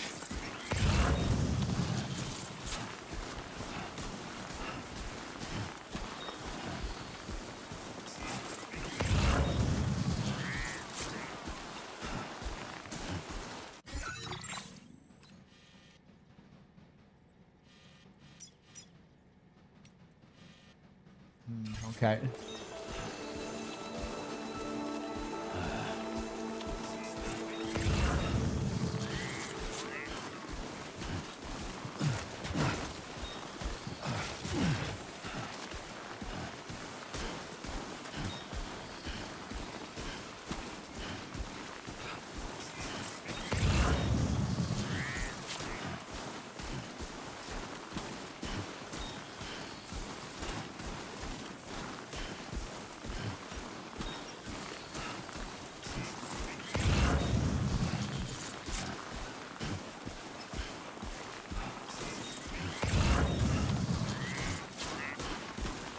We'll head up to that peak and plant another zip line there.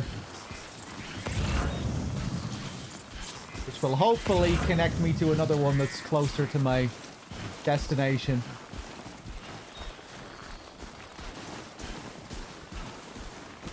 Fuck, I didn't bring any decent gloves either. Oh, well, I have combat gloves.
Look how bright that is. Cool, I like these whiteouts.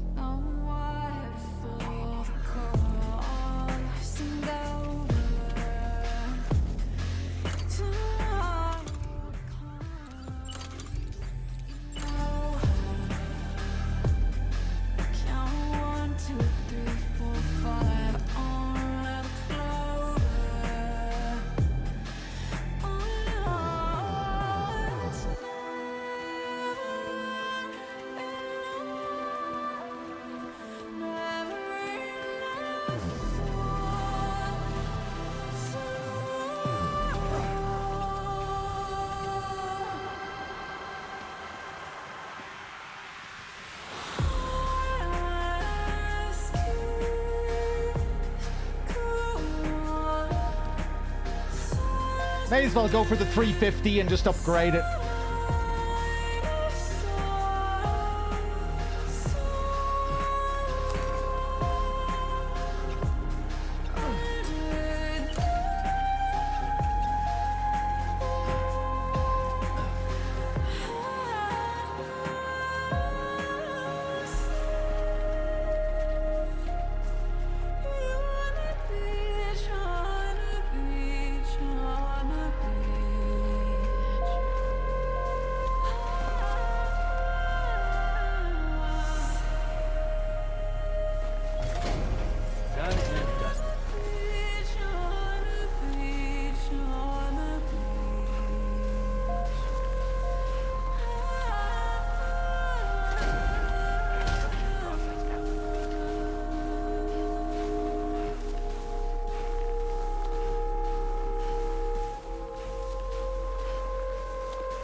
Oh!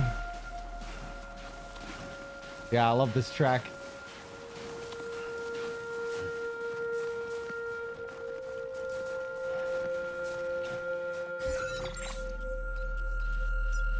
Okay, it seemed like a good place.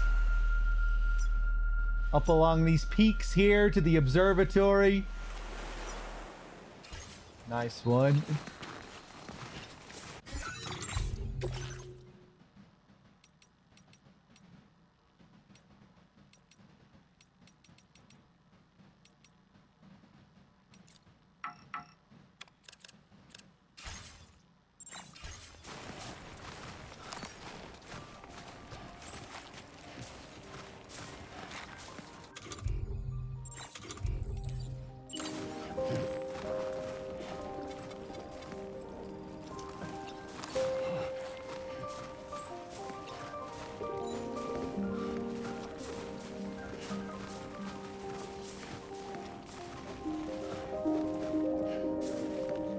Yeah, he's down on all fours here.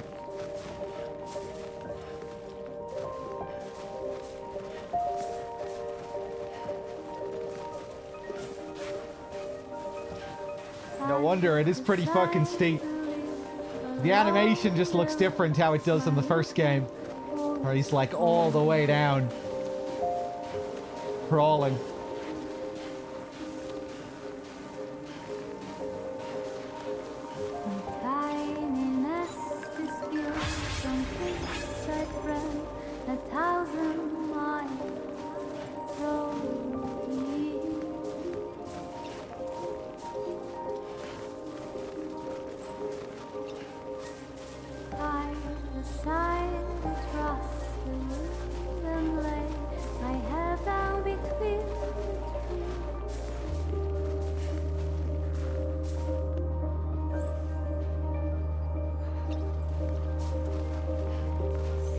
Chimera, yeah, I think it is.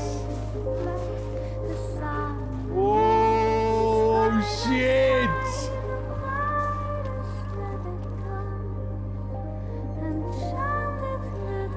Wow. We were above the clouds before, but I think it was at night. You couldn't see as clearly.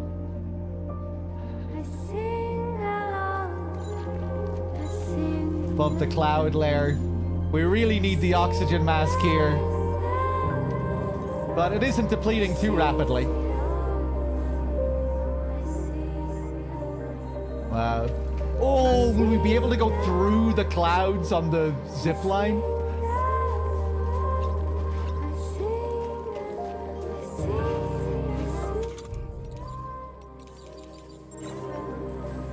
Man, that's gorgeous.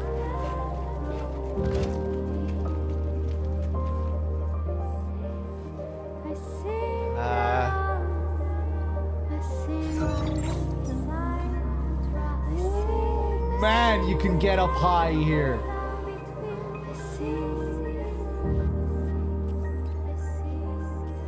Someone has a structure on the peak. It's not a zip line, I don't think.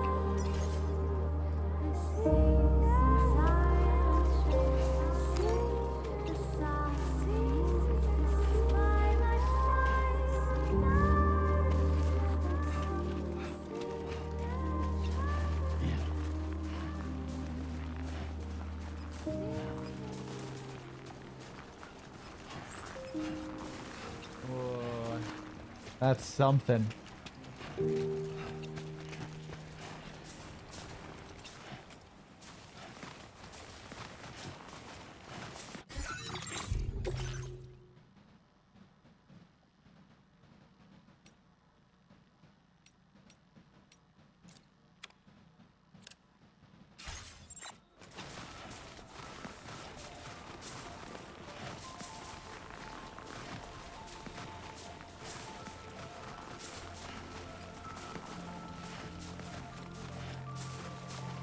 Jibber jabber, jibber jabber, jabbering. Walking towards the light that guides you home. Whisper, whisper, whispering, whispering. Nobody hears us.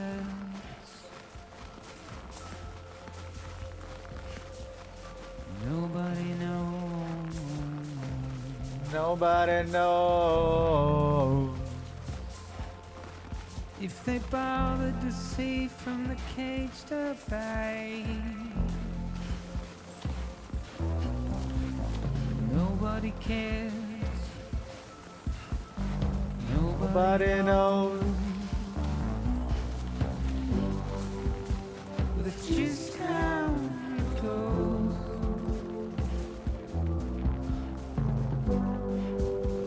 It's just how it goes. Easy does it. It's just how it goes. You've walked up worse. Try not to fall now. I'm not sure if I have, Sam. Breath of mindless air. Simply stone.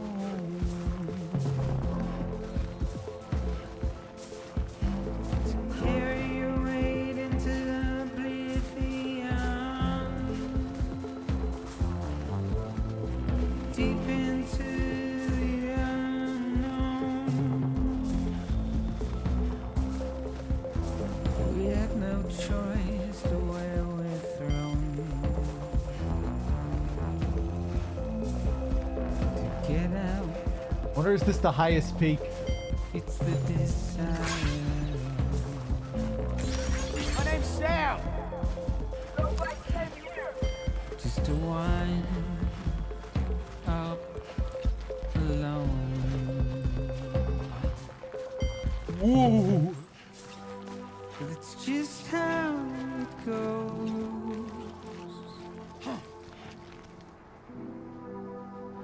It's just how it goes.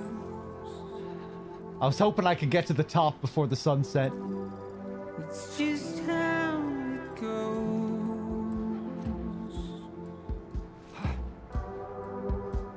It's just how it goes. Oh man. Beautiful. It's just how it goes. Whoa! Shit! It's just how it goes. That's something to see when I turn around. It's just how it goes. Yeah, what a moment. It's just how it goes. Colors on the horizon there. It's just how it goes. Do I have any ladders? Just how it goes.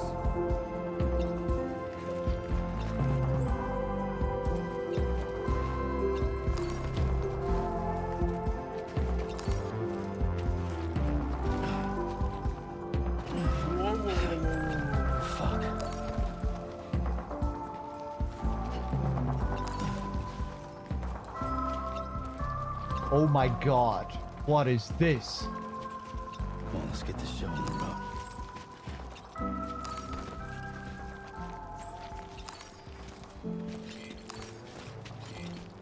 road. Looks like a butterfly.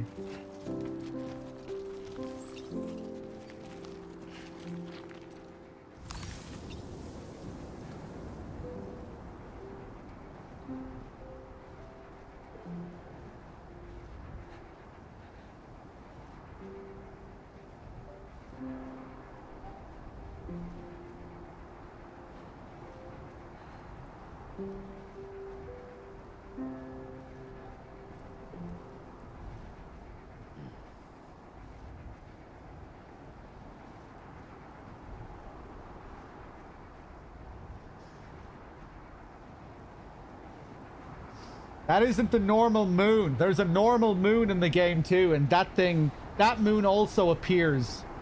But we've only seen it once so far before this.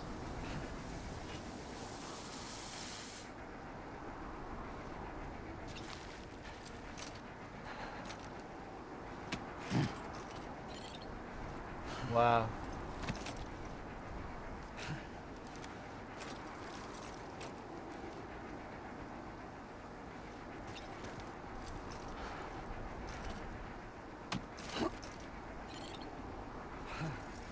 Can you climb somewhere this high in DS1? No. No, you can never climb above the cloud layer in DS1.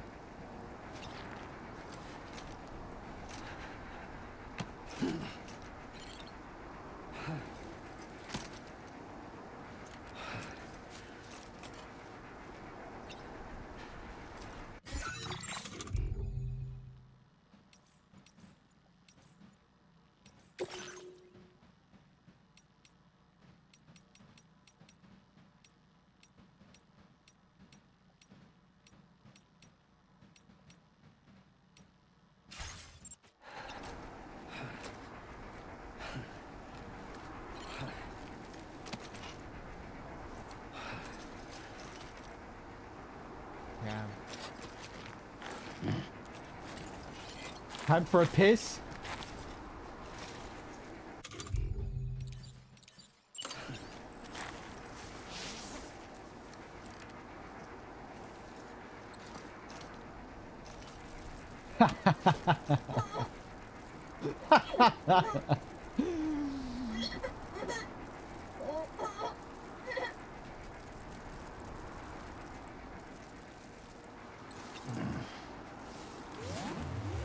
There we go. Now, hopefully someone has a good laugh when they come up here and see this. Nice.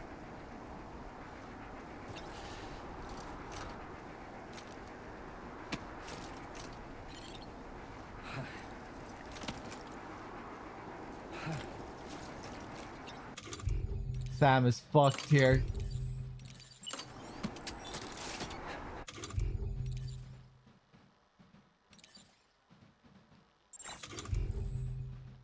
Let's see if I can leave a Karen as well, actually.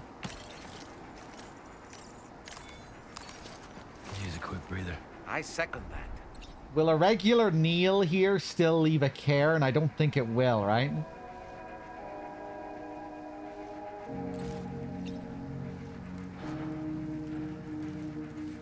The S1 resting music here. It's rare.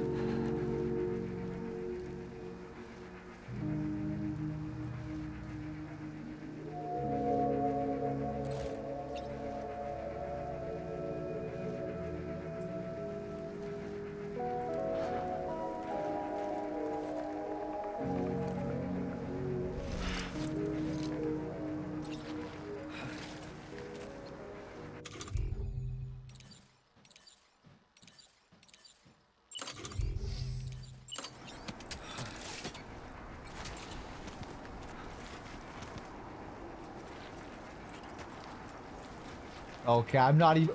Oh, wait, no, I am close enough. 373.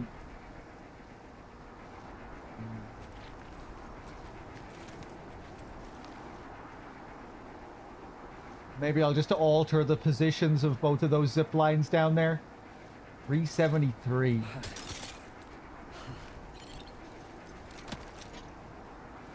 I could place it a bit further down and then try and arc it. The next one.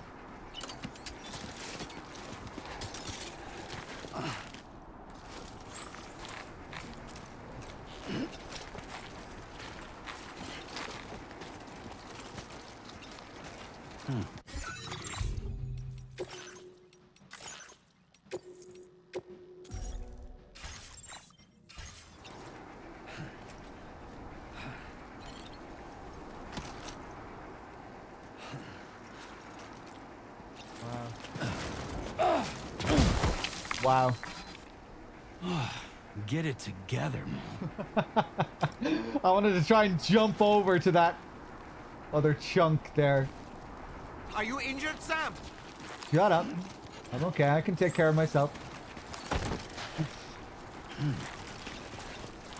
Shouldn't be too tough.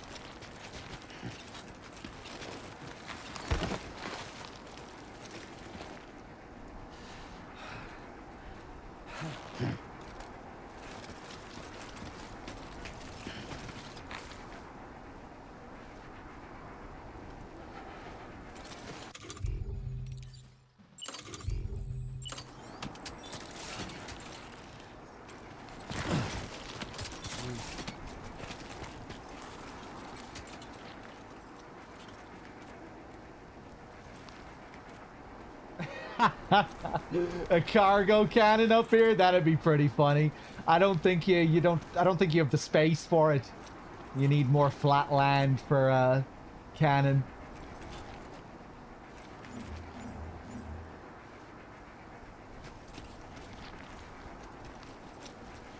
Ooh, very close here.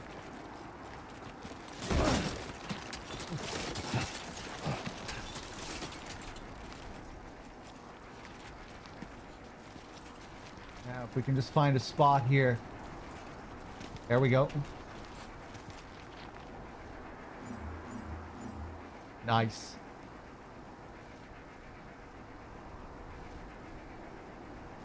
Looking good.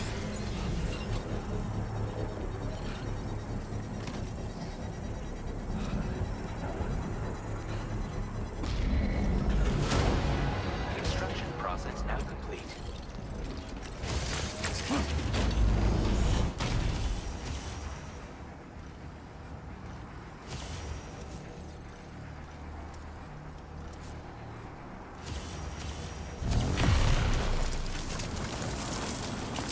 Feel that speed!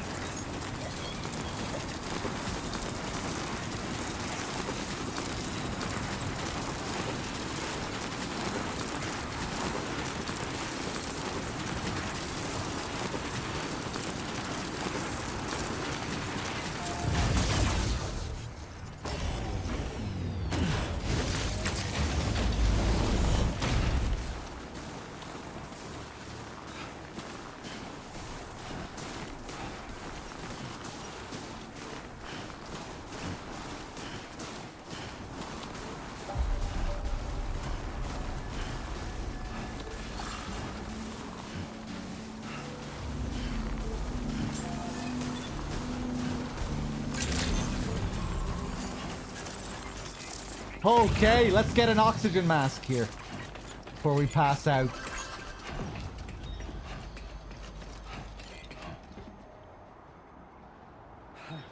Whoa, is that that's my vision going wonky.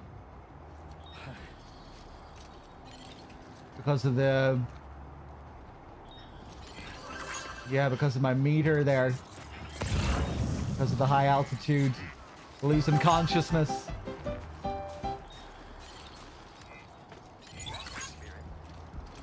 Oh, the voices are fainter as well on the signs.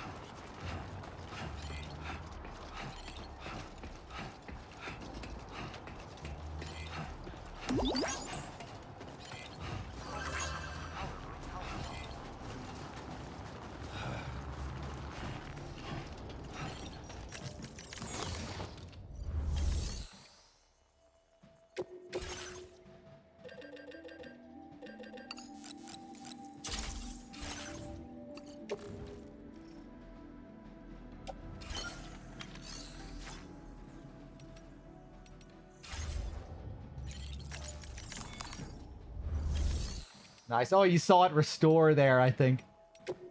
Materials.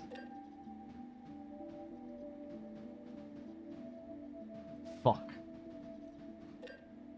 This guy is nothing. Okay.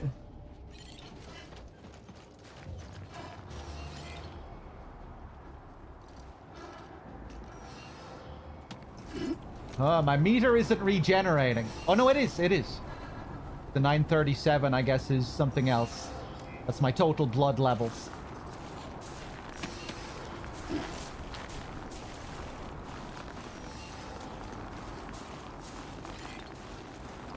Hydration recommended.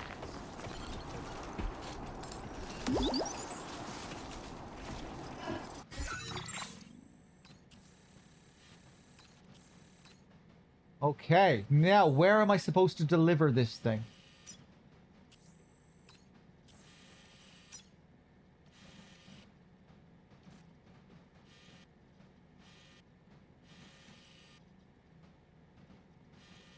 up here.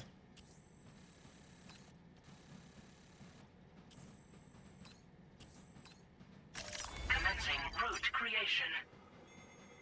Delivery. That's the spirit.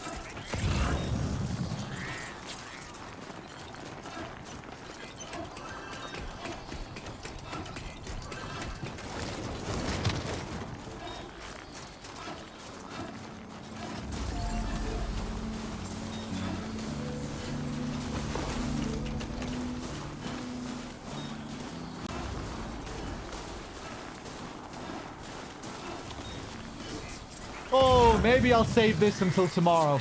I'm getting tired. It's getting late.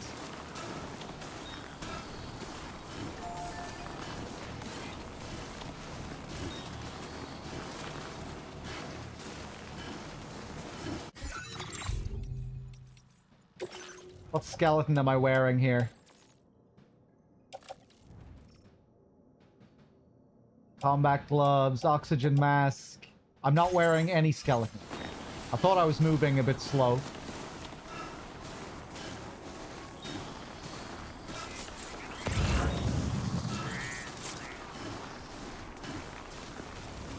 It's late for my stream. I don't usually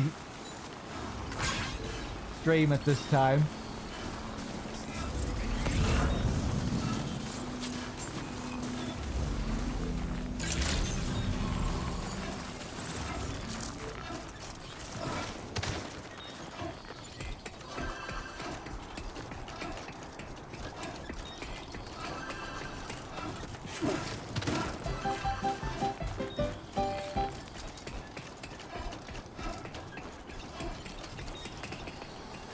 Same time here, Snake.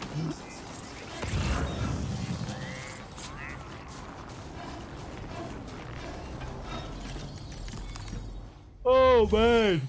Oh man.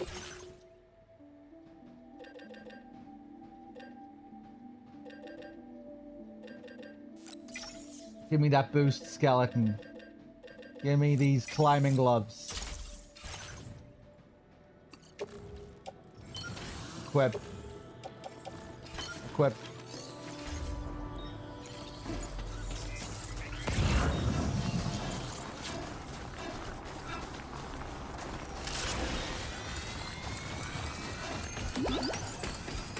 I will always support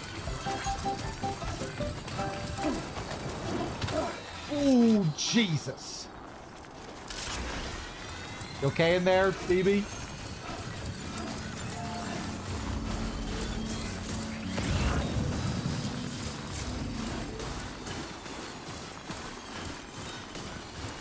Ah, fuck it. I'm gonna go for a bit longer. We can make it to this next guy.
It plays... Yes, it plays when you bring the chiral artist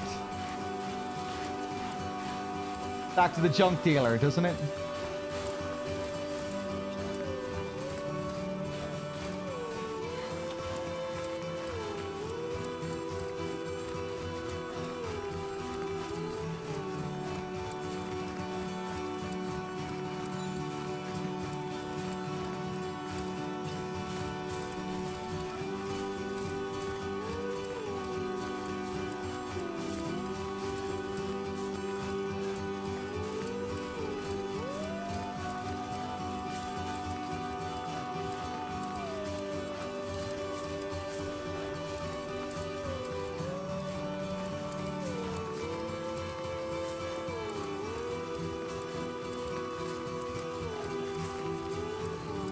Curious if I have to complete this order to finish the game. You know, this isn't a main order, apparently.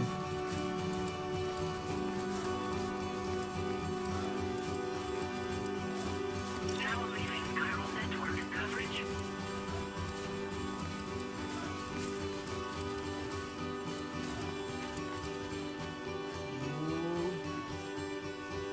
Easy does it, easy does it.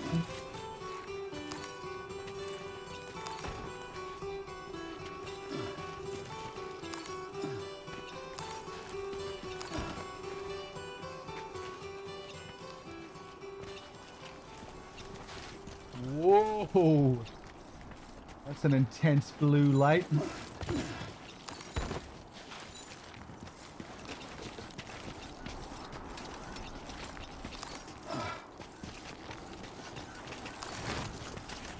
Whoa! Wow, that's just the jump ramps. Why are they so bright?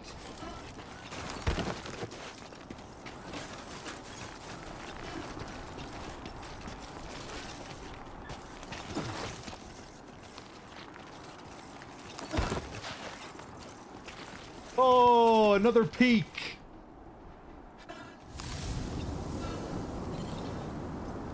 Wait, hold on. Wait on, did I get cut off because Sam needed to take a breath?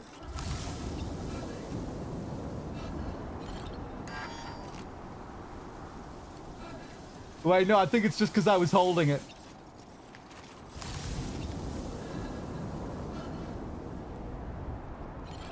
Wait, no, it's because Sam is too fucked to take in the view. Hold on, let's let Sam rest here for a moment. That's funny. Sam needs to be able to see the view. It's Sam's view. Oh, the sun is coming up.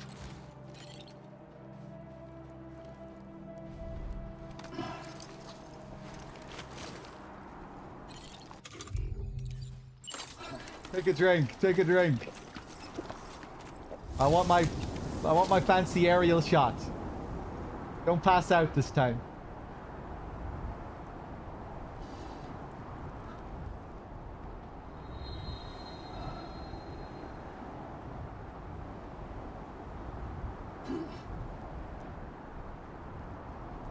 Oh yeah, I can still move during this.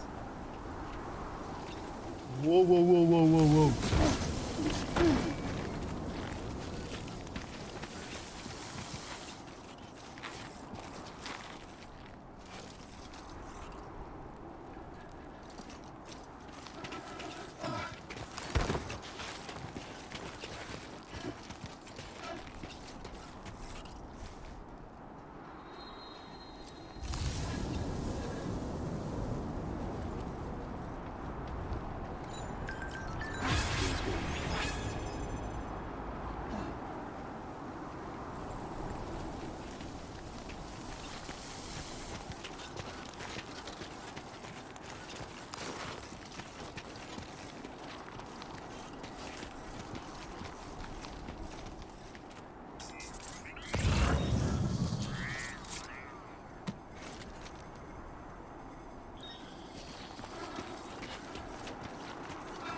I'm gonna have to have these moments rehearsed to perfection for future in-depth playthroughs. Where I know all the music, where I know all the needle drops ahead of time. and I can time my own music perfectly, then it's gonna be absolute cinema. Just wait.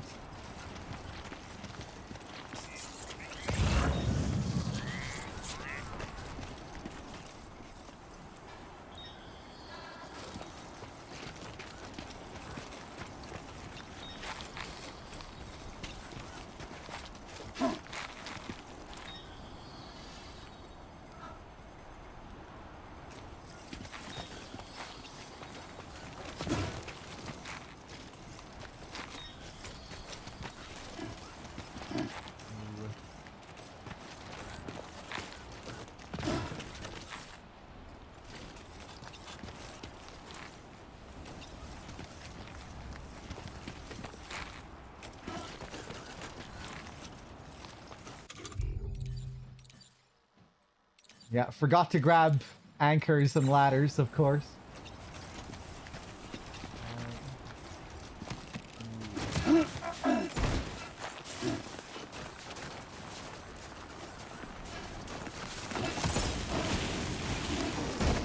Jesus.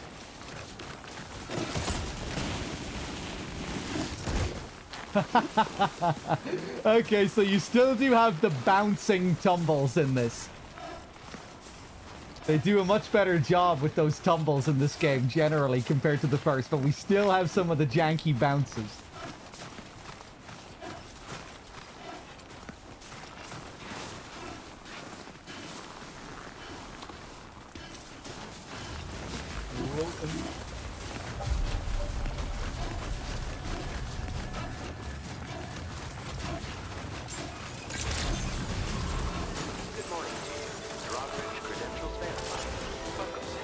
Security measures lifted. Weapons detected.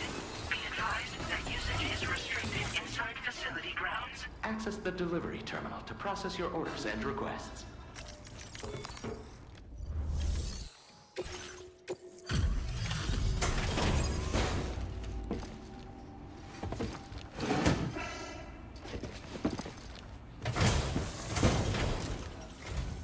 Must have been quite the ordeal hauling yourself up here. I salute your dedication. You found the cargo I asked you to recover, I presume. I did. I'll go ahead and take stock of what you brought. It was quite a trek getting up here. You better be pleased.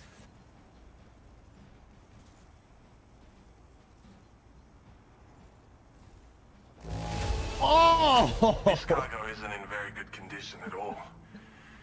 But no worries. You've done me a great service just getting it here. Was there a hint of passive aggressiveness there? Passive aggression? Okay, I did really fuck it up though. I thought it was like 6% damaged. But yeah, I guess that last little knock as well that I took. I didn't notice the cargo get damaged there when I took that little fall. But maybe it did, and I probably fell a couple of other times along the way. Oh yeah, when we were over at that other peak setting up the zip line, I fell there as well. Right. I think I forgot that I had cargo on my back when I was doing all that. I did. Okay, yeah, maybe we are lucky we got it here in one piece. Tell the truth. Your assistance has ensured that I have what I need to carry out my research. I hope I can rely on your help again. Go ahead and link me up with your Cupid. If the network's as amazing as everyone says it is, then I'll want in.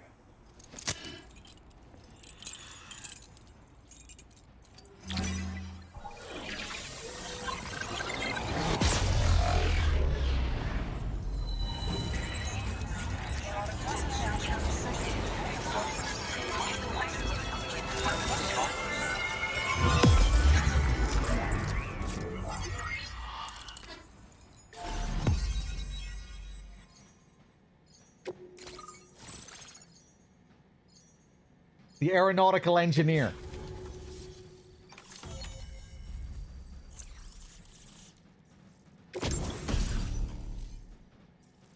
Floating sentry gun. I can have my own ciphers follow me around. thrown weapon that floats in midair, automatically attacking any enemies within range. Fires MP bullets effective against any target, but cannot detect BTs. And is therefore unable to attack them. Up to 4 sentry guns can be deployed at a time. Jesus Christ.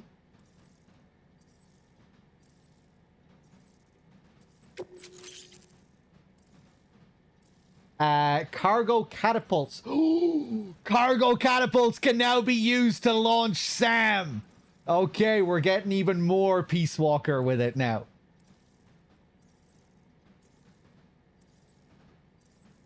Nice. Now displaying your current porter grade.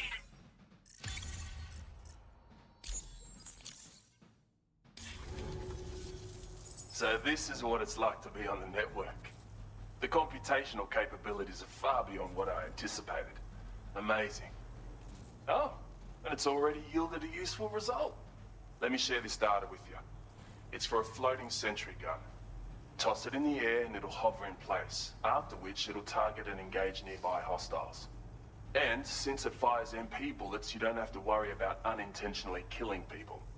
But that's not all.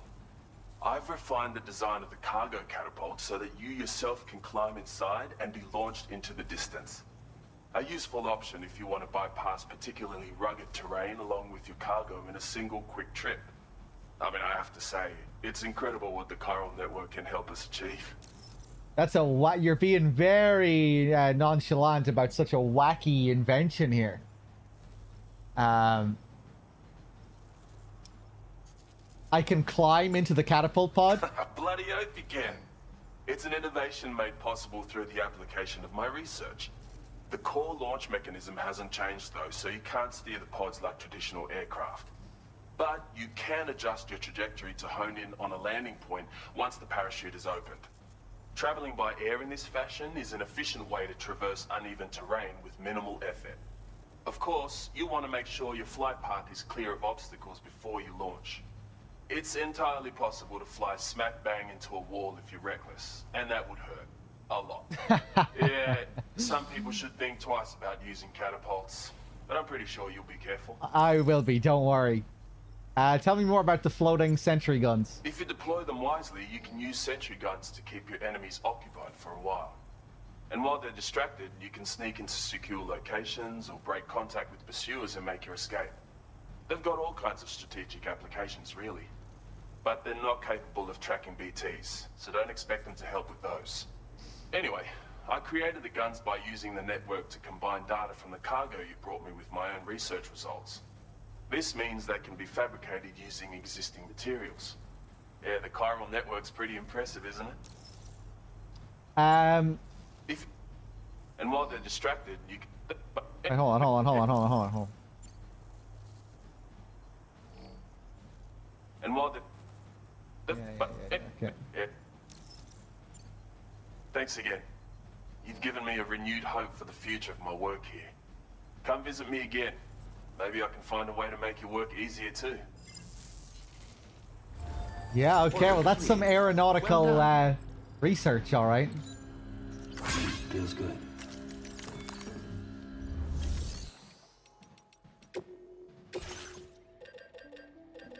We're gonna have to test this out immediately.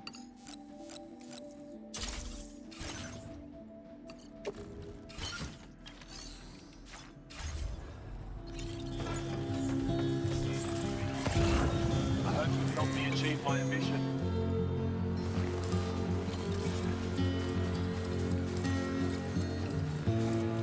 Ah, someone already has one up there for me. Okay, hold on.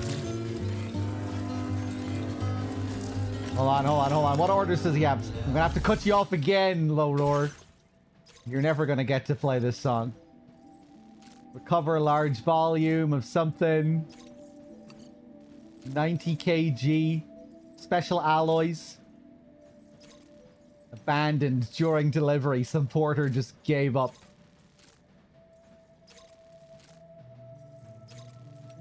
Breakable cargo. Breakable cargo. Okay, let's see. Take a look at this.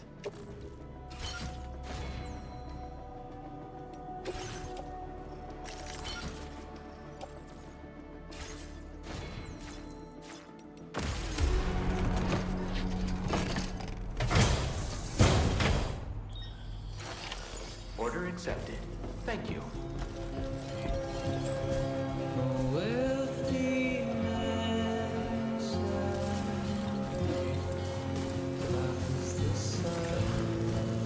Hey, Steve-O.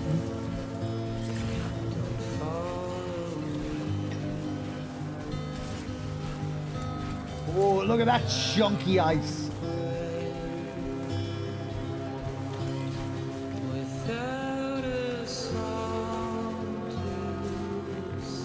Mushy, dirty, worn ice. Worn snow. Take care, Sam. That looks nice.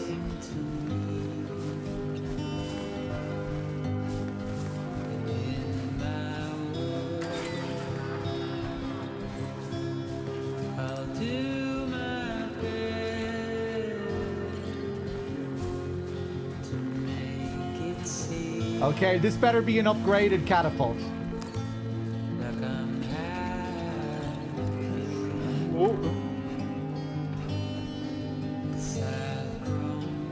Enter the pod.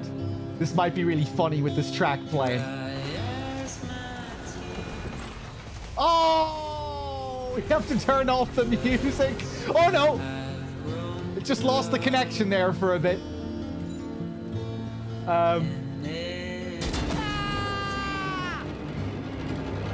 I'm inside this.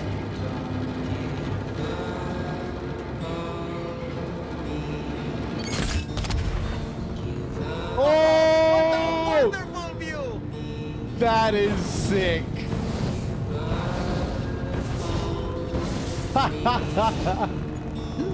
Nice.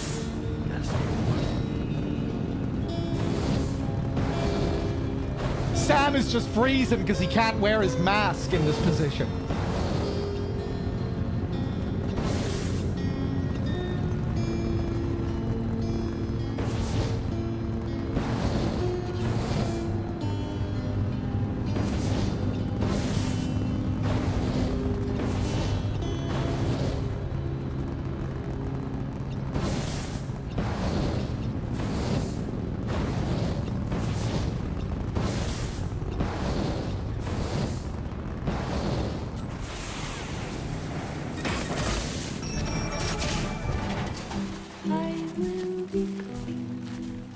Cool, okay. We're gonna have to see what it looks like if I just smack into a wall.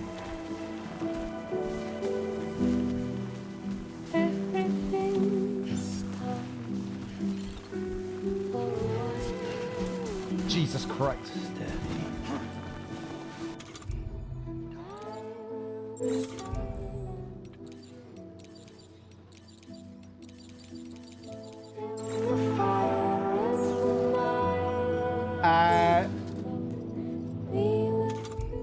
Oh, is it bro? Is it fucked? Oh, I'm out of battery.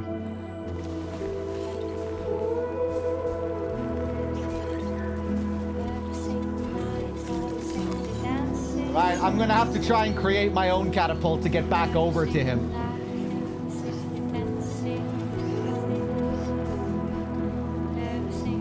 And I'll try and time the parachute better so we don't have to wait as long.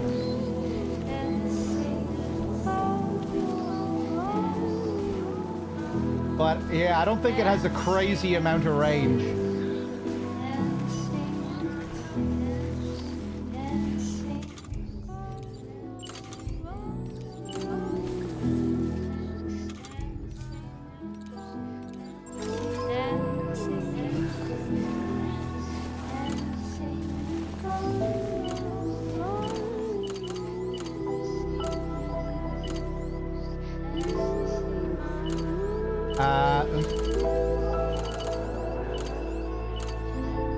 Oh, is this just a level 1 PCC? Nope. Hold on one sec, guys.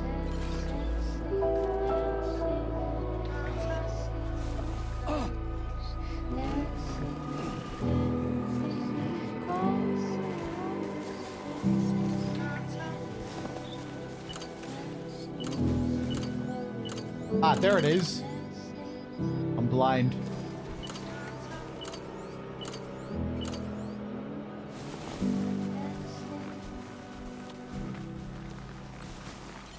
Yeah, may as well set up a zip line here.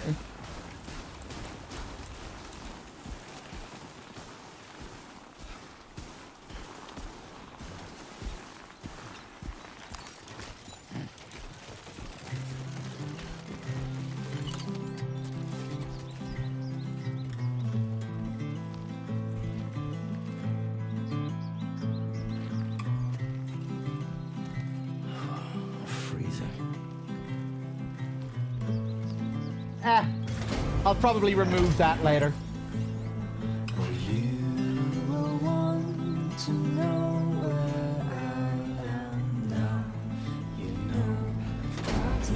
Construction process now complete. I was in the cherry tree when love was said to me.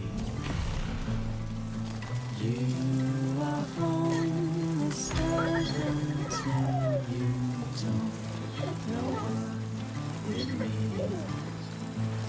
So I climbed down and picked the cherries that fell to the ground.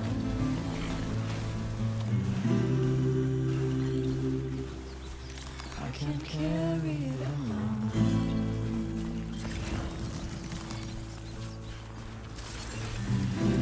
Whoa, that instant boost of speed when I got my battery back. My God, the difference it makes. Too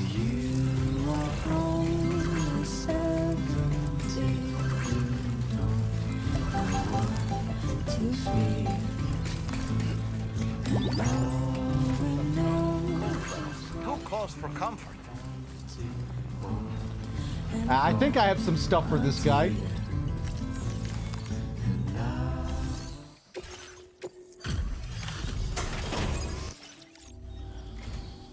Weather couldn't have made it easy, but you made it here safe and sound. Give me a sec. My S rank. This cargo's looking pretty sweet. You're awesome. Thank you. I'd like to share this with you. Oh. Hopefully you can make good use of it. Ooh. Director's cut. Thruster, stabilizer. Jetpack. Battery-powered balance recovery unit fitted with posture-correcting vernier thrusters. The unit will activate automatically to stabilize the user should they lose their balance. The stabilizer also contains its own battery, so equipping one will increase Sam's overall battery capacity. But we're getting the really good stuff now. I've been reviewing materials allocations. Made it so you can withdraw more for fabrication if you like. Now displaying your current porter grade.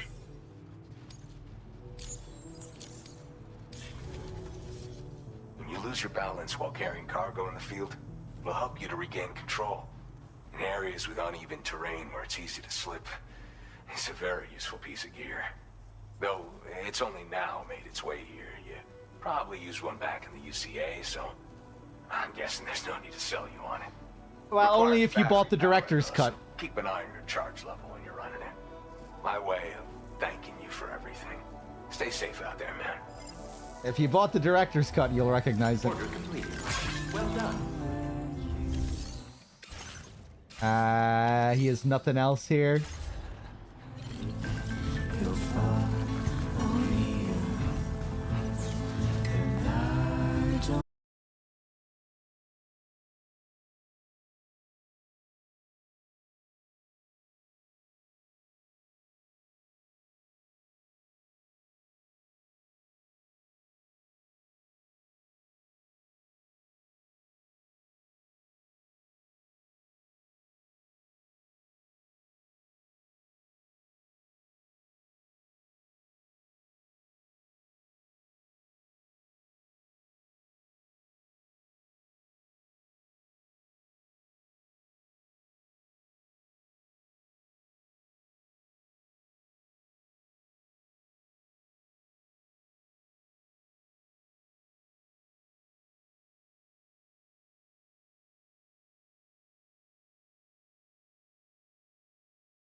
Let's send the Magellan over here real quick.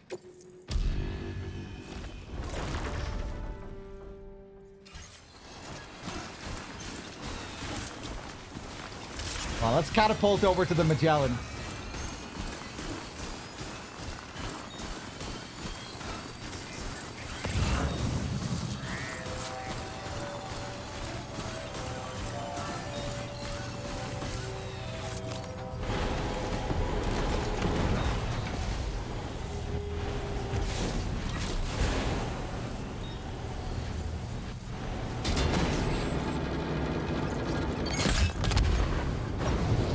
Maybe this is how I can get on top of the Magellan.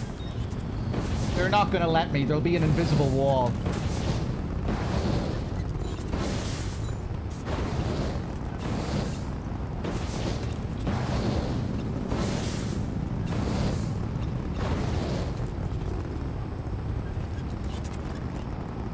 They won't let me use ladders to climb up there, so... Assuming they don't want me up here. But maybe?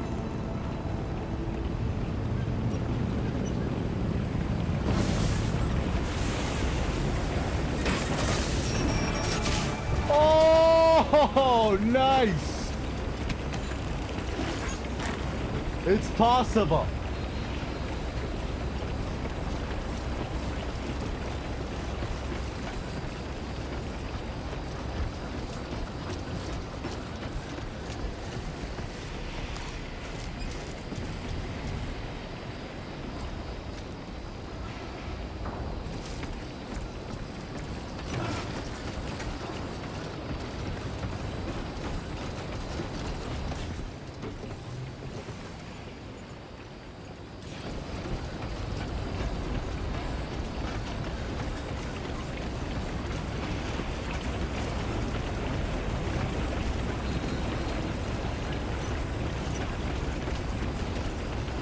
Not gonna be able to climb up there.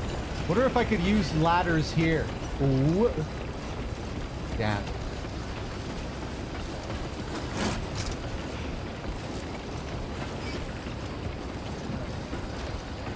Maybe later on they'll give us the option to come up here. You know, it seems like we're gonna be arming this thing soon enough.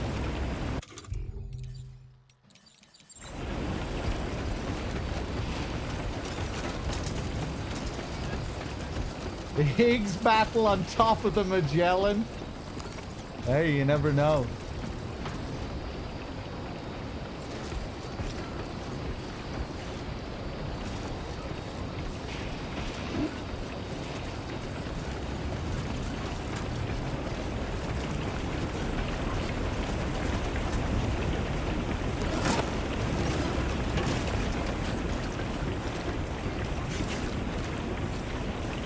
Can't climb up there.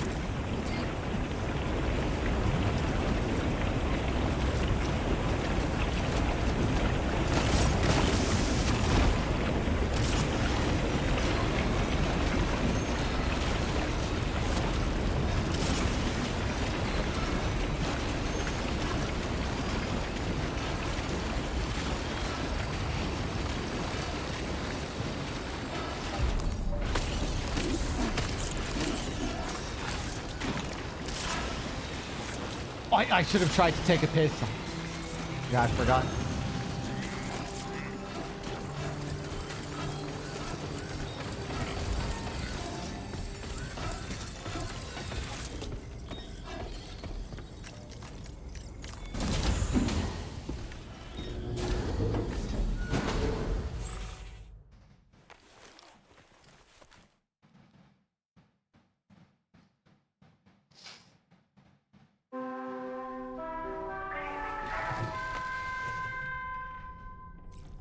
Got that frostbite again.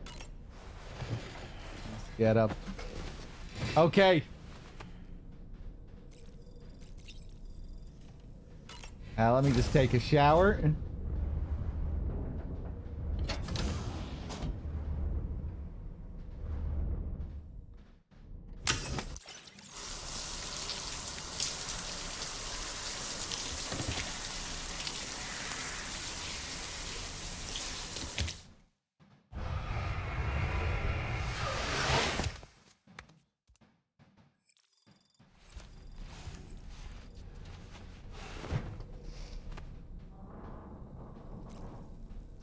All right, guys, we'll leave it there for now. Another fun session. And tomorrow, maybe, we'll finish off the story for good. Today, we got a little bit sidetracked. But tomorrow, we might press ahead with the main story. We'll see. Hopefully, I can get on a little bit early. But yeah, it's easy to get sidetracked. Hold on a second here. Really fun that last couple of hours going up to those peaks above the cloud layer. Taking a look at that new catapult. Some fun stuff. The last name I see here on my resub list is Just Incredible, Jampadi, Solid Snake Simulation. I think I forgot to thank some people earlier. Just Incredible, Jampadi, Solid Snake. Cheers. Yeah, we'll leave it there for now. Guys, I'll see you tomorrow. Take it easy. And hopefully we'll wrap this up tomorrow. Well, wrap up the main story anyway. We'll see. Cheers, everyone. Good night. See you soon.